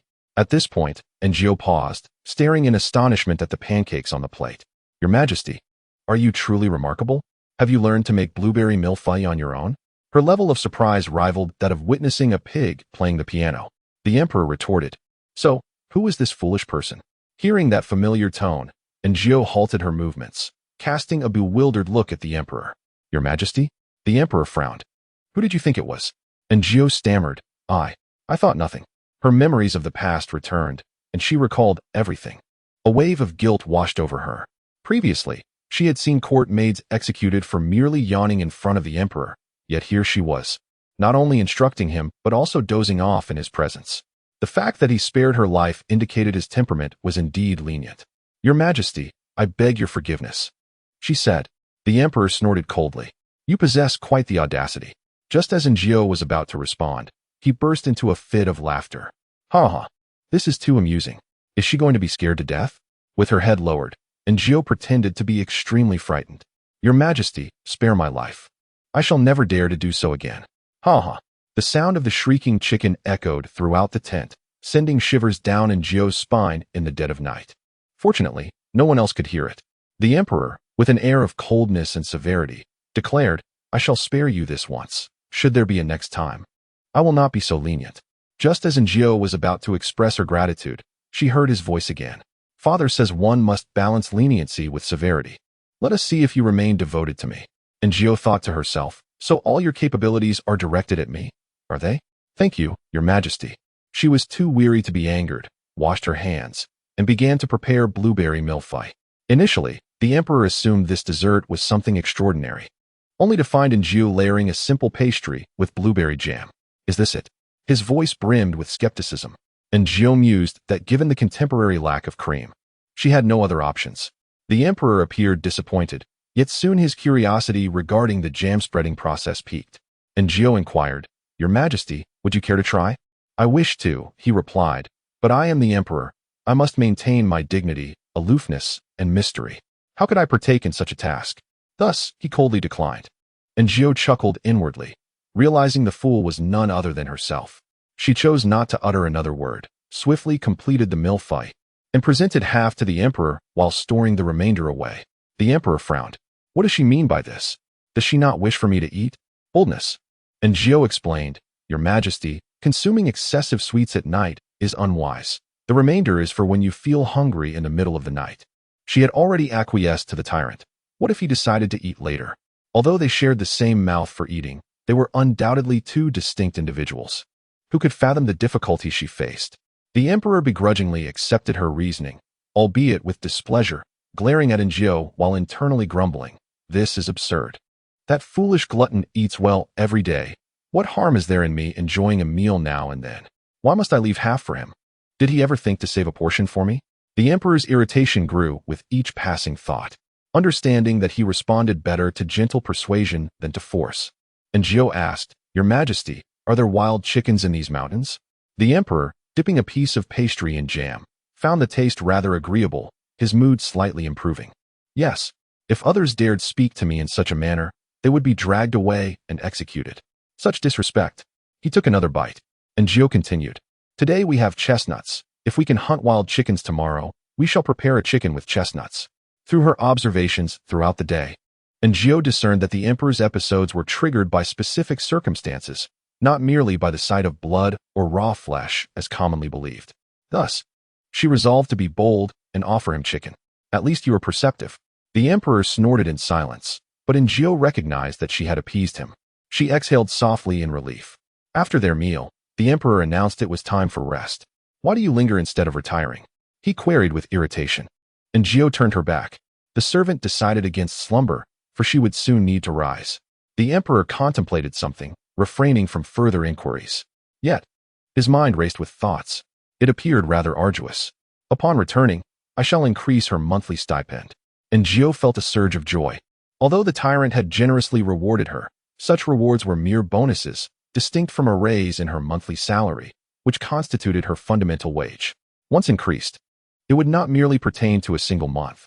With 12 months in a year, over a decade, that would amount to 120 months. Should she serve in the palace for another 50 years, it would culminate in 600 months of salary. Ha! And Jiao reveled in her delight. The simple pleasures of a humble servant were indeed uncomplicated. Observing her exuberance, the emperor could only shake his head in silence. Neither spoke, and Jiao remained as quiet as a hen, awaiting the tyrant's awakening to avoid the inconvenience of sleeping only to rise again. However, the emperor was inherently rebellious. Though he lay with eyes closed, slumber eluded him. Today, that group had arrived. Regrettably, they were inept, failing to take action. It seemed that tomorrow, I would have to go out alone. This time, I must unearth the puppet master behind it all. And Jiao was now wide awake. She pondered that the emperor was indeed aware of the imminent threat against him. But how did he come to know? Last night, it had been just her and the tyrant in that place. She had only revealed it later, yet the emperor clearly knew beforehand. Was it the tyrant who informed him? No. From her interactions, it was evident that the tyrant was oblivious to her existence. Even if he were aware, his intellect wouldn't grasp it. Perhaps he had gleaned such knowledge through other channels, for despite his seemingly juvenile demeanor, he was, after all, the emperor, and wielding information was hardly beyond him. Finally, the steady rhythm of the emperor's breathing filled the air, and Jiao had tended the stove for several hours. The emperor had not awakened, nor had the tyrant arrived. Yet dawn broke, and Jiao reflected on how this situation mirrored the rare occasion of attending a lecture without the professor calling roll. The emperor awoke, invigorated. "You did not sleep?" A rare glimpse of sympathy for the common folk flickered in the ruling class's gaze. "No." And Jiao's eyes were shadowed, her complexion pale, and her hair a disheveled mess, appearing on the verge of exhaustion. The emperor, moved by compassion, graciously allowed her to rest, and Jiao felt a twinge of gratitude. The emperor had finally begun to exhibit humane qualities. However, scarcely had she stepped out when the emperor's voice rang out. Ha ha. The fool surely did not arrive yesterday. The remaining blueberry millefeuille is now mine. My empire shall never be shared, nor shall my layered cake be divided. And Gio thought it futile to argue with a madman. In the next moment, she stumbled, caught by the threshold. Chapter 64. The emperor disappeared. The anticipated pain was absent. And Gio then realized that she was merely a centimeter from the ground when someone grasped her and lifted her by her clothing. Still reeling from dizziness, she slowly turned her head to behold the emperor's handsome face, adorned with a smile. And Gio felt a flicker of emotion. The emperor was not devoid of humanity. My speed remains unparalleled, he mused. Nay, it is my reflexes that are still swift. In other respects, I am not so quick. He found the clumsiness of the naive fool amusing, tripping even while walking. Ha ha ha. Thank you, Your Majesty, and Gio expressed gratefully, with a wave of his hand. She exited the chamber, returning to the quarters designated for the palace maids. Once she found her bed and lay down, a deep sense of relief washed over her. From that moment, the illusion surrounding the autumn hunt shattered. It became evident that true comfort in any endeavor belongs solely to the wealthy. The affluent enjoy their outings with private transportation, luxurious hotel accommodations, and attentive servants, while the common folk toil under the scorching sun, meandering through throngs of people.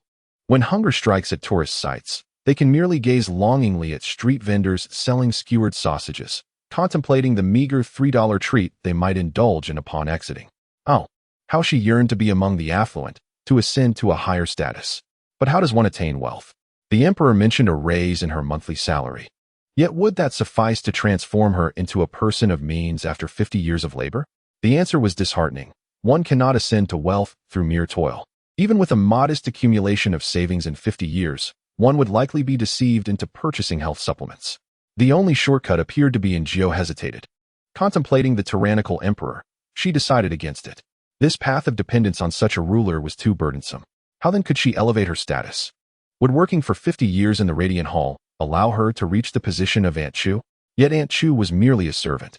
If the emperor were to perish unexpectedly, would not all his confidants meet a similar fate? Women were barred from the imperial examinations and from achieving merit. The only avenue left was, and Gio exhaled deeply. Why was it that she could not escape the emperor's shadow? It was imperative to devise a plan to leave the palace.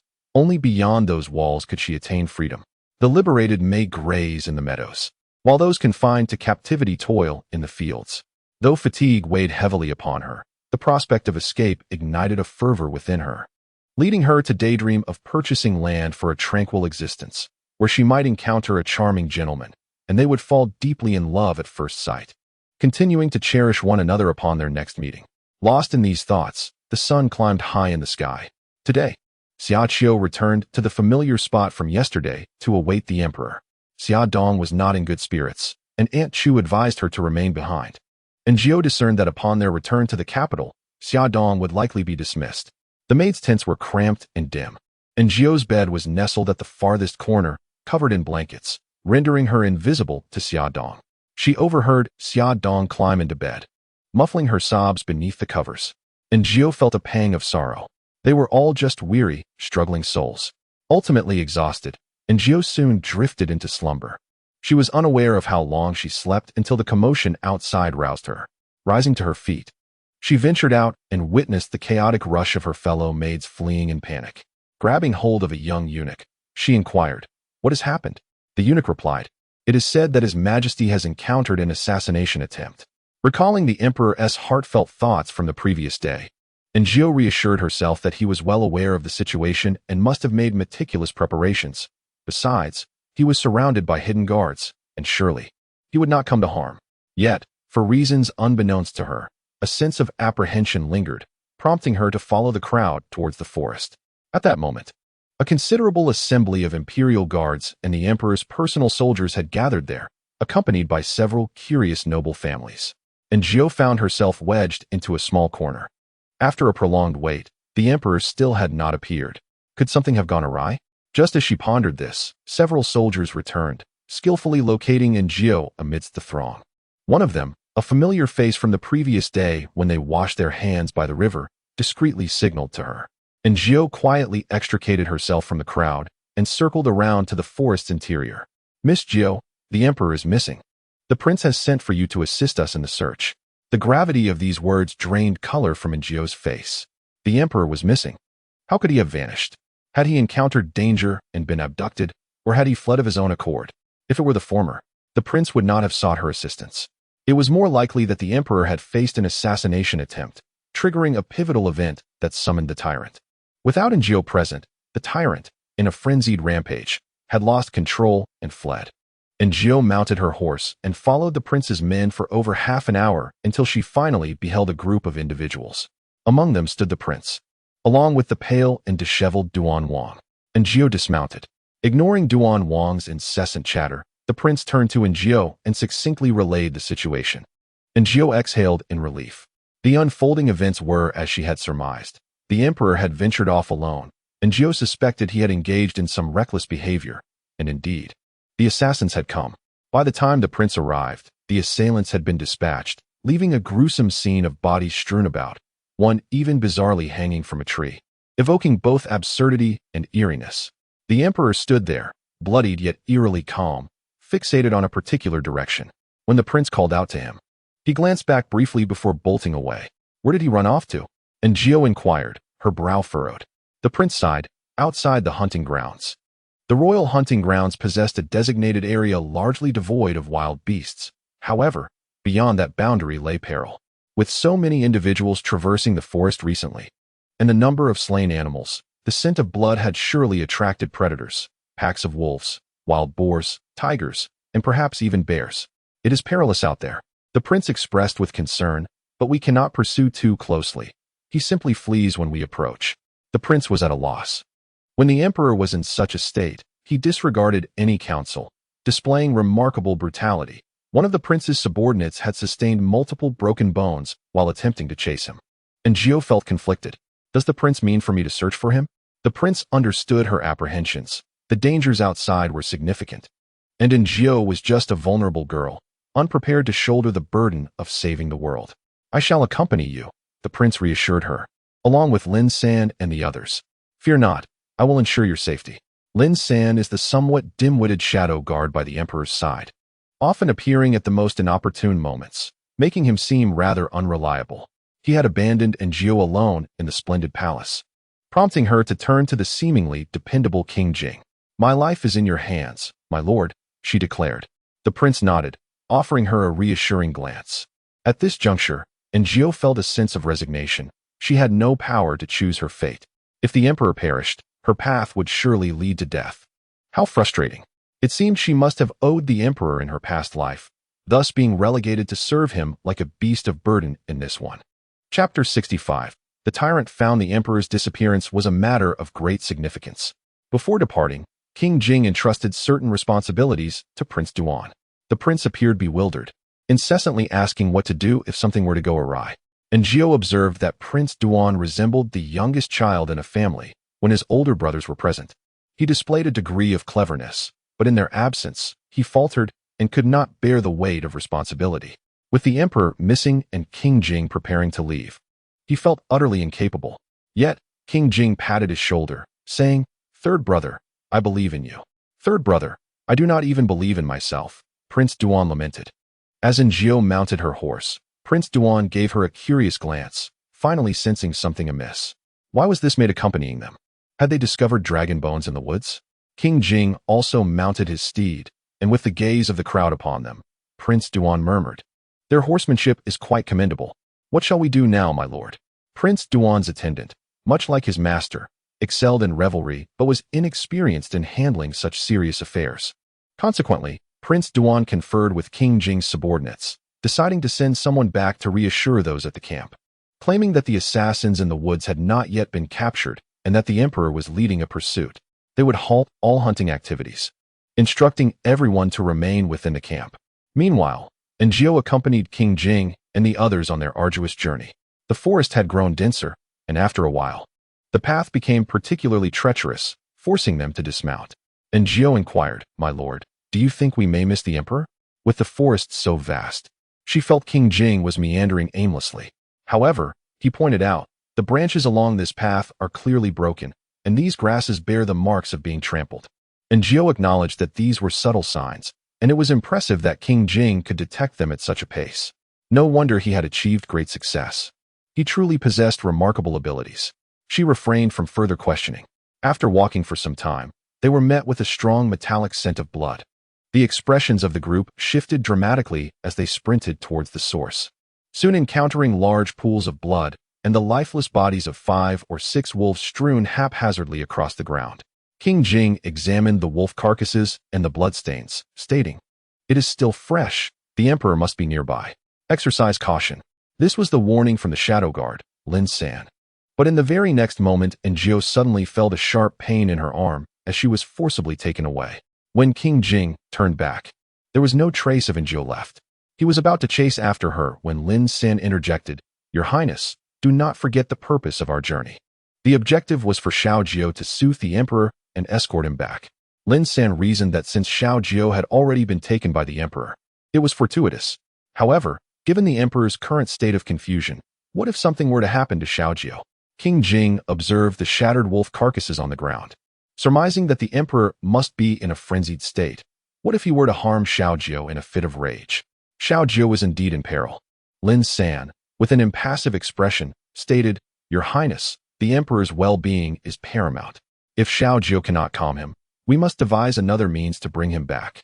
King Jing furrowed his brow, gazing intently at Lin San for a prolonged moment before suddenly breaking into laughter.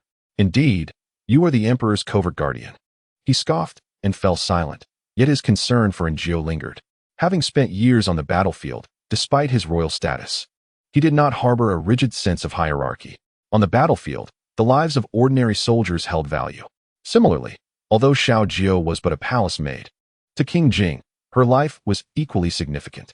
However, Lin San and his comrades had been trained since childhood as lethal protectors of the emperor, their sole focus being on him. If the situation demanded, they would not hesitate to sacrifice even Aaargh, let alone King Jing. The emperor has gone that way. The deeper we venture into the forest, the more perilous it becomes. We must locate him swiftly, King Jing asserted. Lin San nodded in agreement. Meanwhile, Aaargh's mind was still clouded. She felt the wind brush against her face and could hear the heavy breathing of the tyrant. Out of fear, she clutched tightly to his waist, her hands sticky, suggesting that he was indeed injured. After an indeterminate amount of time, the tyrant finally halted. Aaargh collapsed onto the ground, only to find her hands smeared with blood. She quickly stood up and scanned her surroundings, realizing she was in another battlefield, albeit one strewn with wolves and small animals. Aaargh speculated that the tyrant had witnessed the pack attacking their prey. Contrary to King Jing's assumptions that the wolves had ambushed the tyrant, it was actually the tyrant who had taken on the wolves, battling them single-handedly, slaying a portion before pursuing the remainder to the location where she had just been captured. Turning to face the tyrant, Aaargh felt every pore on her skin open in fear, her body rigid. What kind of prowess could allow one to confront a pack of wolves? Just one wolf was enough to challenge a person, let alone a whole pack. This was not something even the most dramatic martial arts film would dare to portray. How could this man, who was supposed to live a life of luxury as an emperor, possess such formidable skills? As Aaargh regarded the tyrant, he too was observing her. Initially aloof, after a moment of shared gazes, a hint of grievance began to surface in his eyes. He pressed his lips together in silence, staring blankly at Aaargh, as if he were the one who had suffered a great injustice. "Aaargh, Your Majesty," she tentatively called out to him, to which he responded with a cold snort. Aaargh exhaled in relief. One could discern subtle clues from a person's expressions and demeanor. In this moment, she realized that the tyrant was no longer agitated. Rather, he was simply feeling a profound sense of grievance. We are uncertain about the source of his grievances. After all, he has vanquished the entire pack of wolves. Aaargh tentatively stepped closer, and receiving no response, she boldly grasped his hand. To her surprise, the tyrant appeared quite pleased. Reassured, Aaargh acknowledged that this was the familiar tyrant she knew. "Your Majesty, there is so much blood here, it frightens me. Can we not retreat to a cleaner place?" The tyrant nodded in agreement. However, before departing, he approached a corner, kicked aside a dead wolf, and presented a wild chicken to Aaargh. Aaargh's mind momentarily faltered, and in disbelief, she asked, "Did you slaughter the wolves merely for this wild chicken?" The tyrant nodded. He seemed slightly irked that Aaargh did not accept the wild chicken. Yet, she recalled her conversation with the emperor from the previous night, where she had mentioned that if she could hunt a wild chicken, She would prepare a chestnut chicken for him, a detail she had never disclosed to the tyrant. "Your Majesty, why did you catch this wild chicken?" The tyrant's eyes flickered with confusion, as if the reasoning eluded him, and he simply replied, "To eat." Could it be that his sole intention was to procure it for consumption? Yet, with so many creatures in the forest, if he sought a meal, surely he should have pursued a rabbit first, right? Perhaps he had merely encountered the wild chicken first? This seemed a plausible assumption. However, if one were to entertain a bolder thought, the tyrant and the emperor were, after all, one and the same. Even if they had split into two entities, they occasionally shared certain emotions, perceptions, and attitudes towards specific matters and individuals. And Gio lamented her lack of psychological knowledge during her university years, leaving her utterly perplexed. She exhaled deeply. What affliction does he truly suffer from? To eat, the tyrant reiterated impatiently, and Gio hastily accepted the bloodied wild chicken. This time, the tyrant appeared pleased, and Gio even discerned a hint of pride upon his visage. Chapter 66. Who has wounded me? Your Majesty, there is something I must clarify. And Gio, clutching the wild chicken, said with a frown, "We are in the wilderness. The chestnut chicken can only be prepared at the camp. Should we not return there first? Eating outdoors could attract wild beasts with the aroma." Although the tyrant was formidable in combat, he could not withstand encounters with more ferocious predators, could he? "And you are injured?" And Gio had just noticed blood on his waist. Although he appeared lively, she initially assumed his injuries were minor. However, now from the rear, she observed that his entire back was stained a vivid red. He was indeed wounded. Upon finishing his sentence, the tyrant collapsed. "Why are you fainting now?" And Gio's face blanched with fear. They were in the wilderness, surrounded by countless beasts, and with so many dead wolves nearby. The scent of blood would soon attract other predators. "Wake up! Wake up!" She slapped the tyrant's face, calling to him for what felt like an eternity. Yet he remained unresponsive. Unfortunately, and Gio then heard a rumbling sound, realizing that other beasts might be approaching. Tying the wild chicken to the tyrant's body, she began to drag him away. "How heavy you are! How can you be this heavy after eating so little every day?" They had scarcely departed the area when a massive wild boar and its young one came charging toward them. Fortunately, the overwhelming stench of blood concealed their escape, and Gio, lacking strength, found herself unable to drag the tyrant very far before exhaustion overtook her. She set aside the tyrant and tore open his clothing to examine the wound. This man must be made of iron. His back bore several deep gashes from wolf claws, with flesh torn and exposed. The recent violent exertion had exacerbated the injuries, rendering them particularly ghastly. And Gio had never treated wounds before and found herself at a loss, especially in this place where clean water was scarce. Should infection set in, the tyrant would be doomed, for there were no antibiotics in this ancient time. In her moment of panic, and Gio suddenly recalled the small cloth pouch the Prince of Jing had given her before her departure, intended as a precaution for the tyrant's potential injuries. She quickly rummaged through it. Thank heavens for the Prince of Jing. Inside were indeed some medicinal supplies, one vial for internal use and another for external application. She hastily administered the remedies and tore a strip of fabric from the tyrant's garment to bandage his wounds. And Gio dared not linger. Seizing the tyrant's knife, she carved a mark into a nearby tree. An inexplicable sense urged her to leave this place, to seek a safer refuge while awaiting reinforcements. But what constituted a safe haven? She had no answers, only the resolve to move forward. Yet, what about the tyrant? Could she truly abandon him here? She reasoned she would return shortly. However, after taking fewer than 10 steps, her mind conjured a multitude of grim scenarios for the tyrant's demise, prompting her to abandon her initial plan. So be it. If death were to come, they might as well face it together. If anything were to happen to the tyrant, her own survival would be impossible. Death might even afford her a place in the royal tomb, where, centuries later, she could be unearthed as someone of significance. Seated beneath the great tree, she waited, but no one came, and no wild animals stirred. The silence was unnerving, and Gio could do nothing but repeatedly call out to the tyrant. Yet he remained motionless until she suddenly heard a sound, an ominous sound. When she looked up, she was met with a pair of icy eyes and a massive head. And Gio swallowed hard, every hair on her body standing on end. A snake, an enormous snake. She felt a wave of despair wash over her. In moments of extreme fear, a person's body can become paralyzed, and Gio was no exception. She felt as if she were under a spell of immobility. "Help!" She thought she screamed, but in reality, no sound escaped her lips. The colossal serpent suddenly opened its cavernous maw, and time seemed to slow. Strangely, a thought flashed through her mind. She could die, but the tyrant must not perish. The people of Yunnan cannot be without cleanliness for a day, nor can a nation be without its ruler for a moment. With this thought, her foggy mind cleared, and she seized whatever she could find and hurled it into the serpent's mouth. After throwing the object, she began to drag the tyrant away. Human potential knows no bounds. While the serpent was distracted, devouring the wild chicken she had thrown, and Joe managed to pull the tyrant more than 10 meters away. Yet, the serpent, having finished its meal, turned its attention back to Ngio and the tyrant. She had never considered how fast a legless creature could move. In the blink of an eye, it was upon them. She desperately wished to cast the tyrant aside, for with him, she would have a chance to escape. But the outcome remained the same. If the tyrant died, Ngio would undoubtedly perish as well. Now I finally comprehend why the subordinates in television dramas are so determined to protect their masters. It is not merely out of loyalty, but rather due to unavoidable circumstances. If a master perishes, the subordinate is hailed as a hero, and the master would treat his family kindly. However, if he were to flee and his master were to die, the fate awaiting him and his family would be dire. This reflects the wisdom of our ancestors. So be it. If death is to come, perhaps it would mean a return to the original world.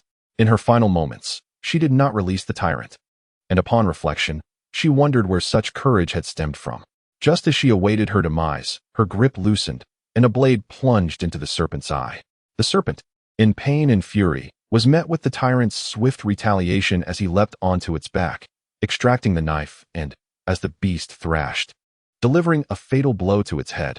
The tyrant then leapt down from the serpent's body, and the scene unfolded like a slow-motion sequence from a film. The serpent lay still, and moments later, it crashed to the ground, raising a cloud of dust. And Ngio's heart raced, her eyes glistening with tears. Perhaps it was the bridge effect, but at that moment, the tyrant appeared exceptionally handsome, instilling a sense of security within her. "Your Majesty," Ngio rushed towards him, only to be met with a cacophony of screams echoing through the forest. "Ah! It hurts, it hurts. I'm in agony." Ngio gulped. Was the emperor awake? Although she had a fondness for the tyrant, it must be said that the awakening of the more intelligent emperor was indeed a more reassuring event. "Your Majesty, you are injured." The emperor's face was pale from the pain, yet he stubbornly maintained his pride, gritting his teeth to ask, "I know. Who has wounded me? Where is this cursed place?" "That would be a question for you," Ngio replied. She had been dragged along by the tyrant and had long lost her sense of direction. She recalled hearing that one could find their bearings by observing the sun when lost in the wild. Yet, upon entering the forest, she realized the towering trees obscured the sunlight entirely. Furthermore, dusk was approaching, casting shadows in the woods, and Ngio surmised that darkness would soon envelop them, increasing their peril. Chapter 67. The Emperor seems to be dying, and Ngio quickly recounted the events. "Fool, fool, fool. All this for a mere wild chicken. It is he who is reckless and brainless, yet it is I who suffers. It is I." The Emperor seethed, cursing the tyrant's ancestors in a fit of rage. And Ngio couldn't help but feel a twinge of sympathy. The Emperor had a point. His predicament was indeed unfortunate. However, could all blame truly rest on the tyrant? Was it not the Emperor himself who had instigated this predicament? Did he not have a clear understanding of his own situation? He insisted on showing off in a one-on-one confrontation. Furthermore, the tyrant, with the innocence of a child, understood nothing of malicious intent. He merely sought to catch a chicken. "Why are you still standing there, you dullard? Come and assist me." And Ngio hastily rushed over to support the Emperor. "Your Majesty, what shall we do next?" The Emperor surveyed his surroundings.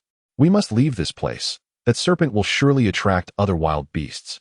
And Ngio supported him as they walked, leaving marks along the way. The Emperor, feeling both pain and discomfort, could not help but ask her, "Do you know why the snake has come?" "Because you brought that wretched wild chicken." Attracting the snake, he thought. The Emperor was exasperated. He believed Ngio to be as foolish as the tyrant himself. Together, these two seemed destined to commit some grave folly. But why was he the one to suffer? And Ngio, attuned to his thoughts, nodded in agreement. "I understand. It is because I failed to tend to your Majesty's wound properly that the scent of blood attracted the snake." The Emperor? The Emperor was taken aback. Surely, he had misheard. How could this be his fault? Had he not gone to catch the chicken, he would not have been injured. Infuriated, he exclaimed, "It is all because of that chicken and that fool, and you still side with him?" and Jiao was displeased. The tyrant was certainly no fool. What was wrong with wanting to eat a chicken? Once they returned, she would cook chicken for the tyrant every day. Furthermore, though they were both injured, the tyrant bore his pain in silence, while the emperor's cries echoed through the once tranquil forest, sounding hauntingly ethereal. Yet Jiao dared not contradict the emperor, remaining silent. He snorted, "I know you are unconvinced." "I am not," she replied. The emperor grunted, "You are, I can tell." And Jiao wondered, what nonsense has that fool poured into her head? It hurts terribly, she thought. Where on earth are we? What are Lin San and the others doing? The emperor's voice did not cease, and Jiao regretted her previous thoughts. She would rather the tyrant return, for at least he could endure the pain alongside her on their way back. Time passed, and the sky grew dark. Fortunately, they discovered a cave, and Jiao ventured inside first. It was an ordinary cave, devoid of animal traces. She sighed in relief, marking the entrance before guiding the emperor inside. Before darkness enveloped them completely, she gathered some dry branches and threw them into the cave, using large leaves to cover the entrance. Once night fell, and Jiao took out her flint and struck a spark. A faint glow illuminated the cave, providing a great sense of security. "Why do you carry flint with you?"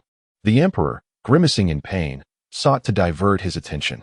"I often cook, so I keep it on hand," and Jiao replied, weary and hungry, leaning against the wall, feeling a pang of homesickness. The emperor remained silent, yet his inner voice persisted. "It hurts." And Jiao, feeling a twinge of compassion, gently asked, "Your Majesty, may I take another look at your wound?" The emperor shook his head. "No need.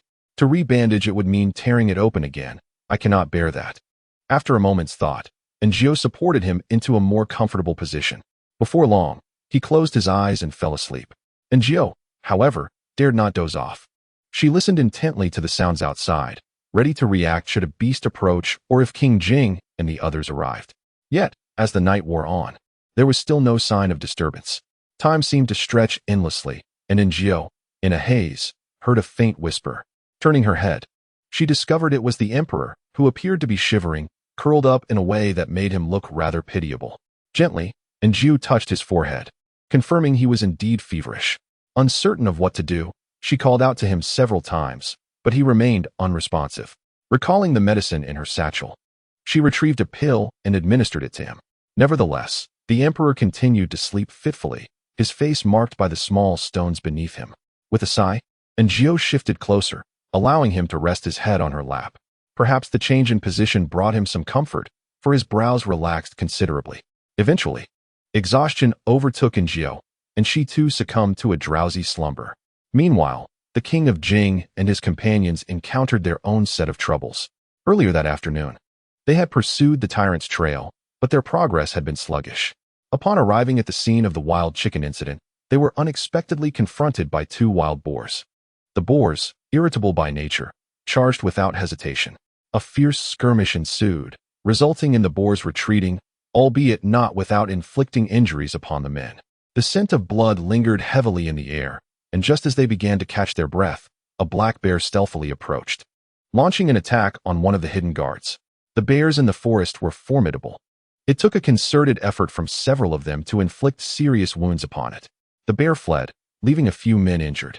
The king ordered them to wait while he and Lin San continued their search. At this juncture, the markers left by Jiao proved invaluable.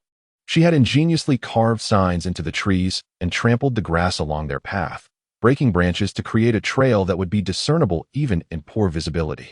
In the late hours of the night, Jiao heard a commotion outside and, ever vigilant, fixed her gaze on the cave entrance. It wasn't long before she spotted the king of Jing.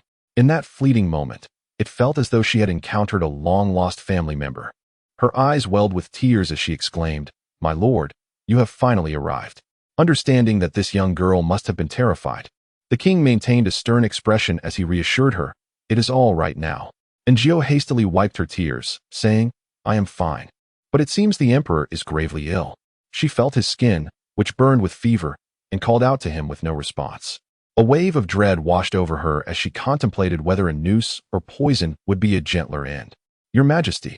Upon hearing that the emperor was in peril, Lin San rushed in, joining the king to assess the emperor's condition. The king furrowed his brow, declaring, "We must return quickly." Lin San nodded and lifted the emperor onto his back. "Follow closely," the king instructed Jiao. Having collected herself, Aaargh was no longer preoccupied with her earlier embarrassment. Her heart was consumed with concern for the emperor, and she hurried to keep pace with the king and Lin San. Chapter 68. Do not blame my bias. By the time they returned to the camp, it was quite late. A physician was summoned, one surnamed Lin, reputed for his expertise in treating injuries. He tended to the emperor's wounds and prescribed medicine, while Aaargh and Aunt Chu prepared the concoction. Tears streamed down Aunt Chu's face, her heart heavy with worry. His Majesty fears pain above all. He should not have been exposed to such danger in the woods. She lamented. Aaargh listened quietly, her own fear lingering, her limbs still trembling with weakness. Yet, being merely a palace maid, she was cognizant of her lowly status. Maids were but servants, and no one inquired about her exhaustion or fears. She was simply dispatched to brew medicine. Aaargh rested her chin on her hand, reflecting on the day's events, realizing she and the emperor had ventured perilously close to the gates of hell. Was this the price of extra pay? How she wished to be like Xia, Xiao, and Dong, free from overtime, devoid of the need to appease superiors, and without the looming threat to her life. The more she pondered, the more she felt like a great fool. Aaargh inquired of Aunt Chu, "Aunt, do you think my cooking is good?" Aunt Chu replied, "Yes, it is delicious." "Is it irreplaceable?" Aunt Chu shook her head. "Not quite. Your home-cooked meals are pleasant, yet they have not reached the level of being indispensable." Then, Aunt Chu continued, looking at Aaargh, "Do you truly believe His Majesty enjoys your company merely for your culinary skills?" Aaargh frowned. "Isn't that so?" Aunt Chu chuckled. "Not at all." She sighed. "Why do you think the small kitchen in Guanghua Hall was constructed?" Aaargh assumed it was for the convenience of boiling water. Surely, it could not be otherwise. Yet again, Aunt Chu refuted her notion. In the past, there were others in the palace who cooked for His Majesty, but he found it cumbersome and ceased to use their services. You see, His Majesty is a man of great restraint. This was undeniably true. When Aaargh first arrived, the emperor, despite his cravings, would restrain himself from overeating. Yet now, he appeared to be longing for something. Had she been the catalyst for this change? It seemed unlikely. She was of an age where she must leave the palace and could not serve merely as a warm bed for the emperor. Aunt Chu nodded. "Though the reasons elude me, His Majesty holds a special regard for you." Aaargh sensed that Aunt Chu could not articulate the reasons behind the emperor's affections. Once the medicine was ready, Aaargh carried it to the emperor. He lay on the bed, his wound already bandaged, and upon hearing her approach, he glanced up at her. "Your Majesty, it is time for your medicine," Aaargh announced. The emperor remained silent, turning his head to the other side, clearly indicating his refusal. "I shall not drink it. It is too bitter," he muttered. "Your Majesty, good medicine is often bitter, but it is necessary for your recovery." Aaargh insisted. The emperor snorted. "Who gave you the audacity to command me?" In a moment of frustration, Aaargh felt the urge to hurl the medicine bowl at him. She was no one's servant. However, she held her tongue. After a brief stalemate, she proposed, "If you take your medicine, I have some candied fruit and fruit leather for you. Would you like some?" The emperor turned his head, glaring at her. "Do I appear to be craving anything?" Aaargh pricked up her ears, but she could not discern his true feelings, which suggested that this was indeed his inner voice. She thought to herself, "Don't you know whether you're craving it?" Aaargh retrieved her last remaining snacks. The emperor glanced at them, yet showed no particular interest. Such items were commonplace, with only the fruit leather holding a slight allure, but even that lost its charm upon a mere glance. "Doesn't he seem all that appetizing?" No, no, no. Even if it were delicious, I shall not eat it. I am angry." Aaargh pondered. What had transpired to provoke his ire? What had she done to incite such a reaction? Aaargh found herself utterly perplexed. The thoughts of boys were indeed difficult to decipher. Even when she perceived his inner voice, she was unable to fathom his true intentions. Yet, she could not directly inquire. And just as she was at a loss for what to do, the emperor's thoughts suddenly resonated within her. "She must think I am inferior to that fool. How absurd. Have I not been wounded precisely because of him? Now they are in cahoots, colluding together, like a pair of illicit lovers." Aaargh thought this was excessive. She was already quite exhausted. Yet the emperor's incessant grumbling was akin to the cacophony of 100 quacking ducks. Despite her growing fatigue, he continued to speak, pushing her to her limits. Unable to endure any longer, she rose to her feet. The emperor fixed his gaze upon her. "What is she planning to do?" "Your Majesty, take your medicine," Aaargh stated, positioning the potion near his lips. The emperor hesitated. but she seized the opportunity to pour it down his throat, causing his face to contort in a grimace as a candied fruit was placed into his mouth. Furious, the emperor exclaimed, "Damn it! Insolent fool! Your servant takes her leave," and Gio yawned and departed. She was simply too weary, too drowsy. She felt as if she could perish and not care. Emerging from the tent, she was relieved to find the emperor's voice no longer echoing in her ears. The surroundings were enveloped in tranquility. Everyone else had succumbed to slumber, and dawn was approaching. However, she was compelled to continue this exhausting charade without further service. Upon returning to her quarters, she found only Xiao Dong present. Strangely, she too was awake, staring at Njio with an unsettling intensity. Njio chose to ignore her and climbed into bed. Her slumber was deep and undisturbed, but amidst her dreams, she was stirred by a woman's gasp. Rolling over, she buried her head beneath the covers. Time slipped by, and upon awakening, she was startled to find herself precariously perched at the edge of her bed, with barely enough space to fit 2 palms. Exhaling slowly, she was startled once more to discover the emperor lying beside her, his eyes fixed intently upon her. What was he doing? Was this some sort of retaliation for forcing him to take his medicine? Before she could devise a course of action, the emperor spoke, hungry. A flicker of joy ignited within Njio. This was the tyrant. He gazed at her with wide, innocent eyes reminiscent of a young creature awaiting nourishment. Women had a penchant for such endearing contrasts. Njio's maternal instincts surged forth as she surveyed the empty room. Dawn was nearing. Rising, she tidied herself and inquired of the tyrant, "Does your wound hurt?" He shook his head. "It hurts, but I won't say a word." Njio mused. Observing the stark difference between them, the emperor cried out like a psyduck, while the tyrant bore his pain in silence. "Your Majesty, what would you like to eat?" She walked ahead, oblivious to the fact that Xiao Dong lay unconscious beneath the bed, her eyes wide with terror as she watched them. The tyrant shook his head. "Eat." After a moment's thought, Njio concluded that given his injuries, a light meal was indeed warranted. She prepared a thin omelet, spread with a sauce she had brought, and made a bowl of egg drop soup. The tyrant consumed everything, then presented her with a gold ingot as a token of gratitude. "Behold, behold. Behold the generosity of this individual, who, unlike an emperor, resembles a miserly old crow, burdened by numerous affairs." Chapter 69, Poisoned. Today, the tyrant had dined but did not slumber, remaining awake until dawn. Master Li and Aunt Chu were on high alert, and Njio attempted to coax the tyrant into repose. Yet he refused.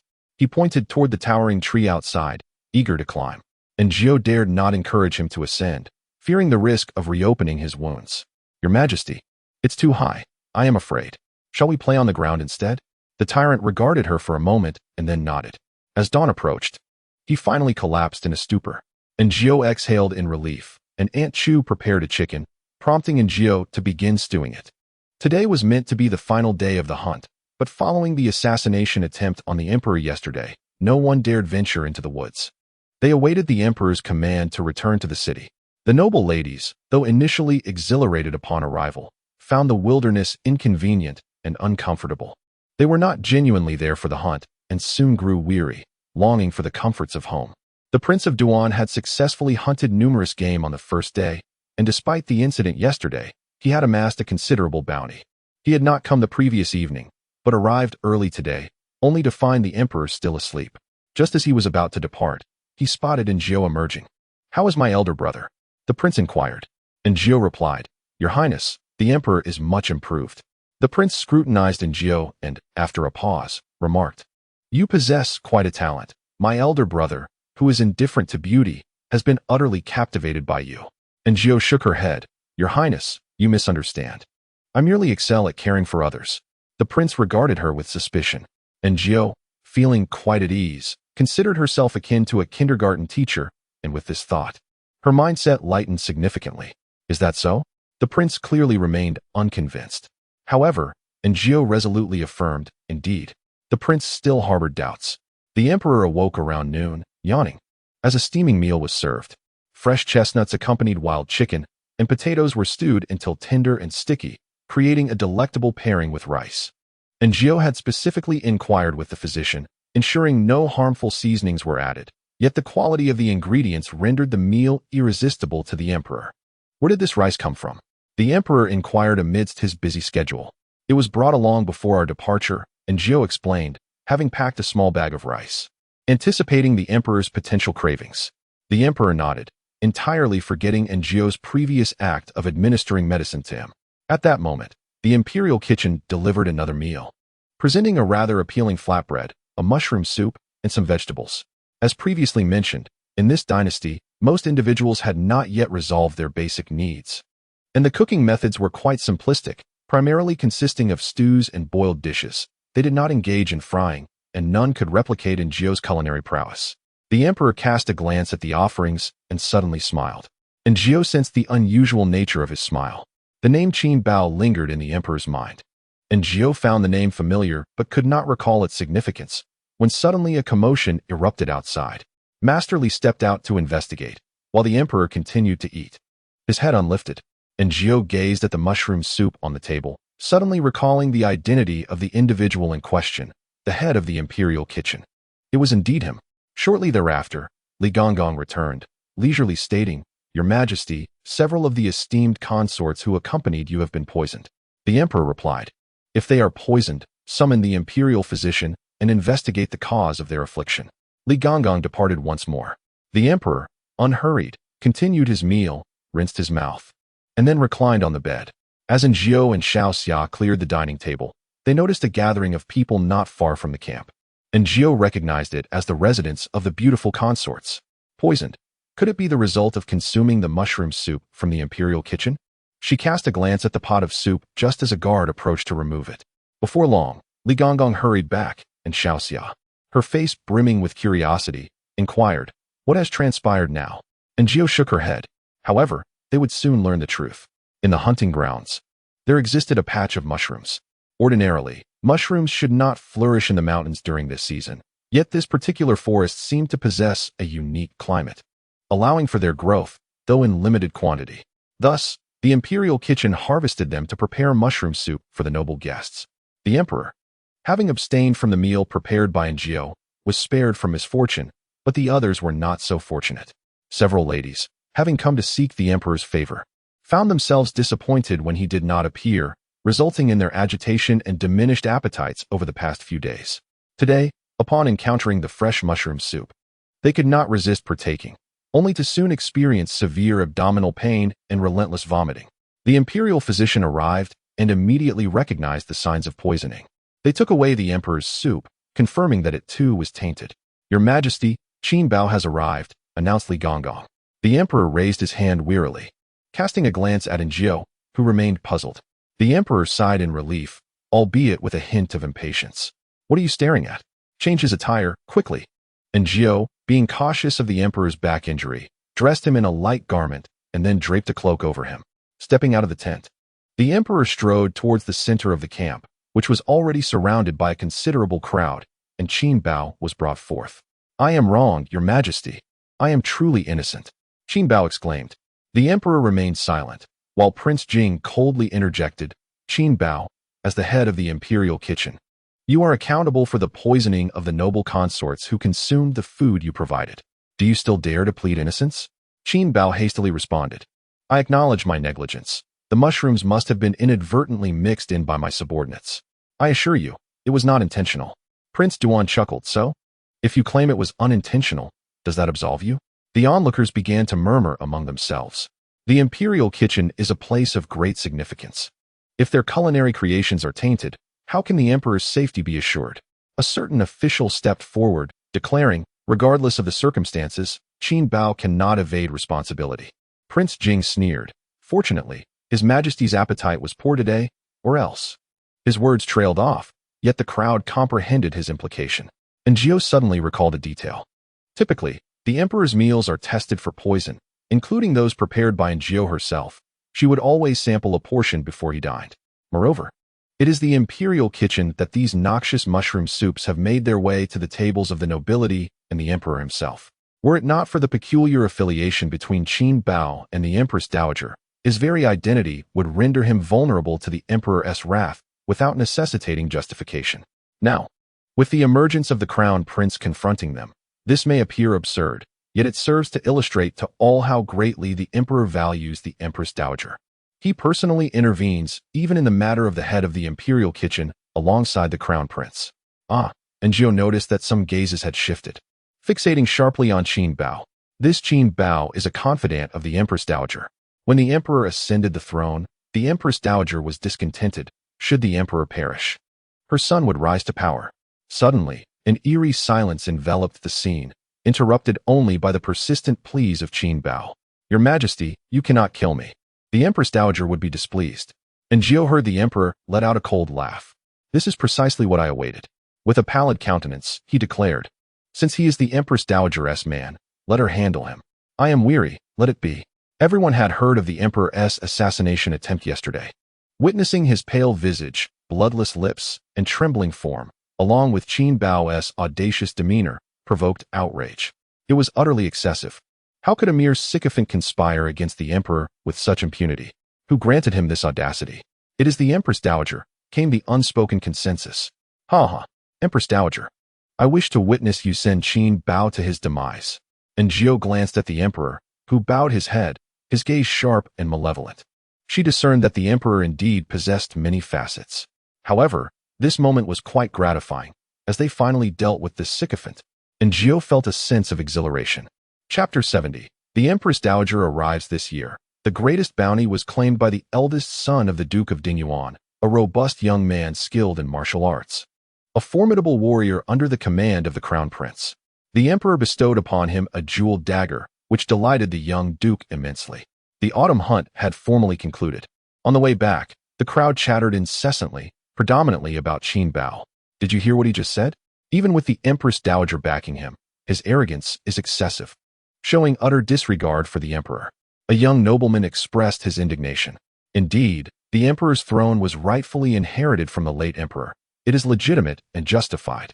Over the years, the emperor has upheld his duties to the Prince of Ryong. Yet now he is Shu. Lower your voice, someone interjected. The nobleman rolled his eyes. I simply find it unjust. How much suffering has the emperor endured, now to be manipulated by a mere servant? The crowd pondered this exchange. Many shared similar sentiments, remaining neutral observers of the unfolding drama. Initially, they had heard rumors of the emperor's brutality, yet this encounter allowed them to witness his true character up close. The emperor is clearly astute and capable. Where is the cruelty? It must be that someone is slandering him. I believe certain individuals are discontent, aspiring for what they ought not to desire, ventured a bold young man. Exchanges of glances ensued among the group, an unspoken understanding of their collective discontent towards the Empress Dowager. Meanwhile, the emperor lay asleep in his carriage.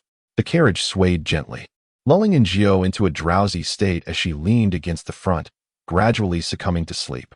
After an indeterminate time, she awoke to find the emperor gazing intently at her.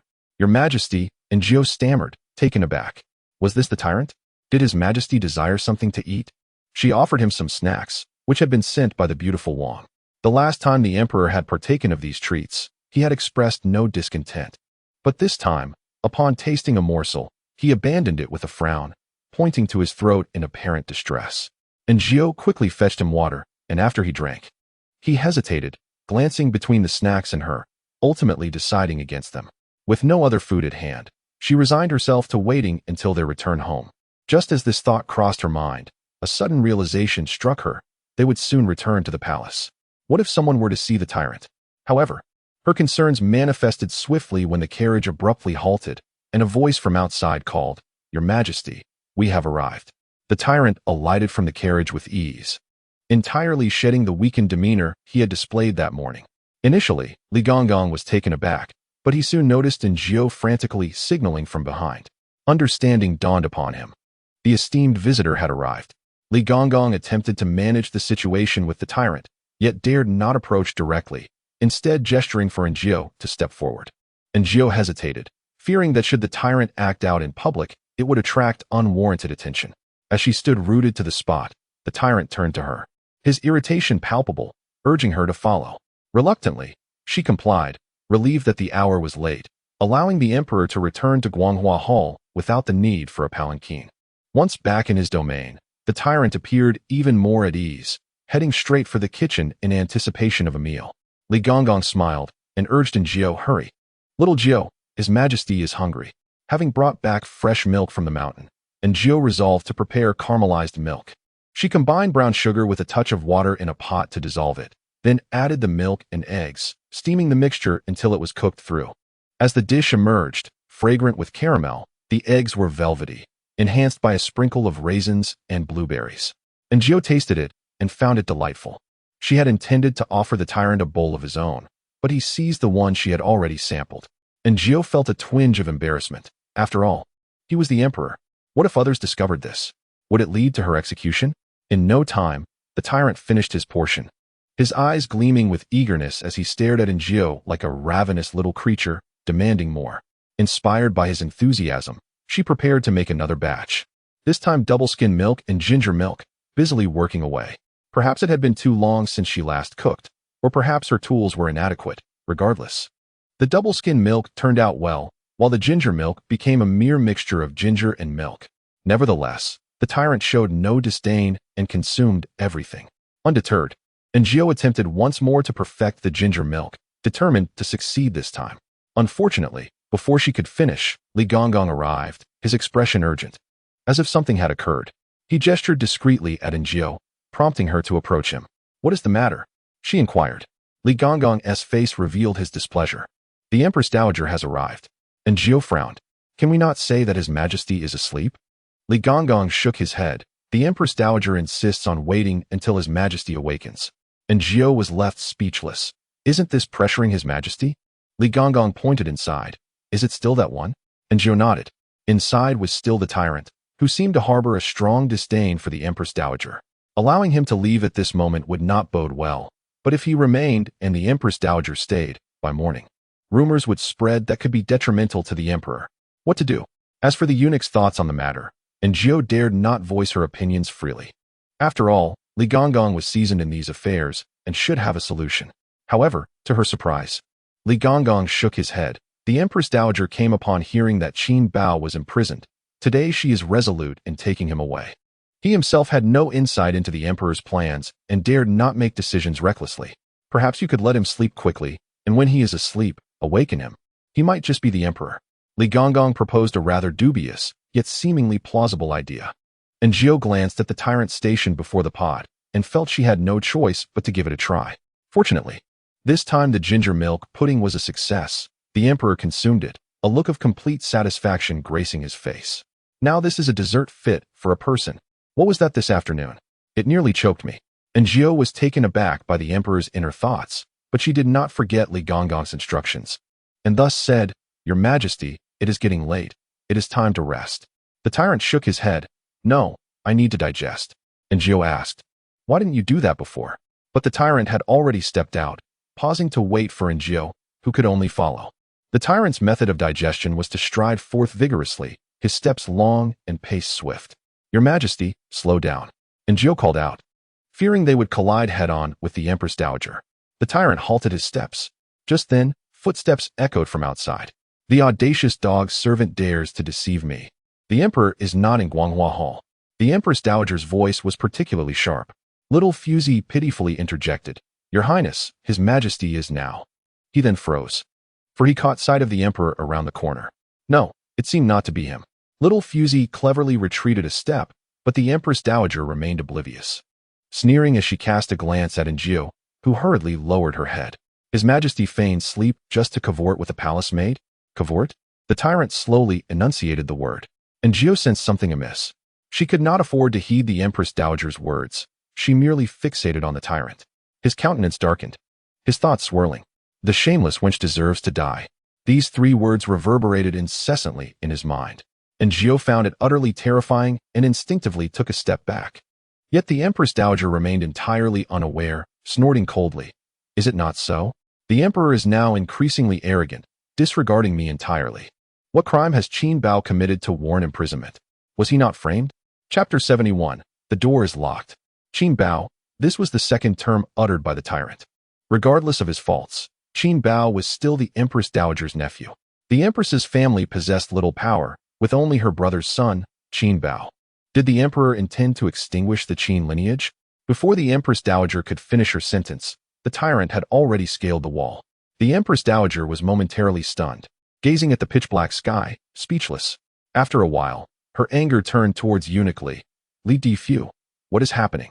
Eunuch Li, feeling helpless, replied, Your Majesty, I am equally in the dark. The Empress Dowager sneered, A madman, he is nothing but a madman. Yet Eunuch Li suddenly chuckled, enduring the Empress Dowager's piercing gaze, and remarked, Your Majesty knows best why things have come to this. The Empress Dowager fell silent, her eyes fixed on Eunuch Li, whose stare made Jiao's scalp tingle. Wang Datsai furiously interjected, How dare you, Li Difu, speak to the Empress Dowager in such a manner? Eunuch Li lifted his head, meeting Wang Datsai's gaze. Are you not a eunuch? Wang Datsai felt a pang of unease under that scrutiny, yet refrained from further comments. The Empress Dowager chose not to dwell on Eunuch Li's rudeness. Her priority was to locate the emperor. But where had he gone? And Jiao had a sudden inspiration. Recalling the emperor's earlier reaction, and addressed Eunuch Li, Qin Bao. Realization dawned on Eunuch Li, who promptly led a group to search for him.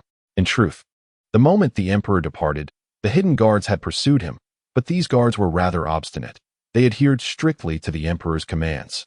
And even if the tyrant ordered them to annihilate everyone in the palace, they would execute it without hesitation. Unfortunately, they were a step too late. Qin Bao had perished. And Jiao expected the prison cell to be a gruesome sight, drenched in blood. However, the reality was that the guards still slumbered, the door securely locked.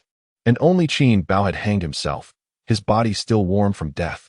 Judging by the timing, it was indeed the tyrant's doing. Yet the scene suggested a suicide out of guilt. Eunuch Li breathed a sigh of relief, and Jiao even noticed him smile momentarily. Before he turned serious, Qin Bao's suicide out of guilt is indeed lamentable, but our current priority is to find His Majesty. Thus, they all departed. As they exited, the Empress Dowager and her entourage were just entering, and Jiao felt the Empress Dowager's gaze upon her, but when she turned to look again, the Empress Dowager had already moved on. It seemed as though it had all been a mere figment of Jiao's imagination. Yet, she had no time to dwell on such thoughts. Qin Bao was dead, but what about the tyrant? Where had this man gone after committing murder? Eunuch Li's first thought was the splendid palace.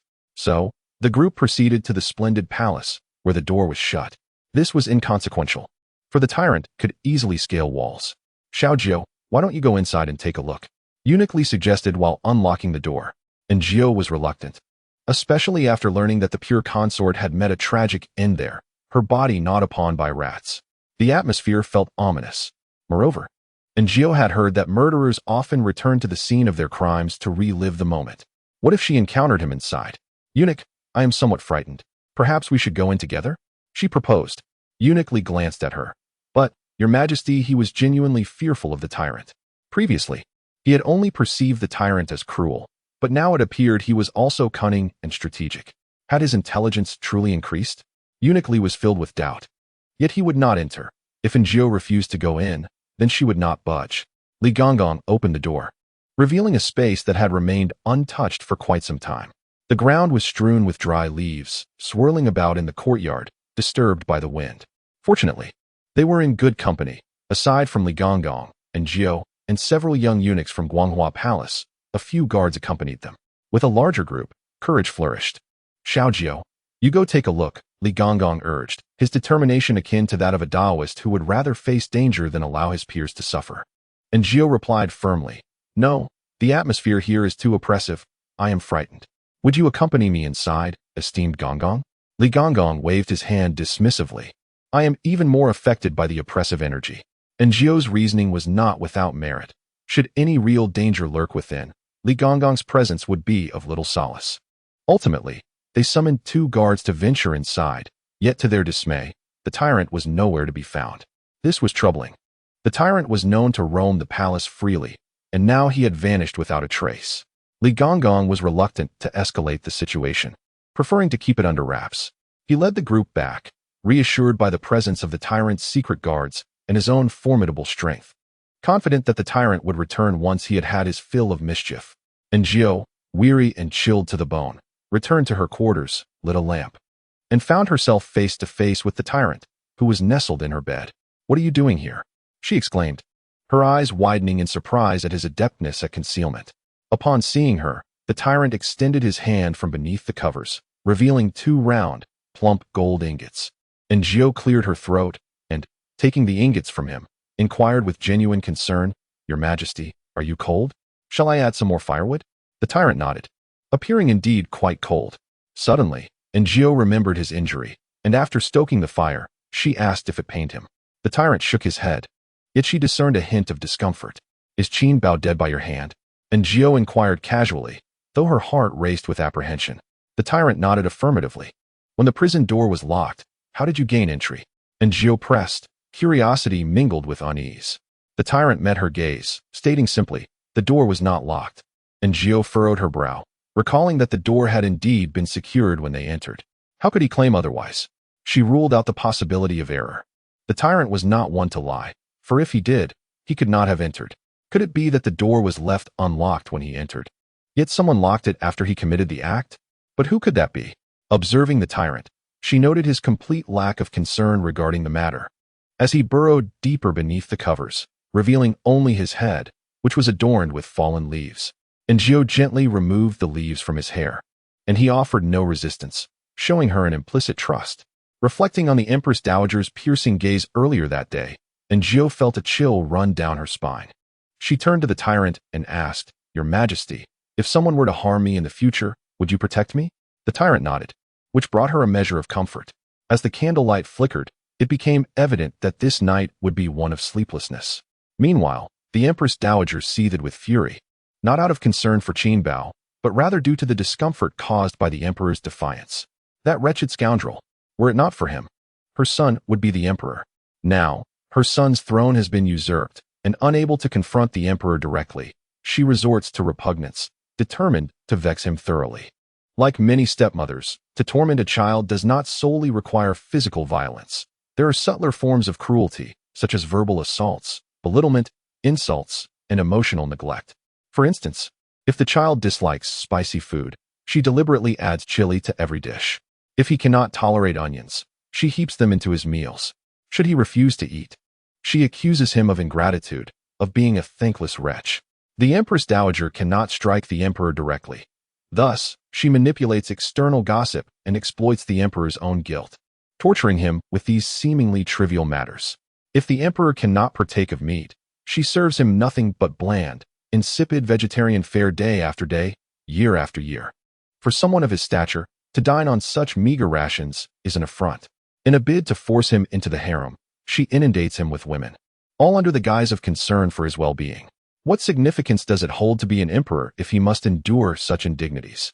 Contemplating these matters allows the Empress Dowager to release the pent-up frustration within her.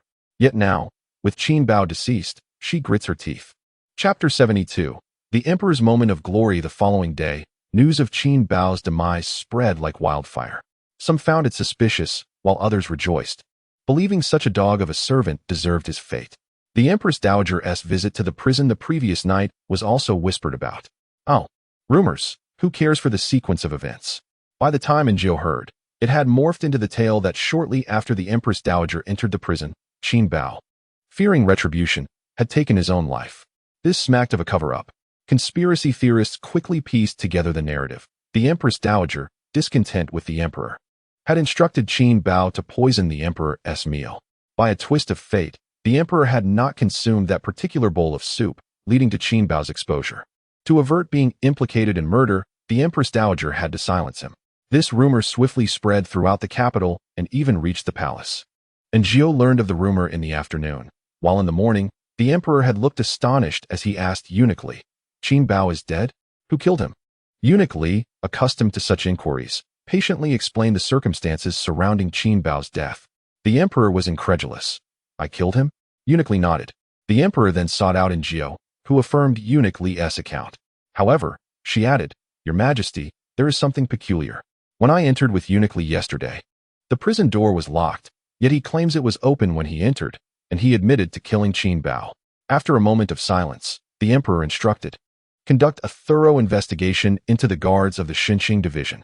Eunuch Li dispatched Xiao Fuzi to handle the matter, and thereafter, the emperor proceeded to attend court.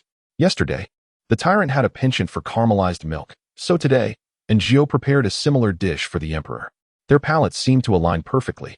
As for the staple, she kept it simple with handmade noodles, crafted from eggs and flour, yielding a delightful chewiness, accompanied by chicken broth and delectable garnishes. Today, The emperor returned to the palace later than usual. Upon entering, he immediately partook of a meal. As the steaming noodles were placed before him, his appetite was piqued. The side dishes included cold mixed tofu skin and mung bean sprouts paired with fine vermicelli. This was the first time the emperor had tasted such delicacies, and he was pleasantly surprised. "What is this?" he inquired. And Gio explained that the sprouts were derived from mung beans, while the tofu skin was procured from outside, as she was not adept at preparing it herself. Although some in the common folk had mastered the dish, the palace chefs were rather conservative, and Qin Bao was not inclined to expend effort in preparing meals for the emperor. The emperor savored these delightful cold vegetarian dishes, quickly finishing them, and expressed a desire for more. However, Gio presented him with caramelized milk and double-skim milk instead. The emperor regarded it with skepticism, took a bite, and his eyes lit up. "Delicious. This is truly fit for consumption." He then declared, "Henceforth, Xiao Jiao shall be the grand coordinator of the imperial kitchen." And Jiao hesitated. She had no desire for such a position, as anyone who occupied it would become the target of the Empress Dowager's scrutiny. She preferred to remain safely within the confines of Guanghua Palace. "Let it be. Xiao Jiao has limited energy and shall serve only me," he insisted. Delicious food ought not to be shared with others. And Jiao sighed in relief, finding the emperor's childlike demeanor rather amusing. After dining, the emperor commenced his official duties. It was only after getting to know him that Jiao realized why he appeared so idle throughout the day. His work efficiency was extraordinarily high. It was as if the emperor's thoughts were in disarray, akin to a computer glitch. And Jiao suddenly felt that within the grand hall, the emperor's inner musings had become jumbled. The terrain of Jiangzhou is unique. Some mountains have an altitude that may pose risks to the populace if they reside there. The funding bill? Here, 5,200 taels, 3,620 taels, a total of 12,380 taels. 39,462 taels. Military expenses here total 87,520 taels. And Jiao listened intently, yet by the end, she found herself bewildered. It seems satisfactory. The Ministry of Revenue appears to have no issues on the surface, but there are 37 entries that are clearly inflated, he remarked, demonstrating with a brush as he annotated the documents before discarding them for the next.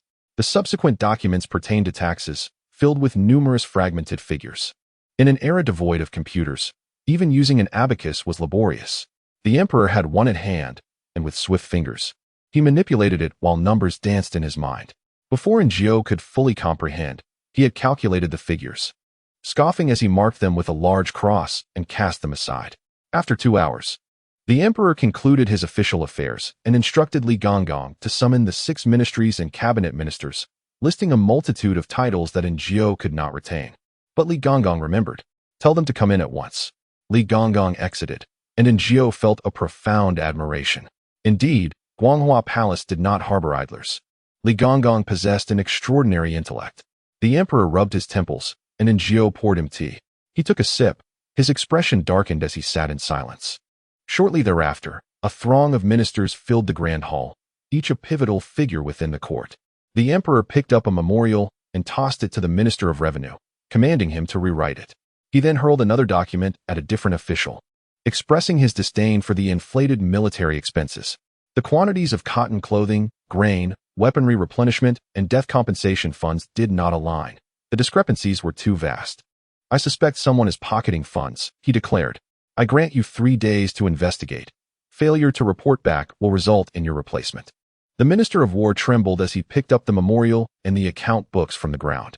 "Minister of Rights, you have not been innocent either. The prices of sacrificial offerings do not correspond with the market rates I am aware of from the first half of the year. You have overpaid. If you are unsure where to procure them, I can recommend a few shops."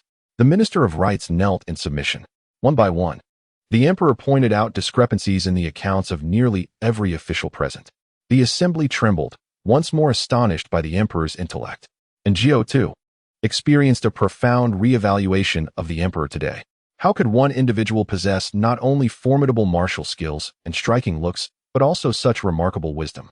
In that moment, his intellect eclipsed his appearance, illuminating his entire being with an ethereal glow, a testament to his charismatic presence.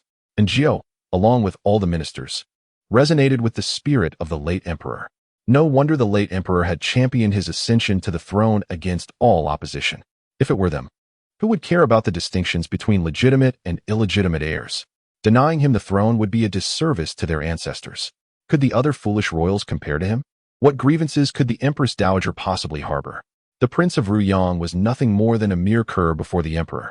Do you understand what I mean? I have spoken, the Emperor inquired, lifting his gaze.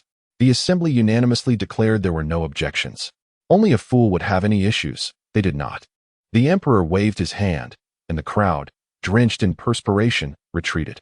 Once they departed, the Emperor leaned back in his chair, sighing. I am utterly exhausted. I truly detest overexerting my mind. He mused. If only Xiao Jiu were more perceptive, she would have brought me some of that milk from this morning. I feel somewhat unwell. I must replenish myself. And Jiu, who had just been enveloped in a shimmering aura of admiration, found it shattered in an instant. Chapter 73. The Empress Dowager should eat more. The Emperor's voice echoed throughout the grand hall. And Jiu, overwhelmed by the noise, sensibly inquired, Your Majesty, are you hungry? Shall I prepare something to eat? The Emperor cast her a glance, coldly responding, Is it mealtime? And Jiu thought to herself, So you have been putting on a show all morning, but do you wish to eat or not? She hesitated to voice her thoughts. The Emperor replied indifferently, If you truly wish to cook, then go ahead. He maintained an air of a sagacious ruler. Thank you, but I have no desire to, and Jiu sighed, complying. I just thought of a new idea and shall go prepare it now. Upon exiting, she encountered Xiao Fuzi conversing with Eunuch Li, presumably discussing the captured guards. She wondered about the situation with the locked doors, and Jiu did not dwell on it. Today she intended to make ginger milk curd. Having succeeded yesterday and eager to try again, with leftover rice from the previous day, a sudden inspiration struck her. She mashed the remaining rice, processed it, and crafted 2 snow-skin desserts, filling them with blueberry jam and another fruit preserve. The delightful treats were soon ready, and Jiu gracefully entered the Guanghua Hall, where a solitary figure knelt within the grand chamber. She approached quietly, placing her offerings upon the table, when suddenly an exclamation pierced the air. Wow, what is this? It appears quite delectable. The Emperor picked up a snowflake cake and tasted it, marveling at its exquisite flavor. Now this is a dessert worthy of a human. Not the kind that chokes one to death, and Jiu mused, feeling a pang of sympathy for the gluttonous young man. It seemed he had never truly savored anything delightful in his life, and he was the Emperor, no less. In no time, the Emperor devoured 3 snowflake cakes, followed by finishing off a bowl of ginger milk pudding. And Jiu stood to the side, contemplating the identity of the kneeling man. She then heard the Emperor declare, I recognize your loyalty. Serve well, and I shall not neglect you. The man bowed his head, affirming, Your servant shall strive diligently. After the man had expressed his fealty, the Emperor appeared quite pleased and, with a grin that held no warmth, remarked, Qin Bao has passed away, and the Empress Dowager must be deeply saddened. Her appetite will surely be poor. Therefore, let it be known, whatever I consume, a portion shall be sent to the Empress Dowager as a testament to my filial piety. The man bowed again, assuring, Your Majesty, rest assured, I shall prepare meals for the Empress Dowager with utmost care. He hesitated before adding, As for your Majesty's own meals. The Emperor interrupted coldly, I shall not eat meat. The remainder is for you to manage. The man expressed his gratitude and departed. The Emperor's spirits were notably high. I have delightful dishes. Let the imperial kitchen prepare the same for the Empress Dowager, he chuckled. Let her also savor the exquisite meals she has prepared for me. And Jiu observed that the Emperor indeed bore a grudge, yet she found it quite amusing. If circumstances allowed, she would relish witnessing the Empress Dowager's reaction. Xiao Jiu, the Emperor suddenly called out, prompting Jiu to look up and respond, Your servant is here. The Emperor inquired, What shall we have for lunch? And Jiu, having just added another dish, wondered if he had an insatiable appetite. She worried that if he continued to indulge, he would lose his charm. How about dry pot shrimp? She suggested. Li Gongong glanced at Jiu, noting her increasingly audacious manner of speech lately. Fortunately, the Emperor was unfazed, responding with satisfaction, then hastened to prepare it. We shall dine early today. And Jiu was perplexed by his early meal, concerned it might interfere with his official duties, so she swiftly prepared the dishes, dry pot shrimp, stir-fried greens, rice, and mushroom stir-fry. The Emperor savored his meal with great delight. Once finished, he rose and declared, Let us take a stroll to aid digestion. And Jiu assumed he merely intended to enjoy a brief walk, but to her surprise, he made his way directly to the Empress Dowager. stating he wished to accompany her for lunch. As for whether others faced consequences, Aaargh was unaware. She only knew that the Empress Dowager's retribution was imminent.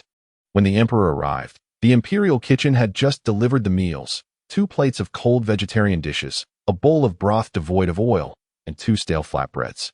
Even the cold palace fared better than this. It seemed the newly appointed head of the imperial kitchen was quite diligent.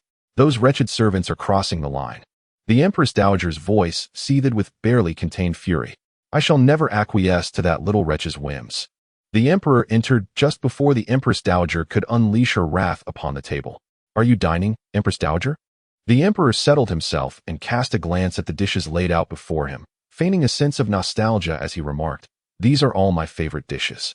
The Empress Dowager must certainly have a taste.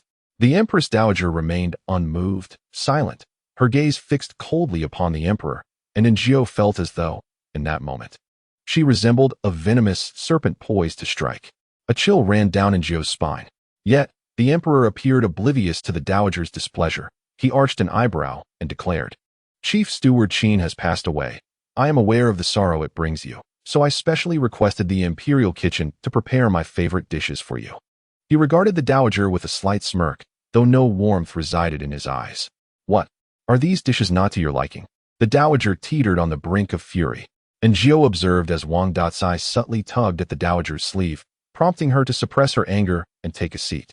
Bring a serving for the emperor as well, the dowager commanded. Your Majesty, the food for His Majesty has already been delivered, came the reply. Then send another portion.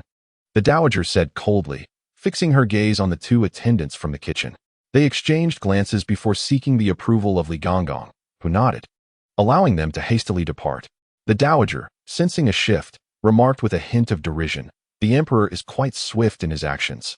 Chief Steward Qin has only just died, and the imperial kitchen has already appointed a new steward. The emperor leisurely dished out a bowl of rice and placed it before the dowager. The people depend on food for sustenance. Although Qin has perished, the inhabitants of the palace cannot simply cease their meals because of him. The dowager gritted her teeth. Your Majesty, have you found the culprit responsible for Chief Steward Qin's demise? The emperor feigned surprise. Wasn't Chief Steward Qin's death a suicide out of guilt? Is there a murderer? The dowager's chest heaved with indignation, while Aaargh nearly succumbed to laughter. It was no wonder the dowager was losing her composure. The emperor's demeanor was infuriating. Soon, the imperial kitchen delivered a second serving, which was indeed meant for the emperor. If the emperor does not wish to eat, then I shall serve him more. The dowager insisted, offering him vegetables. However, the emperor shook his head, his expression earnest as he replied, I have no appetite. Rising to his feet, he declared, I have pressing matters to attend to. I must take my leave. Without further regard for the dowager, he strode out of the room. The moment they exited, Aaargh heard a cacophony of shattered items behind them. Aaargh had heard that the dowager had once won the affection of the late emperor through her gentle and virtuous demeanor. Yet the woman before her bore no resemblance to that ideal. It was impressive to maintain such a facade. What Aaargh did not realize was that the dowager had initially played her role quite well. However, the emperor was not one to be easily trifled with. Their relationship had previously soured, yet they now acted as though nothing had transpired. Regardless of their inner thoughts, neither could truly bring about the other's demise. They still had to maintain the public guise of a benevolent mother and dutiful son. Suddenly, the emperor halted. Aaargh leaned forward to see. Is this the flower house? Chapter 74. The wealthier, the stingier the emperor himself was uncertain as to why he had come to the flower house. The elderly eunuch overseeing it approached the emperor with delight, exclaiming, I have awaited your arrival. Recently, we have received a splendid array of flowers from outside, blooming vibrantly. The elderly eunuch, oblivious to the emperor's internal conflict, enthusiastically introduced the flowers while also offering a cordial nod to Aaargh. After all, she was in the emperor's company, and a little flattery could go a long way. Aaargh followed inside, and indeed, the flower room had been adorned with a plethora of blossoms. Among them, a particular variety of chrysanthemum stood out, its blue-violet petals blooming magnificently, far larger than a monarch's head. The emperor cast a glance in that direction, and without uttering a word, he reached out and plucked the flower. Aaargh, my dear, witnessed the subtle twitch of the eunuch's lips. The emperor tossed the flower to Aaargh, pondering, why have I come here? How utterly dull. As he strolled, He glanced back at Aaargh and the eunuch, remarking, "They appear quite familiar. Surely, that fool has been here before." The emperor's imagination ran wild, and in the next moment, Aaargh was startled by his incredulous voice. He wouldn't have urinated here, would he? Coughing, Aaargh choked on her words, and after a fit, the eunuch exclaimed, "Miss Aaargh, are you all right?" Aaargh shook her head. What a simpleton. She realized the emperor had a penchant for mischief. Upon spotting a beautiful flower, he would not hesitate to snatch it, taking one for himself and tossing another to Aaargh. Both she and the eunuch felt a pang of sympathy. Such exquisite blossoms, so carelessly plucked. The emperor, noticing their dismay, scoffed. They were destined to wither anyway. Is it not absurd to think otherwise? As the emperor took a few more steps, he felt an inexplicable sense of familiarity in the air, yet he could not pinpoint its source, which vexed him. Then he caught sight of several pots of peonies, well cared for. Out of season, likely brought in from outside as the eunuch had mentioned. The eunuch, protective as a treasure keeper, noticed the emperor's gaze and, fearing he might snatch them, hastily remarked, "Your Majesty, these flowers were sent by the Wang of Ruyang for the Empress Dowager." Aaargh couldn't help but admire the eunuch's eloquence. In the next instant, the emperor reached out and plucked a peony, exclaiming, "Indeed, when one despises a person, everything associated with them is equally detestable." He sighed, "Now I feel considerably better." He tossed the plucked flower to the eunuch, who wore a mournful expression, heartbroken over the loss. Such peonies, with their exquisite appearance, could fetch a high price in the capital, and yet they were so casually discarded. Seeing the emperor about to pluck another pot, Aaargh swiftly intervened, "Your Majesty, let us leave one pot intact for future encounters. Losing one flower might be an accident, but losing two would certainly invite trouble from the Empress Dowager." The emperor refrained from plucking further. He surveyed the area, soon losing interest. Initially intending to return to the Guanghua Palace, he veered towards the storeroom instead. "Which vase shall I choose? I recall a lovely pink one, gifted from the south." Aaargh felt a headache coming on, watching the back of the emperor's head with a sigh. Was his memory selectively fickle?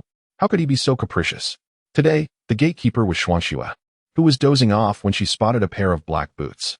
Eunuch Li reprimanded her. "Xuanxue, where is Lu Mama?" Startled, Xuanxue jumped up, and upon seeing the emperor, her face turned crimson, leaving her speechless. The emperor squinted slightly, stating, "Familiar." Aaargh paused. Who was familiar? Was it Xuanxue? She glanced at Xuanxue, who appeared exceedingly anxious, resembling a blushing shrimp. "I am certain I know her," the emperor remarked, fixating his gaze on Xuanxue. Suddenly, a thought struck him. "Is it her? Who?" Could you not ponder half-heartedly? Must you leave your thoughts unfinished? Aaargh anxiously observed the emperor, yet he chose not to dwell further on it. Lu Mama soon arrived, pulling Xuanxue aside and scolding, "Clumsy fool, return to your quarters." Xuanxue fled. The emperor turned to Lu Mama. "Mama, it has been a while." Lu Mama awkwardly replied. This servant seldom ventures to the front. The emperor offered a vague smile, "Lead the way." Previously, when Aaargh came to retrieve items, she visited the storeroom in front. The emperor's private treasury lay behind. It was a vast chamber, meticulously arranged with numerous valuable items, each labeled with descriptions of their origins and the dates they were gifted. The emperor searched for a vase. "My pink vase, the pink vase." Aaargh was rendered speechless. Surely, he would not accuse her of theft, as he had done previously. "Found it," he declared. "Found it? Where? What did you find?" Confusion etched on her face as she looked over, only to see the emperor staring at an empty spot. "Did I take it?" The emperor wore a puzzled expression, then glanced towards Aaargh. She was unable to avert her gaze in time and offered an awkward smile. The emperor was at a loss for words for the first time. He suddenly recalled waking up one day in Aaargh's room, where he spotted his beloved, priceless pink vase. Aaargh empathized with him, as two beings resided within her, one who secretly gifted away his cherished figurine. How infuriating! "Never mind, I am not a petty person," the emperor ultimately reassured himself. Aaargh exhaled in relief. She noticed a crown, resplendently beautiful, meticulously displayed, with jewels that could dazzle the eye. However, the true spectacle lay ahead. For an entire shelf was adorned with exquisite, invaluable jewelry, including 2 imperial green jade bracelets belonging to the emperor. Suddenly, Aaargh comprehended why the women of the harem vied for favor. Was this a contest for men? No, it was a competition for jewels. As Aaargh became entranced by the treasures, the emperor had selected his vase and stood beside her, watching intently. Saliva is surely dripping from your mouth, country bumpkin, he mused. When Aaargh raised her gaze and met his, she could not help but acknowledge that, despite having encountered the emperor countless times, he appeared most striking and radiant amidst a collection of priceless jewels. Upon their exit, Shuangxue was nowhere to be seen, yet Aaargh felt someone observing her. And she was confident the emperor sensed it too, as he cast a glance to the left. Lu Mama also looked over, her expression sour. The emperor suddenly remarked, "Mama, you are not young anymore. Do you wish to leave the palace and enjoy your twilight years?" Aaargh halted, her expression shifting. "Your Majesty, look at me. I wish to leave the palace, ask me please." However, the emperor could not hear Aaargh's innermost thoughts. He only listened to Lu Mama's words. "I entered the palace as a mere child, and my family has long since vanished. I have no desire to leave." The emperor remained silent. As he departed the storeroom, he paused briefly by Aaargh's small chamber. "The vase I cherish most," Aaargh mused, contemplating returning it, yet feeling reluctant to part with such a treasure. Indeed, it seemed that the wealthier one was, the more parsimonious they became. Chapter 75. We depart the palace as soon as the emperor left, Lu Mama shouted. Shuangxue emerged from the shadows, her gaze still fixated on the direction in which the emperor had departed. Lu Mama, her expression dark, struck her sharply. "What are you doing?" Shuangxue, clutching her face in distress, replied, "I did nothing, Ma. Do you take me for a fool? Your eyes nearly fell out when you beheld His Majesty. Do you think he did not notice?" "I was merely looking. I did not do anything," Shuangxue murmured, her head bowed. "Is it wrong to merely look? Is that also forbidden?" Lu Mama retorted angrily. "If it were not for His Majesty's mercy back then, you would have met the same fate as those deceased palace maids in Guanghua Palace." Recalling that incident, Shuangxue's face filled with terror. Yet, thinking of the emperor brought her a sense of injustice and sorrow, prompting her to weep. Lu Mama sighed. "Shuangxue, we must recognize our station. The emperor is not someone of our ilk." Shuangxue whispered, "I understand, Ma." Lu Mama continued, "From now on, do not stand guard in front during the day." "Yes," Shuangxue replied, lowering her eyes, though internally she felt defiant. "Isn't that little Jiu also fine by the emperor's side? If she can, perhaps I can as well. Besides, that incident happened years ago. The emperor has likely forgotten her." The emperor returned with a white-bottomed blue and white porcelain vase, placing the flowers he had gathered that day into it on the table, which brightened his mood. Meanwhile, the Empress Dowager was in a foul disposition. She had skipped lunch, unwilling to endure the indignity, yet the imperial kitchen was reluctant to prepare anything further. Even if they did, it would be insipid. They claimed it was in accordance with the standards set by the Dowager for His Majesty. If the emperor could eat, so could she. The current head of the imperial kitchen, Zhang Yun, had previously been pressured by Qin Bao, resulting in unsatisfactory meals for the emperor. Everyone in the kitchen knew this. Yet they dared not voice their grievances, attributing it to the emperor's preference for such bland fare. Zhang Yun found it absurd. The emperor was human, and even if he were a vegetarian, he could not subsist on such tasteless offerings. However, being of lowly status, his inquiries met with disdain, leading Qin Bao to assign him menial tasks.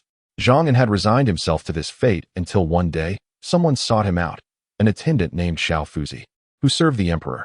Zhang Yun was no fool. Knowing Xiao Fuzi was a disciple of Master Li, it was clear that this was the emperor's intent.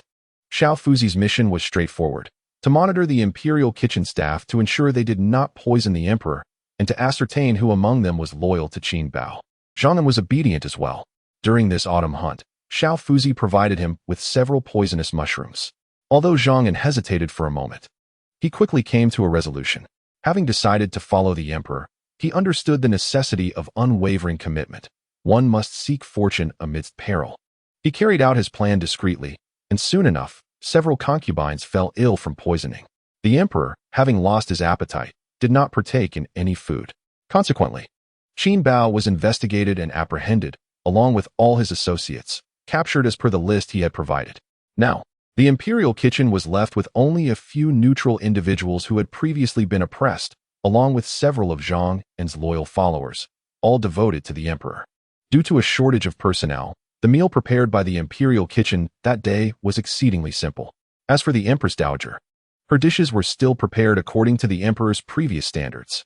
No one could point out any faults, and if the Empress Dowager requested dishes or meat, they could not be provided, as it was all accounted for and must not be distributed carelessly. This was a rule set by Qin Bao. The Empress Dowager was furious, having not eaten a single bite thus far. In the past, she had reviled the emperor and felt unjustly treated. Now that the tables had turned, she realized how uncomfortable it was to go without proper nourishment. Wang Daocai remarked, "Your Highness, please bear with it. Once Prince Ruyang returns, all will be well." At the mention of Prince Ruyang, the Empress Dowager's expression softened slightly. Regrettably, the assassin during this autumn hunt had failed to take his life. Wang Daocai frowned and inquired, "Your Highness, do you think this assassin might be connected to the prince?" The Empress Dowager was uncertain. Her son was not without merit. Yet everyone claimed the emperor was astute, always overlooking her son's virtues. The late emperor, along with the court officials and nobles, held the same opinion. If it were not for that wretched child, if only he had never existed. Thus, the emperor's meal was delivered to the Empress Dowager. While on the emperor's side, Zhang proved himself quite capable. He possessed unique culinary skills, able to transform even vegetarian dishes into delightful feasts. Coupled with the additional dishes provided by Aaargh, the emperor enjoyed a hearty dinner. Satisfied, his mood improved, and he retired early to bed. As per usual, Aaargh was awakened by the tyrant. Having grown accustomed to this routine, she considered it merely part of her night shift. Yawning, she asked, "Your Majesty, what would you like to eat?" The tyrant replied, "I am not hungry." Having dined well that evening, he certainly was not. Yet, why wake her if he was not hungry? The tyrant retrieved 5 round gold ingots from his pocket. Aaargh was taken aback and reached out to accept them, saying, "This is too much, Your Majesty." The tyrant instructed, "We shall go out." Where to? Aaargh assumed they would merely step out of the Guanghua Hall. But the tyrant meant leaving the palace altogether. By the time Aaargh realized this, she found herself standing outside the palace gates, gazing at the towering palace behind her. She could hardly believe her eyes. She had come out so freely? Turning to the tyrant, a sudden idea struck her. Could she escape? However, she quickly dismissed her own notion. In this realm, all land belonged to the king. If she fled now, she would likely be captured before she could even leave the capital. It was better to bide her time until she reached the age of Lu Momo, at which point the emperor would inquire whether she wished to depart. Regaining her composure, Aaargh turned to the tyrant and said, "Your Majesty, let us return." If something were to happen to the emperor outside the palace, she could not bear the responsibility. However, the tyrant insisted on not returning, leaving Aaargh with no choice but to ponder their next destination. Since her arrival, she had not explored the capital and was unaware if the streets were still bustling. In truth, they were, and quite lively at that, particularly along the main thoroughfare, where lanterns illuminated the entire street. Many snack shops remained open late into the night. Wasn't it said that people in ancient times were more reserved? How could young women be seen strolling arm in arm with men at such an hour? The more she walked, the more she sensed something amiss. It was not until she observed several young women casting flirtatious glances at the tyrant, whose expression darkened, that she felt compelled to inquire, "Your Majesty, are you all right?" The tyrant ignored her completely until one audaciously dressed young woman approached, swaying her hips, and pressed a handkerchief into his palm. In an instant, a sharp crack echoed as the young woman's wrist was seized, and before her anguished cry could escape, Aaargh swiftly covered her mouth, discreetly slipping 2 small gold ingots into her hand, one for medical treatment, the other as compensation. Aaargh whispered softly, and the young woman, recognizing the gesture, nodded in understanding. Upon releasing her, the young woman shot a furious glare at the tyrant before storming off. Aaargh tugged at the tyrant to leave, but he stubbornly refused. "We are not leaving," he growled. Aaargh coaxed him, "Your Majesty, this is not a fitting place. It is rife with brothels." The entire street, aside from the snack vendors, was occupied by such establishments, and Aaargh dared not linger, fearing suspicion regarding her own profession. The tyrant shrugged off her grasp, his irritation palpable. "We are not leaving," he insisted. Aaargh thought him quite the mischievous child. What would the emperor think upon learning that he had wandered through the pleasure district, subject to the advances of courtesans? Furrowing her brow, she pressed, "Why do you refuse to leave? Is this truly a suitable place for you? Did you not claim to shun the company of women?" "Oh, men, proclaiming their disdain for the fairer sex, yet reveling in the allure of a brothel at midnight." The tyrant remained resolute, prompting Aaargh to inquire once more, "Why not depart? Are you intent on something else? With so many beauties in the palace, why seek amusement here? What if you were to fall ill?" The tyrant frowned, questioning what scent. What scent? Aaargh inhaled deeply, recognizing the heavy aroma of cosmetics that permeated the air. Is it the fragrance? She asked. He nodded. What of the scent? Aaargh was filled with perplexity, yet before she could voice her thoughts, a group of burly men approached. Having set their sights on the gold ingots Aaargh had unwittingly displayed. In a realm where all manner of individuals mingled, Aaargh felt no fear with the tyrant by her side. Indeed, as one man brandished a knife. He did not even utter a classic line before the tyrant swiftly incapacitated him with a brutal twist of his wrist. The man yelled, "Kill them! Kill them!" Typically, they would not dare commit murder so openly, but in this lawless ancient setting, where surveillance was non-existent and officials scarce, the chaos provided cover for their malevolence. The tyrant had evidently provoked these individuals, who brandished their knives and charged at him. However, the tyrant, who had single-handedly faced so many wolves, dispatched them with remarkable ease. Aaargh barely comprehended the speed of his strikes. Their necks were swiftly dislocated, and they lay dead. The onlookers gasped, and chaos erupted in the street. Aaargh was nearly toppled over, but the tyrant caught her just in time. Yet, he remained rooted, sulking and defiantly staring at Aaargh. Aaargh was genuinely exasperated. We must leave. If word gets out that the emperor came to such a place at night and committed murder, who knows what rumors will spread by morning. Yet, the tyrant stood there like a statue, glaring at her with an expression of indignation. As more people approached, Aaargh quickly apologized. I'm sorry, it's my fault. I shouldn't have spoken to you that way. Let us hurry and leave before we attract attention. She tugged at his hand and shook his arm, finally managing to diffuse his anger. Next time, don't do this again. All right, I will heed your words from now on. The two of them ran for an indeterminate distance until they finally escaped the throng, reaching a quiet alley. Just as Aaargh sighed in relief, she noticed two figures pressed against the wall. Instinctively, she covered the tyrant's eyes.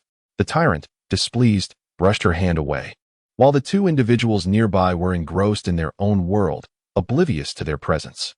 The tyrant stared intently at them, seemingly intrigued. Aaargh felt as if she were a child led astray, pulling him away just as a group of 7 or 8 individuals clad in official attire approached, evidently in pursuit of the earlier assailants. Let us go inside. She and the tyrant ducked into a nearby courtyard and waited until the footsteps faded before she exhaled in relief. All right, she began, but then noticed the tyrant was mesmerized by her face. You really have been led astray. What are you staring at? Go back to the palace and admire your 3,000 beauties. Who are you? A sudden voice interrupted. Aaargh turned to see a girl in a red dress standing in the courtyard, gazing at them with amusement. Ah, you must be the wild lovebirds. However, this is not a place for your revelries. There are rooms upstairs, perhaps? Aaargh initially hesitated, but recalling the tyrant's stubbornness, she nodded. The girl in red smiled flirtatiously and led them inside, revealing a quaint and filled with couples whose intentions seemed less than pure, reminiscent of modern-day motels. After paying, the girl in red winked at Aaargh, saying, You're quite the handsome one. Where did you find him? Can you introduce him to my friends? Absolutely not. Aaargh glanced back at the tyrant, who was still staring like a fool at a couple in the lobby. The woman noticed him and shot him a flirtatious glance, which only served to darken his mood as he appeared ready to lash out. Aaargh quickly pulled him into their room. Upon entering the whimsically appointed chamber, Aaargh couldn't help but chuckle. She turned to the tyrant and remarked, Your illustrious reputation is tarnished. The tyrant paid her no mind, instead becoming entranced by the assortment of snacks on the table. In the ancient inn, Aaargh offered the plate to him, suggesting he eat. He sat down and took a couple of bites, but soon frowned at the trouble of peeling the pine nuts. Come on, dear father, you are a revered ancestor. What is the difficulty in peeling a pine nut? Aaargh remarked, wiping her hands and beginning to peel the nuts for him. It's worth mentioning that the pine nuts served in this quaint and possessed an exquisite aroma. For every nut she peeled, he consumed one. As she worked, she inquired, Your Majesty, what flavor were you referring to earlier? The tyrant remained silent, engrossed in the pine nuts. She attempted a different approach. Are you in search of a particular flavor? The tyrant paused, lifted his gaze to meet hers, and eventually nodded. Searching for a flavor? What flavor? Aaargh suddenly recalled an incident when the emperor had ventured into the imperial garden to digest his meal. A concubine had attempted to capture his attention by dancing before him. Being nearby, Aaargh had caught a whiff of the alluring fragrance emanating from her. Shortly thereafter, the tyrant had displayed an unexpected ferocity. There was also the occasion when Mei Guerin and Xiao Chui had come to deliver soup to the emperor, and he had similarly flown into a rage, resulting in the death of Xiao Chui. This was the second instance, at the time, and Jiao had been terrified and could not recall if Mei Guerin had a fragrance, although she vaguely remembered hearing that Mei Guerin was known for her signature rose scent. Thus, it appeared that the emperor was not entirely averse to women. Rather, he possessed a sensitivity to certain fragrances. Once someone approached him bearing a specific scent, he would become uncontrollably furious. And Jiao slammed her hand on the table, startling the tyrant, who cast her an annoyed glance. "Your Majesty, I have recalled the identity of the woman who secretly met with the cloaked figure in the woods during the autumn hunt. It was Mei Guerin." At the time, and Jiao had found the voice familiar, but since she had only encountered Mei Guerin once, it had escaped her memory. In retrospect, Mei Guerin's presence with the soup was indeed suspicious, coinciding with the emperor's outburst. Furthermore, during the autumn hunt, the emperor was accompanied solely by the concubines arranged by the empress dowager. Did Mei Guerin truly qualify to attend? The tyrant gazed at her, puzzled. "Do not eat any further. This is a vital clue that must be conveyed to His Majesty without delay." The tyrant appeared distressed, fixating on the dried fruits on the table. And Jiao soothed him. "I will buy you a whole sack to enjoy upon our return. We must hasten back to the palace now." Reluctantly, the tyrant rose, stealthily pocketing a handful of pine nuts. And Jiao, noticing, feigned ignorance and led him outside, only to find the streets deserted in the late hour. As they descended, the tyrant suddenly grasped her arm, pulling her back as a knife whizzed past her cheek. Heaven help us, another assassination attempt. Why does everyone covet the emperor's life?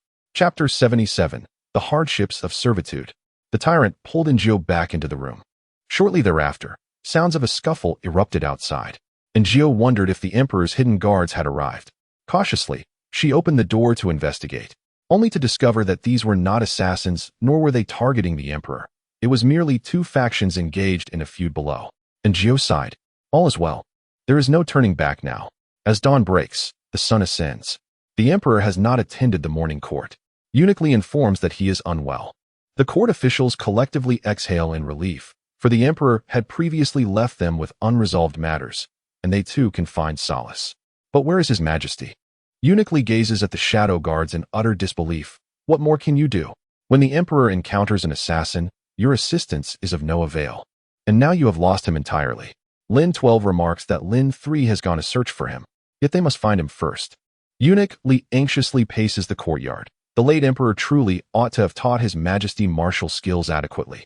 An emperor whose prowess surpasses that of his shadow guards leads to them constantly losing him, often misplacing the emperor himself. In the past, it was manageable within the palace, but now he has vanished beyond its walls. What shall be done if anything were to happen to the emperor? Eunuch Li frets in circles, relieved that he sent someone to check, and young Jiao is also absent, presumably having ventured out together. At least there is some reassurance in that. Young Jiao is surely more competent than the half-witted emperor. All Eunuch Li can do is keep the news under wraps. It is imperative that no one learns of the emperor's disappearance, particularly the empress dowager. What time is it? A languorous male voice resounds, prompting Jiao to irritably cover her head with the blanket. Is it time for court? And Jiao murmurs in acknowledgement, her mind still shrouded in confusion. Attend court? Who is to attend court? What court? Suddenly, she opens her eyes, surveying the unfamiliar room, then glancing at the pink bed exuding an intimate atmosphere beneath her. And Jiao's mind momentarily crashes. Who am I? Where am I? However, memories of the previous night swiftly resurface. Last night, amidst the chaos outside, she and the tyrant had taken refuge indoors. Fatigue had overtaken her in the latter part of the night. The tyrant had been munching on pine nuts and walnuts, the sound of crunching incredibly hypnotic, lulling her to sleep, after which she remembered nothing. Yes, the tyrant. And Jiao slowly turns her head, encountering the equally bewildered emperor, who has also risen from the bed. And Jiao swallows hard. The emperor meets her gaze, then glances down at the bed, ultimately lifting the covers to inspect his own. And Jiao leaps from the bed, stepping back in haste, exclaiming, Your Majesty, I can explain. The emperor regards her with a tranquil expression that reveals nothing. Yet the turmoil of his thoughts reverberates within the room. Explain? You are doomed. Your Majesty, it was you who insisted on coming here. It has nothing to do with me. I truly advised against it, but I could not sway you. The emperor's face darkens as he questions, Where is this? And Gio responds, yes, where indeed is this? Ha ha ha, where is this? The emperor narrows his eyes at her. It is merely a small inn in the capital. But fear not, I fell asleep, and nothing occurred between us. The emperor continues to scrutinize her. She appears quite apprehensive. What sort of inn lights red candles and uses pink linens? Yet this bed is rather appealing. It is a shade I favor. If only my sleeping quarters could be adorned with such linens, for I detest yellow above all else. And Gio finds herself at a loss for words. She let out a hollow laugh and deliberately remarked, this inn is rather modest. It must be a bit of a disappointment for your majesty. The emperor lifted his gaze to her, and Gio hastily recounted the events of the previous night, in a bid to redeem herself. She also mentioned the matter concerning concubine May. The emperor furrowed his brow. Are you implying that I fall ill upon catching a whiff of a certain fragrance? And Gio nodded. I merely speculate, your majesty. I cannot be certain. The emperor narrowed his eyes, seated upon the bed, his mind racing with thoughts.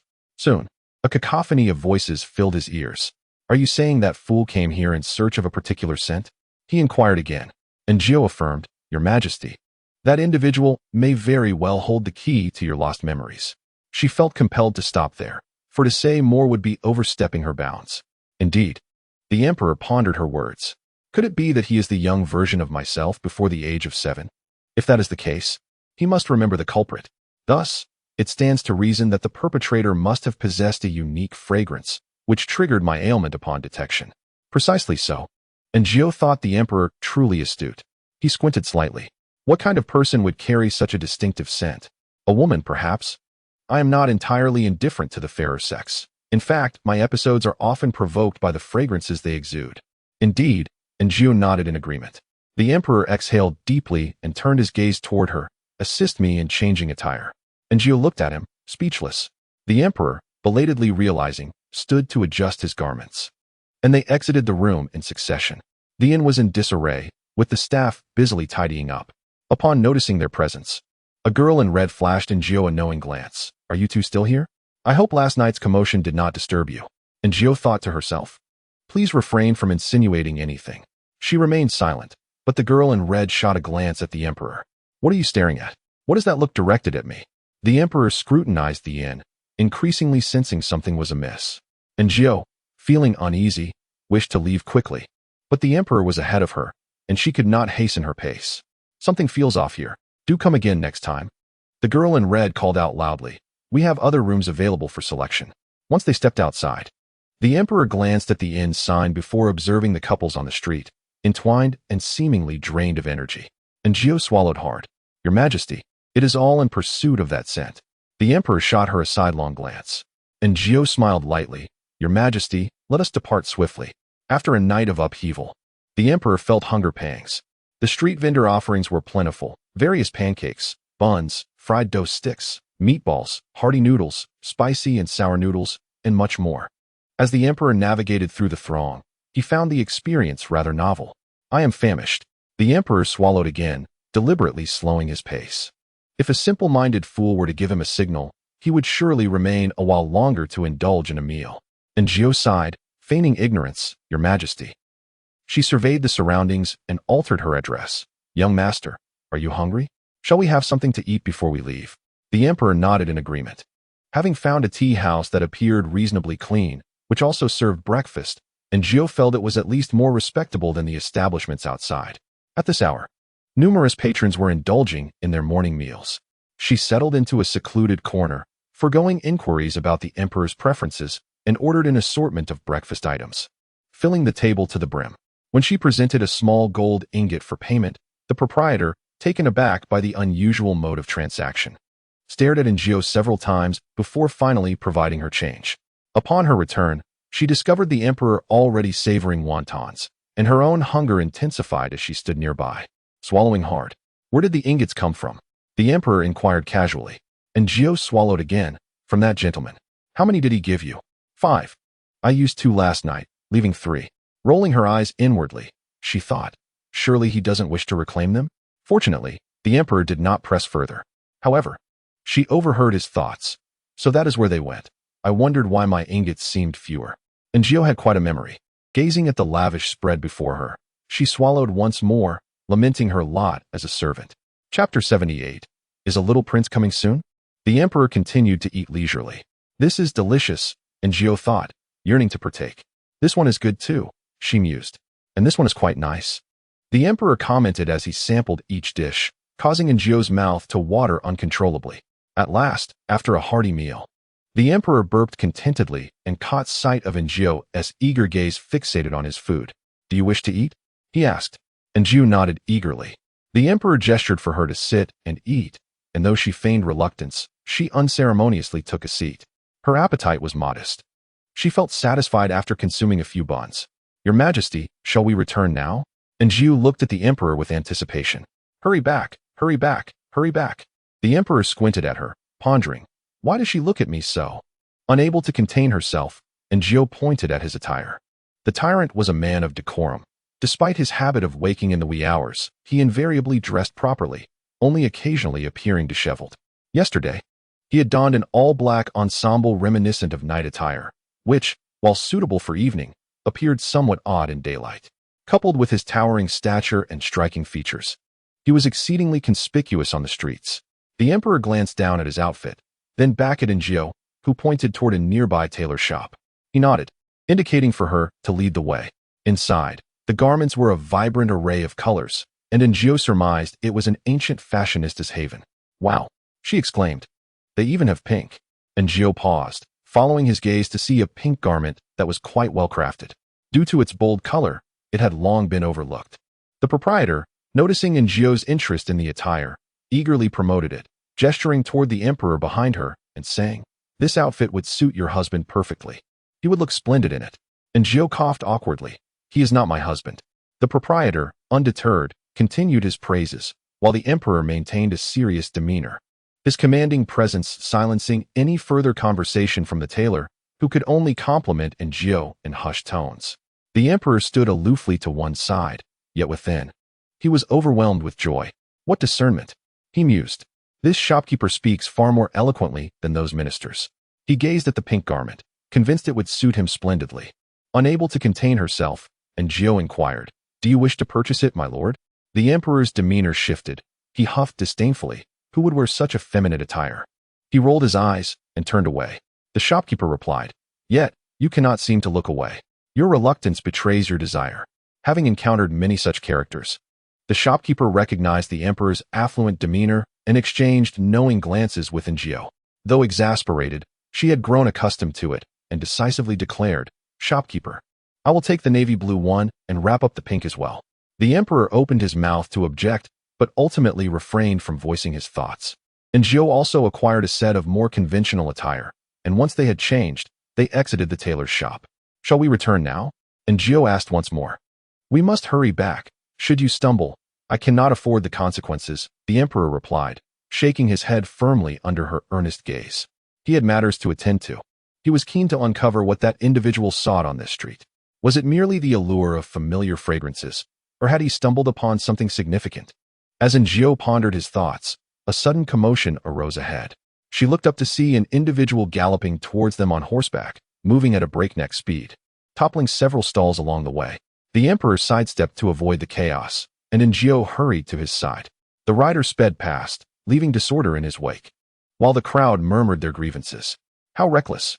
Riding a horse through the streets? What if someone gets hurt? This isn't the first time, after all. His brother-in-law is the emperor's uncle. Who would dare confront him? The common folk lamented their misfortune, and Aaargh frowned slightly. Who is that? The emperor, having caught wind of the mention of the empress dowager's brother, was taken aback by the audacity of her nephew. The laws of the great Xia dynasty forbade horseback riding in the city to prevent harm to pedestrians, and yet this individual flaunted the rule. The emperor scoffed. Let us return to the palace. There is no point in continuing. Upon exiting the flower street, they rejoined Lin San, who was accustomed to the emperor's occasional absences. He regarded the emperor and Aaargh with curious glances, noting their changed attire, a revelation he deemed significant. Your Majesty, how fortunate you are to have returned, Li Gonggong exclaimed, rushing towards them, only to halt in surprise, scrutinizing the emperor's garments. They appeared coarse and inexpensive, clearly not of palace quality. His gaze shifted to Aaargh. Oh, and you have changed as well. Aaargh, puzzled, wondered why he was looking at her.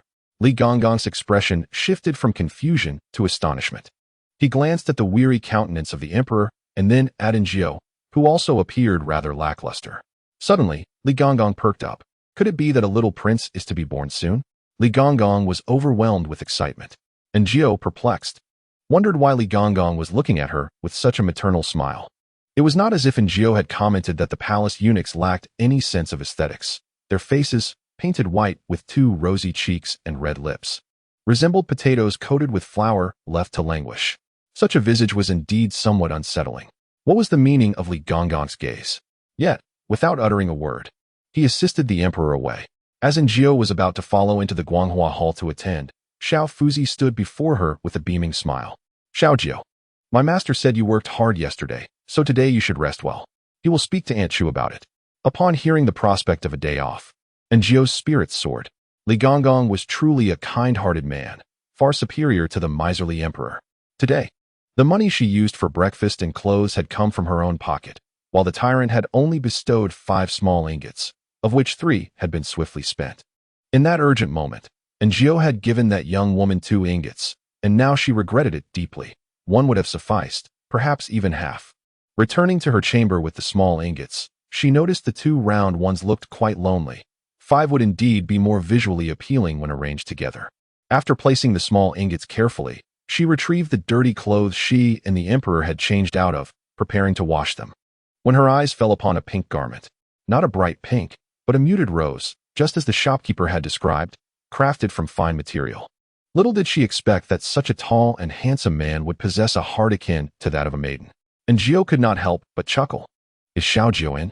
A familiar female voice suddenly called from outside. Chapter 79, Double Skin Milk. The voice was quite recognizable. Aaargh set everything in order, glanced at the pink vase which had been placed in the cupboard, and then opened the door. Outside stood Shuang Shui, initially with a slightly sullen expression, which brightened into a smile upon seeing Aaargh. She approached with familiarity, saying, I thought you weren't here. Why the delay? She peered into the room. Aaargh smiled. Is there something you need? She had never held a favorable impression of Shuang Shui. Although Shuang Shui had done nothing wrong, she gave off an unsettling vibe. Shuang Shui looked at Aaargh and inquired with a smile, Aren't you working today? I'm taking a break, Aaargh replied. Shuang Shui continued, I have nothing to do either. It's quite dull being alone. My godmother, Lu Momo, is quite elderly, and we have little to converse about. Since we live so nearby, I thought I'd come to chat with you. She glanced again at Aaargh's room. May I come in? Aaargh shook her head. It's not very convenient. My room is a mess. Oh, I see. Then let us chat here, Shuang Shui suggested. Aaargh asked about what? I truly envy you for working in the Guanghua Hall, Shuang Shui said, and Aaargh could sense the sincerity behind her words. Thus, Aaargh replied, I envy your leisure. Are you very busy? Frosty Snow sought to engage in conversation, yet Aaargh offered her no opportunity. With a smile, she remarked, Sometimes I find myself busy, but you, so young, why do you venture to the storeroom? Hasn't Lu Mama arranged for you to attend to other duties? Frosty Snow chuckled softly. My foster mother is aged, and the storeroom holds treasures that I cannot entrust to others. Ah, I see, Aaargh nodded. Yet, I cannot help but feel that being so young and confined to the storeroom is not ideal. Do you remain there continuously, without visiting other places? Frosty Snow fixed her gaze upon Aaargh, a flicker of irritation stirring within her. Despite the lengthy exchange, this little Aaargh had revealed not a single word, instead persistently prying into her affairs. I too have served before the emperor, yet my clumsiness earned his displeasure and led me to the storeroom, Frosty Snow confessed, clasping Aaargh's hand and slipping a silver bracelet into her palm.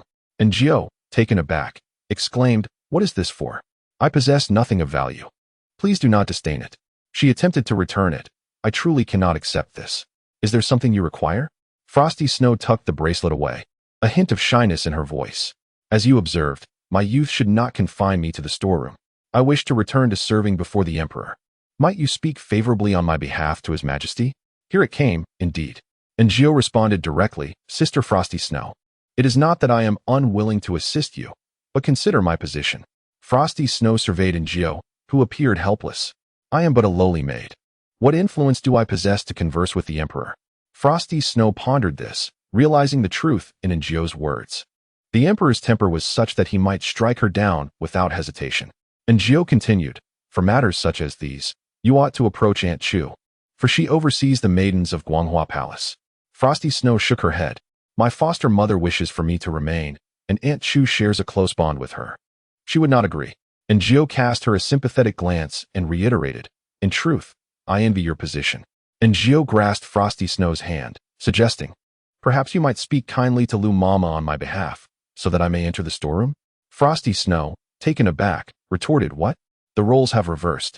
I implored you for assistance, and now you seek my aid in return? I feigned giving you a silver bracelet, and you now simply request my assistance without any reciprocation? Frosty Snow, slightly displeased, replied, I shall speak with my foster mother. Rising, she declared, I shall take my leave for now, but I will return to converse with you. Take care, Sister Frosty Snow. Once Frosty Snow departed, and Gio exhaled in relief. Frosty Snow must have done something to provoke the Emperor. Yet it was unfortunate that he had spoken only half-truths during their last encounter, which was indeed vexing. And Gio proceeded to the small kitchen to boil water and continued her laundry, first tending to her own garments before those of the Emperor. Xiao Gio, what does His Majesty wish to eat for lunch today? Aunt Chu's voice broke through the silence as Gio pondered over the clothes she was washing. And Gio lifted her head. Annie, what did you say the Emperor desires for his meal? Aunt Chu's gaze remained fixed upon the seemingly ordinary black garment. Yet it was unmistakably one she had crafted for the Emperor. Why was it in Xiao Jio's possession? There were whispers that they had not returned all night. Eunuch Li even suggested that Xiao Jio was exhausted and should take a rest, which struck Aunt Chu as peculiar. When did Eunuch Li become so considerate? However, it appears that Aunt Chu regained her senses and inquired, what did His Majesty say? Oh right, His Majesty desires the double-skin milk we had last time. Such a peculiar name. With her vast experience, Aunt Chu couldn't help but wonder if this was a secret little indulgence between the Emperor and Xiao Jio. Glancing momentarily at Gio's chest, double-skin milk? And Gio, utterly oblivious, quickly washed her clothes and wiped her hands, responding, all right, I will prepare lunch in a bit. The Emperor certainly had a hearty appetite. After devouring a lavish breakfast, he was hungry again. Aunt Chu recalled, by the way, the Imperial kitchen mentioned there is mutton today. Do you think His Majesty would be able to eat it? Aunt Chu was uncertain, and Gio pondered for a moment before replying. I believe His Majesty's constitution is quite robust. He previously consumed rabbit and chicken. If worst comes to worst, the tyrant can always come and eat. And Gio, having been sufficiently frightened, felt no fear. After all, whether emperor or tyrant, they were fundamentally the same, just a matter of appeasement. Aunt Chu, however, remained somewhat hesitant, and Gio wasn't in a rush.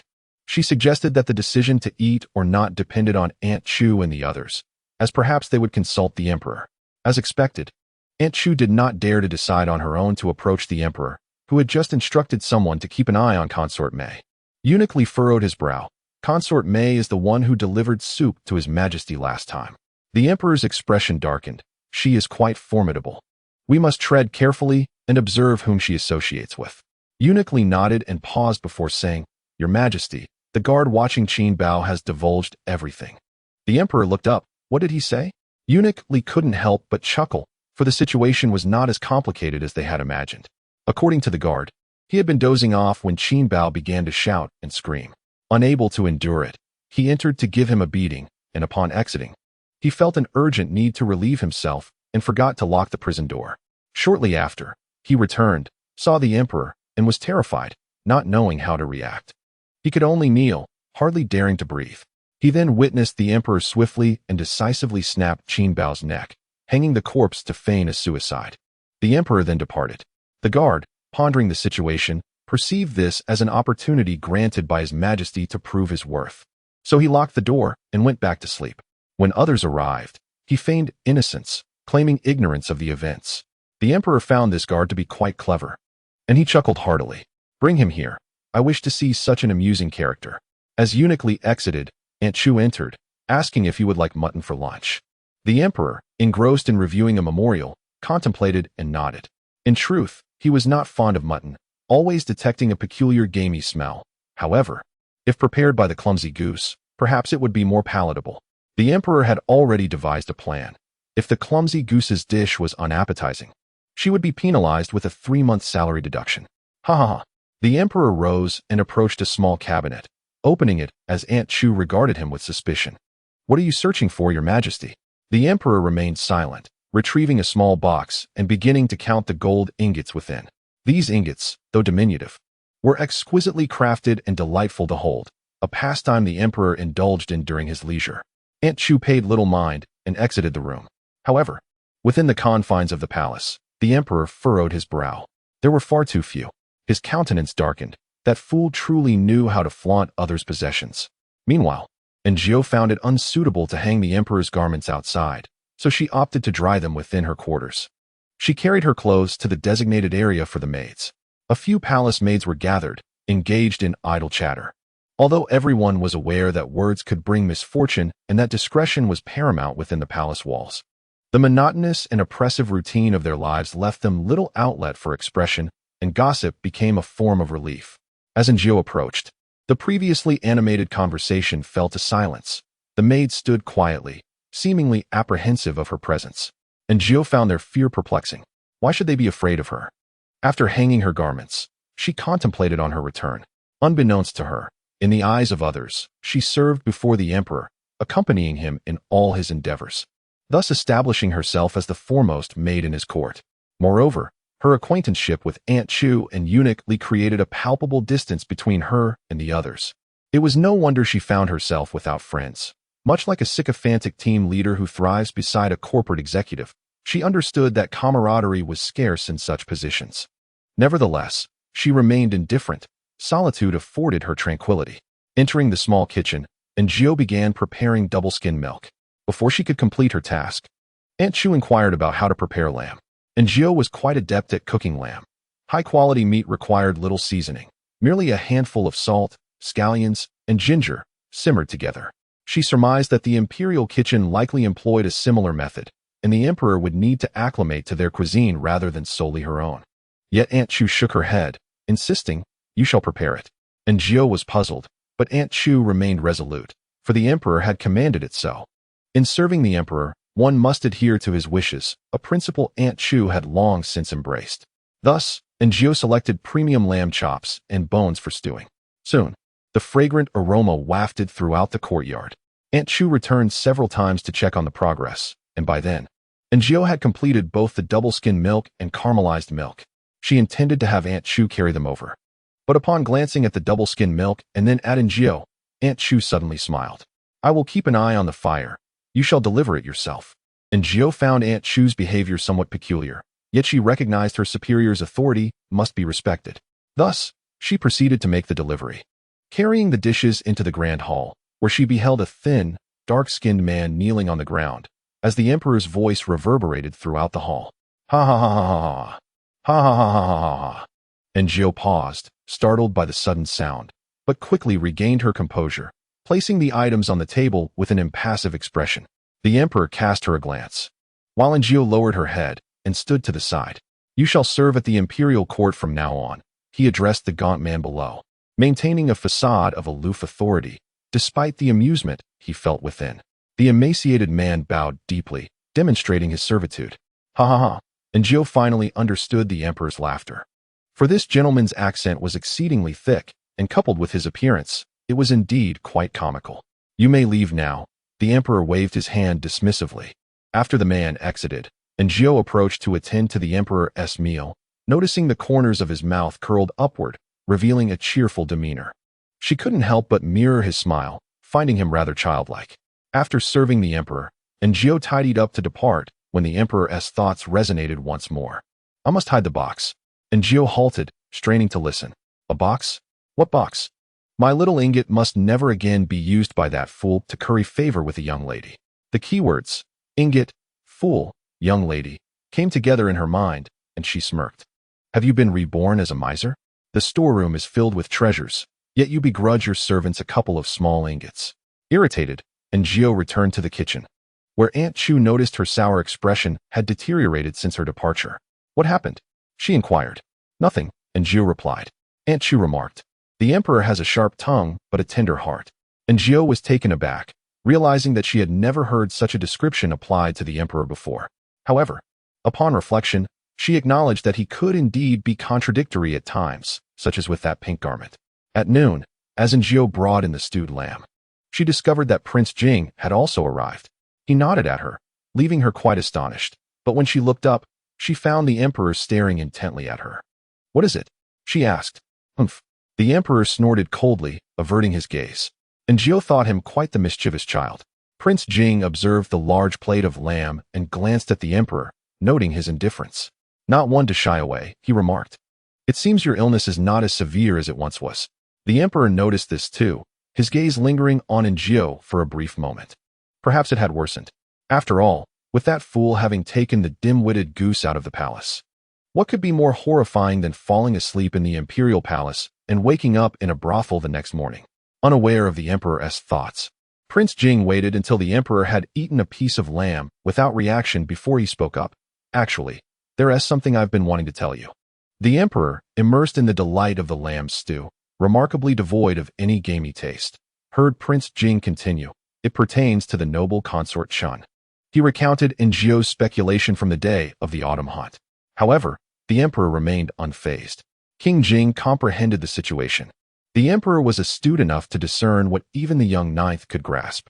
It seemed he had spoken too freely, for the emperor was already aware. The emperor nodded. "I had my suspicions." He took another bite of meat and, after swallowing, inquired, "But tell me, how did you come to this realization?"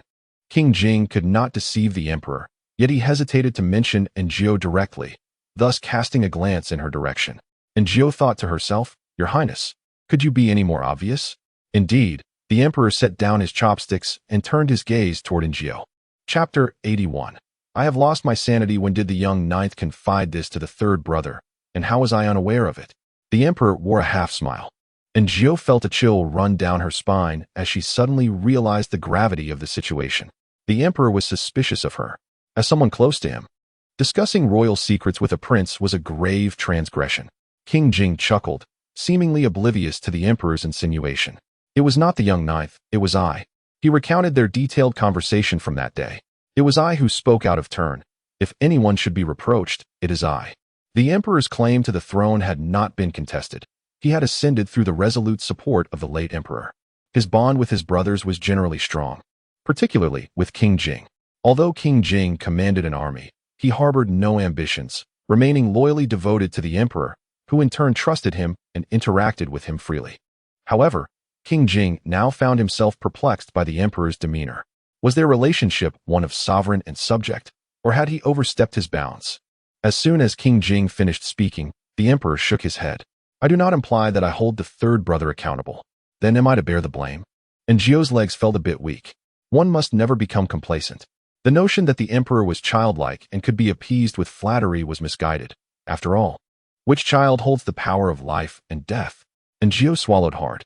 "Very well," she thought, as she heard the emperor say, "I have been overly suspicious." King Jing exhaled in relief. "In your position, it is only natural to ponder such matters, yet I do not regret confiding in you." "I understand," the emperor stated. Shifting the conversation to the death of Qin Bao, King Jing remarked, "That dog met a fitting end. Now the people of the capital claim the Empress Dowager acted justly, eliminating a threat." The emperor suddenly asked, "The Dowager's brother, if I recall, is named Qin Xiang?" King Jing nodded, his tone laced with disdain. "Indeed, that lecherous old man, relying on the Dowager for support, has gathered numerous women at his estate and revels with the debauched of the capital." And Jiao recalled the man who had galloped through the streets earlier that day. Wasn't he Qin Xiang's brother-in-law? The emperor, appearing to have made a casual remark, chose not to pursue the topic further. He instructed Jiao to fetch another pot of tea, signaling that he had private matters to discuss. And Jiao understood this was her cue to exit. Today, Eunuch Li had granted her a day of rest, yet having arrived, could she simply turn back? What if the emperor sought her out later and found her absent? The earlier glance had left her feeling uneasy, and Jiao realized that one must remain grounded, otherwise, one might indeed find oneself in a precarious situation. Recently, I have been rather pleased with myself, speaking words that perhaps should have remained unspoken. Yet, reflecting on the circumstances at that moment, they hardly seemed inappropriate. Who could have anticipated the emperor would dredge up past grievances? And that Prince Jing, how could he so easily cast aside Jiao? Indeed, it appears that men of the royal lineage are all akin to curs. As Jiao fervently expressed her frustrations, a ghastly pale face appeared before her, startling her. It was Li Gonggong, and Jiao exhaled in relief. The pallid visage of Li Gonggong was adorned with a smile. gentle as that of a benevolent elder. "My dear Xiaojie, why do you linger here? Were you not instructed to rest?" A shiver ran down in Jiu's spine. Upon hearing that His Majesty was dining, Li Gonggong immediately understood, replying with a chuckle, "Ah, I see. You have indeed been overburdened." And Jiu felt a swell of gratitude. Finally, someone acknowledged her toil. "I shall speak with His Majesty shortly. This cannot continue," Li Gonggong said, his expression radiating maternal warmth. And Jiu sensed something amiss, but could not quite pinpoint it. However, Li Gonggong had already departed. With a sigh of relief, and Jiu resumed her aimless reverie. The afternoon sun bestowed a comforting warmth. The sky was an exquisite blue, and the occasional flight of birds added to the serenity. For the first time, and Jiu truly felt the invigorating freshness of autumn. Her spirits lifted along with the picturesque scenery. She inhaled deeply, and at that moment, Prince Jing emerged from within. After taking a few steps, he turned back to Njio and said, "I apologize for earlier." Before Njio could respond, he strode away. Shortly thereafter, Li Gonggong reappeared. His smile as radiant yet unsettling as before. "Go on in. His Majesty requests your presence." Njio glanced back repeatedly until Li Gonggong's pallid face faded from view. Inside the hall lingered a savory aroma. "Humph." The Emperor let out a disdainful grunt. Njio thought to herself, "Is he unwell?" The Emperor approached her, surveying her from his elevated stance. Njio cast her gaze downward, fixating on the Emperor's newly crafted satin shoes, which appeared quite comfortable. Although his feet were indeed quite large, reminiscent of boats, it was said that those with large feet possessed certain attributes. "You possess quite the talent." The Emperor finally spoke. Njio assumed this was merely his inner musings and chose to remain silent. The Emperor mused, "Is she mad? How audacious to disregard me." Njio hastily looked up, meeting the Emperor's exceedingly grim countenance. "Your Majesty, I assure you, there is no personal connection between myself and Prince Jing. It was merely a matter of circumstance." In a flurry, she knelt, acknowledging her misstep. "It was my thoughtless words." Having been in this place for several months, Njio had grown accustomed to kneeling. After all, one must bow to the realities of life to survive, and she found solace in knowing that in this era, whether noble lords or concubines, even the Empress must prostrate herself before the Emperor. When viewed from this perspective, it seemed rather comforting. Yet, upon closer inspection, the craftsmanship of the Emperor's shoes was indeed commendable. "Humph." The Emperor grunted again. Apologies come swiftly. Njio was uncertain whether it was her own thoughts or the words spoken by the Emperor. She raised her gaze to meet his, and in that moment, his inner voice abruptly ceased. From the Emperor's perspective, Njio knelt at his feet, lifting her head to look at him with her innocent, tearful eyes, as if she had forgotten everything else. He momentarily faltered, reaching out to grasp her chin. It was his first experience of holding a woman's chin, and it struck him as curious that her delicate face was nearly the size of his hand. Furthermore, the smoothness of a teenage girl's skin felt like satin, entirely unlike that of a man. The Emperor lowered his gaze. Njio, on the other hand, was filled with trepidation. What was he doing? Was he going to choke her? Yet, he suddenly released her, turning away and curtly commanded, "Get out." Njio was baffled. What was with his erratic behavior? As she scrambled to her feet and made her way outside, she felt as if she had narrowly escaped a calamity. Upon reaching the door, she thought she heard the Emperor's inner voice, questioning, "Have I been too long? Insane enough to?" Njio? What was he saying? In Chapter 82, the courtier Li Gonggong sensed something was amiss with the Emperor today. For instance, he had been holding a memorial for quite some time without turning a single page. Suddenly, Li Gonggong recalled the flustered little Jiu who had just left. He squinted his eyes. Could it be that the Emperor had finally gained some insight? Tears welled up in Li Gonggong's eyes. At last, the Emperor had, indeed, awakened. Just then, Xiao Fuzai arrived. "What is it?" Li Gonggong inquired. After glancing at his master, Xiao Fuzai replied, "Lady Wang has come." Li Gonggong looked towards the Emperor. Since he had gained insight, it was the prime moment for youthful vigor and indulgence. Surely, the imperial harem of 3,000 beauties could not have eyes for only one. Thus, Li Gonggong announced, "Your Majesty, Lady Wang has prepared a local delicacy and wishes to offer it for your tasting." The Emperor lifted his head to regard Li Gonggong. Uncertain of his mood, whether pleased or displeased, Li Gonggong then heard the Emperor say, "Let her in." With 3,000 beauties in the harem, if little Jiu was acceptable, others surely would be as well. The Emperor and Li Gonggong were of one mind. He was prepared to give it a try. Meanwhile, upon exiting the grand doors, Aaargh could not help but pat her chest. She found the emperor's earlier gaze quite peculiar. Perhaps he truly had intended to harm her for speaking inappropriately to the king of Jing? Yet, was it not a dire situation at that moment? He himself had declared forgiveness. There was no need to bring up old grievances. Was it possible that the tyrant was upset because he had given her his precious yuan bao? How unreasonable.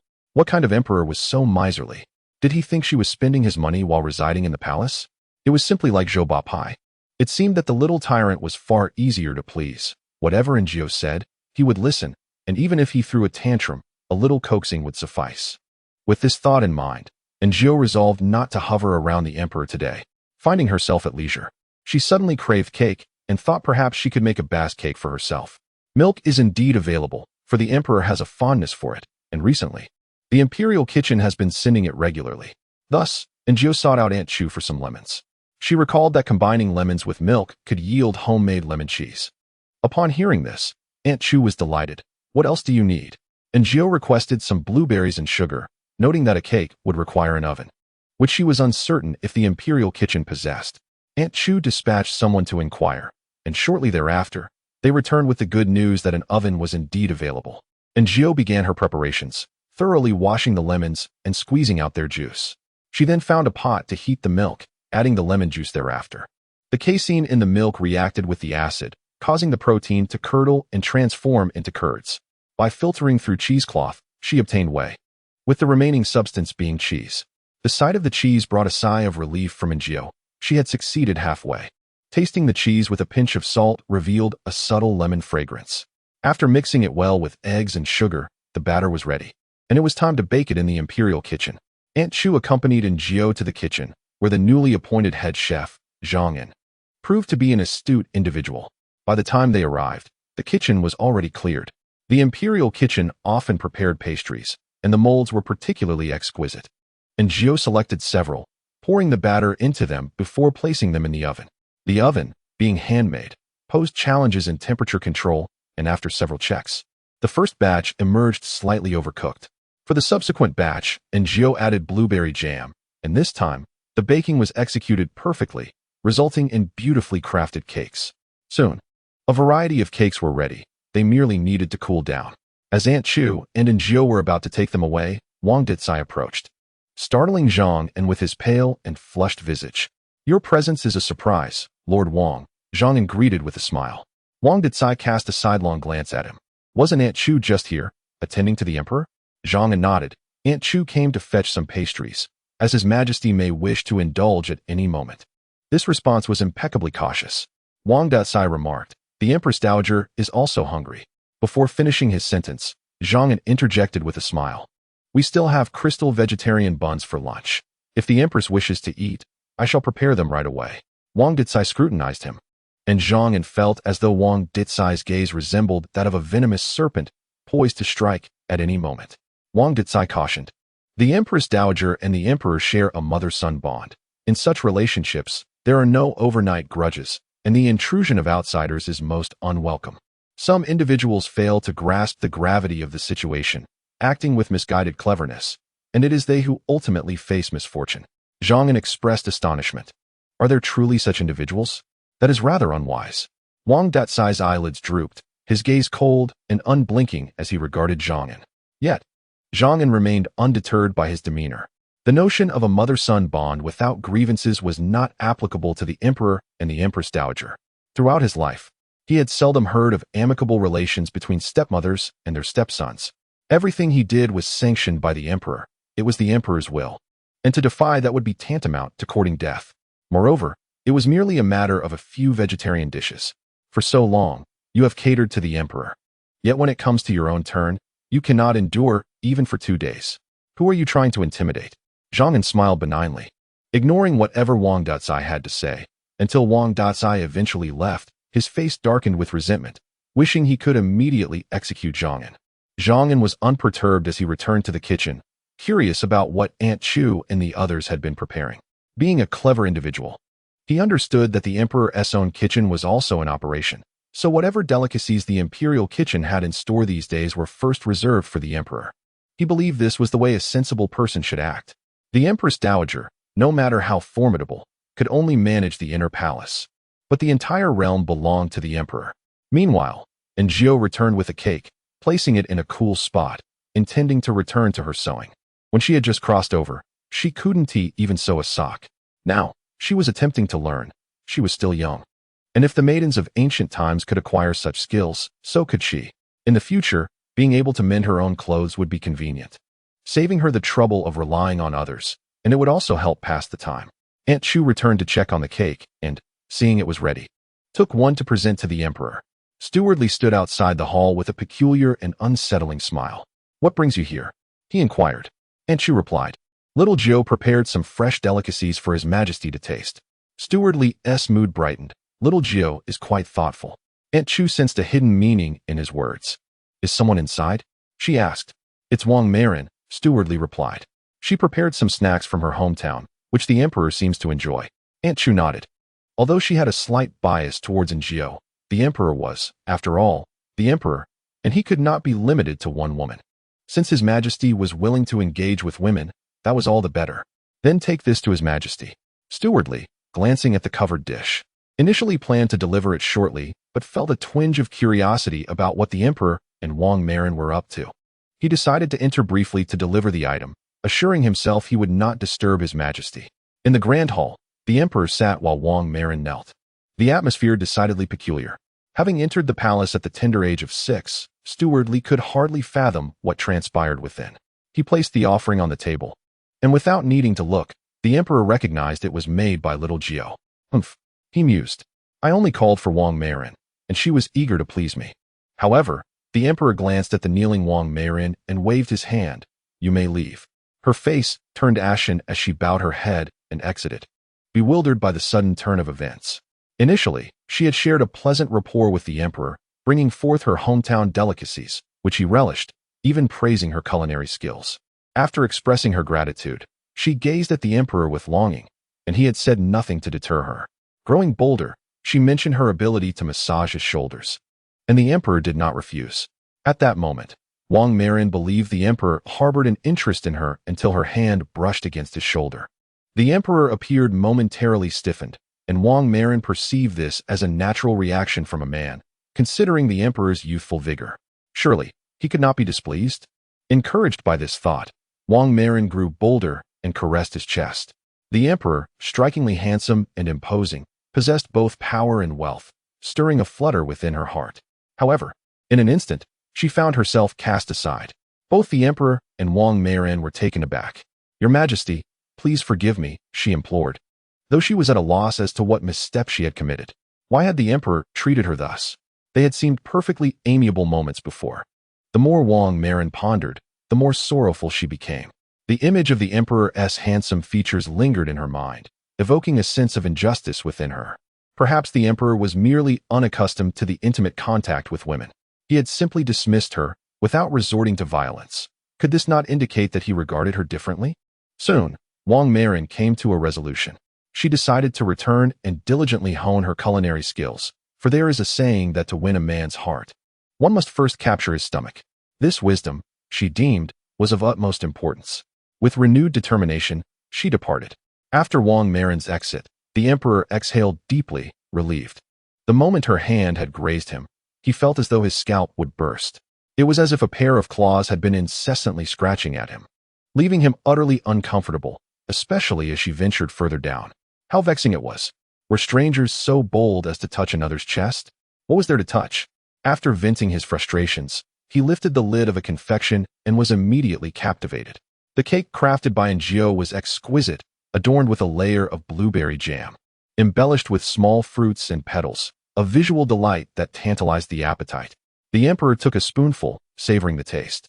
Just moments ago, while sampling Wang Marin's snacks, he had thought that Aaargh was inconsequential, easily replaceable. Besides, Wang Marin was undeniably more attractive and possessed a finer figure. Yet now, as he indulged in another spoonful of cake, he mused that as long as Aaargh did not aspire to become the empress, he could overlook her minor temperaments.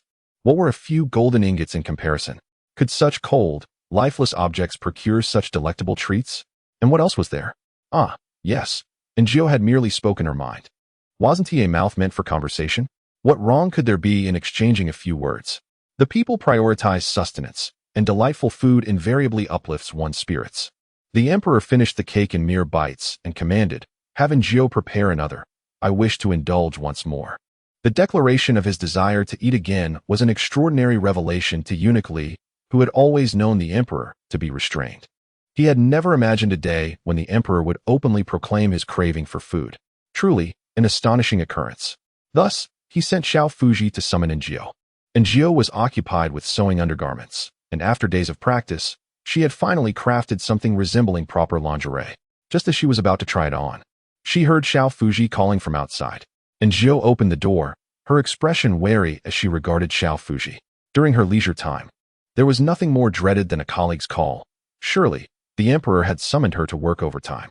Indeed, Xiao Fuji relayed, "Aaargh, the emperor desires more of that pastry. You must prepare more." "What pastry?" Aaargh suddenly had a thought. She hurried to the kitchen and opened the locked door, only to find that the largest and finest piece she had made was missing. It felt like a bolt from the blue. This was meant for herself. Xiao Fuji peeked in and noticed the remaining pieces. "Oh, there are still so many left." "Perfect, I will take them to His Majesty," he said. But then he noticed that Xiao was staring at him intently. "Should I also bring the pot?" Aaargh asked calmly. Xiao Fuji felt a twinge of fear at Xiao's intensity. "That won't be necessary, right?" He chuckled nervously. Aaargh selected the two best pieces, one for herself and one to save for the tyrant later. The remaining two pieces would be given to the emperor. After all, they were essentially the same person. Pleasing one was akin to pleasing the other, wasn't it, Xiao?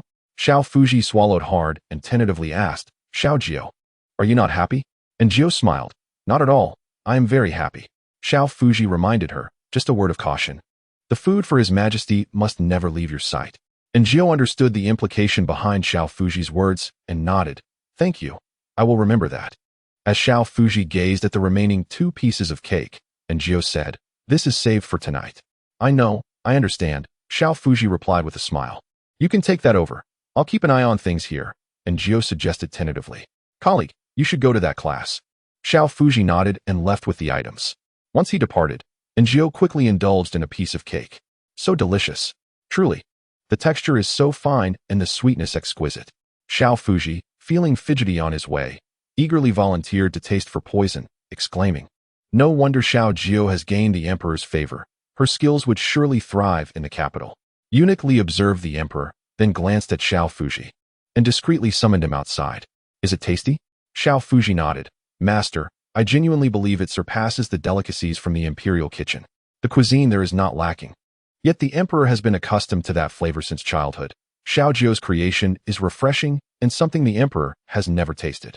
Aaargh pondered this, swallowing hard. In truth, he had also yearned to sample it when the emperor had been eating. Xiao Fuji read his master's thoughts and shook his head. "Master, do not even think about it. These two pieces are for His Majesty, and the remaining two are also His Majesty's. If you truly wish to taste it, perhaps you could try it later when you test for poison." The thought of the individual who would emerge later sent a shiver down Aaargh's spine. "Forget it. I lack the courage to snatch food from that person's mouth." Chapter 84. His Majesty is unhappy when Aaargh returned. The emperor was staring blankly at the corner of the table. The sound of Aaargh's footsteps made him lift his head.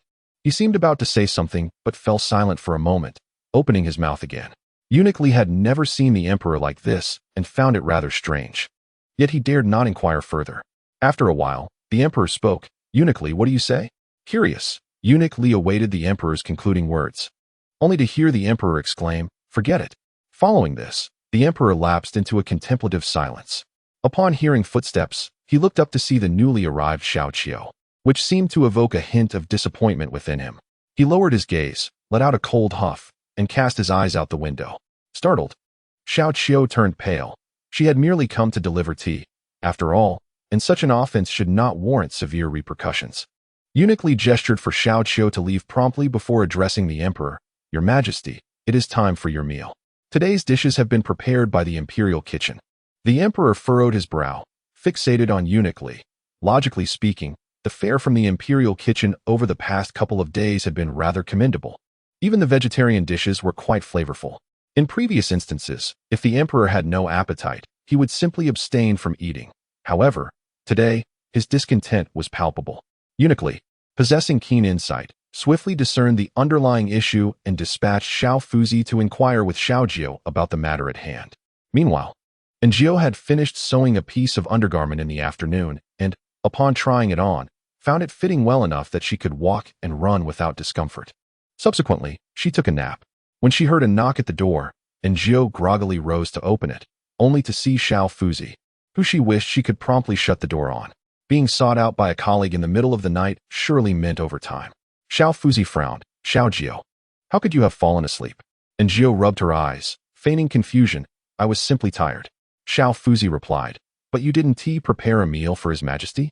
Enjio retorted. Isn't there the imperial kitchen? I assumed I was no longer needed, considering I am not a chef. Xiao Fuzi found her reasoning quite valid. Previously, the imperial kitchen had been overseen by Qin Bao, with the Empress Dowager exerting her influence above. The emperor, dissatisfied, could not afford to openly confront them. Now, however, the personnel had changed, and the emperor's preferences could easily be accommodated with a mere command. Yet, it seemed the emperor had set his sights on Xiaojiu. Suddenly, Xiao Fuzi recalled the exquisite pastry she had tasted earlier that afternoon, causing her to swallow hard. Well, one could hardly fault the emperor. He simply desired something delectable. Shaking her head, she earnestly informed Enjio, however, His Majesty is in a foul mood. In Xiao Fuzi's mind, notions of right and wrong became irrelevant. What mattered was the emperor's displeasure. If the emperor was upset, it was a serious matter. For someone like Xiaojiu, regardless of whether Eunuch Li had advised her to rest or how she perceived her own culinary skills, it was inconsequential. The crux of the matter was that the emperor was irate. As long as the emperor was displeased, the fault lay with the servants. Furthermore, Xiao Fuzi had conveyed this sentiment clearly to Enjio. Enjio nodded in agreement, not daring to refute. What a jest it would be to oppose the emperor, who had shown her kindness on several occasions. She could not overstep her bounds. Quickly, Enjio donned her garments and made her way to the kitchen. At this moment, the fastest route was to fry. With deft movements, she prepared fried potato sticks, mushrooms, tofu skin rolls, large shrimp, pork chops, and more. In short, she utilized everything available in the kitchen, frying up a generous platter. After sprinkling it with cumin and chili, she handed it to Xiao Fuzi. Xiao Fuzi smiled. Xiaojiu, it would be best if you delivered it personally. Enjio nodded. You hold this. I have other matters to attend to. The whey filtered from the milk used to make the cake at noon, combined with honey, transforms into a delightful probiotic beverage. She wondered if the emperor would be accustomed to such a taste. Upon entering, she noticed that the emperor's meal had yet to be cleared away. A glance revealed that, despite being vegetarian, the dishes were exquisitely prepared, presenting a feast for the senses. It was perplexing why the domineering CEO would choose to indulge in street food rather than savor the culinary creations of a grand chef.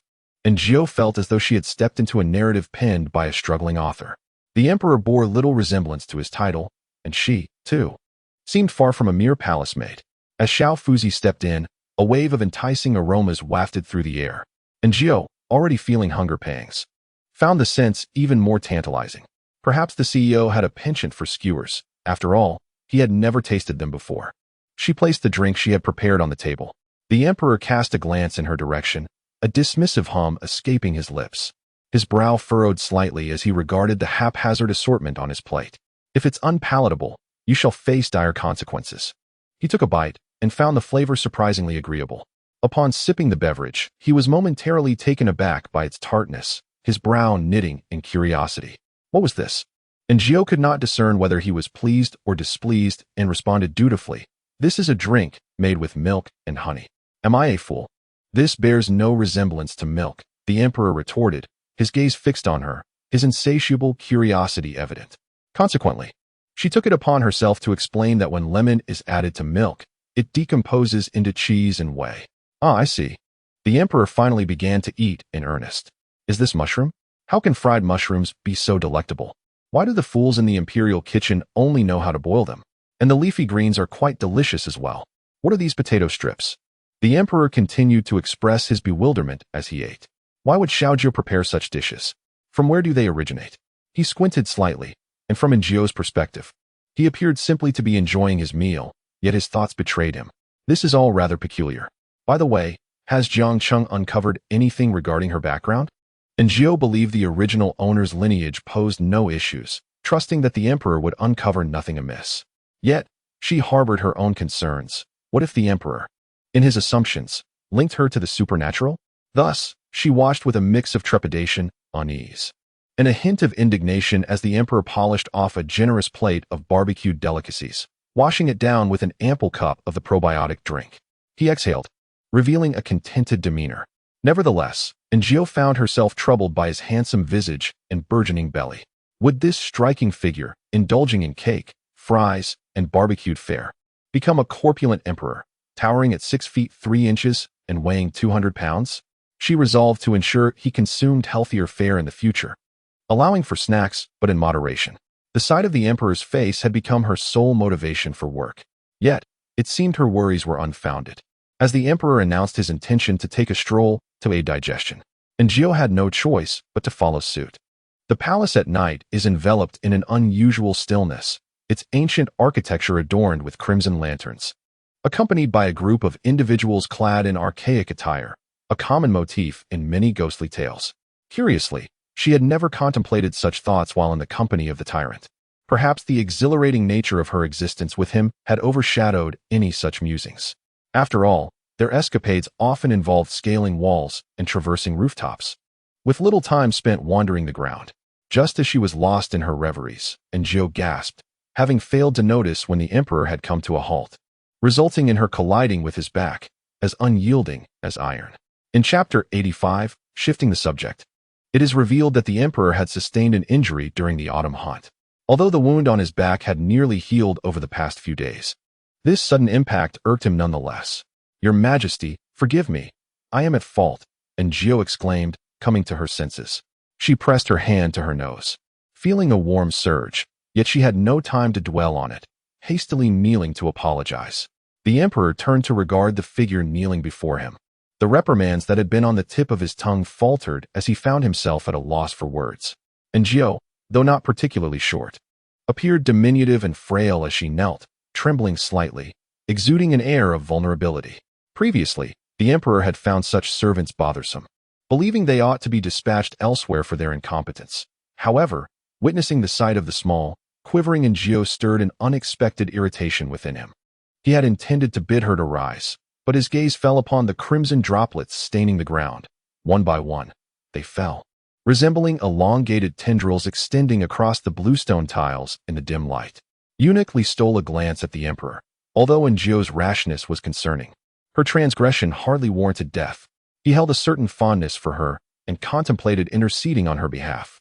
"Your Majesty," he began, but his words collided with a pair of extremely dark eyes, causing his mind to snap back to reality. A chill ran down his spine as he turned to flee, but it was too late. The emperor was swift, reaching him in the blink of an eye, gripping his neck with a firm hand. "Master," little Fuzi, realizing the gravity of the situation, turned to flee as well.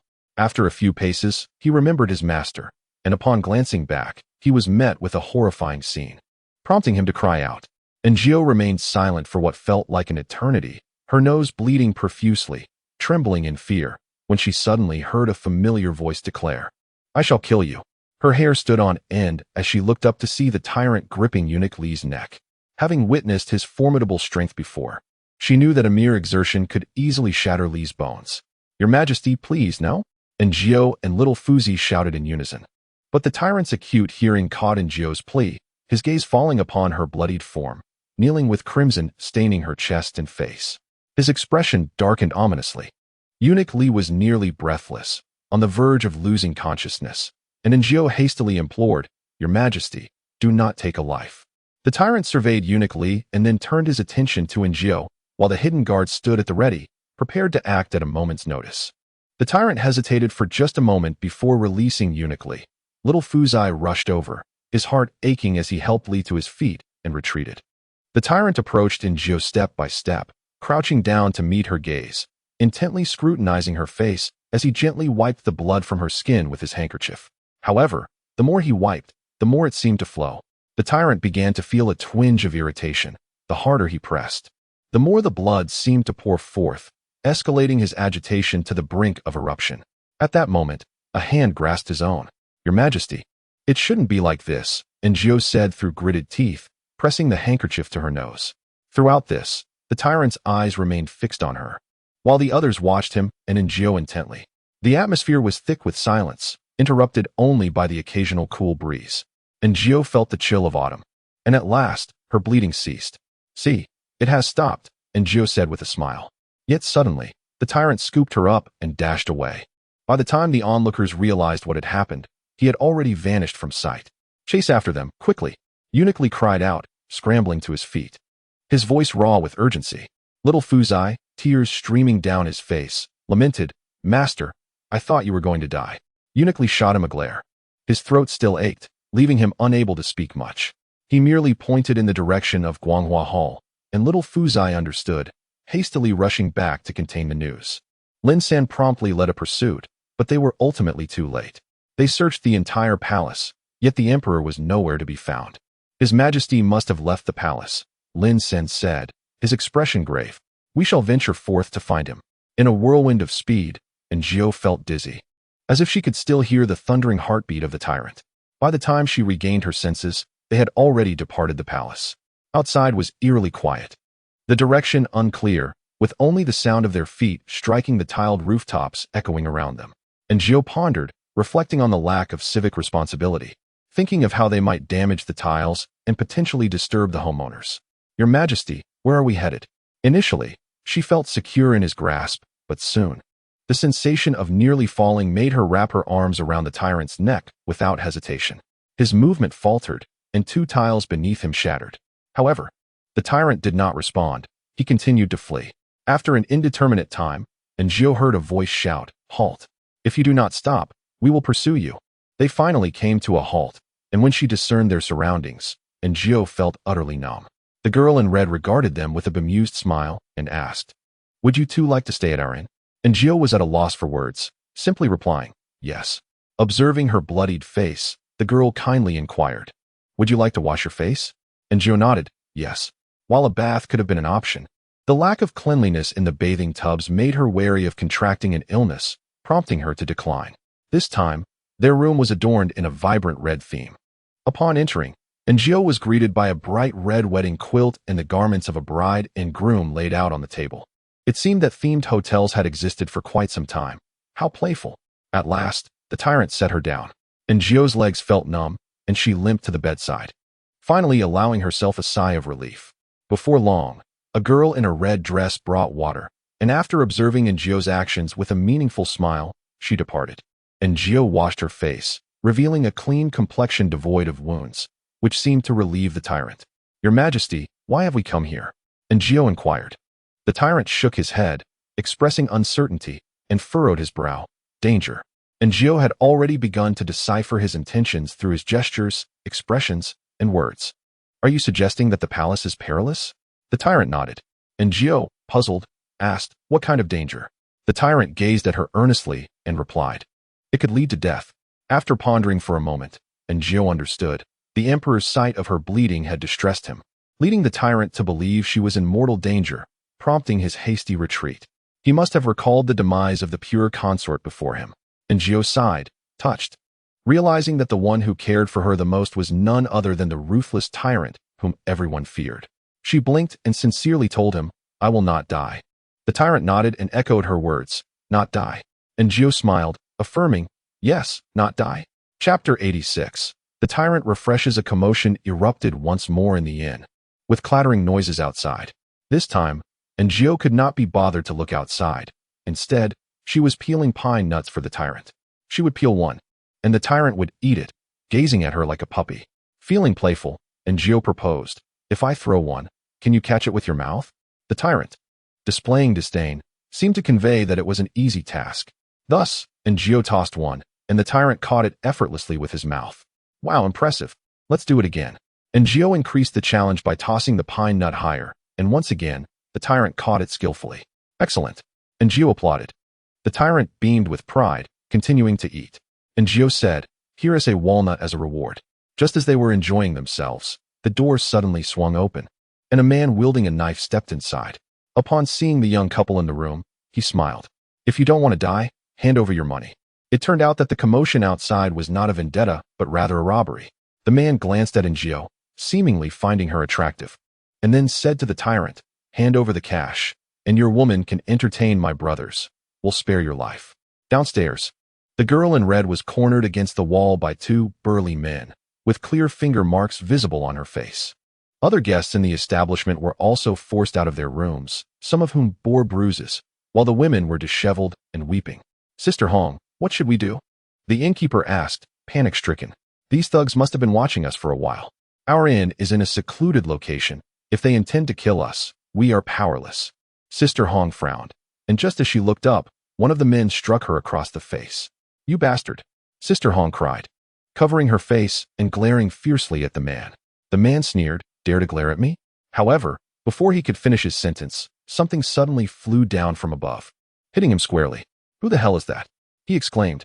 As the man rose, he beheld a tall and handsome figure standing above, gazing down at the assembly with an expression that seemed to brim with perplexity.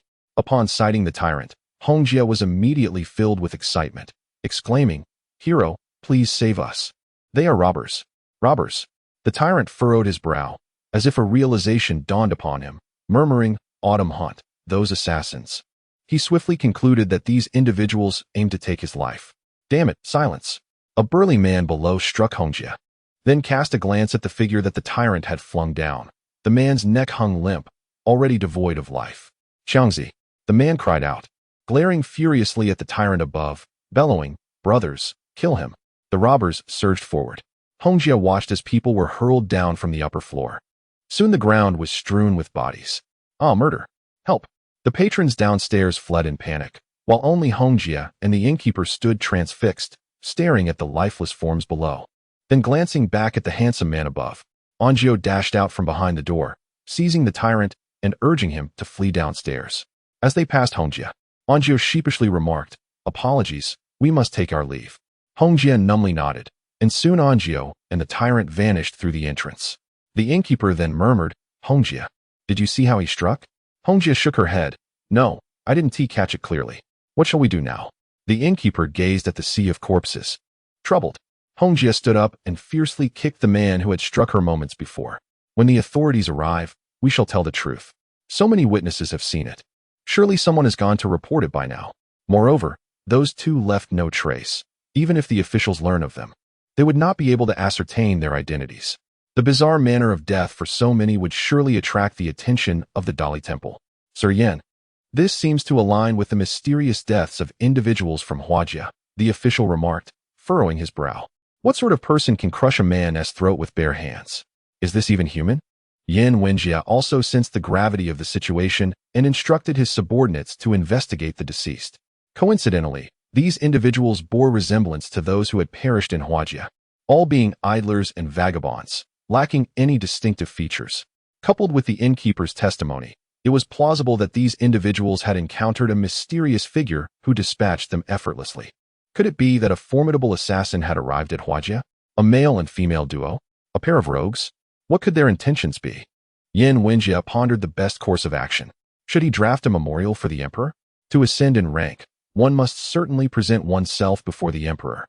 Even if the emperor merely remembers one's name, there may come a time when it proves advantageous. Many officials, with little to occupy them, often compose memorials for the emperor. After contemplating for a while, Yin Wenjia deemed this an excellent opportunity to make his presence known. The capital is graced by a mysterious killer, having slain over a dozen. What could their motives be? Yin Wenjia mused that if he could capture the enigmatic assassin, promotion and wealth would be within reach. Anjio and the tyrant ran a considerable distance before halting. The streets still bustling with people, consisting of drunken revelers and courtesans soliciting patrons. Anjio still held the tyrant's hand, saying, Your Majesty, let us hasten back to the palace. Eunuch Li and the others must be anxious. However, the anxiety of Eunuch Li was not within the tyrant's considerations, for he was fixated on the street food stalls, swallowing hard. Would Your Majesty like to eat? Anjio inquired, unusually attentive this evening. The tyrant nodded. He was exceedingly eager to indulge. Anjio further asked, What would you like to eat? The tyrant glanced around, his mouth watering, yearning for everything. Thus, Anjio waved her hand decisively and pointed to the first stall. Let us sample each delicacy, but only a little at a time. We cannot indulge too much. The tyrant nodded in agreement. The first stall offered small pastries cooked in a tiny iron pan, enriched with eggs and sugar. Freshly made, the pastries were fragrant and soft, utterly delightful, and Aaargh purchased a batch. Having become accustomed to carrying a small amount of silver due to the tyrant's unpredictable nature, she had just enough for snacks. The tyrant devoured the pastries, one after another, and seeing him so ravenous, Aaargh also reached for one. The tyrant halted, frowning in displeasure as he glared at her.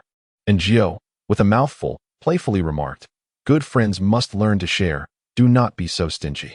The tyrant remained frowning, prompting Aaargh to employ her trump card. "I bought all of these. If you do not behave, you shall have none." Although still displeased, the ruler of this feudal society reluctantly conceded, sharing a small pastry with Aaargh before stuffing the remainder into his mouth. Aaargh chuckled. Chapter 87. Understanding without the need for flattery, the pair savored their way from one end of the street to the other, Aaargh purchasing a portion of every delicacy. As the tyrant became engrossed in his eating, she would slyly snatch bites from his hand. Gradually, he grew accustomed to this, sometimes even maintaining a stoic expression, allowing her to take her fill before he resumed eating. Aaargh was reminded of her mother's little dog, which, despite being possessive over its food, would never bite. It would merely cast a sorrowful glance as she took from its bowl, before returning to its meal in silence. Unbeknownst to them, they were being observed from a distance. "That person truly resembles," murmured Jiang Xiu, the second son of the Prime Minister's residence, stroking his chin in uncertainty. Beside him stood young Master Guo from the Jinyuan General's estate, and young Master Li from the Dingyuan Marquis's house. They were all young rakes out for leisure. They had encountered the emperor during the autumn hunt. Particularly, young Master Li had witnessed his elder brother receive the most game and consequently the emperor's favor. And since then, several of his sisters had become utterly infatuated with the emperor. Previously, there had been whispers of the emperor's unpredictable temperament and his aversion to women, causing many to steer clear of him, yet now they all yearned to serve him in the palace. The trio each held a skewer of lamb as they watched the emperor and an enigmatic young lady. Young Master Li widened his eyes and exclaimed, "Is that person currently in the palace?" After a pause, he reflected, "It truly resembles him." Young Master Jiang remarked, "I too find it quite reminiscent." Aaargh purchased 2 candied hawthorns, and upon turning around, noticed the tyrant intently gazing in a certain direction. Following his line of sight, she observed 3 hurriedly departing figures. Contemplating for a moment, she glanced at the tyrant, whose stature was strikingly exceptional even among the northern folk, and his handsome visage rendered him exceedingly conspicuous. In such a flower street where all manner of people convened, it was plausible that someone might recognize the emperor. Aaargh offered the candied hawthorn to the tyrant. "Quickly eat it. Once you finish, we shall return." The tyrant, clearly reluctant, found the outside world far more entertaining than the tedium of the palace. However, Aaargh's demeanor was resolute. "No, we must return after you finish." The tyrant glared at her, resembling a mischievous child. Simply coaxing such a child would prove futile. Aaargh declared, "If you do not return, I shall never buy you delicious treats again." Though it was with the tyrant's silver that the sweets were procured, Aaargh remained unfazed. The tyrant, still displeased, bit into the candied hawthorn with a crunch, silently expressing his profound dissatisfaction. Aaargh sighed in relief. "I have specially prepared a delightful cake for you, saving a piece just for you. If you do not return, you shall miss out." The tyrant, swayed by her words, hastily consumed the candied hawthorn and accompanied Aaargh out of the flower street, leaping onto the rooftops and swiftly vanishing into the night. "That must be His Majesty, right?" Young Master Jiang inquired of the other 2. Young Master Guo replied, "Surely not. That person possesses remarkable martial prowess." Young Master Li added, "His Majesty has no interest in women. It is utterly impossible for him to be seen in a flower street with a woman." The 3 exchanged glances, and despite feeling that the individual bore an uncanny resemblance to the emperor, they silently dismissed their own thoughts. "Master, I am so relieved to see you well. I feared I would never see you again," little Fuzi expressed anxiously. The voice of Eunuch Li still sounded quite peculiar. He rasped, "You ought to wish me well." Little Fuzi was genuinely frightened. Having entered the palace in his youth, he had endured countless glances of disdain and tasted the bitterness of life. Had it not been for his master's rescue, providing him sustenance, he would have perished long ago. In his heart, Eunuch Li was akin to a father. "Master, what could have caused His Majesty to suddenly fall ill?" "It is truly terrifying," little Fuzi said, trembling with apprehension. Eunuch Li was equally perplexed. Reflecting earnestly on the details of the moment, he suddenly recalled something and sighed. His Majesty saw blood. Little Fuzi frowned. It was merely a nosebleed. Eunuch Li shook his head. The blood itself is not the crux of the matter. Rather, it is whose blood it is. Little Fuzi's eyes widened. You mean Xiaojiu? Eunuch Li nodded, acknowledging that he should have realized it sooner. What kind of person is His Majesty?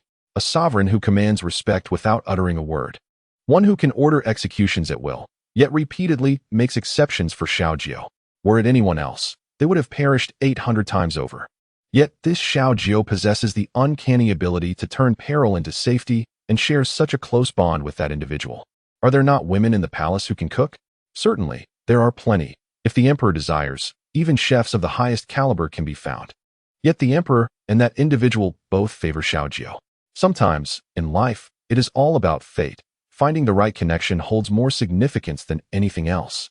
For instance, little Fuzi, among the many young eunuchs in the palace, each with their own struggles and deserving of sympathy, caught the attention of Eunuch Li, who felt a pang of compassion upon seeing him. Do not linger here. Go out and see if His Majesty has returned. Eunuch Li gestured dismissively. In truth, the tyrant had indeed returned. He stealthily made his way back to the Guanghua Palace, slipping into Enjio's chamber. Enjio retrieved the cake she had carefully hidden. She could not keep her gaze fixed on it, so she had marked the lid in several places, ensuring she only presented it to the tyrant if the marks remained undisturbed. Having run a considerable distance, the tyrant now felt a twinge of hunger and scooped a spoonful of the cake. The blueberry-flavored Bass cake was sweet and velvety, an indescribable delight. The tyrant's eyes sparkled as he looked at Enjio. Hurry and eat, but keep it secret, Enjio urged. Especially from that miserly emperor, or you might not get another bite. The modest cake was quickly devoured by the tyrant, who yearned for more. It's all gone. I shall make you another next time. Enjio glanced at the sky. It was already quite late, and if he did not sleep soon, dawn would break. She insisted he return to rest. The tyrant, however, was displeased, standing there with a scowl directed at Enjio. What now? Enjio quipped. Has our friendship's boat capsized so easily? Irritated, Enjio was aware of his mood, but chose not to placate him. Frustrated, Enjio still unwilling to appease. The two remained at an impasse. Enjio feigned exhaustion. I am tired. Upon seeing her readiness to sleep, the tyrant, in a huff, removed his shoes, climbed into bed, and quickly burrowed under the covers, leaving Enjio with a defiant, rounded back of his head. Enjio sighed, conceding to his whims. She was truly fatigued. At the moment her eyes closed, she felt as though she had forgotten something important, but fatigue overcame her, and she decided it could wait until tomorrow, quickly drifting into slumber. Thus, throughout that night, Lin San, accompanied by the royal guards, scoured the entire capital in search of the emperor, yet he remained elusive. Chapter 88. How can I quench my thirst? The night of spring was fleeting, and as the sun rose high, the sovereign no longer attended morning court. Eunuch Li, anxious, developed blisters on his lips, watching as the sun climbed higher without a trace of the emperor. Lin San, having endured the night, bore dark circles under his eyes, resembling a ghost devoid of vitality. Has His Majesty still not been found? Eunuch Li inquired anxiously. Lin San shook his head. I shall go out again to search. As he spoke, he prepared to leave, when the emperor staggered back in. Your Majesty? Your Majesty! Both Eunuch Li and Lin San exclaimed in unison. The emperor frowned at their gazes. Why do you look at me so? Eunuch Li wiped away a tear. Your Majesty, you have finally returned. He had been at a loss for what to do had the emperor not come back. Lin San's usually calm demeanor was tinged with a hint of resentment. The emperor felt a twinge of guilt, clearing his throat. He found it difficult to articulate the horror he experienced upon waking to discover he had shared a bed with the foolish goose once more. Initially, he had intended for that simpleton to bear children with the silly goose, allowing him to embrace fatherhood without pain. However, witnessing them sleeping together did not bring him the joy he had anticipated. Rather, it incited a profound discontent within him. Was that fool truly so reckless, indulging in his desires without a shred of shame? Enjio awoke, rubbing her eyes to meet the gaze of a strikingly handsome face, filled with an air of melancholy.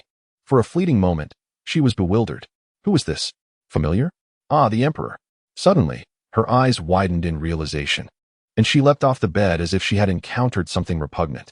Your Majesty, forgive me. I did nothing. The emperor, who had initially felt a mere twinge of anger, found his ire escalate significantly upon witnessing her reaction. What did this imply? Is it permissible for you to share a bed with that fool, yet you recoil from me as though I were venomous? Is this not excessive? And Gio was momentarily taken aback by his unvoiced thoughts, yet from those two statements alone, she struggled to decipher the Emperor's true meaning. Did he find their shared slumber inappropriate? Thus, she recounted the events of the previous night. However, she was not naive. She refrained from mentioning her interactions with the tyrant, such as when she coaxed him into letting her enjoy a pine nut, or when she brazenly snatched food from his hands. Humph, the Emperor scoffed coldly, causing Gio to lower her head further. I am nothing like that fool, he mused. And Gio thought to herself, of course. You are entirely different, so miserly, so terrifying, so utterly deranged. The tyrant, on the other hand, was obedient, charming, generous, and treated her well. And Gio sighed inwardly. At times, it was challenging to completely separate the Emperor from the tyrant. Gazing at the Emperor's visage felt akin to observing the tyrant. Certain gestures and expressions were undeniably the same. The Emperor shot Gio a glare before glancing at the sky, which was already brightening. He realized he had once again delayed his morning court. The last time, Li Defu had claimed illness. He wondered what excuse would be concocted this time. Vixen, the Emperor muttered, casting another glance at Gio. And Gio pondered, was she the vixen? She considered herself rather appealing, yet she could not possibly compare to the resplendent beauties of the harem. Nonetheless, at this moment, as the Emperor strode purposefully toward the exit, Gio hastily cautioned, Your Majesty, it is already a time when everyone is awake. If the Emperor were to venture out now, he would undoubtedly encounter others. And the news of his overnight stay in a maid's quarters would spread throughout the Guanghua Hall and even the entire harem, tarnishing his illustrious reputation. And Gio's warning was intended for the Emperor's benefit, yet he appeared ungrateful, sneering. What? Am I so shameful to behold? And Gio thought, what did he mean by that? Could this be the sort of thing a ruler would utter? Missing the morning court to sleep in a maid's quarters, was that truly a matter of pride? Your Majesty, that was not my intention. The Emperor sneered again, exiting, scaling walls, and swiftly disappearing from view. Once he had departed, Gio finally exhaled in relief. After freshening up, she proceeded to serve in the Guanghua Hall, where an eerie silence reigned, as the Emperor was hastily reviewing memorials. The harvest of potatoes in Qingyuan County has been exceptionally fruitful. The troops stationed in Pingcheng have successfully eradicated 58 bandits and rescued 13 citizens. 1,000 pounds of apples have been delivered from Aaargh County. The Emperor's patience wanes increasingly. Are these individuals afflicted with some ailment?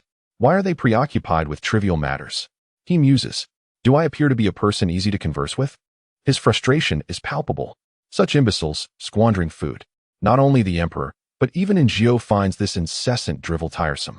Among the reports, many lack substance, with numerous missives merely conveying greetings from various counties, wishing the Emperor health and longevity, nothing more than sycophantic flattery.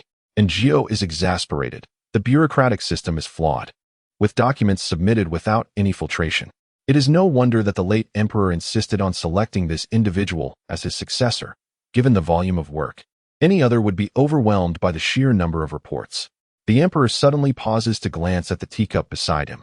Typically, it would be filled by the ever-dutiful Li Gonggong. Yet with Li Gonggong injured and resting, the task falls to Xiao Fuji, who remains oblivious to the Emperor's unspoken need and stands still. Truly, I am surrounded by fools, he thinks, swallowing hard while still fixated on the teacup.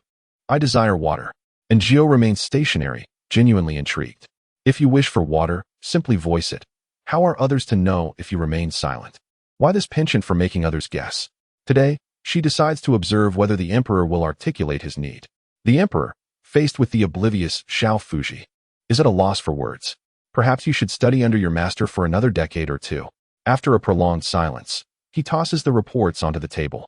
Father said that as Emperor, one must be aloof, enigmatic, and commanding, lest these servants underestimate, see through, or discern his intentions. Yet, he failed to mention that encountering such dullards could leave me parched, unable to communicate my need. Must I explicitly state my thirst? Would that diminish my aloofness, my mystique, my authority? The Emperor sinks into contemplation, finally grasping the underlying truth, and Gio observes the Emperor. To the untrained eye, he appears regal, mysterious, and authoritative, as if ready to unsheath a blade at any moment. Didn't she notice how Xiao Fuji trembled at his gaze? Is it merely a cup of water? And Zhou cannot comprehend why voicing such a need would undermine his authority. The late emperor was indeed a remarkable figure. Seeing the stalemate between the emperor and Xiao Fuji, and Zhou can no longer contain herself and steps forward to pour a cup of tea, placing it before the emperor. Your Majesty, please enjoy the tea. The emperor glances at Zhou before averting his gaze. Another attempt to entice me. I am not that simpleton. And Zhou is tempted to retort. Perhaps you ought to perish from thirst. Chapter 89. The emperor only desires romance. Having quenched his thirst, the emperor resumes his perusal of the reports. Suddenly, he exclaims in surprise, and Zhou steals a glance at him, noticing he has taken out a report and is reading it intently. A mysterious assassin has appeared in the capital? The emperor ponders deeply. Let me see how mysterious this is, and Zhou listened attentively, eager to uncover the identity of the enigmatic assassin. 5 individuals from the Flower Street were murdered, their throats crushed, dying instantly. The emperor appeared momentarily perplexed. Isn't crushing a throat my unique technique? He mused, continuing to peruse the document until a sudden realization dawned upon him. He glanced at Zhou and then directed the trembling little servant, Fuzi, to leave. With his head bowed and body bent, Fuzi exited the hall, leaving only Zhou and the emperor behind. The emperor regarded her with a bemused expression as he held the memorial. So, you were involved in the killings on Flower Street? And Zhou nodded. Your Majesty, I previously mentioned that those individuals were wielding knives and committing robbery. You had no choice but to act. The emperor seemed unable to refute her assertion, letting out a cold snort. Such a silver tongue. I almost believed her to be a simpleton. And Zhou remained silent, her head lowered. Who is Yan Wenjie? I have never heard of him. The emperor continued to read Yan Wenjie's report, which detailed the assassin's profile, claiming that there was a male and a female, and referred to them as the notorious genderless bandits. Ha! The emperor erupted in laughter. Genderless bandits. How amusing. He couldn't help but cast another glance at Zhou, clearly unconvinced that she was deserving of such a title. The emperor tossed aside the memorial, lost in thought. Suddenly, as if struck by a revelation, he mused, "Ah, the genderless bandits." Before he could finish his thought, Fuzi re-entered hesitantly to announce, Your Majesty, concubine Wang has arrived. The emperor glanced at Zhou, who remained impassive, and said without emotion, Let her in. Draped in a delicate yellow garment that accentuated her ethereal beauty, concubine Wang approached, shyly presenting a food box. Your Majesty, I have prepared yam and taro cake for you to sample. She opened the box, revealing an exquisitely crafted pastry, adorned with white edges and pink floral shapes. Enticing to the eye? The emperor nodded in approval. Delighted, concubine Wang reached to offer a piece to the emperor, but he remained unmoved. Fuzi interjected, My lady. It has yet to be tested for poison. And Zhou paused, pondering why it hadn't been tested outside. With only herself and Fuzi in the grand hall, she felt a pang of temptation, yet was hesitant to indulge, recalling the past incident where a maid had been poisoned. Fortunately, Fuzi acted without hesitation, taking a piece himself. And Zhou furrowed her brow. There were 5 pastries, with Fuzi having consumed 1, for remained. While Fuzi's safety indicated that the piece he had eaten was harmless, it did not guarantee the absence of poison in the others. Just as her thoughts wandered, the emperor had already picked up a piece of the pastry, poised to taste it. Perhaps driven by intuition, and Zhou's instincts prompted her to call out, Wait. The emperor paused, looking up at her, as did Fuzi and concubine Wang. Aware of her impulsiveness, and Zhou nevertheless trusted her instincts and voiced her concerns. Xiao Fuzi, having been schooled by Li Gonggong, found her heart solely devoted to the emperor. Upon hearing this, she nodded in agreement. Xiao Zhu speaks the truth. Wang Marin cast a discerning glance at Zhou, evidently disapproving of Xiao Zhu's audacity, as she resorted to such antics to attract the emperor's attention. The emperor, holding a pastry, glanced at it with little desire to partake. What was this yam pudding but mere yam? It could easily claim a top 3 spot in a choking contest. His reason for lifting it to his lips was merely to observe Xiao Zhu's reaction. It was evident that she cared deeply for him. Humph. Women, he mused. Then let each take a piece. After he spoke, Xiao Fuzi swiftly took a knife and cut a piece from each delicacy to taste. As time passed, Xiao Fuzi remained unscathed. Wang Marin softly remarked, Your Majesty, how could I ever wish you harm? Her tone was gentle, yet she cast a meaningful glance at Zhou. The emperor was momentarily taken aback, sensing a shift in her demeanor that unsettled him. Though he could not pinpoint the source of his discomfort, it felt rather sticky. And Aaargh found amusement in his thoughts, pondering how oblivious the emperor was, mistaking the beauty's playful demeanor for something more serious. The emperor remained silent, sampling a piece of yam cake. It was indeed quite unpleasant, and he mused that it could easily win first place in a choking contest. The texture and flavor were worlds apart from what Xiao Jiu had offered him the previous day. Wiping his hands, he gazed at the tender Wang Meiren, suddenly feeling a wave of irritation. Why had he even chosen to meet her? What was with that gaze? Was there a misunderstanding? Why did every woman in the harem seem as if they wished to devour him? He was baffled. Did he have any familiarity with them? How could they so brazenly approach a stranger? The emperor furrowed his brow slightly, and Aaargh, listening intently, began to understand. The emperor was not averse to women. Rather, he was a man of distinction. Unlike some who sought mere physical pleasure, he valued a deeper connection. He desired to first know someone, then grow familiar, and if feelings blossomed, to delve deeper, ultimately leading to mutual affection before any physical intimacy ensued. In essence, despite being an emperor, surrounded by countless beauties and wielding unparalleled power, he yearned for a romantic relationship before engaging in physical contact. However, the young ladies of the harem evidently perceived him as a different kind of man, one who could be easily bedded within mere moments of meeting. Thus, their eagerness only incited his distaste. To simplify, the emperor was not disdainful of women. He was simply more innocent in his desires. As Aaargh reflected on this, Wang Meiren rose, bashfully inching closer to the emperor. "Your Majesty, allow me to serve you," she said sweetly. The emperor stood abruptly, his gaze fixed intently upon her, startling Wang Meiren. "Your Majesty," she exclaimed. He waved his hand dismissively, commanding, "Leave." A chill ran down his spine. Reluctantly, she turned back multiple times as she exited. The emperor stood for a moment before finally taking his seat again. Regret surged within me as I pondered the purpose of summoning this enchanting beauty, Wang Meiren.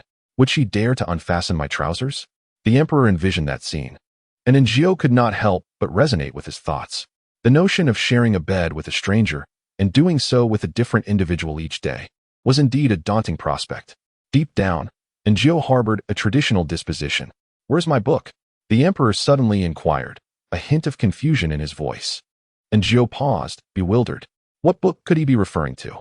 The emperor rummaged through a small cabinet beside the bed, first retrieving a small box brimming with golden ingots. What a rascal he was! Then, he extracted a book from within the box. Upon glimpsing the cover, Aaargh was momentarily taken aback. Just moments ago, the emperor claimed to be innocent. He patted his chest, declaring, "This was given to me by father, said to be passed down from my grandfather. I wish to peruse it once more." Aaargh suspected the emperor had forgotten her presence in the grand hall. Should a scandalous image emerge, he would undoubtedly resort to silencing her. Thus, she shifted slightly. As anticipated, the emperor lifted his gaze. In that fleeting moment of eye contact, there was no trace of guilt on his face. In fact, she caught him rolling his eyes. He then opened the book. Could it be that she was overthinking this? Chapter 90. How to Become a True Man. The emperor, distracted as he held the book, felt an unyielding gaze upon him. Yet, when he peered over, he found the simple Aaargh quietly standing with her head bowed. In truth, Aaargh was merely listening intently, for the emperor had begun to read aloud. To become a true man, one must first possess courage. A man must not shed tears lightly, and must bleed without weeping. Aaargh was bewildered. What sort of text was this? It was not an erotic book, was it? A true man must embody virility, instilling fear in others and commanding respect, especially in the presence of women. Aaargh was further perplexed. Was this still an erotic book? A competent ruler must embody these virtues as well. One must remain unyielding in emotions, for women can be replaced, yet a kingdom is singular. As long as one possesses a kingdom, countless women shall be at one's disposal. Aaargh was astounded. She observed the emperor furrowing his brow in contemplation. What kind of divine being had authored this text? Yet, the emperor turned the page once more. The writings here are the teachings of the founding emperor, which descendants should always remember and heed. Next follows my admonishments to future heirs. To become a competent ruler, one must earn the respect of your subjects, inspire admiration in your women, and garner reverence from your descendants. Aaargh was utterly confounded. What was this? A compilation of wisdom from generations of emperors? Indeed, it was precisely that. This manuscript was penned by the founding emperor, with each subsequent ruler contributing their insights, lessons on rulership, and guidance for their progeny. Now, in the hands of the current emperor, Aaargh finally grasped the myriad admonitions contained within and began to understand why the emperor, despite his true nature, exhibited such convoluted behavior. Because an ancestor advised him that as an emperor, one must exercise restraint. Merely casting a glance at one's desires suffices, and when it comes to food, a mere taste is adequate. It is imperative to prevent others from discerning one's preferences. Another ancestor proclaimed that an emperor should maintain an air of aloofness and authority, governing the realm effectively so that his ministers regard him with fear and trepidation. If they fear him, they will naturally heed his commands. Thus, he must never indulge in frivolity or seek companionship with his subjects. Yet another ancestor asserted that a sovereign must first cultivate oneself. Self-cultivation entails nurturing a sound body, for only a robust physique can foster a refined spirit. Aaargh perked up her ears, suddenly interrupted by a shrill cry echoing through the grand hall. Why? Why is there an illustration? My eyes. The emperor swallowed hard, maintaining a facade of calmness, but Aaargh found the noise nearly unbearable. This ancestor had countless women and over 20 sons, revealing much about his approach to self-cultivation. He even thoughtfully illustrated his teachings for future generations, emphasizing that for a dynasty to thrive, a multitude of descendants is essential, as a flourishing lineage sustains the family. Thus, he dedicated his life to this pursuit. This illustration. Aaargh thought, what is it? Her curiosity piqued, yet she could not see it, only hear it. Initially feeling a tinge of embarrassment, she later grew indifferent. The emperor clutched the book, engrossed for the entire morning. During a brief interlude, Aaargh excused herself, breathing a sigh of relief as she headed to the kitchen. The meals from the imperial kitchen had become palatable, yet the emperor still preferred her cooking, compelling her to prepare a dish or two as a token gesture. On her way to the kitchen, she encountered Aunt Chu, accompanied by the weeping Xiao Dong. Aunt, what troubles you? Aunt Chu replied, it's nothing, just a change of personnel. Xiao Dong had been in poor spirits, terrified of the emperor, unable even to perform her duties at Guanghua Hall, necessitating her reassignment, hence the arrival of a new Xiao Dong. Aaargh mused that this might be a blessing in disguise for the young one. The emperor appeared weary, his demeanor lacking vitality. The dishes from the imperial kitchen were decent. After a few bites, he glanced towards the entrance. Xiao Fuzi also looked towards the door, but saw nothing. The emperor resumed his meal, while Xiao Fuzi pondered whether he had misjudged, but soon after, Aaargh entered, prompting the emperor to look up and grunt. You decided to come. Observing his indifference towards the yam cake made by Lady Wang, Aaargh noted the kitchen had sent an abundance of yams, likely due to a bountiful harvest. She contemplated transforming them into another dish, hoping he might find it more appealing. However, what was this? The emperor gazed at the plate, where the white yams had been crushed into a mound resembling a small hill, topped with jam. A dessert made from yam. Your Majesty, please give it a try, Aaargh said with a smile, offering him a spoon. Xiao Fuzi first tasted the poison, finding no issue, while the emperor, albeit reluctantly, took a tentative bite. In all honesty, he held little hope for this dish, considering his lack of fondness for yam. Yet, surprisingly, it was not as choking as anticipated and bore a pleasant flavor. The emperor indulged in a few more bites, though it was evident he did not particularly enjoy yam, as it remained one of the few dishes he left unfinished. After the meal, his mood visibly soured, sensing that Xiao was merely indulging him. However, Aaargh presented him with a plate of snowball hawthorn to aid his digestion. Having sampled the candied hawthorn, a treat typically reserved for children, he found it lacking in merit. Yet, the snowball hawthorn was distinct, visually appetizing and delectably sweet, the exterior sugar wonderfully balancing the tartness of the hawthorn. The emperor's appetite flourished, devouring one after another, soon clearing the plate and entirely forgetting his ancestors' admonitions. Post-repast, he sought to further aid his digestion. Aaargh, accustomed to his whims, noted the pleasant weather outside as they strolled amidst the picturesque scenery. With past experiences in mind, Aaargh remained fully alert, trailing closely behind the emperor. After much effort, they arrived at the imperial garden, where both maids and eunuchs, as well as concubines, were so intimidated by the emperor's illustrious presence that they dared not venture near. The emperor extended his hand, leaving Xiao Fuzi bewildered, his innocent eyes wide with confusion. What is the emperor about to do? He silently implored, Master, help me. The emperor furrowed his brow, glancing at Xiao Fuzai once more. The latter's legs began to tremble. Would the emperor truly execute him here? Yet, the emperor did not, for Aaargh presented him with a box of fish food. The emperor turned to feed the fish, prompting a grateful glance from Xiao Fuzai towards Aaargh, who nodded in acknowledgement. The emperor fed the fish casually, first scattering some food to attract them, then emptying the entire box into the pond. Aaargh observed, noting that the fish had grown as plump as sea cucumbers. Feast, feast, eat to your heart's content. She mused. But your majesty, do consider, some fish are already belly up from overindulgence. Be humane. Chapter 91. Capture the moment after tending to the fish. The emperor did not retrace his steps. He pressed onward, with his entourage trailing behind. Eventually, he halted. Aaargh, recognizing the familiar palace, furrowed her brow slightly. The Jinxiu Palace. This was the residence of pure concubine before her demise. Aaargh had only seen the tyrant here, while the emperor had never set foot inside. It was evidently a place shrouded in taboo for him. Indeed, not only Aaargh but even Xiao Fuzai felt his body stiffen, uncertain of how to react should that person appear. Master, save me. The group stood before the Jinxiu Palace, with only Aaargh privy to the emperor's inner thoughts. I once promised my father never to return here. He gazed intently at the plaque. Yet, my mother's death. He frowned. I can hardly recall it. That fool remembers everything. Father said forgetting might be a blessing. I used to think so too. However, if I truly forget and no longer care, why does that foolish one still appear? Is he not merely a reflection of my younger self before the age of 7? The emperor's mind whirled with tumultuous thoughts. Yet, the atmosphere remained eerily silent, a stillness so profound that one could hear a pin drop, as all waited with bated breath for the tyrant's potential emergence. Suddenly, the emperor turned to Aaargh. You shall enter. Aaargh was taken aback. If I do not enter, then it does not count as defiance against my father's command if another does.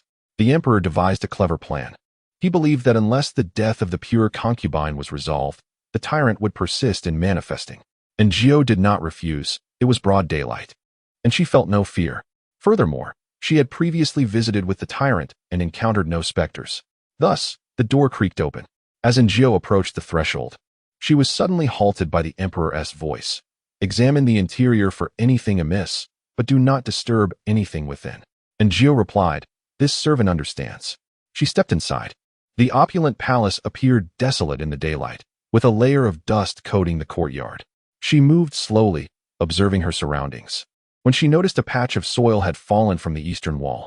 Curious, Aaargh approached to inspect. The mark was fresh, suggesting recent human activity. Could it have been the tyrant who tread there? Recalling her previous encounters, she swiftly dismissed the notion. It was impossible for the tyrant to have been there, as he had spent all his time with her recently. She committed this clue to memory and proceeded to the chamber where the tyrant had previously taken her. Gently pushing the door open, the room was relatively tidy, with only a thin layer of dust on the table. The tyrant's filthy little Abebe lay on the bed, a small, pitiful bundle. Aaargh stood at the entrance, unable to see beneath the bed from her vantage point. She circled the room from various angles, finally sitting on a chair beside the table to glance under the bed with narrowed eyes. After thoroughly assessing the room, she even sat on the bed to absorb its atmosphere. When Aaargh emerged, the emperor remained in the same spot, not even turning his head. He asked no questions, had the door locked, and turned to leave. The corridor was long, and Aaargh heard nothing. It was as if the emperor's mind had gone blank. Passing maids and eunuchs, startled by the unexpected encounter with the emperor, quickly turned to face the wall, avoiding his gaze. Aaargh heard a melodious song drifting from an unknown source, yet the emperor seemed oblivious, striding forward with purpose. Upon reaching the Guanghua Hall, the emperor still said nothing, and Aaargh attended to him as he prepared for his afternoon nap, removing his outer robe. He suddenly asked, "Can you see it?" This seemingly nonsensical query would baffle anyone else, yet Aaargh understood. From the moment the emperor instructed her to enter, she knew what he sought to uncover. As she neatly folded his garments and hung them on the rack, Aaargh replied nonchalantly, "I can see it." The emperor paused, reflecting. Indeed, it can be seen. Indeed, it can be seen. It is indeed visible. That murderer, after killing my mother, has remained in the house. She knows I am present, and she does this deliberately, intentionally instilling fear within me, purposefully tormenting me. She does this on purpose. This is an affront too great to bear. The emperor, with a composed expression, inquired of Aaargh, "Do you think she might be hiding in some corner, watching me?" Aaargh, having secretly observed him, confirmed, "Certainly." The emperor was taken aback by her candidness, as he had anticipated that she would engage in evasive rhetoric like other servants. But instead, she spoke plainly. It was not that Aaargh was bold. She simply had yet to grasp the art of conversation within the palace. Nor had anyone informed her of the proper responses to the emperor's queries. "My lord, I noticed that a section of the east wall has crumbled. It is uncertain whether it is due to age or the result of someone stepping on it." The emperor pondered her words and replied, "What do you think?" Aaargh shook her head. "It could be either, but when I entered the room, I could not see beneath the bed. Only when seated could I observe." The emperor nodded, sitting on the bed, his brow furrowed. "I do not recall the layout of that room," he mused, his mind seemingly blank as he attempted to conjure an image but found himself unable to do so. He had not visited the Jinsho palace since that day. Observing his bewildered expression akin to that of a tyrant, Aaargh exhaled and tentatively suggested, "Your Majesty, some details may be better expressed through drawing." The emperor turned to her. "Indeed, how did I not think of that?" He then rose, forsaking his afternoon nap, approached the table, and began to grind ink. After a few strokes, he sensed something amiss and hastily discarded it, standing aloof with his hands clasped behind his back. Aaargh found the situation somewhat amusing, though she suppressed her laughter. While she dared to use the emperor's brush, she did not possess the audacity to sit upon his dragon throne. She intended to find a blank sheet of paper, but, upon rummaging, stumbled upon the emperor's idle sketches: sparrows, a brush holder, an inkstone, trees outside, and what appeared to be a woman's portrait. Before she could discern the subject of the drawing, the emperor swiftly snatched the paper away. "Do not look at what you should not." He crumpled the drawing and discarded it. "Fortunately, I nearly revealed too much," Aaargh thought. What had he drawn that was so secretive? She prepared her ink, earnestly recalling the layout of the courtyard, quickly immersing herself in the act of drawing. The emperor assumed she was merely doodling, but when a floor plan of the house materialized on paper, his voice echoed throughout the hall, "Wow! Is this a joke? When did such hidden talents gather around me?" He stood beside her, examining the drawing intently. "It's almost on par with the work of the Ministry of Works." Aaargh set down her brush and pointed. "At that time, I was hiding under this bed with the other person. I tested it. From here, one can only see the shoes and legs of the assailant, but not their face." The emperor scrutinized the drawing with great seriousness. Simultaneously, he endeavored to recollect, as if vague memories emerged in his mind, obscured by a mist of rain, rendering them indistinct. Aaargh then indicated the courtyard wall. It was here that a piece of the wall fell. The emperor gazed at the wall depicted in the drawing. Where does this lead? He initially intended to name her Xiafuzi, but upon recalling her foolish demeanor, he decided on Lin San instead. "Your Majesty, please investigate where the eastern wall of the Jinxiagong leads." Lin San was commanded and promptly departed. After reviewing the blueprints, he presumed the emperor would retire for the night. However, the emperor remained fixated on the documents and suddenly inquired, "Have you received an education?" Chapter 92. Is a brief nap truly a capital offense? Aaargh claimed she was a refugee. Shouldn't a refugee have received some form of education? The original occupant of the palace had entered early. Thus their memories were not particularly vivid, and Aaargh could not recall much at all. After entering the palace, she had learned a great deal, and recently, she had also been practicing her writing. Aaargh's response was rather ambiguous. The emperor narrowed his eyes. Suddenly, a loud roar pierced the air. "Liar," Aaargh thought. "I have awakened several times in your chamber. Your table holds needles and threads, yet lacks any ink or brushes. Moreover, this blueprint, along with the previous dragon bones, could not possibly be drawn without prior knowledge. Cunning deceiver. Who are you truly?" With every thought the emperor articulated, Aaargh felt her stature diminish. Previously, when confronted by the abruptly awakened emperor, chaos ensued. Who could have predicted his keen attention to detail? How could he remember so vividly? Is that so? Who did you learn from? How did you learn? The emperor glared at her coldly. Aaargh retrieved a charcoal pencil, wrapped in cloth, which she had crafted herself, a sharpened wooden stick with charred wood in the center. Though less effective than a pencil, it was portable and more convenient than a brush. Crafted during the initial Dragon Bone project. I usually practice with this pen, and at home, I learned some from a neighbor. Neighbor? How repulsive, the emperor remarked. Aaargh felt increasingly irritated. Had I known, I wouldn't have drawn for you. You truly lack appreciation for kindness. The emperor temporarily accepted her explanation and reclined on the bed to take a nap. Although his eyes were closed, his mind was in perpetual motion. Throughout the afternoon, he endeavored to recall the circumstances surrounding Chuanfei's demise, yet he could remember nothing. He began to mentally reconstruct the room, envisioning the scenario of the murderer entering and committing the act, growing more agitated with each thought. "I must capture the culprit," he muttered. As Aaargh listened to his ramblings, they served as the finest lullaby, and soon her head began to droop, her eyes growing heavy until she unknowingly succumbed to slumber. The emperor, however, became increasingly alert, unable to find rest. He resolved to sit up and awaited Aaargh to assist him in dressing. After an extended wait with no sign of her, he raised his gaze to find Aaargh had fallen asleep against a pillar. The emperor sat on the bed for a considerable time, amused by the absurdity of the situation. Truly remarkable. Had this been under a different emperor, heads would have rolled by now. She was fortunate to be in this particular era. At that moment, Xiaofuzi arrived, announcing that several ministers sought an audience. The emperor instructed Xiaofuzi to assist him in dressing first, then allowed the ministers to enter. Xiaofuzi, feeling overwhelmed alone, was about to inquire about Aaargh's whereabouts when she noticed the sleeping figure of Aaargh. "Aaargh, your majesty, should we awaken little Aaargh?" Xiaofuzi inquired cautiously. The emperor waved his hand dismissively, intrigued to witness just how long this fool could slumber. Such audacity was remarkable. Xiaofuzi gazed at Aaargh and shook his head, pondering her bravery in sleeping so soundly. Silently, he lit a candle for little Aaargh in his mind. Soon, several officials entered the Guanghua Hall, discussing tax issues from various provinces and the allocation of military funds for the northern forces. The emperor lounged, appearing rather detached. However, when one official mentioned a figure, the emperor interrupted, "The numbers do not align. Return and rewrite them." The official, taken aback, nodded hastily and retreated. Another official from the Ministry of War, trembling, reported this year's military expenditure. The emperor lifted his gaze. "It has increased compared to last year. What is the reason? Has the number of recruits risen, or is there fraud in the funds?" The official broke into a cold sweat. Realizing why the court spoke so highly of the emperor's intellect, he could recall last year's figures with astonishing clarity.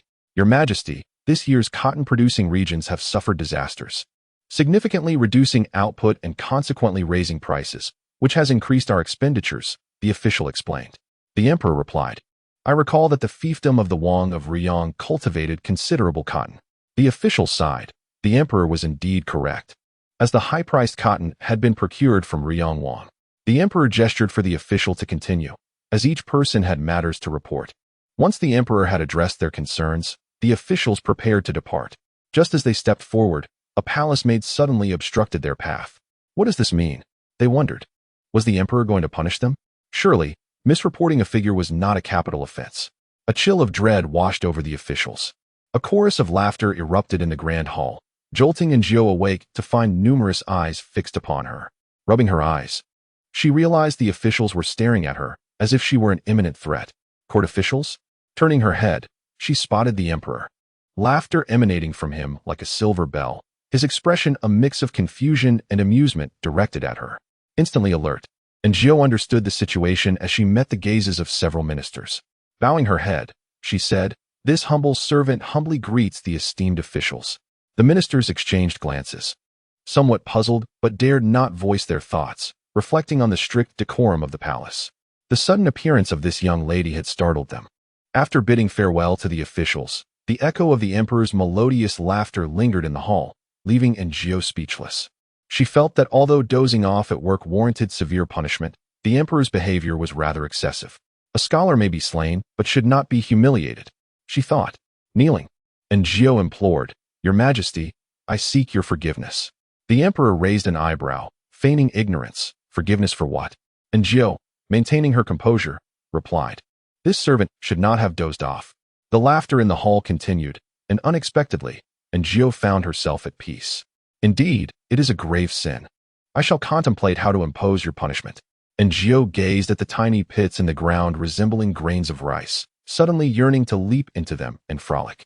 The emperor rose and approached her step by step. Today, he donned a new pair of shoes, still crafted from the finest materials with exquisite workmanship, which clearly demonstrated the effort of the shoemaker. Yet, It is a pity for such splendid shoes to be worn by a dog. How do you suppose I should penalize you? And Aaargh felt exasperated. At that moment, the emperor resembled the greasy rag she used for wiping the stove. She wished to strike him and stuff the rag into his mouth. Another day of longing for the tyrant. How wonderful he was, generous with silver, obedient, endearing. And he took her out to play, making him her ideal dining companion. Not hearing Aaargh's response, the emperor, perhaps in a fit of folly, reached out to grasp her chin, lifting her face towards him. She abruptly found herself staring into the handsome visage up close. Previously, she had only been this near to the tyrant. Now, with the emperor, she felt immensely uncomfortable. The emperor likely felt the same. His mind was blank as he stared at Aaargh for quite some time before suddenly releasing her and commanding, "Get out." Without hesitation, Aaargh bolted away. Truly, it was like encountering a ghost. Why did the emperor grip her chin? Did he intend to choke her for merely dozing off at work? Such harshness will surely deter good employees. Chapter 93. To the harem Aaargh, why have you come out? Where is his majesty? Xiao Fuzi furrowed his brow slightly, observing Aaargh hastily exiting. How could one leave his majesty alone? That is utterly disrespectful. Aaargh retorted, I needed to use the restroom. Let others enter. With that, she dashed away. Xiao Fuzi, helpless, could only summon Xiao Qiu and Xiao Xia to go in. These two maids were quite fearful of the emperor, but they had no choice but to steel themselves and enter. However, the emperor instructed them to leave. The two palace maids emerged with sorrowful faces to explain the situation. Xiao Fuzi was at a loss. He sensed the emperor might be in a foul mood, and entering now could be perilous. Thus, he refrained from entering as well. The grand hall stood empty save for the emperor, whose faint breaths lingered in the air for a while before returning to stillness. He lay on the bed, staring at the ceiling, lost in thought, before calling for someone. Your Majesty, Xiao Fuzi felt that something was amiss within the hall, yet he could not articulate it. Not long after Aaargh exited, she spotted Granny Chu conversing with several individuals. Approaching, she encountered Xiao Qiu, Xiao Xia, and the newly arrived Xiao Dong. This Xiao Dong was a beauty with an oval face, always smiling, adept at navigating social situations. Even when faced with Granny Chu's cold demeanor, she maintained her cheerful expression. Remember, your task is to serve His Majesty well. Should you incite his displeasure, I cannot assist you. Granny Chu's words were primarily directed at Xiao Dong. Xiao Dong nodded in acknowledgement. Once Granny Chu departed, Xiao Dong smiled at the remaining three, saying, Sisters, you arrived earlier than I. I shall rely on you to take care of me henceforth. Xiao Xia replied coolly, There's no need for special care. We are not children. Just fulfill your duties. Xiao Dong, undeterred by any embarrassment, retrieved several pieces of jewelry from her person and handed one to each of them, saying, Sisters, please do not stand on ceremony. As newcomers, this is but a small token of my goodwill. Aaargh returned the items to Xiao Dong, firmly stating, I cannot accept this. Xiao Xia and Xiao Qiu's expressions shifted dramatically, for they were acutely aware of the fate that befell their predecessors. One had been dismissed for failing to perform her duties, while another had suffered for accepting bribes and leaking the emperor's secrets. If buried before the cold sets in, the grass on the grave will sprout earlier come spring. Xiao Qiu remarked, handing the items back to Xiao Dong. Just focus on doing your job well in the Guanghua Palace. There is no need for such gestures, and we will not accept them. Xiao Dong smiled, acknowledging, I have indeed been inconsiderate. She continued to wear a smile as Xiao Qiu and Xiao Xia reluctantly led her to a place where she could rest. Aaargh, on her part, walked toward her own quarters. Xiao Dong glanced back at her, and then asked Xiao Qiu and Xiao Xia, We three are named summer, autumn, and winter. What of spring? Xiao Qiu replied, There is no spring. Previously, Xiao Jiu was called Spring, but the emperor later had her revert to her original name. Xiao Dong inquired, Does Xiao Jiu not reside with us? As these matters were not secrets, Xiao Xia explained, Xiao Jiu lives over by the storeroom. All alone. Is that not lonely? Xiao Qiu shot her a glance, admonishing, Mind your own affairs. Do not inquire into what does not concern you.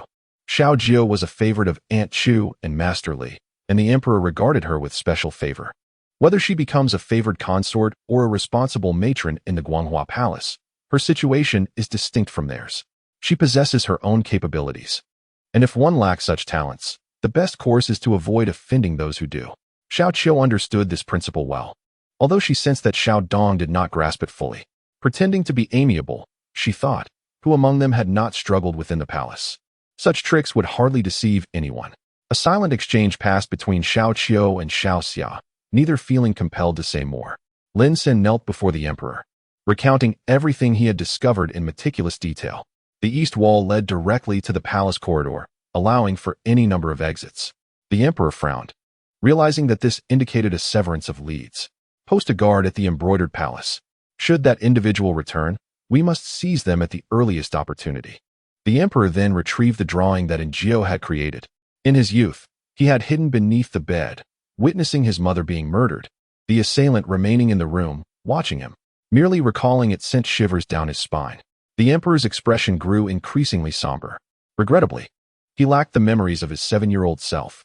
He could not help but ponder whether each day he awoke, he was trapped in that painful recollection. Was this why he sought the truth time and again? With a deep breath, the emperor returned his gaze to the drawing. Was what Xiao Qiu said truly accurate? How could she possess such knowledge? Why did she resonate with him so profoundly?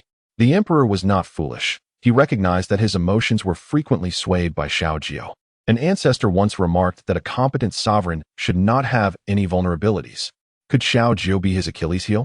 The mere thought elicited a chuckle from the emperor. How could that possibly be? How could he possibly have affections for a mere maid, who possesses nothing but a modicum of cleverness and an aptitude for cooking? Surely, he must have been swayed by that foolish woman's emotions. When Xiaofuzi entered, Lin Sen had just departed, and the emperor expressed a desire to take a stroll. Xiaofuzi was perplexed. Had he not just gone out? Why venture out again?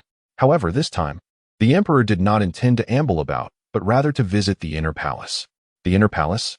Xiaofuzi belatedly comprehended something, yet dared not inquire further as she attended to the emperor's departure. The concubines in the inner palace, languishing in idleness, had merely washed their faces, their hair loosely styled. As they watered the flowers in the courtyard, "Your Highness," a young maid rushed in excitedly. "Quick, quick, the emperor has arrived." "What emperor?" The beauty paused, incredulous, and asked again, "Did you say the emperor has come?" The young maid, her face flushed with excitement, responded, "Indeed, the emperor has come. Everyone else has gone out. Your Highness should hurry as well, for our secluded spot may lead to the emperor being whisked away before he even arrives." The palace bustled with frantic preparations for grooming and adornment. The emperor indeed arrived, but he immediately regretted it. He recalled the warning from Xiao Qiu. He must not inhale the fragrance, lest he fall ill. Thus, he pressed a handkerchief to his nose, maintaining an expression of indifference as he trudged forward, encountering a variety of concubines who adorned themselves splendidly to greet him, some even peeking at him from a distance. The emperor felt as though he were a monkey paraded in the streets. He could not bear it any longer. These women were, by all accounts, his consorts. Yet the awkward truth was that he recognized none of them. "Your Majesty, the begonia flowers in my courtyard have blossomed. Would you care to come in and see?" ventured a bold concubine. The emperor thought, "It is now October. Begonia flowers bloom at this time? Do you even listen to what you are saying?" With the first audacious invitation, the rest followed suit. "Your Majesty, I have the finest pre-rain Longjing tea in my chamber. Would you like to come in and taste it?" As the crowd realized the emperor was not as fearsome as rumored, even with his cold demeanor, he remained strikingly handsome. Their courage grew bolder. As the emperor observed this scene, a peculiar image flashed through his mind. Surrounding him were women dressed in vibrant attire, all gazing at him with smiles, some even beckoning him with playful gestures. "Come in and have some fun." The emperor? These two scenarios bizarrely converged, and he began to feel drowsy, as if someone were tugging at him. Yet, he did not succumb to madness. He shook his head, reclaiming his reason, and instinctively glanced at his empty right hand. Why did he feel that at this moment? Someone ought to grasp his hand and lead him away. Chapter 94. Discontent. And Aaargh had prepared dinner. Regardless of the emperor's whims, she still had her duties to fulfill. However, the Guanghua hall was eerily silent, with even Xiaofuzi nowhere to be found. "Where is His Majesty?" And Aaargh asked suspiciously. Xiao Qiu, with a hint of mystery, replied, "Do you not know? His Majesty has gone to the inner palace. Did he not visit earlier today?" And Aaargh questioned. Xiao Qiu laughed. "I heard His Majesty even rested at the residence of a certain concubine." And Aaargh paused, taken aback. "Indeed, that is quite satisfactory." "Not at all." And Aaargh finally comprehended why the tyrant, upon feeling discontent, would express his displeasure. With the emperor's stature, he could never afford to be devoted to anyone, burdened as he was with the solemn duty of producing heirs. Regardless of the emperor's demeanor, Aaargh felt indifferent. However, the tyrant was still but a child. With his youthful disposition, one could hardly ignore the implications of awakening beside a beautiful maiden in the dead of night. Moreover, the once innocent and pure-hearted child had transformed into a seasoned man overnight. This troubled Aaargh's heart. A wicked thought surfaced within her, wishing that the tyrant were the only one.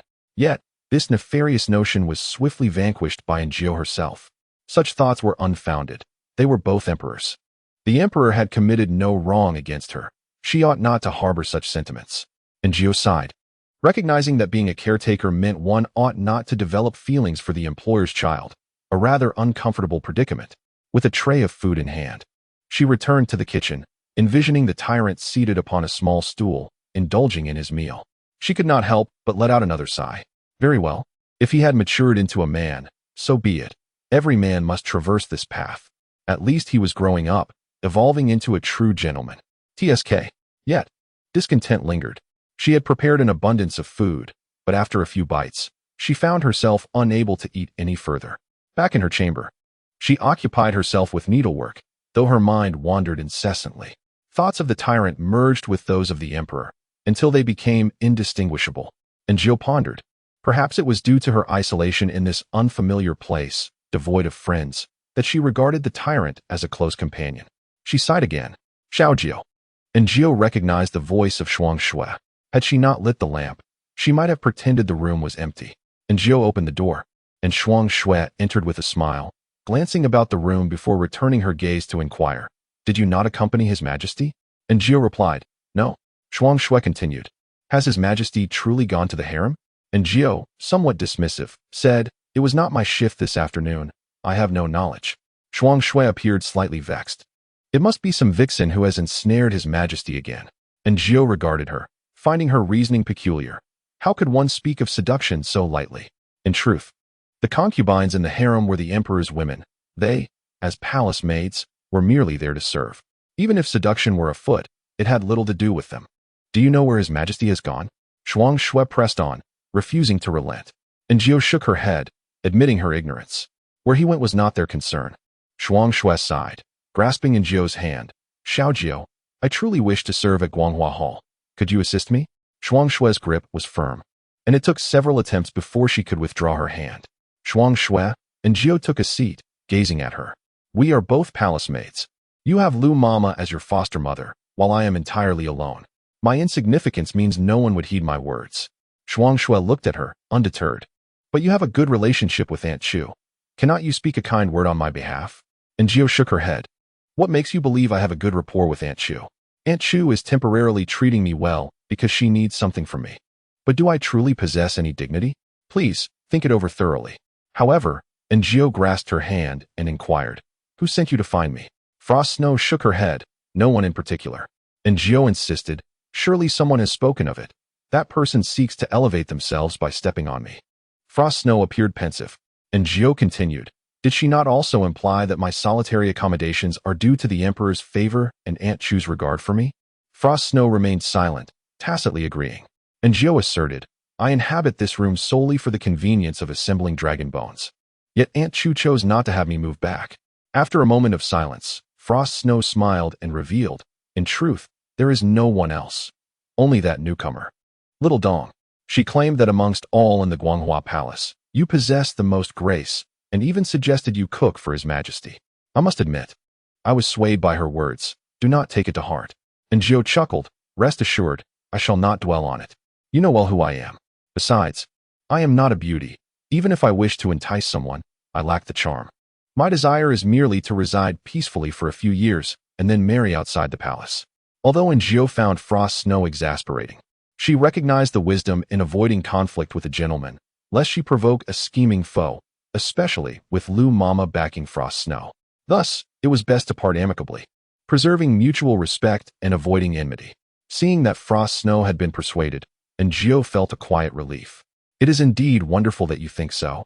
This palace offers little of value," Frost Snow concurred, rising to leave. "You carry on with your tasks. I shall return another day to visit." Aaargh smiled, "Very well." Frost Snow, still smiling, approached the door, opened it, only to find her smile freeze in place. Standing at the threshold was the emperor, nearly 2 meters tall, blocking the entrance. With an impatient tug, he pulled her out and entered, shutting the door behind him in one fluid motion.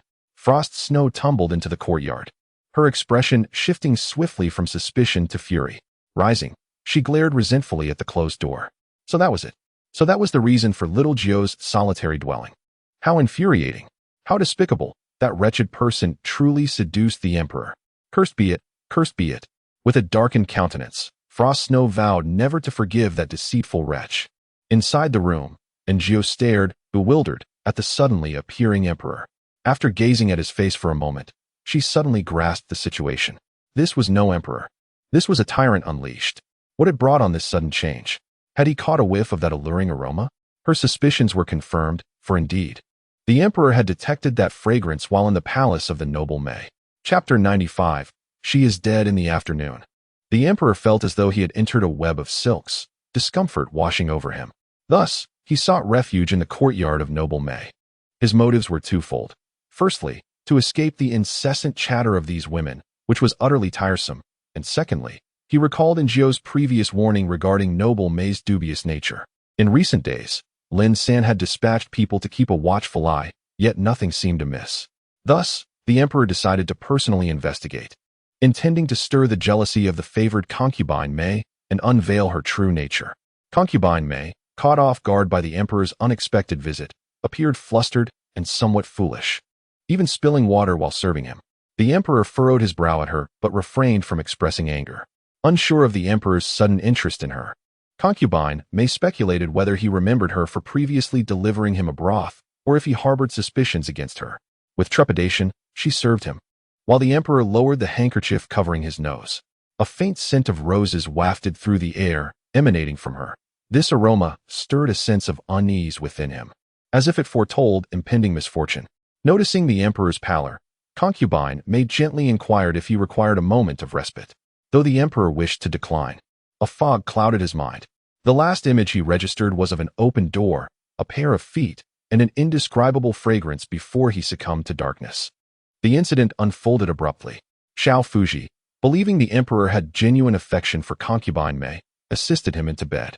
Concubine May smiled and reassured, "You need not worry, Fuji. I shall attend to His Majesty."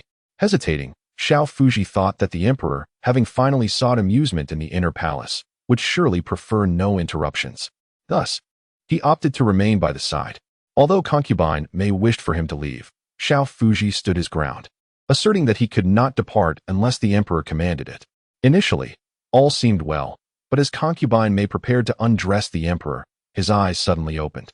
Upon witnessing his gaze, Xiao Fuji sensed something was amiss. The ominous presence had arrived. Recalling the near-fatal encounter with Eunuch Li, Xiao Fuji instinctively took a step back. Meanwhile, Concubine May, still oblivious to the shift in atmosphere, tenderly attempted to remove the emperor's garments, only to be forcefully kicked from the bed. Following this, the tyrant ransacked the room, occasionally sniffling as if searching for something. Xiao Fuji remained silent in the corner, wishing for a crevice to hide within, fearing the emperor's gaze. Yet, the tyrant paid him no mind, and after a fruitless search, he stormed out, carrying the unconscious Concubine May into the night. "Your Majesty." Xiao Fuji stared blankly at the retreating figures, feeling utterly drained. This was the most arduous day of his career, without contest. "Master, save me. Help me." Within the room, Gio gazed at the tall, handsome figure in a daze. "What brings you here?" she wondered. "I found it," exclaimed the tyrant, uttering those 3 words before leading Gio outside. There, she spotted Shuangxue, standing not far away, her eyes filled with resentment as they locked onto her. Gio narrowed her eyes. The tyrant paid little heed to the details. He clasped Gio and leapt onto the rooftop, swiftly vanishing into the night. With each journey taken, the path became increasingly familiar, and Gio vaguely recalled it was the route to the splendid palace. Indeed, it was not long before they found themselves in the courtyard of the splendid palace. The tyrant pushed open the door, cast a glance at Gio, and gestured for her to follow. Gio complied, entering the room and igniting a lamp. When she finally discerned the figure lying on the floor, her mind froze for a full minute. "Is this Consort May?" Gio inquired. The tyrant, unfamiliar with her identity, pointed at Consort May with a grave expression, stating, "The scent belongs to her." and Gio quickly grasped his implication. It was likely that the emperor had encountered consort May in the harem earlier that afternoon and subsequently recognized her scent, prompting the tyrant's arrival. Believing he had found the perpetrator, the tyrant drew his dagger and approached consort May, gripping her hair, intent on slitting her throat. "Stop. Please, don't." And Gio hastily interjected. Consort May was connected to the assassin from the previous autumn hunt. If she were to die, they would lose the chance to uncover her accomplices. Furthermore, her scent was tied to the death of Consort Chun, and she might possess crucial information. It was imperative that she remain alive. The tyrant tilted his head, gazing at Gio in confusion. Gio patiently explained, "She is still quite young. When Consort Chun died, she had yet to enter the palace. It cannot be her. We must extract the identity of the true murderer from her." The tyrant, though not foolish, displayed a flicker of cleverness at times, and Gio's words resonated with him. He pointed at Consort May and instructed Gio, "Ask her." Gio approached, attempting to lift Consort May but found her unresponsive. She checked for breath. None. She was dead. Gio's body stiffened as she looked up at the tyrant, who stood like a child, intently watching her, waiting for her to reveal the identity of the one who had slain his mother. "Your Majesty, did you kill her?" Gio inquired, each word laced with an underlying fear. Would there come a day when her disobedience might lead to her own demise at the hands of the tyrant? For the first time, she comprehended the value of life in the eyes of the tyrant. Nothing at all. Upon hearing her words, the tyrant approached, kicked Consort May, and looked at Gio with a puzzled expression. "Humph. Useless," he scoffed, turning away, entirely indifferent to Consort May's fate. Gio rose to her feet, stating, "We must summon Eunuch Li and the physician Jiang. He should examine the corpse to determine how Consort May met her end. If the tyrant were the one who killed her, he would not have just contemplated slitting her throat. If it was not the tyrant, then who was it?" Lost in thought, she turned around only to find the tyrant had retreated beneath the bed. Their eyes met, and his were filled with terror, his body rigid and motionless. Gio called out to him several times, but he remained unresponsive, as if ensnared in some dreadful memory. At that moment, noises from outside broke the stillness. Gio heard footsteps, followed by the door creaking open, revealing the long-absent physician Jiang accompanied by Lin San and others. "What do you intend to do?" Gio questioned, increasingly uneasy, as Lin San and his companions did not appear to be merely there to escort someone away. As the situation unfolded, it became evident that Lin San and his associates were attempting to forcibly extract him. "What are you doing?" he exclaimed, gripped by fear, unable to contain herself. Gio pondered whether the tyrant had truly lost his composure. Would such violent abduction not lead to dire consequences? Dr. Jiang cast her a sidelong glance, remarking, "Many witnessed him taking away concubine May. Now that she is dead, by tomorrow, this incident will spread throughout the capital. Your cousin is the emperor. While he may be a ruthless ruler, he must not appear as a madman. Do you understand?" Discussing this matter with a palace maid was already a concession, considering Gio's unique significance to the emperor. Furrowing her brow, Gio recognized the truth in Dr. Jiang's words, yet she protested. But it was not His Majesty who committed murder. Concubine May colluded with assassins to kill the emperor, and he only retaliated in self-defense. Dr. Jiang replied, "The people outside are not fools." Gio asserted, "I am aware, I possess evidence." Dr. Jiang intervened, halting Lin San and his companions. "Speak," he commanded. Chapter 96. Telling a story, Gio swiftly organized the threads of information in her mind. During the autumn hunt, an attempt was made on the emperor's life. Both he and I heard the voice of one conspirator, concubine May. The emperor must have dispatched someone to monitor her, and I suspect his sudden visit to her palace today was a test. Unfortunately, he fell into a trap and inadvertently killed concubine May, but she is not innocent. Leaning closer, Gio whispered to Dr. Jiang about the peculiar fragrance. Since Dr. Jiang could summon the shadow guards, his position must be extraordinary. The emperor clearly trusted him enough to act in emergencies. Thus, Gio confided the secret of the fragrance to him. If concubine May was not inherently fragrant, someone must have been instigating chaos from behind the scenes. The source of this fragrance was crucial, given the sudden nature of the incident. Those within concubine May's palace remained under their control. A night of interrogation would surely yield some clues. Dr. Jiang, unlike his usual gentle demeanor, scrutinized Gio for a moment before stating, "The emperor must make an appearance at tomorrow's morning court." Gio, puzzled, wondered why such a grand display was necessary even with concubine May's death. After all, in dramas, emperors often executed individuals without a second thought, especially regarding matters of the harem. Dr. Jiang sensed her confusion and explained, concubine May's fate is not the primary concern. It is the court's reaction that matters.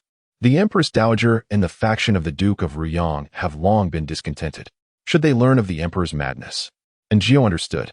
As Dr. Jiang had articulated, an emperor could be tyrannical, incompetent, or foolish. Anything was permissible as long as one held the title. However, madness was unacceptable. No one would tolerate a madman on the throne. The Empress Dowager and the Duke of Ruyang supporters would undoubtedly exploit this situation. Thus, the emperor must present himself tomorrow, unblemished and in good stead. Dr. Jiang immediately dispatched individuals to investigate those within concubine May's palace, and then turned to Jiao, inquiring, "How shall we extract him?" He gazed beneath the bed at the emperor, feeling both a headache and trepidation at the prospect of an intense revolt. They were all too aware of the emperor's formidable skills, which would undoubtedly yield undesirable consequences and perhaps even attract the attention of those outside. In any case, it was a last resort. If the maid had a solution, Dr. Jiang was willing to allow her to attempt it. After all, it was merely an experiment. "You all may leave," and Jiao instructed Dr. Jiang and the others. Dr. Jiang replied, "You know he is dangerous. Should we depart, and he suddenly becomes violent, no one would be able to save you." And Jiao sighed with relief.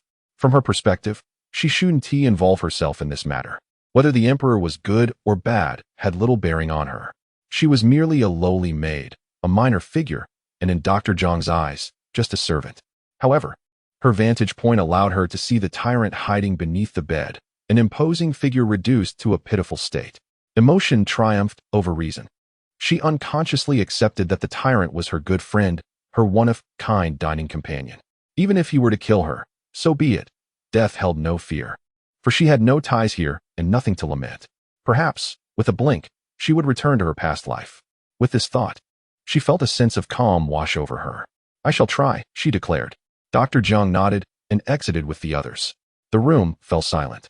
And Jiao approached and knelt down. "Your Majesty, it is I, Xiao Jiao." As she spoke, she peered to catch a glimpse of him. The tyrant opened his large, beautiful eyes, looking as forlorn as a damp puppy.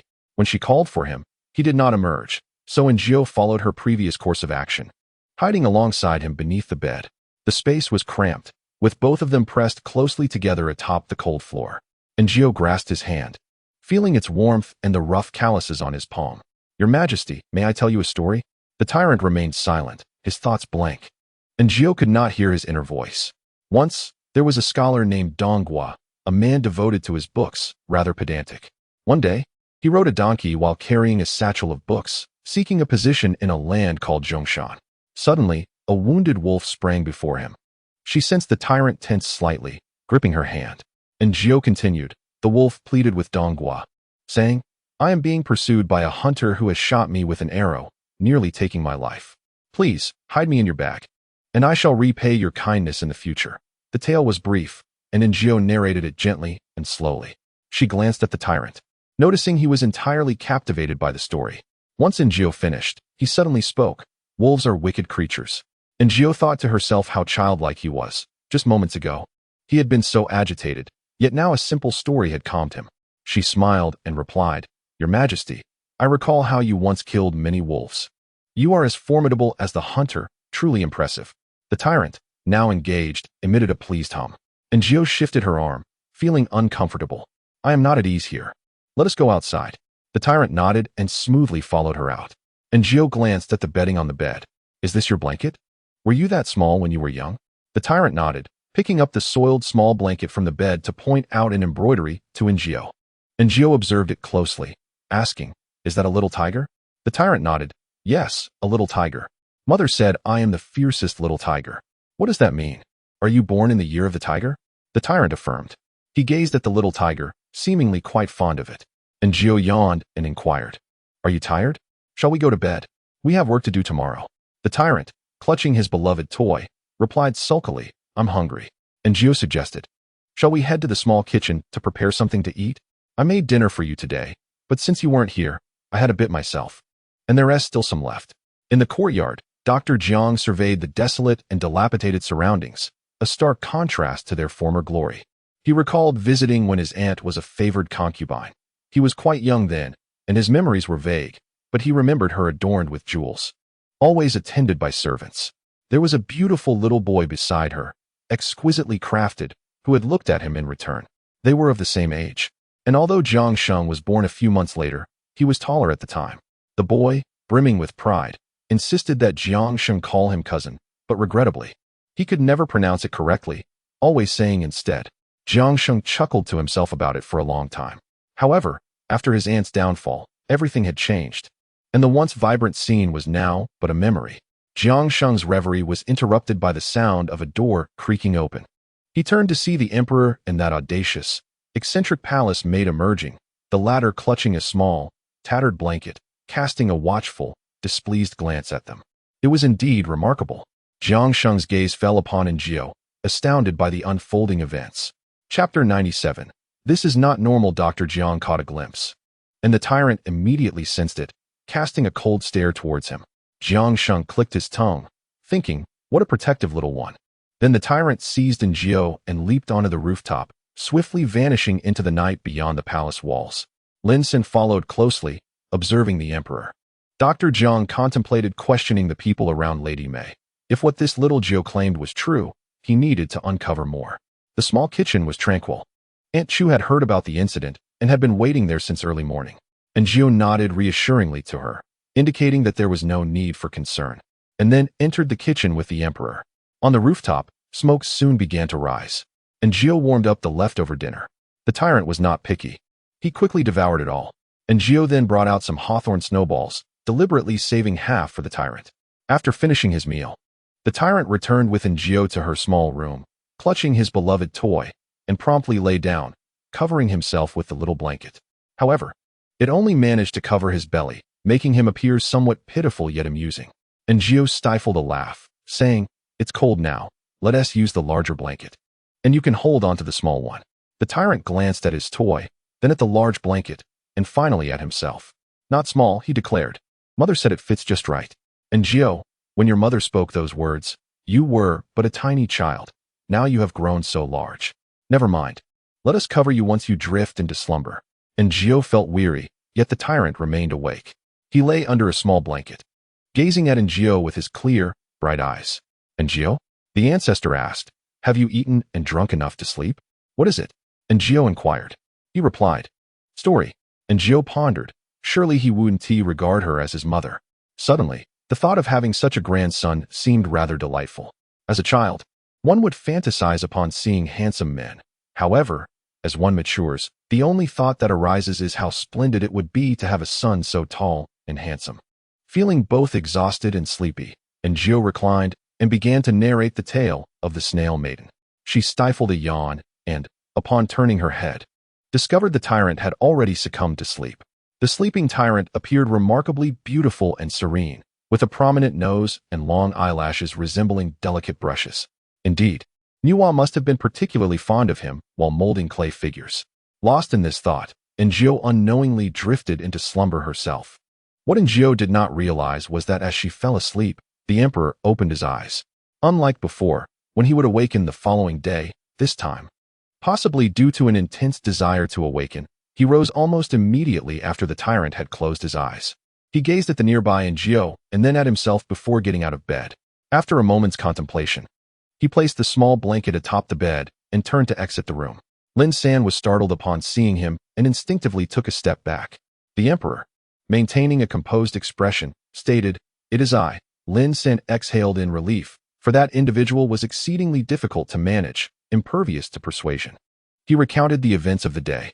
The emperor frowned slightly, glancing towards Aaargh's small chamber. "First, seek out Jiang Sheng." Jiang Sheng was in the dungeons of the judicial department, seated and wiping the specks of blood from his face. "You lot, a bunch of servants. Why endure when Lady May has perished?" Jiang Sheng's smile was gentle, yet to these individuals, it appeared chillingly terrifying. Several palace maids and eunuchs fainted in fear. Jiang Sheng ordered others to douse them with water to awaken them. "Jiang Tai, I beg you, we truly know nothing," they protested in unison. Jiang Sheng sighed. "Perhaps that is so. After all, Lady Mei would not have disclosed any plot against His Majesty to you. Upon hearing of the assassination attempt, their faces paled. Now, speak of what you do know. With whom did Lady Mei maintain the closest relations? What were her preferred foods, drinks, and spices, and from where did they originate? Has she exhibited any suspicious behavior of late? Prompted by Jiang Sheng's inquiries, a few eunuchs and palace maids recalled certain details. Lady Mei was quite close with Lady Qin. Yes, Lady Qin was nearly attacked in the Imperial Garden last time, and Lady Mei even went to visit her. The spices used by the lady were all her own concoctions. She favored pears, and some of her belongings were purchased from outside the palace. The group chimed in, each contributing whatever they could, regardless of its potential relevance. Jiang Sheng raised an eyebrow. And who is Lady Qin? The emperor's harem was indeed vast, and Jiang Sheng found it difficult to recall many of the women within. As autumn arrived in the imperial garden, the emperor made his presence known. And so did concubine Qin, though it seemed His Majesty did not favor her and displayed considerable displeasure.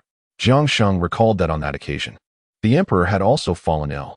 Considering what Xiaojiu had mentioned, it was highly likely that the cause was related to some scent. He commanded, summon someone to investigate concubine Qin. After issuing this cold directive, he instructed that the individual who had brought items for noble Lady Mei from outside the palace be brought forth. The man was a guard named Lin Dahai. While others may have been unaware, the guards knew well that although Jiang Sheng held the nominal title of imperial physician, his medical skills were rather lacking.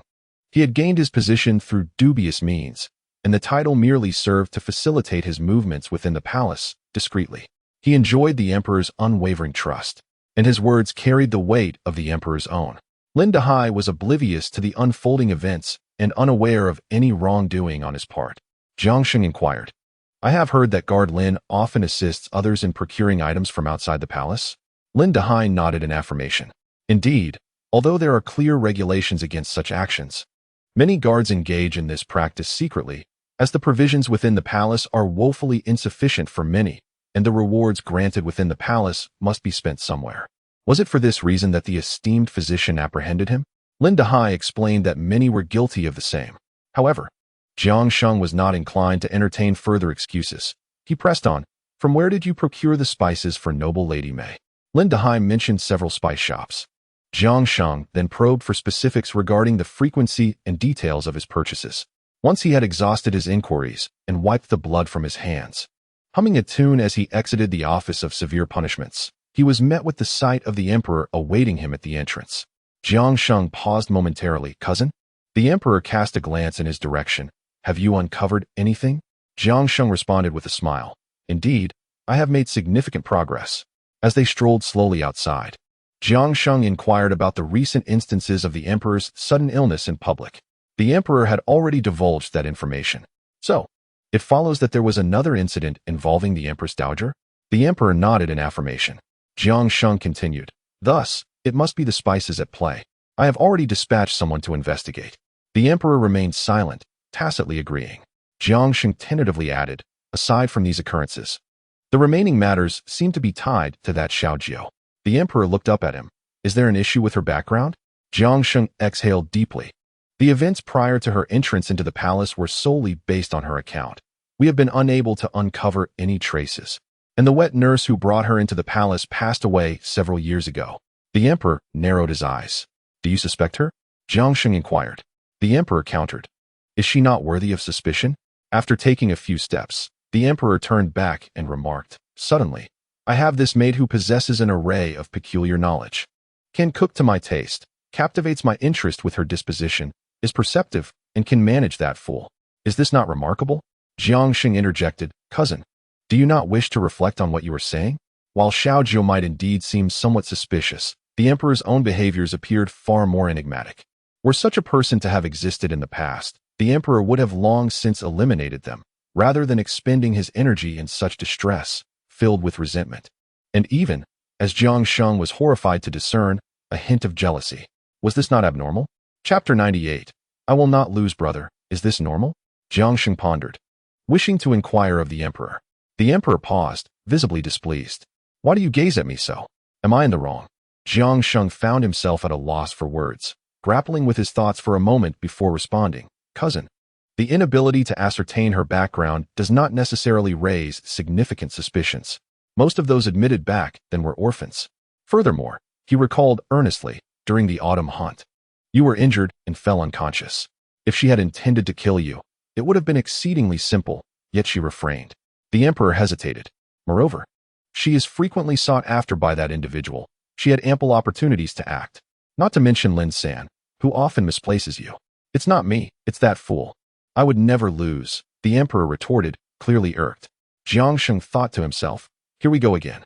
The emperor, despite his imposing exterior, revealed his true nature when he spoke too much, reminiscent of that elusive mushroom from years past, which greatly tarnished his image. Thus, Jiang Sheng articulated, what I mean is, if she truly wished to harm you, she had countless chances to do so, yet she did not. Perhaps she harbors her own intentions, but it is certainly not to take your life. In essence, everyone possesses their own agendas. The women in the harem seek affection and favor, while the officials in the court aspire for wealth and glory. It is not surprising that everyone has their own motives and desires. The emperor scoffed. Then she must be trying to entice me, to capture my attention. Jiang Sheng conceded that this perspective was not entirely unfounded. Regardless of whether this little Jiao was truly clever, she had succeeded. Moreover, preparations were necessary for the upcoming court assembly. However, the emperor declared, I have conceived an idea. And Jiao was plagued by a nightmare. In her dream, she and the tyrant hid beneath the bed, witnessing the assailant, a creature with a monstrous head, who opened its gaping maw and devoured the tyrant whole. And Jiao gasped, abruptly awakening. As dawn broke, the servants rose. And Jiao suddenly recalled something. The emperor's position was already vacant, leaving only the pitiable little quilt he had once occupied, still huddled together. She picked it up and examined it. The small tiger embroidered upon it was poorly executed, askew and uneven. It was evident that the embroiderer had put in effort. Yet alas, their skills were lacking. In the palace, where the elite utilized exquisite items, and Jiao surmised that this little tiger must have been stitched by pure concubine. After neatly placing the quilt back, she proceeded to wash up and then to breakfast. Xia, Xiao, and Dong were all present. Xiao Dong was quite animated, though Xia and Xiao appeared disinterested in conversing with her. Upon seeing Xiao Dong, and Jiao was reminded of Shuang Shui, and a cold sneer arose within her heart. In the workplace, the arrival of an obnoxious colleague is akin to introducing a troublesome element into one's duties.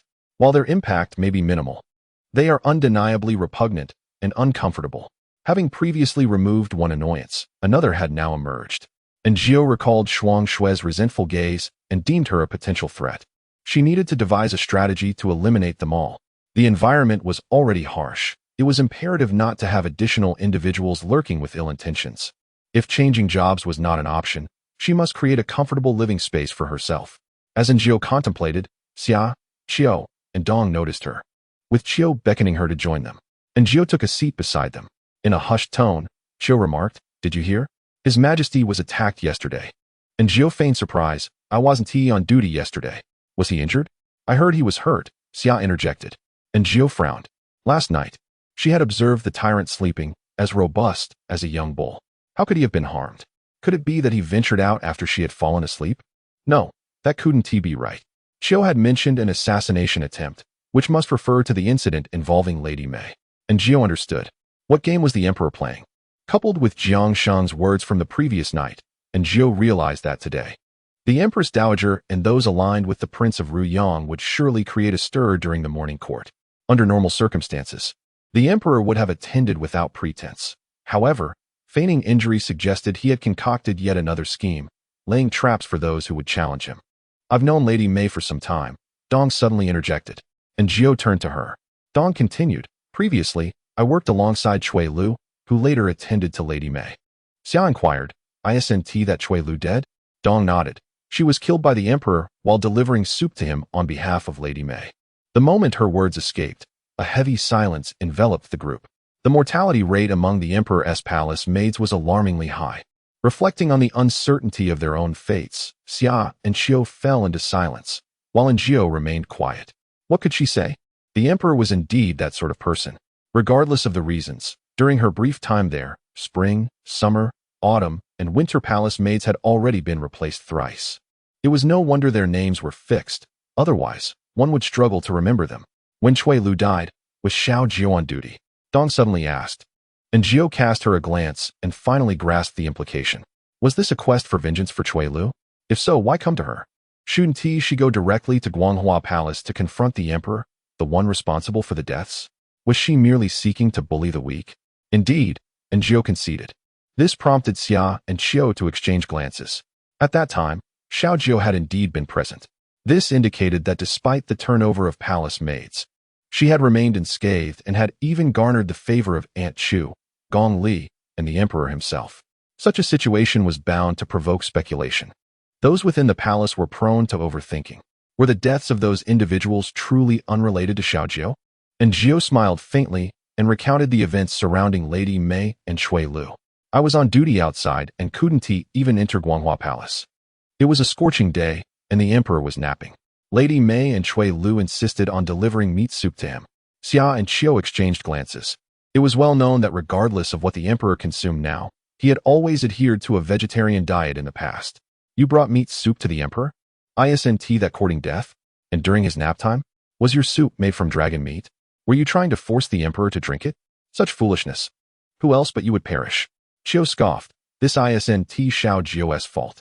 If I were in her position, I wouldn't dare to enter either. Xia added. I'm afraid of the emperor now. Dong looked at Jiao, falling silent once more. The emperor, having sustained an injury, did not attend court. Within the imperial harem, all who witnessed the removal of consort Mei were detained, ensuring no information leaked. Consequently, this morning, rumors of the emperor's madness intensified, intertwined with tales of an assassination attempt. Some believed that the emperor could not possibly be insane. Having seen him just yesterday, they recalled his tall and handsome stature, which seemed far removed from any notion of lunacy. Others, more astute, pondered that as long as consort Mei did not wish for her own demise, it was illogical for her to attempt to assassinate the emperor at that moment.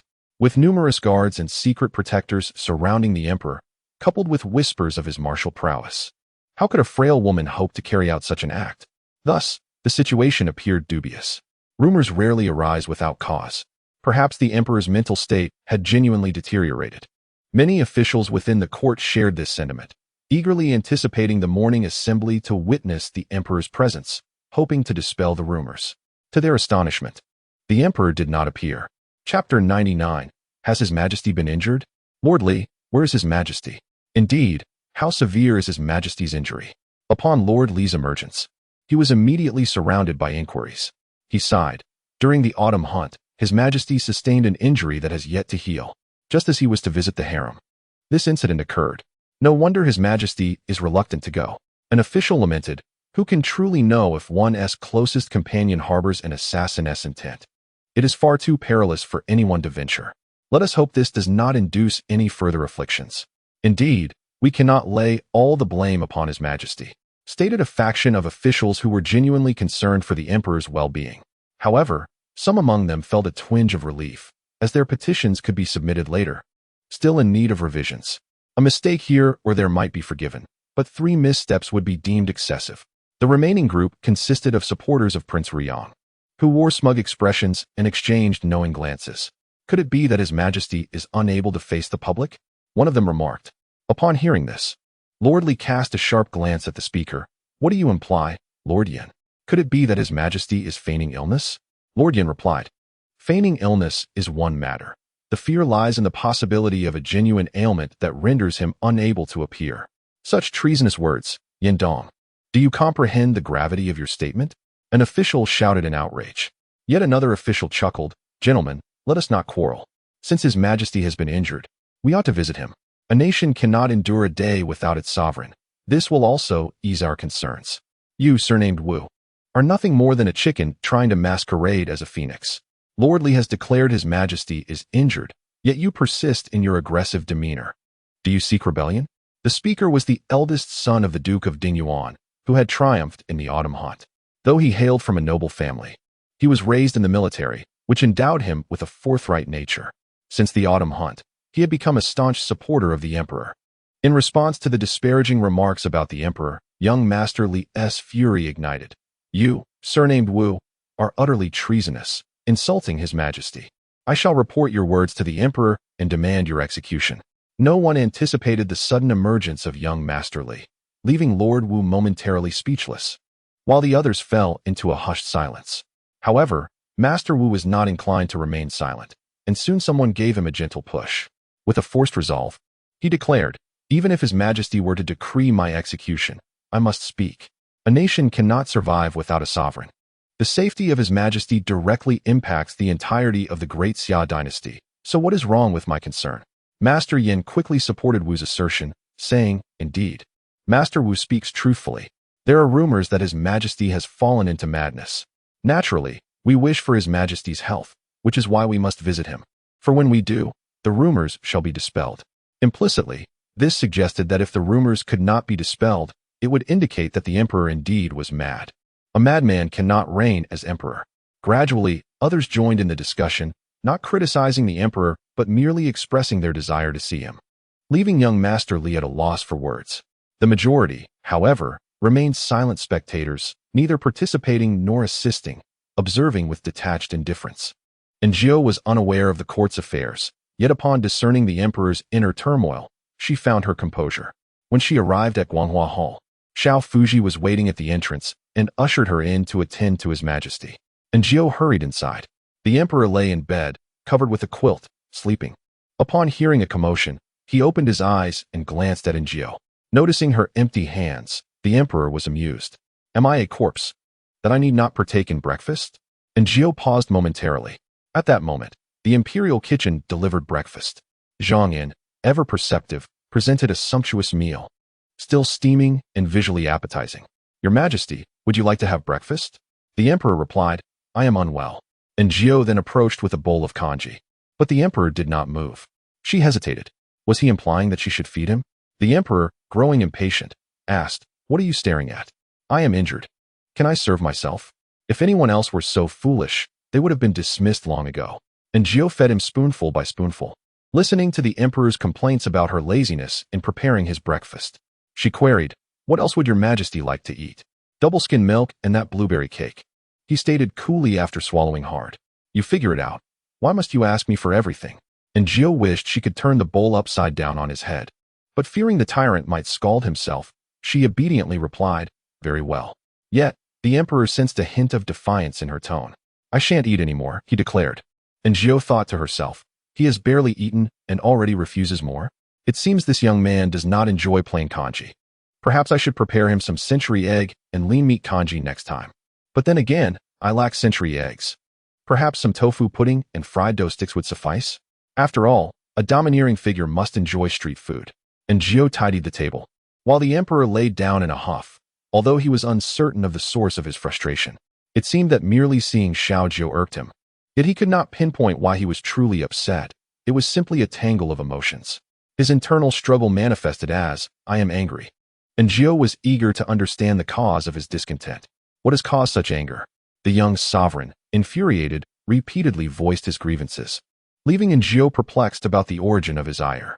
The tyrant's frustration seemed almost trivial, yet she lacked the desire to placate him, especially with his impending visit to the harem. At that moment, Xiao Fuzi entered, and before uttering a word, the emperor's voice resonated through the chamber. "Finally arrived, you fools. Today, I shall deal with you thoroughly. Damn you, Prince of Ruyang, daring to raise the price of my cotton. Cotton prices rising?" And Jiao was bewildered. What could this possibly entail? The emperor, having received a report from Xiao Fuzi regarding the situation outside, declared, "Now I understand." After Xiao Fuzi departed, he instructed Jiao, "Go to the entrance and observe what they are saying." Nodding in agreement, her curiosity about how influential figures engage in conflict piqued.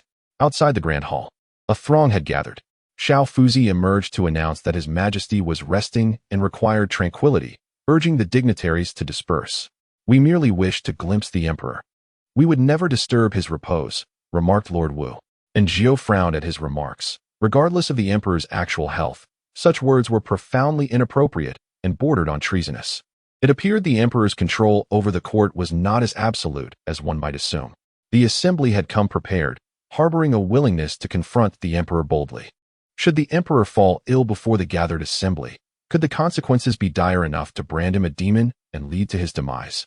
And Jiao shuddered involuntarily, feeling a pang of concern for the emperor. With her limited understanding, She could only contemplate such dire possibilities. Casting a glance back, she realized she could not see the emperor from her vantage point. Nevertheless, she felt an inexplicable connection, as if they were staring at each other across an unfathomable distance. In reality, the emperor was tending to his own wounds, blood smeared across his chest in a gruesome display, the crimson already dried and ghastly. The officials outside donned their formal robes, and while those versed in courtly matters could discern their ranks by their attire, Aaargh was oblivious to such distinctions. The officials resembled each other in their garb, all sporting hats, lean figures, and mustaches, presenting a uniform aesthetic. She could only recall the first 4 individuals in attendance. One was the victor of the autumn hunt, clearly a martial figure, while the others were unfamiliar to her. The remaining 2, animatedly vocal, seemed poised to become the scapegoats for the emperor's ire. "We have come to see His Majesty. It is only out of goodwill," proclaimed the first scapegoat, followed by the second. "We are genuinely concerned for the emperor's welfare." Their words, cloaked in false benevolence, belied their audacious intentions. They undoubtedly believed that since the emperor had not emerged in some time, and that eunuch Li was still blocking their path, their actions were secure. Thus, they were eager to act. The victor of the autumn hunt soon found himself embroiled in a dispute with them. While Aaargh observed that only a handful were actively arguing, the majority merely watched, indifferent to the unfolding drama. She shook her head in dismay.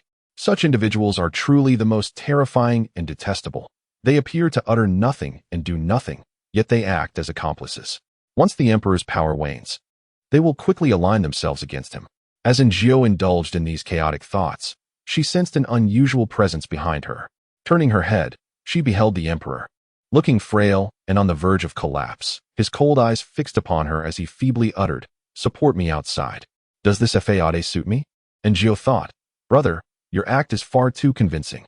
Outside, Lord Yin and Lord Wu led the charge, while young Master Li and another noble engaged in a sharp exchange of words. As others observed, 2 figures emerged from the Guanghua Hall. One was insignificant, yet all gazes were drawn to the emperor's face. His expression was frigid. Despite his attire, his frailty was evident, the color drained from his lips, and faint traces of blood-stained bandages could be discerned on his pale neck. "Your Majesty," the crowd knelt, fervently declaring, "Long live the emperor."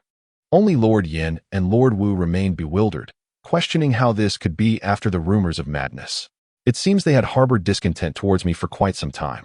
Your Majesty, spare us." "I dare not," they implored, kneeling with blank minds, sensing their doom. The emperor snorted coldly, prompting eunuch Li to hastily summon a chair. "Pray tell, what brings you all to crowd at the Guanghua Hall so early?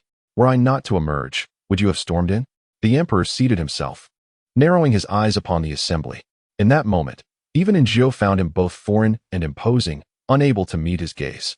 Yin Dong and Wu Shangyi, disregarding the emperor, committed an act of treason, urging the emperor to punish them as a lesson to others. Young Master Li voiced his accusations. The Duke of Dingyuan's family is indeed astute. Aaargh pondered, feeling a surge of sincerity from young Master Li. When the emperor's thoughts drifted to her, "I have encountered young Master Li before. He is remarkably composed and intelligent." Aaargh paused, casting a furtive glance at young Master Li. Could he too be feigning? Perhaps pretending to be reckless to signal his allegiance to the emperor?